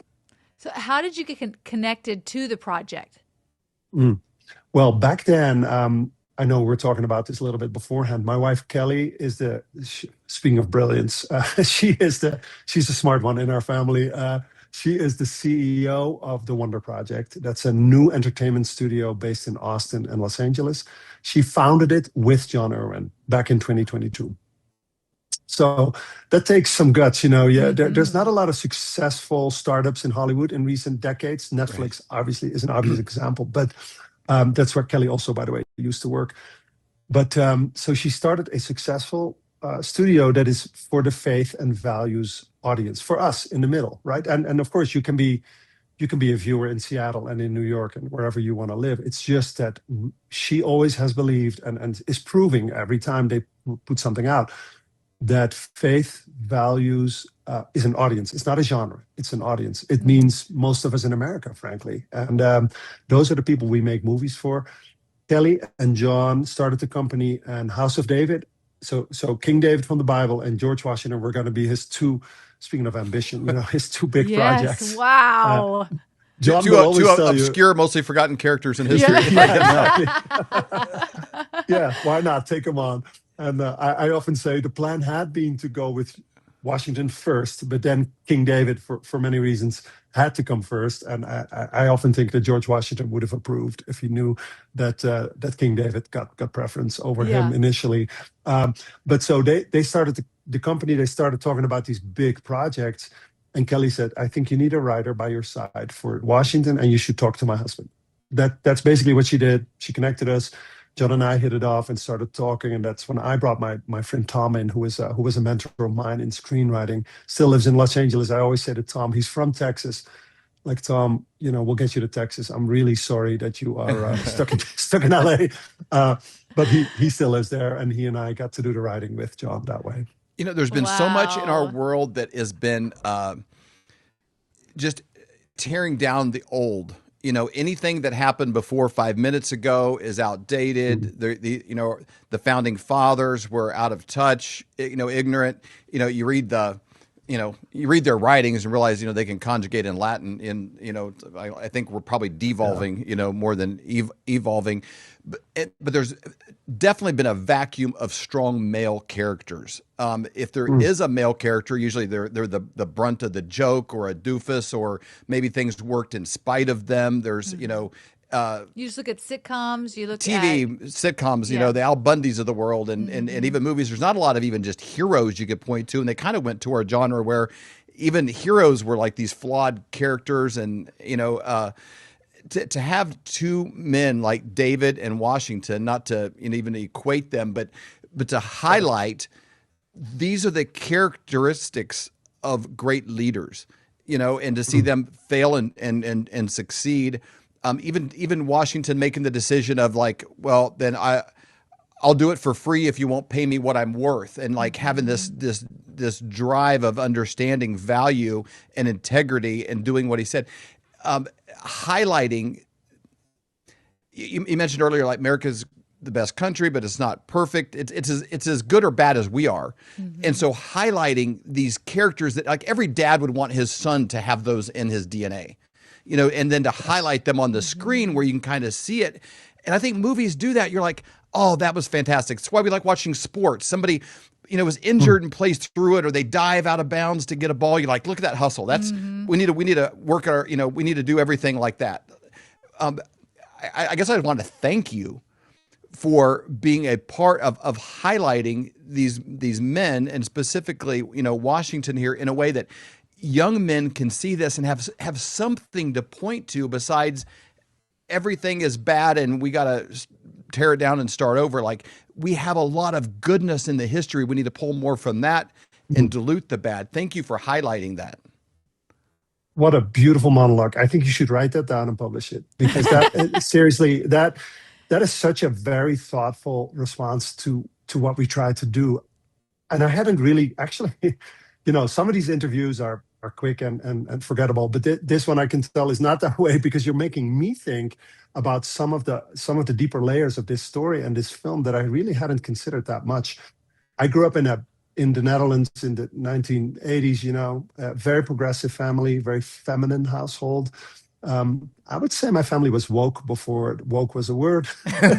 And, I love my parents. My mom passed, but I love my dad dearly. But it was a different time. I often say Alex P. Keaton in Family Ties helped save me, because I did get to watch Family Ties on TV over in Holland on a little black and white TV, and that was the first time I saw a handsome, smart kid praise America, talk about Ronald Reagan in a different way. Like, made me realize, oh, there is a totally different way to look at family, about at values, at faith, at politics, at America. And so, but to your point, it's important, I think, to look at great men and great women in history. Look at them as they were, not as how we wish they'd been, not tearing them down. And that goes for statues as well as in the movies. Doesn't mean we have to glorify them necessarily, although in this case, it's not so bad to glorify and look up to George Washington. I will say that, I have a 5-year-old son, and what you just said just now, like seeing what young George has to go through Yeah. and how he responds, what a terrific lesson for my little guy, Yeah. Asher, and his sisters, Madison and Camille, to learn. It's funny. I've been looking at the way Washington was characterized later in life. I'll read you a few of the. He was described as grave, silent, thoughtful, you humble, of course, extremely courageous. All these words that when you meet him as a kid, no, he wasn't that way. He had to learn to be that way. And one of the things that we're trying to do early in the movie is, yes, we show all these crucibles that he has to face, that he has to go through, but we try to always sort of, the subtext is always that your worst day does not have to define you. You don't have to stay there. Now, if you're lucky, you have faith, you have family, you have community. But even when you feel deeply lost, as George does many times in our story, those are opportunities. Those failures, some of them are true failures, are opportunities to learn. As his mother says, I'm sure you remember this line, failure is a tutor sent by God. We made it up, but we think the sentiment is right, coming from Mary, his mother. She was a tough woman. She was a widow, obviously. She was struggling. She was hard on him. But ultimately, she says, listen, God is trying to teach you something here. There's wisdom on the other side, but first you have to listen. And hopefully we convey that George Washington, as a young kid, struggling as he did, was able to listen, found it in himself, maybe was forced at times by people like his mother and his older brother Lawrence, to listen and to take those failures and develop the characteristics that we know him for, the incredible resilience, the integrity that he shows when he resigns his commission, right? When he's failed on the battlefields. Ultimately, to learn what it means to serve others, to lead through service, if you will. And yes, these are messages that are great for kids, but I will always go back to John Irwin saying, we're in the business of mass entertainment, and we want to entertain the masses. If we can also put some lessons, some values in there, wonderful. First, we want to entertain them. And that does not mean close-up, gory, bloody violence. There is violence in this film. I need to warn all the parents out there, because it was a violent time and his life was pretty violent. But we don't do HBO style close-ups of bloody wounds, nothing like that. Same for sex. There's none of it. There is a kiss because he doesn't get the girl, but he gets to kiss her. Thankfully, a little bit of Jane Austen, in the film. But anyway, I love that you commented and said, this is a story that, as dads, we want our sons to hear. That's a great compliment, and I think that's what John Irwin was going for, and I take that to heart myself. There's another line in there I'd like to specifically ask you that just jumped out at me in watching it. There's kind of during the training montage, basically, is what I would call it, where Lawrence is imparting wisdom to George, and he says something along the line of. And I'd like to see if you remember, like, putting this in there because it's so brilliant. He says, you can force obedience, but leadership requires people to want to follow you. They'll follow you because they respect you. You can threaten people to obey. Can you expand on that? Because that is just kind of thrown in there in the conversation between them as they're passing, in the city. But that seems to be something that, in spite of maybe even strategical failures in battles, both in this movie and throughout, even in the Revolutionary War, he might have had strategic errors, but he had no leadership errors. People were willing to move forward in the worst of circumstances because of who he is. And for you to put that line in there that seems to have just manifested through his whole life, if there ends up being a sequel, for sure that'll continue to bear fruit. Can you talk about the moment of writing that line, and do you remember that being injected there? Yes. Thank you for noticing that. Respect must be earned is ultimately what Lawrence says, right? And again, it's one of these things we always say that the story is always plausible and it's accurate where possible. And then we filled in a dramatic sense. We filled in the blanks, if you will, of his life, of his younger life, because there's a lot we don't know. When we were writing those passages, that relationship with his brother, it became extremely important. It became clear to us that once his father had passed away, his main role model for those formative years, early teenage years, was Lawrence, the brother who had served already served the British, obviously, at the time. And George just wanted nothing more than to be like him. And so for Lawrence to then take that mentor role and that leadership role for his little brother was natural. What was also happening was that we know Washington started to study the classics, Cato and all the others, Plutarch. He knew his classics very well, and that was the education he got. Right, he was not able to go to school. His mother just couldn't imagine letting him go because he had to work on the farm. She needed all the help she could get. But in these classics, there are these eternal values, as you know. They're all there. We don't. When I look at education, my children go to a classical Christian school in Austin. It's called Regents, and they learn the classics aside from the Bible. And so, in my view, they get everything they need. Yes. And also, by the way, they learn to write with a pencil on paper. Thankfully, in the first few years, there's no screens whatsoever. But as they dive into these classics, I do it with them. Some of them I've never read before. We see that they, like George Washington, are just learning these eternal truths and values and the things that people have lived by for thousands of years. And here we are trying to reinvent the wheel in postmodern America, where the wheel's there. It's right there. And so as we were showing George, teaching himself or being taught by Lawrence these eternal lessons from the classics, but also from Lawrence's life experience, we thought it made a lot of sense to put those lines in there, but that early, because we then throughout the movie see him learn that lesson, if you will, that ultimately, I don't want to give it away, but as you know, having seen it, ultimately he knows that he needs to earn the respect of the men he's leading. Because if they don't respect him, they won't follow him. And if they don't follow him, he'll lose the battle. So that early realization, yes, sure, you can force humans like a dog, you can force obedience, but what you want is respect so that they will follow you. And I will only add that George learns too, I think, from the earliest stages into the battles that we show, he learns that he must be the first out of the gates. He must be the one to go into the field, to take the bullets if necessary, to draw fire so that his men can have a counterattack going on the other side. And that, again, that's where the respect truly is forged, right? Where the men look and realize what Washington is doing. He hasn't told them. He's just doing it. He survives miraculously, right? I think there was a divine hand over him. We can talk about that later. Clearly. But that earning of respect, not forcing obedience, but working at it in the right way, I think was an instrumental lesson that of course, you're right, he takes into 1776 and into his presidency as well.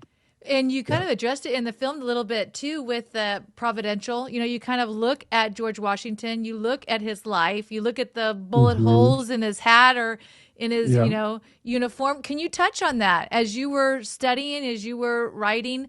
Talk about, God's hand on George Washington, because I think it's been something we've been talking about a lot as we've looked at his life. And now, what was his awareness of that, to the best you've research could reveal? Yeah, well, from what we know, and I think the historians that John has been consulting, would agree, we don't know really about the role of his personal faith, his relationship to God, the Bible, Christ, in these early years. There just isn't much written or that survived. We do know that Mary, his mother, was a deeply devout Anglican woman. And so we know that she was talking about this, that she was going to church, that she was reading the Bible, that she would quote scripture to him. And so on the one hand, we decided to have Mary be that influence, talk about, she's at some point, now I'm paraphrasing myself because I can't remember the exact lines, but at some point she'll say, the military, soldiering would have not been my choice for you, but it might be God's path for you. And I love lines like that, where she makes him aware, like, hey, I'm your mother, but I am merely human. There might be a bigger plan. We might not fully see it. You probably can't see it yet, but if it is, it's God's plan, and you better stay with it. Stay on that path that he might be laying out for you. And then separately, we pick a few moments. We actually pick a couple of people, including Governor Dinwiddie, beautifully played by Ben Kingsley. And I Yes. should not forget to shout out William Franklin Miller, the young English actor portraying George Washington. In my view, Excellent. so Amazing. gifted and so talented. Right? I'm glad to hear you agree. It's ironic that he's He's in a this, of sternness course, in but- his face that you could. He portrayed uncertainty, where he should, because you can't be like this amazing. I know what I'm doing when he didn't. got it when he didn't. Yeah. But you could see that seed of it in him evolve throughout the film. He grew as it was filmed. It was beautiful to see that, even the unsureness in his eyes come to clarity as the film progressed. Love to hear it. So yeah, and that uncertainty, I'm glad you bring that up, because I think it means that both his mother's guidance and his brother Lawrence's, but also Governor Dinwiddie's, is that much more important. These relationships, we believe, are essential to who he became. And I think that's true for all of us, by the way, that we live in community, we live in relationship, and hopefully they're the right ones, the people who keep you on that right path. So we have Governor Dinwiddie, but ultimately also, again, I'm trying to be careful and not give it away if folks haven't seen the movie, but there is a Native American chief who observes and then voices this very powerful sentiment that there is a divine hand on George Washington, that there is clearly a destiny to his life, at that point, his very young life, because if there hadn't been, he would have died several times over on the battlefields. He didn't die. It's a miracle. And so this chief says, I'm going to remember your name. There is a destiny to you. And just for the record, that is true. That did happen. We have records of it.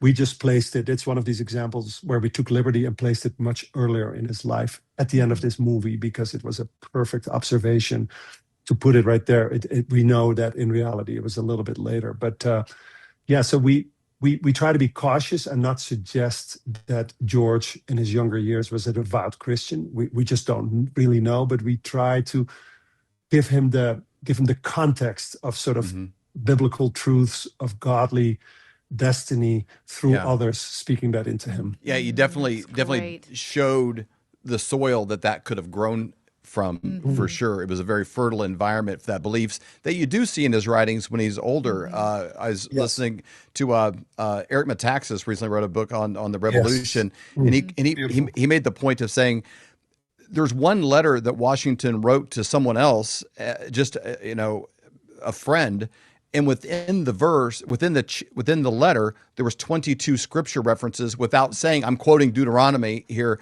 It was just in his language. And so for that to flow out in the writing, it had to have been something that at some point he began to take. But again, you these early years, you got to kind of go on speculation, only seeing that it grew into this, thing that had to have started somewhere. Yes. Well, and I will say that Ron Chernow, a brilliant biographer of Washington, also wrote this sentence that will always stay with me, that I'm not even sure if Chernow himself is religious. It doesn't really matter. But he describes that at the time, as Washington was coming of age and was starting to lead, he says, let me get the sentence right.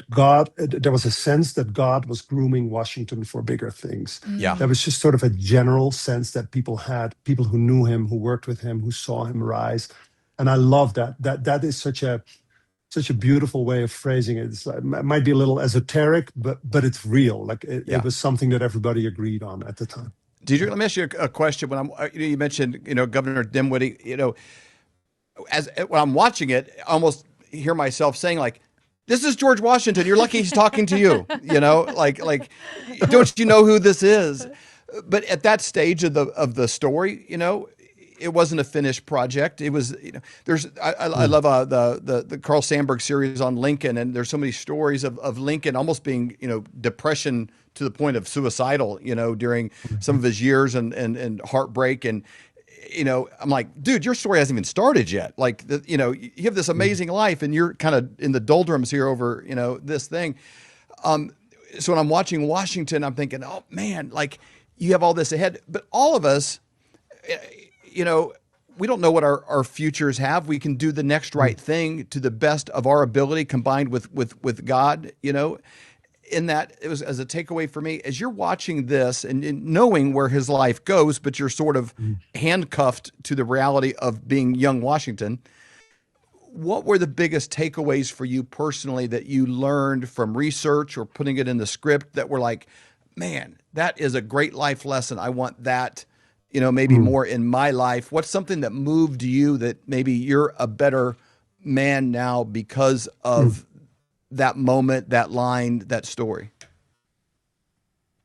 Great. Another great question. And when you think about Ben Kingsley in that role, sort of being a pretty tough boss, if you will, of the young George Washington, it's good to realize, I did not fully realize how British the colonies still were. If we're talking about the 1750s, obviously they were well established, but they were profoundly British. And George Washington wanted nothing more than to be like them, to be with them, to look like them, to sound like them, to go to England, to marry a girl from the British aristocracy in Virginia. Again, he couldn't get that girl, thankfully, because this history might have been different. But so that's one thing there. Like even George Washington, the great Washington, thought he knew what he wanted at age, I don't know, let's say 16, right? Many of us might think we know who we are and what we need to be doing, what our path is going to be. How wrong was he? He was 16 years old. A few decades later, he leads the revolution and he becomes the president of an independent country. While as a kid, he just wanted to be like Governor Dinwiddie. He just wanted a royal commission in the British Army. So to say it's not in our hands, and we really, really don't know. I know the saying is God we make plans and God laughs. And I think that's George Washington's life in these early years is a very good example. The other one that I would say a lesson for me personally, or something that resonated with me when we wrote, again, let me check here. No man who lived a life of ease no man who lived a life of ease ever left a name worth remembering. In other words, we might think that we want comfort and ease and quiet and just sort of a boring, calm life. And sometimes, of course, we do strive for that, especially as parents of young children. But in this movie, we make clear that a life worth remembering, whether that's being remembered by your kids or by the world, in George Washington's case, that it means discomfort. John Irwin wears a ring. I believe that Michael Iskander, who plays King David in the series, I believe Michael gave John a ring that says, "Seek discomfort," because it's one of John's mottos in life. And I think it just means getting out of your comfort zone, trying the thing you haven't done and that you might not be sure you can do. My wife and I talk about this all the time. She's building a startup company partially in Hollywood that's going up against Hollywood. I mean, it is extremely uncomfortable. And so she lives a life of discomfort, if you will. And I'm trying to teach my kids. Yesterday, we did a 4-mile hike in the mountains in Utah at 10,000 feet high. It is hard. My girls are 7 and 8. But I knew as Kelly said, you gave them new shoes and the confidence to do it. And that's what it took, That's so good. It's good for kids to know that they can do hard things because they don't know until they've done hard it. Things. You don't have a vocabulary of past experiences to pull from if you've not gone through. Right. David killed the bear, killed the lion long before Goliath. He had those. That's right. I've done this and this. I don't know if I can do that, but I know I've done this and this. I've done hard things. Well, I would say that Kelly, starting this company and what we've seen like with young Washington coming out, you look at how successful it was compared to other things that they were expecting to do much better than they did. Hollywood was thinking it would do much better than it did.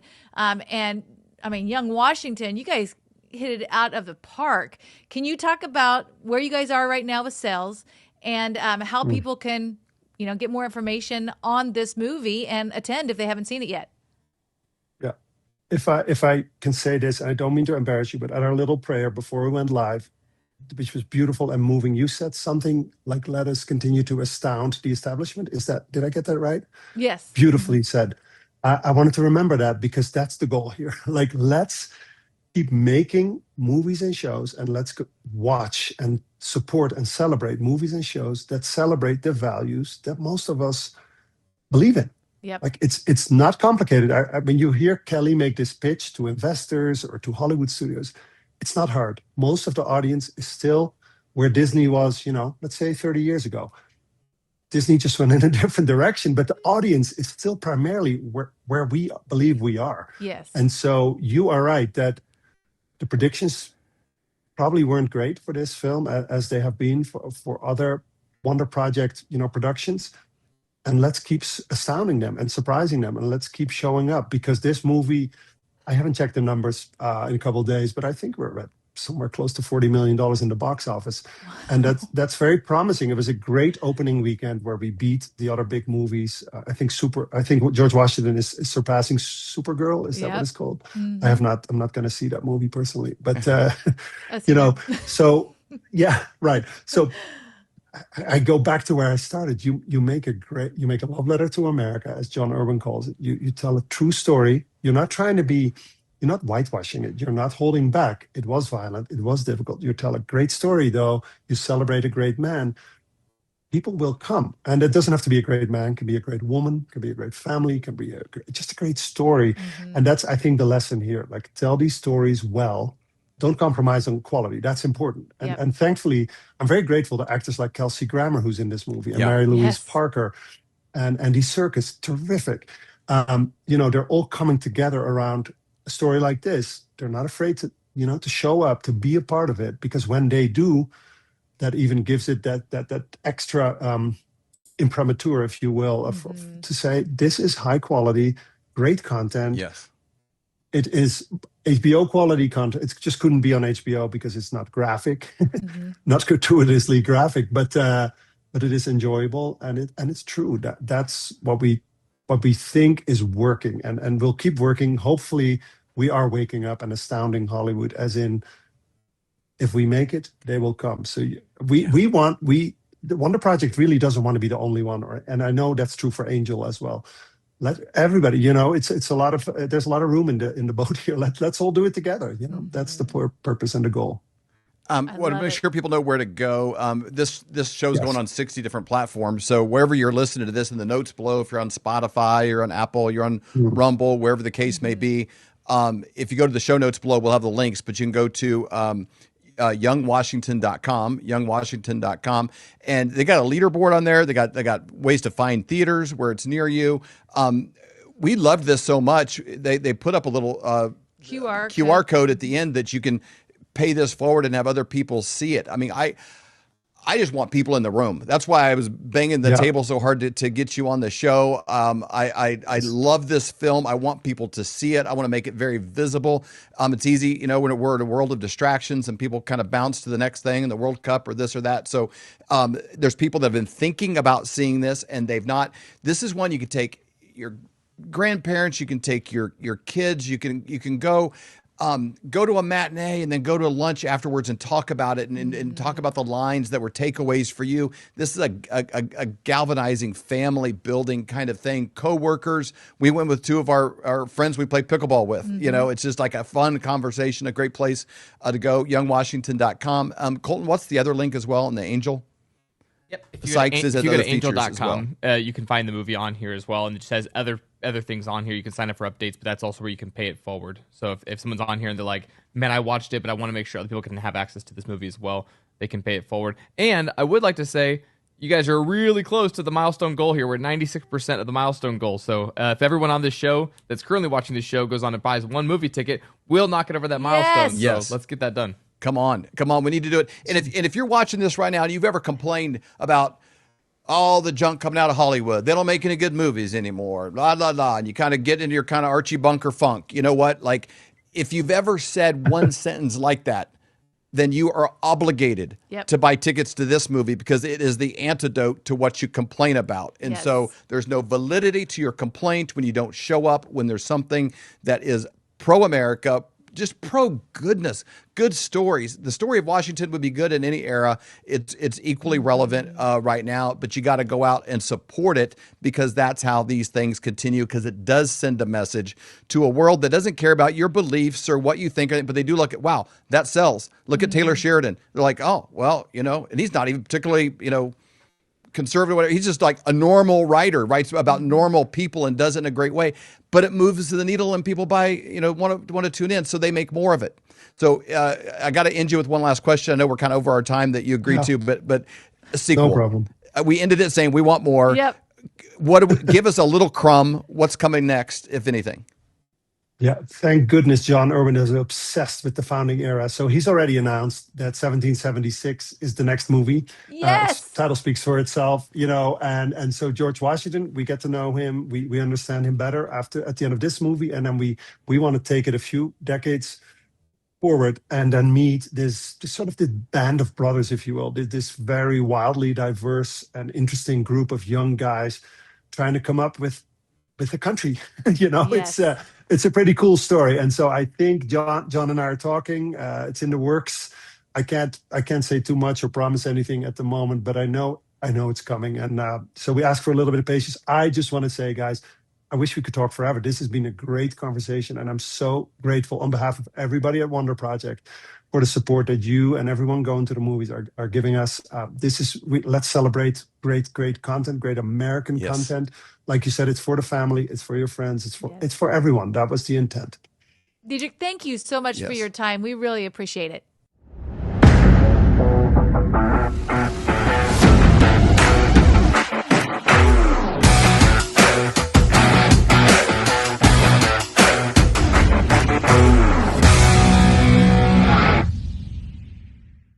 You heard the music. You know what time it is. It's time for an economic update with Dr. Kirk Elliott. Welcome back. It's good to be back. Thank you. So in this time of crypto and everything that we see going on in the world, what is going on with our economy? So crypto is interesting, right? And really why people go into crypto is the same reason why people go into physical gold and silver. I mean, fundamentally, they're the same. Why? Number one, they want growth. Okay, you get that with both metals and with crypto, potentially, right? Safety. Decentralized blockchain, like Bitcoin or XRP or Solana or Ethereum, right? It's outside of the system. Right? Okay, that's what gold and silver offer as well. So it's both safety and growth and privacy outside of the system, right? So let's look at Bitcoin for a second, right? Okay. I mean, okay, so everyone, we're going to talk a lot about crypto today, right? So Michael Saylor with Strategy, he's the largest, company holder treasury of Bitcoin on earth. Wow. Right. So why is he so up in arms with a recent decision? Well, because your true Bitcoiners, they said, what is Bitcoin? It's an alternative currency. That's what it is.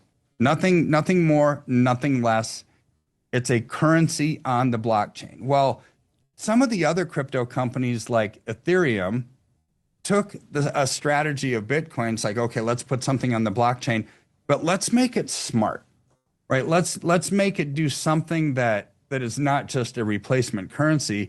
Let's give it the ability to write smart contracts on it, so you can tokenize it, so you can attach real world assets to it. You could put mortgage contracts on there. You can put oil. You can put securities. You can do all of that.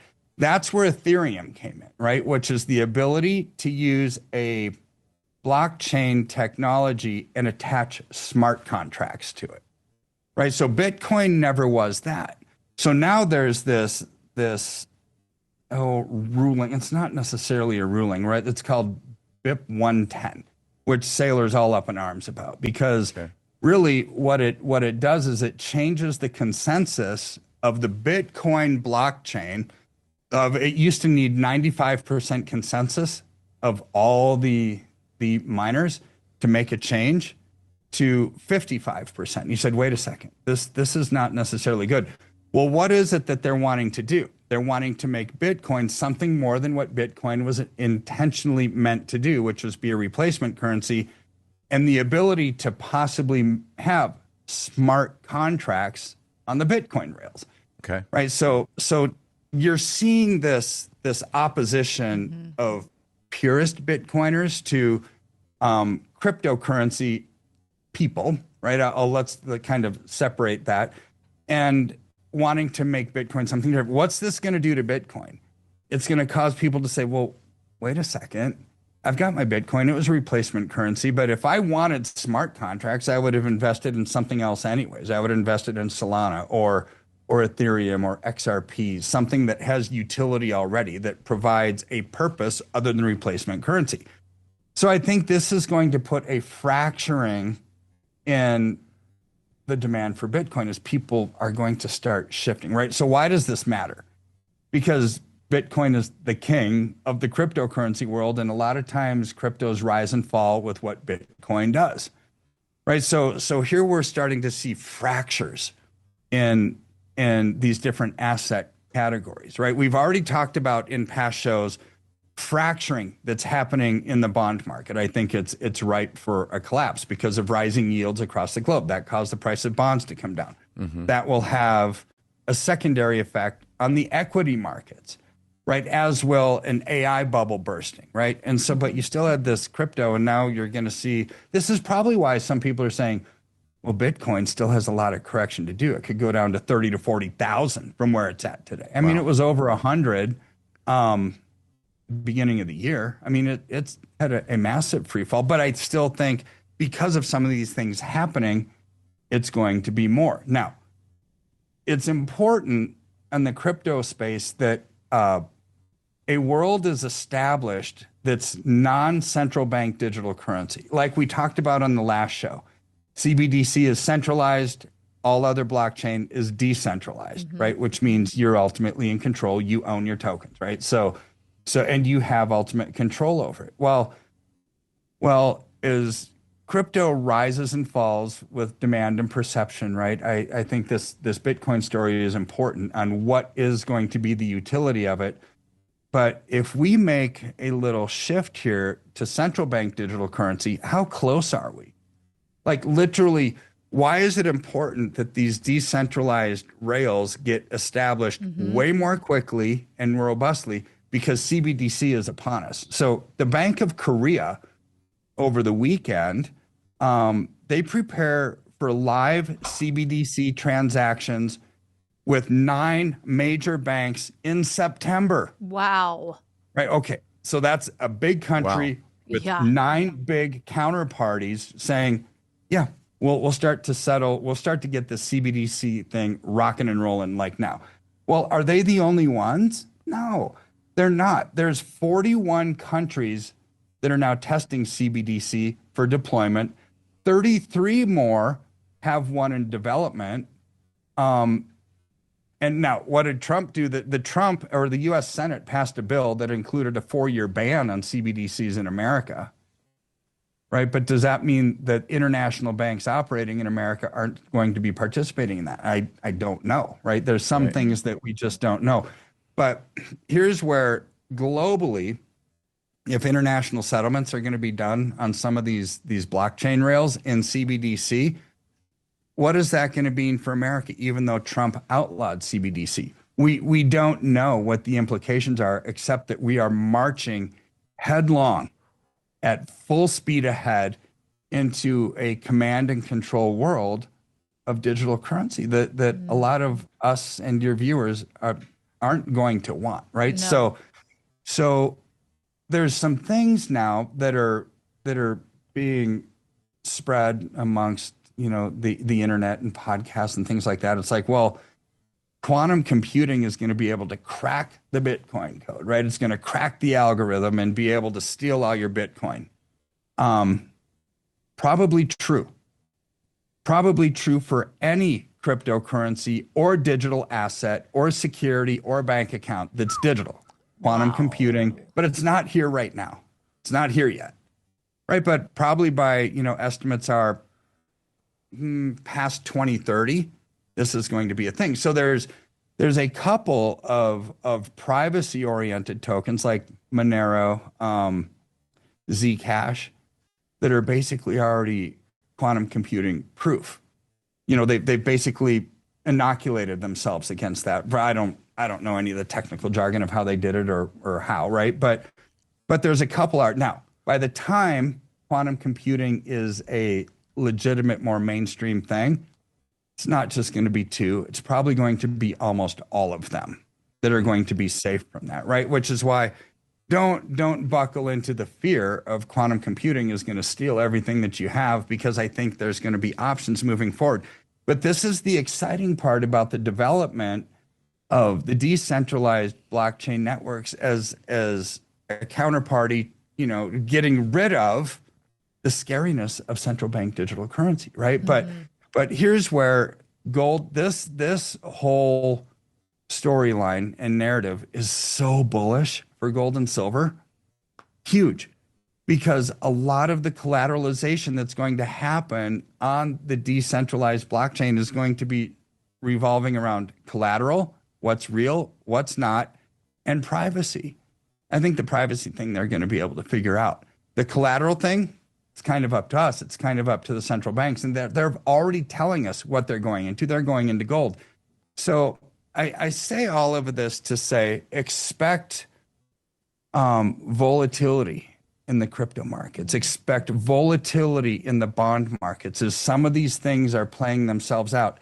And the largest player in the Bitcoin universe is saying, I don't really like where some of this stuff is headed. So I say all of that to say those kind of messages from the big dog in the Bitcoin universe are going to start fracturing that, right? And to me, it's like, okay, I don't really care about volatility, because when we understand where the world is headed and what's going to be important down the road, we can allocate into that now. And this volatility actually helps us because it keeps prices. Some of you are going to hate this statement and some of you are going to love it. It's going to keep prices volatile, moving sideways for a bit, but ultimately when it pops out of this consolidation, I think it goes up, and it goes up rapidly and a lot, right? So use this as an opportunity to allocate at these lower prices and start to use biblical wisdom and understanding how these dynamics of these different asset classes start to, not dictate. You're the only one that dictates what you do, but how you should do it and why, right? So I think that there is going to be fracturing in a lot of these markets. So don't let it bother you. Just do something about it, right? And this is where I love physical gold and silver. Even though we've gone through some sideways action, it won't stay here forever, but allocate into that strength the same way that central banks are, in its physical form. And in the end, I think that's going to be your protection from all of this noise. Well, it kind of, the word that keeps coming to my mind is like sovereignty. When I have something physical, nobody's going to hack this, and I can back this, with whatever, comes in the future. And this window of time here, because I think everything is going to accelerate that's real. The dollar is probably going to struggle. Physical gold, physical silver. I think oil is going to continue being a thing where they've done as much green stuff as they can, but our world is still run by oil. They may digitize the value of crops and how we trade, exchange. All of these things are going to change in ways that you probably could have never envisioned 30 years ago, when you began in this space. And as you got your PhDs and understanding the inflation rates and the values of what they put in shopping carts and how they factor inflation and the way numbers are manipulated, like you've understood the thing behind the thing for decades.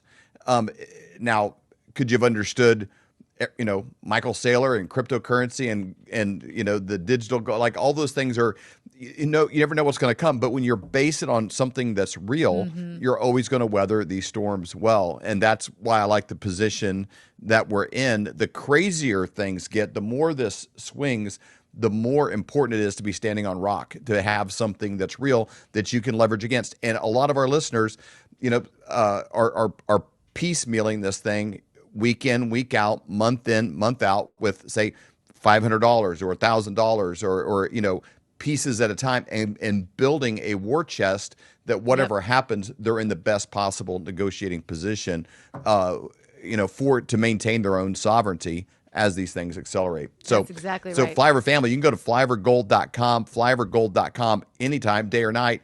all you got to do is put in your name, address, or your email, and they'll reach out to you and have a conversation. What are your options? What's your age? What's your situation? What are you with retirement? Do you have an IRA? Do you have cash? What is your position? What are your goals? And how do you begin developing a framework, not in a day, but month in, month out, where you're building a framework that'll help you withstand whatever changes come. This is what Dr. Kirk and his team are designed to do, not a transaction, how to be able to walk you through this a year from now, 2 years from now. We talked about 2030, what's happening then with quantum computing, all of these things. This is a team that'll be there to continue walking you through this process. So you don't have to be in fear. You just have a phone call. So flyovergold.com.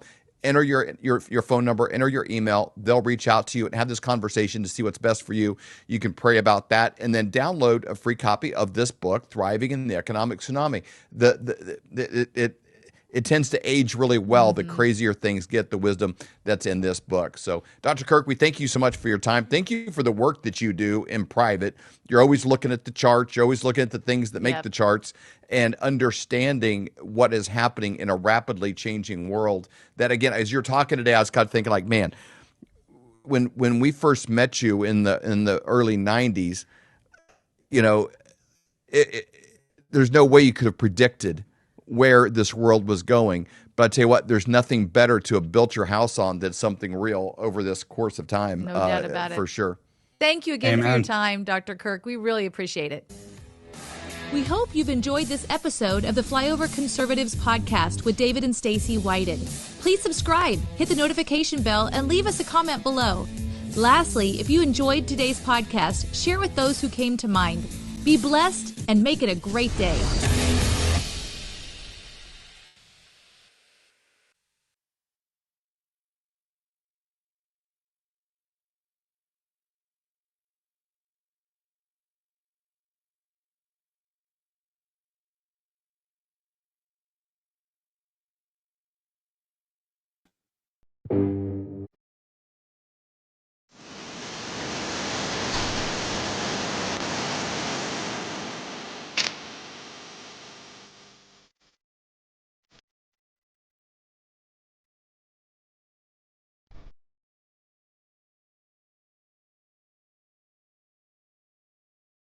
This is Secret America.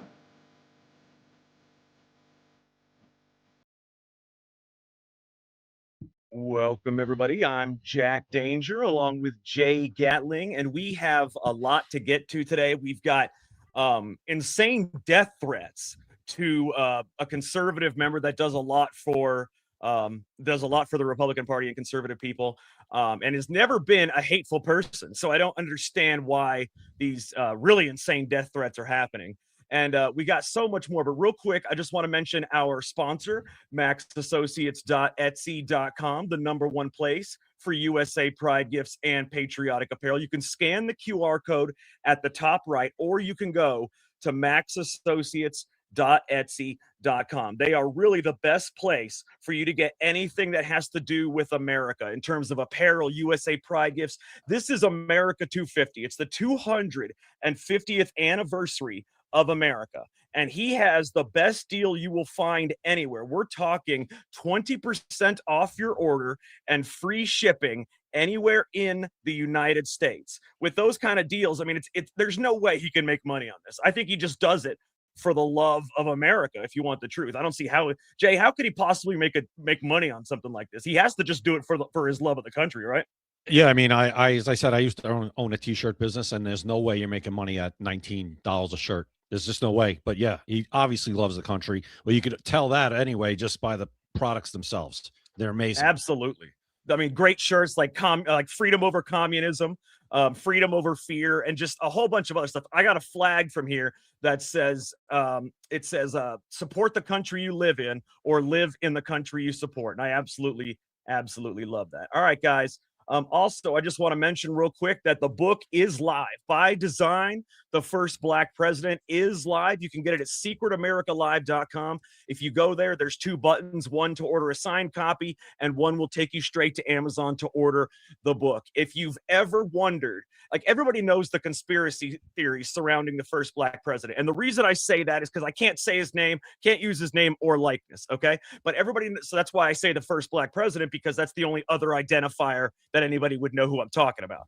So, I mean, but if anybody has ever wondered, if you have ever wondered, everybody knows the conspiracy theories surrounding the first black president, but this book tells it as a story, as a novel. It starts in the Cold War with his grandfather in the CIA, and it goes all the way up until he's inaugurated as president in 2008. It addresses the birth certificate. It addresses the CIA guiding him. It addresses, his spouse. It addresses the kids. It addresses how he got to where he was. This is something you're going to want to see because it is compelling. It is enthralling. And even with me reading it, I wrote it, but I still couldn't put it down, Jay. It's just, it was really that good because it tells, like I said, everybody knows the general conspiracy theories, but nobody knows what actually went into these conspiracy theories. I guarantee you that you will learn something new if you read this book. Nobody knows how he got his first political appointment, how he became the state senator for Illinois. Nobody knows how that happened. It is in this book, and that part will blow your mind. Okay, that will set the stage for everything else before it and to come. So, By Design, The First Black President. Order now at secretamericalive.com. All right, Jay. Let's get to it, man. We got a lot to talk about today. So, I mean, the first thing I want to talk about, though, did you know that Nancy Pelosi was subpoenaed? No, I didn't. Does it have to do with her husband playing pinball down the street again with his car? I honestly do not know because it does not say why she was subpoenaed. Take a look. I'm going to play the video for you real quick because it was announced, believe it or not, on the House floor. Now, I don't know why they announced it on the House floor. I don't know if that's something normal. I honestly don't know. But what I can tell you is it was very interesting to hear, and I'm going to play it real quick for everybody to hear. So anybody that did not know that she was subpoenaed, take a listen to this. Fox News alert, something very peculiar just happened on the floor of the House. Take a look. This is to notify you formally, pursuant to Rule 8 of the Rules of the House of Representatives, that I, the Honorable Nancy Pelosi, Speaker Emerita. She said honorable. Yeah, and U.S. Representative for the 11th Congressional District of California, have been served with third-party subpoenas from the prosecution and the defendant to produce documents in a criminal case in the United States District Court for the Northern District of California. See, now, isn't that interesting? She has to produce documents. What documents could a congresswoman possibly have that is related to a criminal case? A lot of people think it has to do with people that are surrounding her and that possibly they may even end up snitching on her. Who knows? That's the theories anyway, because why else would she have to produce documents? Who else? I mean, a congresswoman doesn't usually have connections to a district court criminal case. So somehow her name came up and somehow she's connected enough to this case that she was actually subpoenaed and forced to show up. Do you think we're ever going to find out exactly what it is? If you want the God's honest truth, I think they'll seal the records. And the funny thing is, she called herself honorable. Usually that's a title that other people call you. She said, I, the Honorable Nancy Pelosi. And I've never seen anything honorable about her. So it was weird. I think I'm going to start calling myself that on this show. In fact, I want LFA TV, if you could please change it to the Honorable Jay Gatling. I would really appreciate it. Yeah, no. You absolutely should. In fact, I think we will do that. I think we will make you the Honorable Jay Gatling from now on. But you're going to have to call yourself that, like Nancy Pelosi. Nobody else is going to call you that. Why not? Hey, I think you just found something here. Hey, if Pelosi can do it, anybody can. I was just going to say, and I'm sober most of the time, unlike her. It's just crazy that she was subpoenaed, and I really hope that we find out at least a little bit of details in this case. I mean, it may be sealed because I can tell you right now, a congresswoman can claim, national security reasons to seal this. And all you have to do in America is just say the words national security, invoke national security, and you can get away with anything. You can get anything sealed. You can get away with any crime. You cannot produce any documents if you want to. So look for her to say the words national security. Let's see. Listen, things are not going well for the Pelosi's in the last little while. No, I feel terrible about it, Jack. I'm broken up about this. I feel horrible. Couldn't happen to this is happening to such a nice person, an honest person, someone that's had the best whole interest. family, Jay. Yes, the best interest of the United States, in her heart and her mind, at the forefront of all of her actions for so many years. I feel terrible. Absolutely. So do I. I just hope that we can I hope that we can learn what it's about, for her best interest, not mine, not my best interest. I think it's in her best interest for us to know what it's about. Yeah, 100%. If there's anything I could do to help, reach out to the Honorable Jay Gatling, Nancy, please. I know what you can do to help. In fact, I think we need to get you in the actual courtroom, because if they seal it, you'll be in the courtroom. You'll at least know what's going on. You want me to take a trip to California? Oh, man. Could you imagine if they seal it and you break this massive conspiracy web wide open? Jay, you would be forever remembered as an Edward Snowden, as a Julian Assange. Yeah, then I really would be the honorable, for sure. Yeah. Well, you'd probably be the dead honorable. Well, I was just going to say that too. It's funny. We're on the same wavelength here tonight, like more than usual. Because I was going to say I would be the honorable, but speaking of death threats. Well, there wouldn't be any threats with this one. It would just sneak up right behind you. Oh God, no. Yeah. I'll still. It's not in the budget, so I'll be staying right where I am. Unfortunately. Yeah, it's too bad. Here at Secret America, our budget is actually zero, so it's not in the budget. For now. Come on. For now. Okay. Jay, so our thumbnail, for anybody that hasn't seen the thumbnail, it says, do the Chinese own most of America? And did you know, Jay, I actually have a few things that most people know about the farmland, right? They know about the agricultural side of how much they own. They own like 300-something thousand acres from the agricultural side. But did you know that even though China owns so much of the agricultural land, that it's still only 1% of all foreign-owned land? How many foreigners own land? How much foreign countries own land in America? I mean, if China is only 1%, I was shocked to read that. I don't know. I don't know why any foreign country owns land in the United States, let alone China. Yeah, but I will say... Jack, do you know? I'm asking you a question because I don't know the answer to this. Maybe you do, maybe you don't. Do we own land in China? No, we own zero land in China, actually. I do know the answer to that. Okay. Yeah, we do not own any land in China. They would never allow us to own land in there. That's what I'm saying. Doesn't that make sense that we don't own any land in China? Not to us, because I'd love to be fly on their wall. But to them, yeah, they would never allow us to own land there. That's what I mean.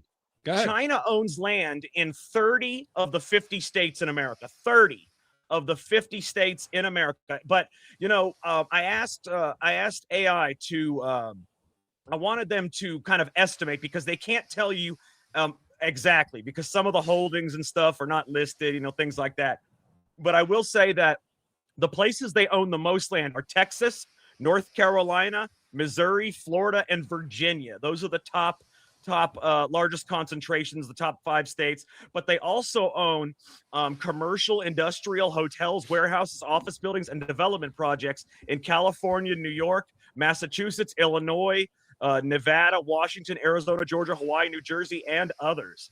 So, I mean, they own a lot of land. And Jay, it's funny. Like I said, everything that they own, despite everything that they own, it's still only 1% of foreign-owned land. And that's scary. I mean, I had to have AI estimate it, because they can't come up with an exact answer.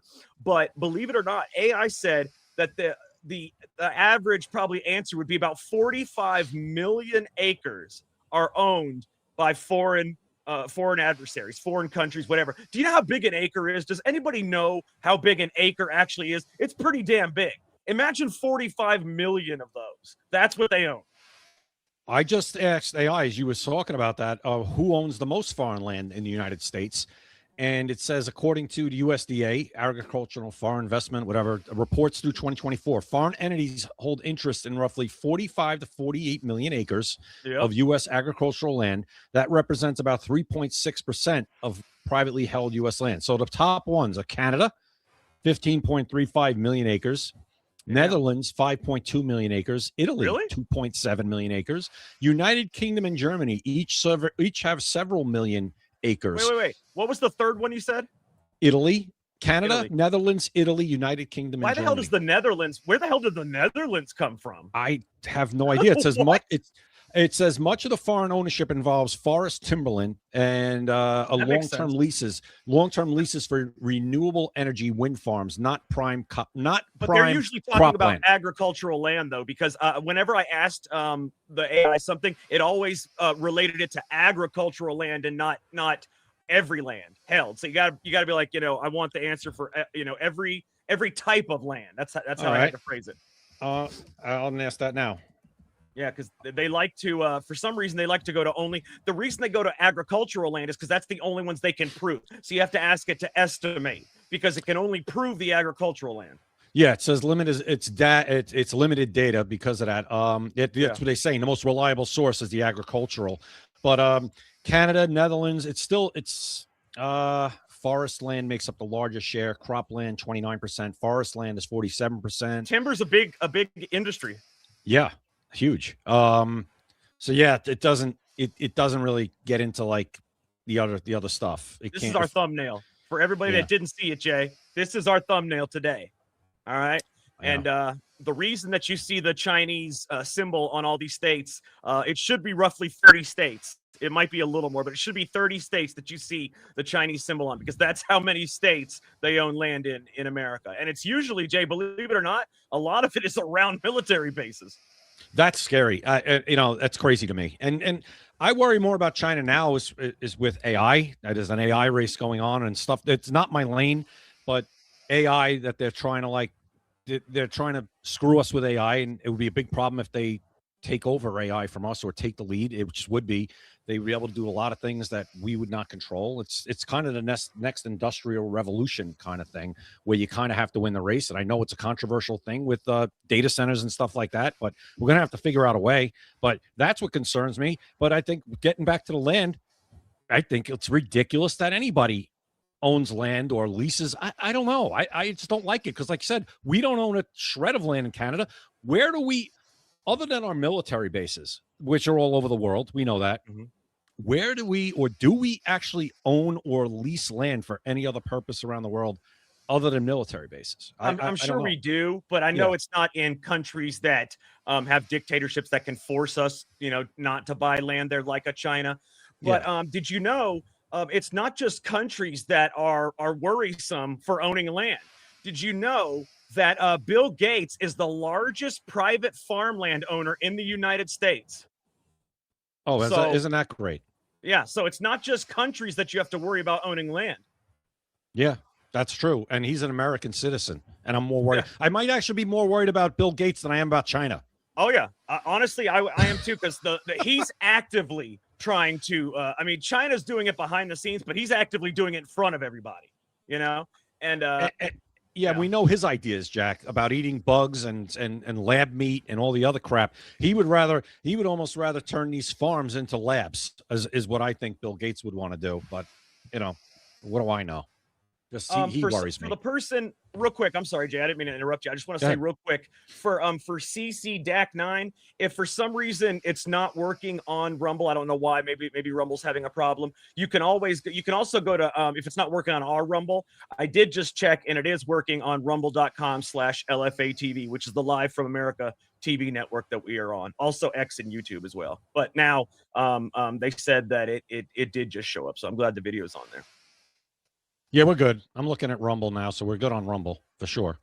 Okay, yeah, and I didn't mean to interrupt you there, but yeah, no, America owns no acres in China. China owns a lot in America, and even though they own a lot, it still only amounts to 1% of foreign land. We sent our food production. So I thought that was very interesting. Yeah. So the reason I even thought about the land that's owned, did you know that the largest pork company is also owned by China? It's No. the largest pork company in America is owned by China. Oh, well, Muslims won't like that. But see, the thing is, it's a scary thing because they can use that stuff for other purposes. Let's say they wanted to kill a bunch of Americans. They just put it in, like say it's wartime. They put it all in the pork, in the meat. They kill a bunch of Americans. Or let's say they use the different facilities to spy on Americans or to, actually do this or that. Maybe there's back rooms. Maybe there's underground stuff. Who knows? But I can tell you that those type of things are huge national security concerns. Is that the one that Matt was just asking about, right? And Smithfield Foods in Virginia, that's the world's largest pork producer. Yeah, this is the largest pork company owned. Actually, you know what? I got a quick video I'll show you real quick. That will show everybody. Just take a listen so they can see what we're talking about. We sent our food production overseas. In fact, 2023 was for the first time a significant net importer of our food for America. And in so doing, we replaced American production with massive amounts of imports.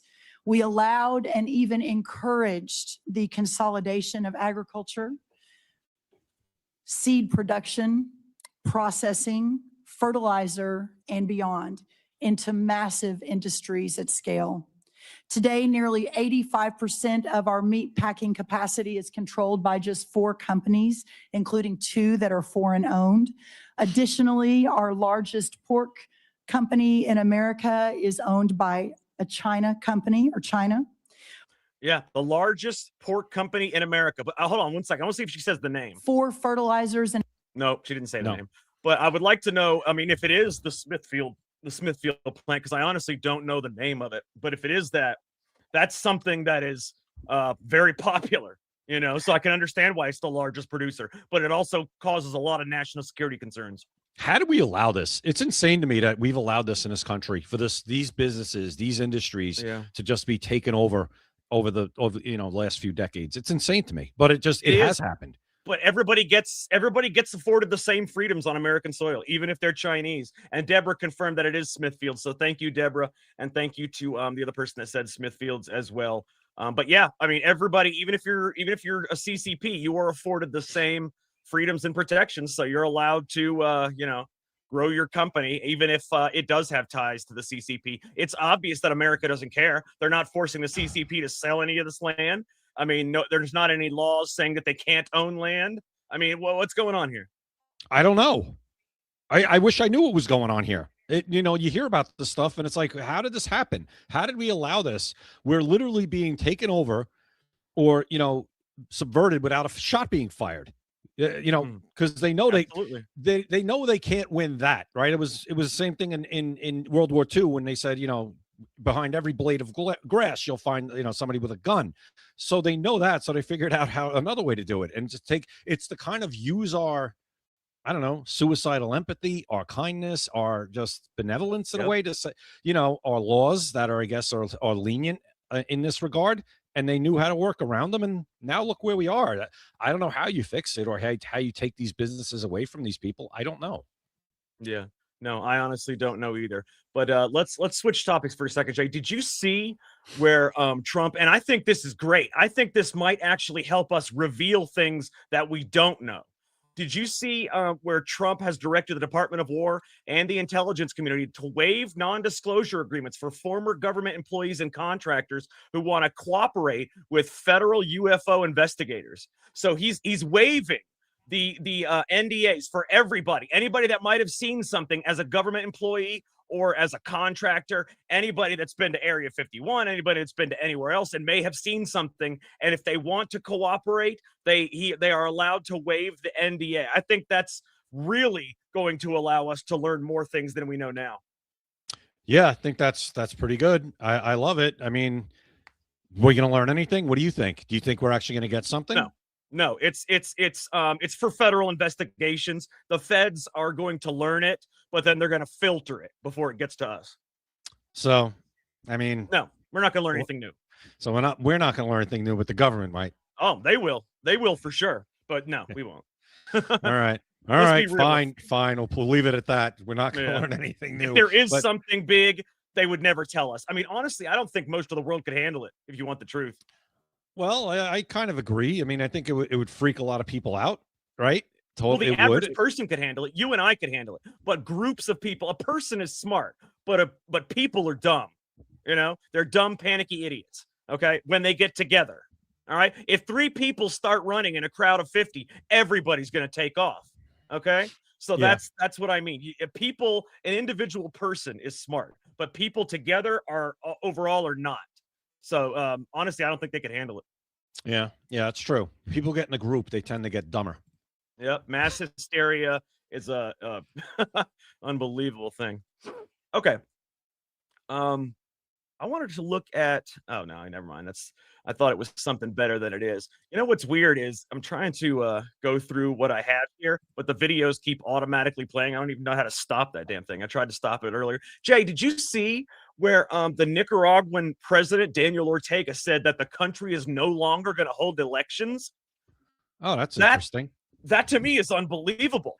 I mean, he literally, just like Ukraine, by the way, for a lot of people that don't know, Ukraine is not holding elections either. Okay. What's his name? What's the president's name? Zelensky. He canceled the elections and said it was because of the war that he's kidnapping people and sending people to the front lines to die in, by the way. But he canceled those elections. So it's funny because America fed you the narrative that we were fighting for democracy in Ukraine, and he canceled the elections. It seems like oh my God. No, it seems like the longer the fighting goes on, the less democracy there is there. Well, that's why the fighting is continuing, right? Jay, because it keeps if him the in power. fighting stops, if the fighting stops, he's going to be tarred and feathered. He's going to be hung. He's going to be hung for all the people that he's kidnapped and sent to the front lines. He will be killed, and he knows that. So that's why I don't think this war will ever stop if he has anything to say about it. Well, what I just learned today too is I think they raised the draft age to 45, and that's male and female, by the way. And they will kidnap you. They will actually kidnap you if you are an able-bodied. And eventually, they're going to take people that aren't able-bodied. Anybody that can hold a gun, they will take you. So in Ukraine, this guy is not only a dictator; he is sending people to their deaths forcibly. And by the way, if you get there and you try to run the other way, the soldiers are told to shoot you. Well, it's either going to be, even if you can't hold a gun, if you could stop a bullet, good enough too. Exactly. It'll eventually get to that point because he cannot let the war end. He can't let the war end. He knows he will be killed by the Ukrainian people if the war ends. He probably had an out a few years ago. This war is already 4.5 years old, I think. He had an out before he canceled the elections and before he started kidnapping people. He had an out and he didn't take it, but because like we talked about yesterday, it's kind of hard to give up that power. But I can't. It's 4.5 years for this, and I don't know. I don't know. Somebody I talked to who is from there, they think, you know, they say Ukraine is losing. They are losing, despite the narrative that you might get from our media. They talk to people over there, and they do say that they're not on the good end of this. They can't be in the long run. It's just too big of a country, Russia, too many people. Because guess what? If Zelensky wants to just put people up there to hold guns and take bullets, Putin's got a lot more people. Oh yeah, no.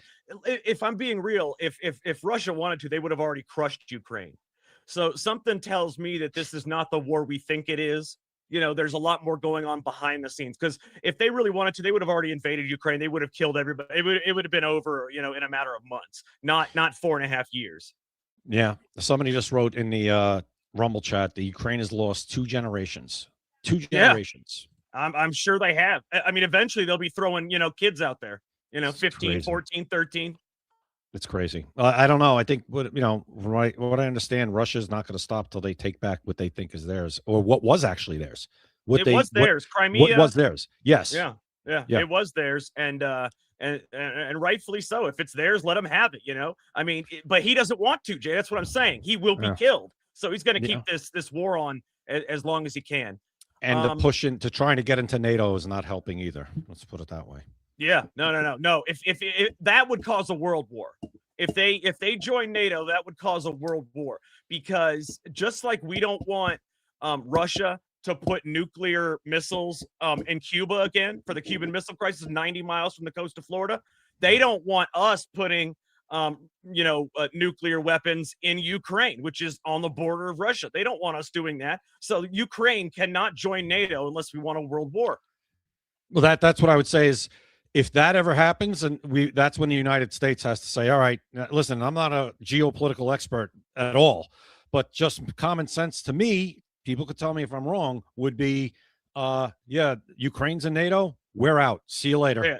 Exact. That's the best way. If they force Ukraine into NATO, if NATO does that, that's the best way to handle it, I think, because we cannot, just the appearance of them being in NATO, because anybody in NATO is allowed to store nuclear weapons in any other country that's in NATO. And, just that appearance of that would be, it's not doable. And I'm no Russia apologist or either way. I you know what I'm saying? Either one of them. I'm not an apologist for either of those countries. I'm just looking out for what I think is the best interest of the United States. In that Absolutely. Case. We don't want Russia putting them in Cuba again. No. 90. If we put them in Ukraine, they're going to put them in Cuba. Okay. They'll try. And that's they would certainly try. They would certainly say they would say we certainly have the right to. You're putting them on our doorstep. We're going to put them on your door. I mean, would we allow that? No, but right, I would cause a bigger problem. Like if they're going to, that's what would start the war. Yeah, it could very well. I mean, so yeah, if they want to, and Hickser, you're right. I think we should be getting out of NATO regardless. I think the president feels like that too. It's just not such an easy thing to do, but I think that if that would be the final straw, that while he's president, if that ever happened while he's still president, I think we're out immediately. But that's just me talking. I don't know. No, it sounds right. We cannot allow that to happen because, and most people don't know this, a lot of this war, despite the fact that it is about, Crimea and other places, a lot of this war has to do with Ukraine not joining NATO. Because if they join NATO, any country can put nuclear weapons right on Russia's doorstep. We don't want that. We don't want Russia to do that any more than Russia wants us to do that. It would cause a world war. Eventually, Russia would fight America. China would join in. And then you've got, Cuba might even join in. You've got, you've got people that, are with America. But who knows if there's anybody with America? Because NATO left us hanging last time. Remember that. Oh, yeah, they certainly did. It wouldn't let, the fact that countries like Italy and England, well, Starmer's out, so maybe that changes now. But, wouldn't even let us just use air bases. We're not saying you guys got to come and do it, but those are our air bases. They're there because, I would say probably because we saved Europe in World War II. So, the fact that they did that was, to me, whether you agree with it or not, out of line and completely just traitorous to me, because that's just the way I see it. And I just that's why I think he's pissed off at what's her face Maloney, and he hated Starmer, and now Starmer's gone. So we'll see. But I don't know, man. It's just not exactly my lane, but at the same time, it just pissed me off. Like, you're not even going to let us use your bases. We're not asking you to fight. We're not bringing the war to your base. Let us use the damn bases for our planes so we could utilize it. That's it. And they didn't. And that's fine. That's effed up. Absolutely. And that's why I tell you that I think that they would leave us hanging again if there ended up being a world war. And that's why I think, if it comes to it and Ukraine does end up joining NATO, we got to be out. But I think that they would never let Ukraine join NATO if we didn't approve of it, because we are NATO. Right. Yeah. All right. Exactly. I mean, for how many decades they weren't even paying a damn thing into it, or barely what they should have been, and not even coming close to what they should have been for how long until President Trump called them out in term 1 and again in term 2. So yeah, I agree with that. And as far as, and Spain was another country that wouldn't, with the bases, they might have been, I think, the biggest offenders of the whole thing. And they still weren't agreeing to pay what they're supposed to into NATO. I think maybe they kind of buckled on that recently, but still, I don't get it. You don't have to agree with it, but it is supposed to be an alliance, and whether you like it or not, you're supposed to stick to the alliance, right? And they just didn't. So whatever. Absolutely. Okay, Jay, I want to move on to something that's insane. Okay. Apparently the vaccine schedule and all this stuff, the different vaccines. Well, there's something out called the Pentacell vaccine. Okay. It's a 5-in-1 vaccine. It's approved for infants as young as 6 weeks old. It's given as a 4-dose series, contains aluminum, polysorbate 80, and formaldehyde. Okay. There was no safety studies done against an inert placebo group, And during clinical trials, 5 infants died. I want to thank Dr. Dawn Michael for that information. 5 infants died.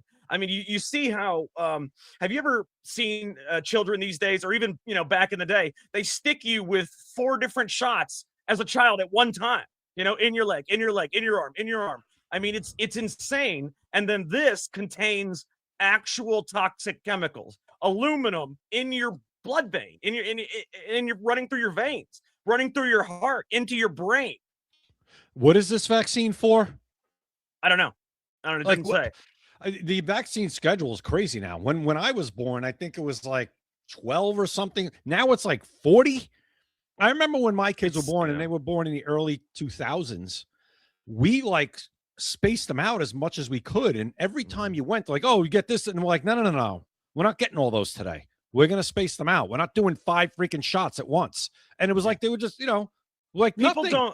I don't think a lot of people realize, Jay, that when they give you a shot of something, it is actually the disease. It is actually the illness that you're getting put in your body. So if a child has 5 different shots, that means they have 5 different illnesses that their immune system is trying to fight all at one time. That's why a lot of children do develop a fever or die from vaccine. Or I personally believe autism is the rise in autism is caused by vaccines, because you can see the rise in vaccines and the rise in autism is almost parallel. So yeah, that might be another book for you, because that has been debated for how long now? I mean, my God, I remember Jenny McCarthy was huge on that when her kids, and I think because she had a kid, I believe, with autism, and then she got into it and was talking about that forever. And, it got shot down, and it's not true. And I don't know. I think there is in that case, you're right. It was kind of like with a smoke, there's fire kind of thing, where that is when things change. And now all of a sudden we have autism exploding, and people's like, now it's just diagnosed more. Yeah, that's true. But it can't be diagnosed more to this level without something else contributing. No way. It's just like people saying cancer, the same thing. Oh, it's diagnosed more. People are living longer. I'm sorry, but cancer rates don't triple and quadruple based on diagnoses. Okay. If you diagnose more people, you might get, maybe and you might double, maybe, and that's being generous. If it doubled, maybe you're all of a sudden you're diagnosing at 100% better rate, but you're not diagnosing at a 300 or 400% better rate. There's a reason these things are happening. The turbo cancers, which we know is also due to a vaccine. You cannot trust, and I cannot state this enough. You cannot trust the scientific community at all. Okay, because anything, I want you guys to go look this up. These vaccines that you're giving to your children, go look and see the studies that were done on them. Go look and see how they became the vaccines that you give your children. I guarantee you it will blow your mind. You will see that most of it was due to money, was due to this or that, whatever it is, just due to influence. It's not due to safety studies, and it's not due to how much it helps your child. Go check it out. It will change your way of living. Yeah, I think it's crazy, because COVID exposed so much to everybody about how much you can't, and it's really terrible, because I mean, you want to be able to trust your doctor. I mean, where else you going? If you're sick, you want to go to the doctor. You want to be an honest diagnosis. You want them to be honest about what will work best to make you better. And you feel every time you go to the doctor now, first of all, since COVID, I feel like the level of care in general has just gone down. Way down. Down. And it's like every time now, it's like, are you really telling me this because you think it's good? Or is it because this is what they're telling you to say? Or this is what the pharmaceutical company is pushing on you? And it's really, when you lose trust in that, that's like bad. That's devastating. It's scary. And it is. And I feel like the only, with the COVID vaccine, I thank God I never got it. And I had, with my job at the time, I was able to get tested. They gave me the option, thank God. But I just, that whole thing was, I couldn't believe how many people just didn't question it. Like, wait a minute, how did they do this so fast? Not only didn't question it, but they almost forced you to get it yourself. They hated you. You're a grandmother killer. You're the worst person in the world if you don't get what they got. Yeah. Yeah, that but Jack, that's true. They did have to force a lot of people, like I said, threatening their job where they were there for 20 years, and like especially for people that were waiting on pensions or had to keep their benefits or whatever, and they had a lot of time in. It was like almost like a gun to their head, and a lot of people had to do it. I guess it was either that or I lose my job and I lose my house. What am I going to do? People say nobody was forced. No, that is being forced. No, we gave them the option. No, the option was you either get it or you lose your job. That's not an option. That's forcing. You're forcing somebody to say you're not putting food on your table. You kidding me? So of course some people were going to go with it. I just couldn't believe the people that didn't even question it at all. I'm like, oh yeah, this is a great thing. It's going to stop the spread. What are you talking about? This has been out for 3 weeks. It wasn't tested. Polio, at least the polio vaccine, we know was tested for years before it came out. And we actually saw, from what we were told, that it worked. Nobody had polio anymore. It was cured, right? It was gone. This was not that. And the amount of people that just went along with that shocked me. Like smart people. I couldn't believe it. And I'm glad you brought that up. I'm glad we're talking about the vaccines, including the COVID vaccine. I want to show everybody a quick video. It's 2 minutes long, but I think it will really show you how much you cannot trust public health officials, how much you cannot trust doctors, how much you cannot trust the United States health system if you want the God's honest truth. I want you all to see this, and it's 2 minutes long. I'm going to play the whole thing, and some of you may have seen this, but I can promise you one thing. For those of you that haven't, it will make you think. So let's take a listen. Oh, this demon. Often, when you get into the real world, the effectiveness of vaccines falls short of the original efficacy. That is not at all the case. Actually, you know what? I'm sorry. I don't mean to interrupt the video.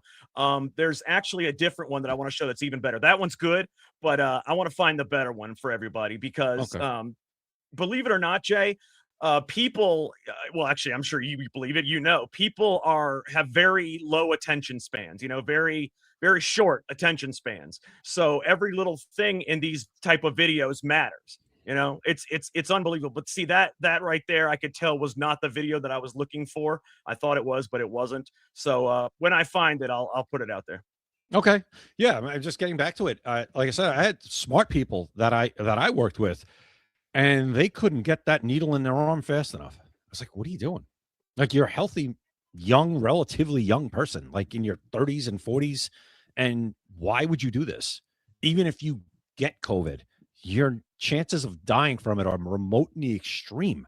We were lied to or misled or given misinformation about so many things with that I don't know that they ever recover, that I don't know that our trust ever comes back to the level it was, which it probably shouldn't have been. Maybe that's what that's telling us. We probably never should have trusted the medical profession as much as we did in the first place. And I'm not saying anything. I'm not trying to, broad brush doctors by any means. There are great doctors out there. There are. But obviously there's a lot of not great ones and ones that don't have your best interest. And you have to actually be your own advocate now. When somebody goes into hospital, Jack, quick story. And I know I'm going on for a little bit. You're fine. Go ahead. But, I'm looking for the video while you're doing this. Okay. Quick story. During COVID, my wife had to go to the hospital. She had to go. Like, it was something that was serious. And we get there and they don't even let me go into the waiting room. I brought her into the waiting room because she couldn't walk. And like, okay, she have her take a seat. You can't stay in this room. I was like, I can't even sit with my wife, like, while she's in severe pain and advocate for her and see how she's doing while she's waiting to be seen. No, had to leave.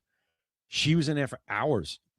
And with nobody to advocate for her, the way she was treated was horrible. And I just said to myself, these nurses are loving this. There is no one holding them accountable. And I'm sure, I'm not saying all nurses. So anyone who wants to come in, there are great nurses. I know a lot of them. Okay. But it went during that time, nobody was there to hold them accountable. There was nobody there for advocate for people who needed help. And we can never, ever allow that again. I don't care what it is. You need to be with your loved one or the person that you went to the hospital with to advocate for them, to make sure they're getting the treatment that they are supposed to be getting, and they're not being left in a hallway. They're not being left without a stretcher. They're not without a wheelchair. They're not being given pain medication that they might need. It was third world country like, maybe worse during COVID in hospitals in our country. So that was another thing that I just don't know that we ever get that trust back. But I'll tell you, it's like I said, we can never go back to that again. We can never let that happen again. And I certainly won't. You're not telling me to leave the room again, ever. I'm mad now that I think back on it, where I say, I should have just said, no, you call the police and arrest me. Well, yeah, you would have been removed regardless. Well, then they're going to have to remove me. I'm not voluntarily walking out of the room ever again. Never. See, and nobody should.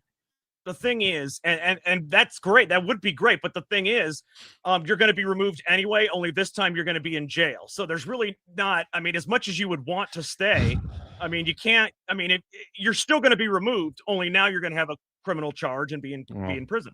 They can do that now. I'm retired. I'm uncancelable. So give me my, arrest me for trying to advocate for, God forbid, knock on wood, somebody that I love in a hospital. It's insane. It was insane. You think about it. It was only 5-6 years ago.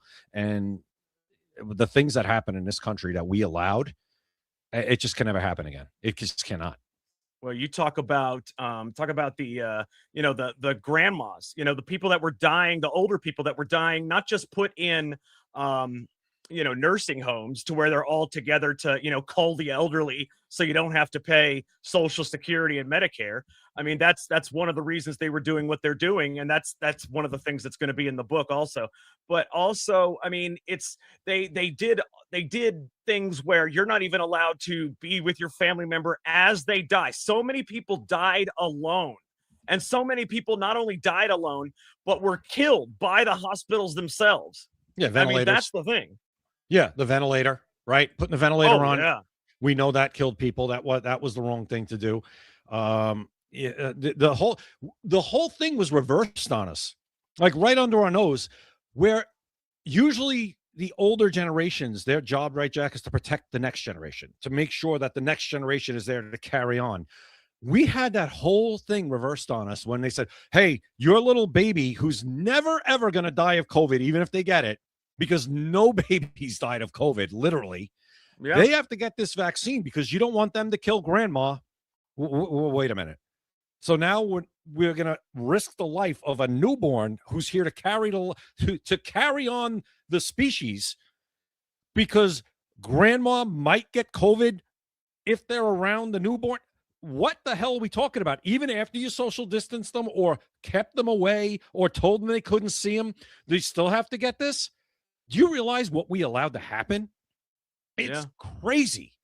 It Never really again. is.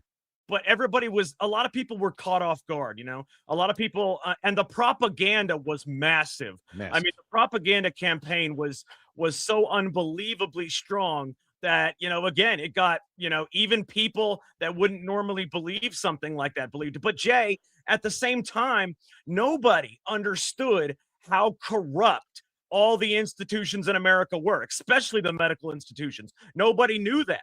Now we know that because of what happened. But most people did not know how corrupt they were. You believed your doctor. You believed your public health officials because you think, you know what? There's no way why would they lie to me? They have no reason to lie to me. They don't want me to die.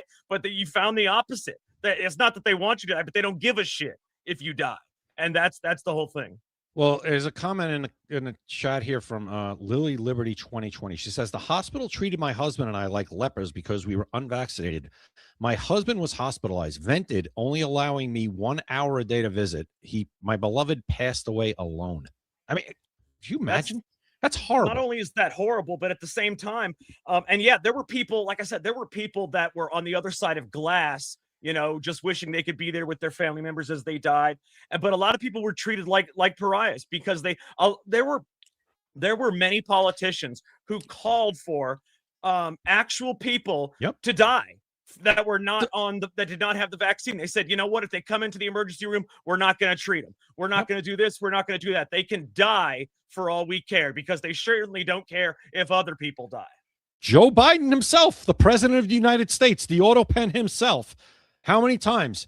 We're tired of this. We're tired of the unvaccinated. If you're not vaccinated, you are going to be in for a winter of severe illness and death. Yeah, the winter Those of words death, came yep. out of his. Yep, they came out of his mouth. Okay, the president of the United States, the propaganda, spewing flat out lies and propaganda, and somehow, some way, that man is still walking around free, or whatever he's doing, walking around, with his head in the clouds, where it's been for the past 10 years. But he should be rotting in a jail cell with Fauci, with Birx, with the rest of them for what they did to this country. And quite frankly, what they did to the world, and with a lot of other world leaders as well. Let's not forget them, because Europe was also a disgrace, a complete disgrace, probably Absolutely. in a lot of ways worse than here. But all these people, all of them were in on it, and they all belong in prison. Every last one of them. It's disgusting. You read a story like that, and it makes you blood boil. Yes. I mean, it was extremely angering, that and the fact that they put a lot of healthy people in these in these, a lot of the elderly healthy people, they put them in these things where they couldn't where they were killed. I mean, even just because you're old, you were put in these things where you were killed. You were basically given a death sentence by the federal government. Yeah, Andrew Cuomo. Thank you. New York. Absolutely. One of the biggest ones. Absolutely. Andrew Cuomo is definitely one of the biggest ones. And he's believe it or not, even though he's one of the biggest ones, I had to root for this man to win mayor of New York. I thought this man was dead and gone politically, but I actually had to root for this man to win because it was the lesser of two evils. The grandmother killer was the lesser of two evils. Think about that. That's 100% true. That's how bad Mamdani is that we were actually trying to hope that Andrew Cuomo would be the mayor of New York because he would be better and less worse than Mamdani. And Mamdani is actually turning out to be even worse than people ever imagined. I mean, that's how this guy yesterday, for instance, when that thing happened in front of the federal building and he doesn't show up to the press conference, a guy literally tried to set, and whatever he did, he set a fire in front of a federal building in New York City, and you don't show up at the press conference. But you say, oh, it's horrible. It's this and that. No. Not good enough. You're the mayor. You got to show up at that, and you got to say something. That tells you everything you need to know about this guy besides all the stuff that he's doing wrong. He is, Jack, that guy, you want to talk about a Trojan horse, kind of somebody sent in to burn it down. It's him. Oh, absolutely. Absolutely. And I finally found the damn video, and for some reason now it won't even show up on the thing. So I sent it to you in a DM, and I'm gonna go to my DMs now and pull it up. Okay. Because I want everybody to see this, because it shows you just how much A, how corrupt they are, and B, how much they don't actually know. None of their stuff was based on science. It was based on bullshit, guesses, 6 feet apart. The masks that never actually worked. The vaccine effectiveness. This is the vaccine effectiveness, Jay, the one that I'm pulling out right now that I'm about to show everybody. Yeah. This is the vaccine effectiveness one that I want everybody to see, because it shows exactly what I was talking about, just how ridiculous and corrupt, these people are. So I'm going to play this real quick. I want everybody to take a listen to this, because this is, like I said, it's going to blow your mind. So let's all listen together. Vaccines that are really quite effective. The mRNA vaccine, highly effective, extraordinarily efficacious, 94 to 95% for mild to moderate disease, and virtually 100% efficacious, because the real world effectiveness is even more impressive than the results of the clinical trial.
you might need another shot. We've got to make sure we clarify that with people.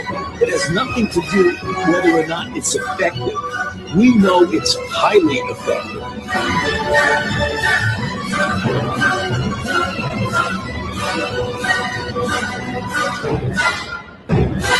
Highly effective.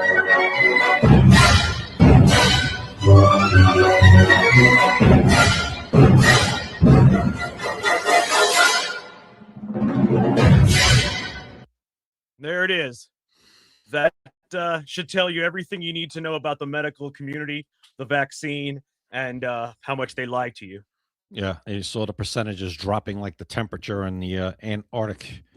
Oh yeah, it started at 100%, ended up at 23% before they stopped the research. Yeah, I would say it's probably 0% because it doesn't effing work. No. And people, and then I love the new terms that came out. Long COVID. What the hell is that? Long COVID. Wait a minute, you're vaccinated. Wait, what is long COVID? No, that's called you have long vaccinated is what you have. Mm-hmm. That's what you have.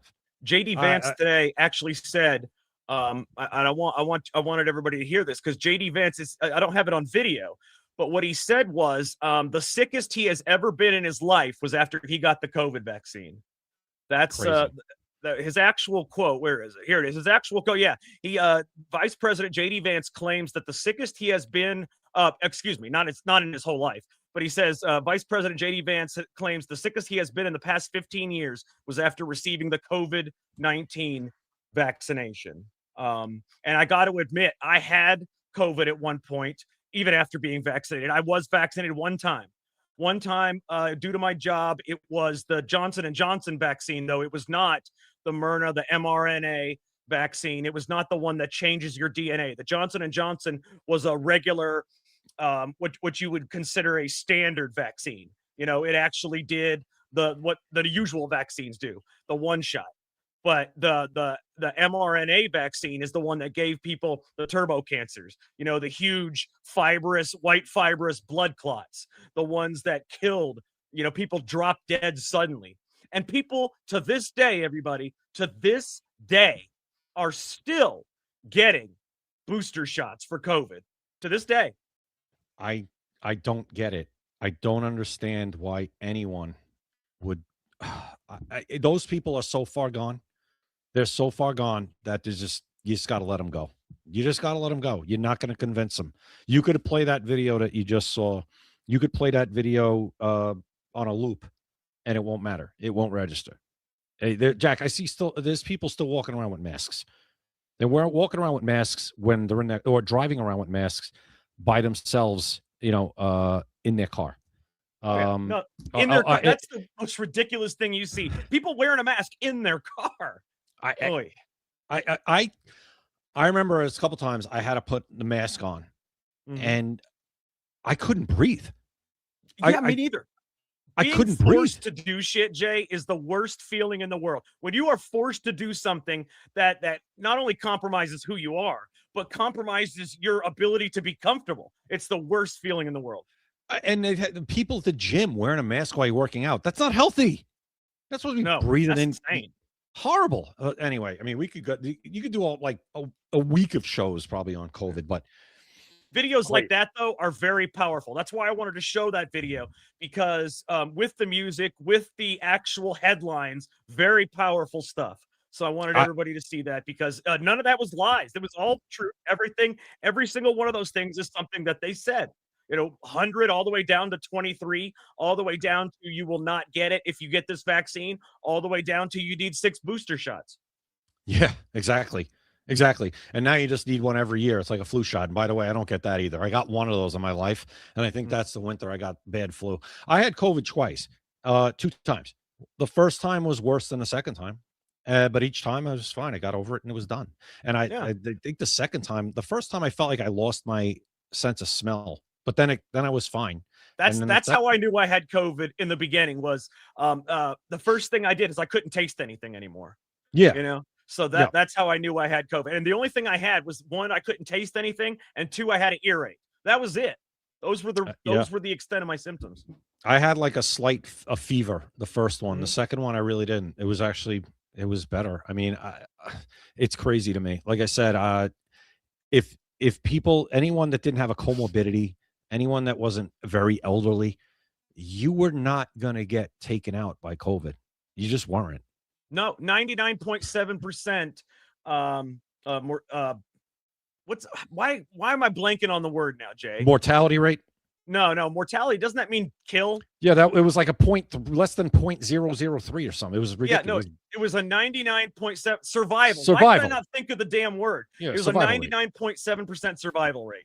And survival rate. we were locking ourselves. We were allowing ourselves to be locked down. We were allowing the economy to crash. We were allowing the election to be stolen. We were allowing people to die alone. We were allowing our government to kill people. We were allowing our businesses to go under. We were allowing lives to be ruined for a 99.7% survival rate. Yep. It might have been even higher than that, but whatever it was ridiculous. Listen, we got to get out of here. Time flew. You never know what direction the show's going to go. And tonight we went on a COVID binge. We haven't done that in a while, or if ever, actually. So that was good.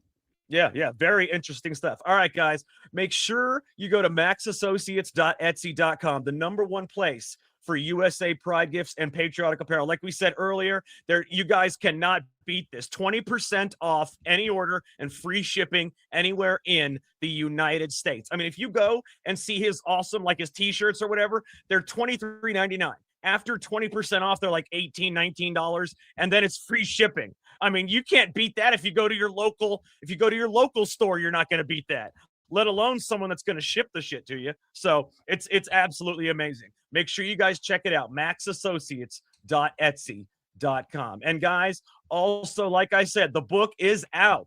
If you guys ever wanted to know what happened in the conspiracy theories surrounding America's first black president, check it out, secretamericalive.com. You can order a signed copy at secretamericalive.com, or you can go click on the button that takes you straight to Amazon, and you can order it on Kindle. And just so you guys know, you don't have to have a Kindle to order it on Kindle. You can order it, and then the Kindle app is free to read it on.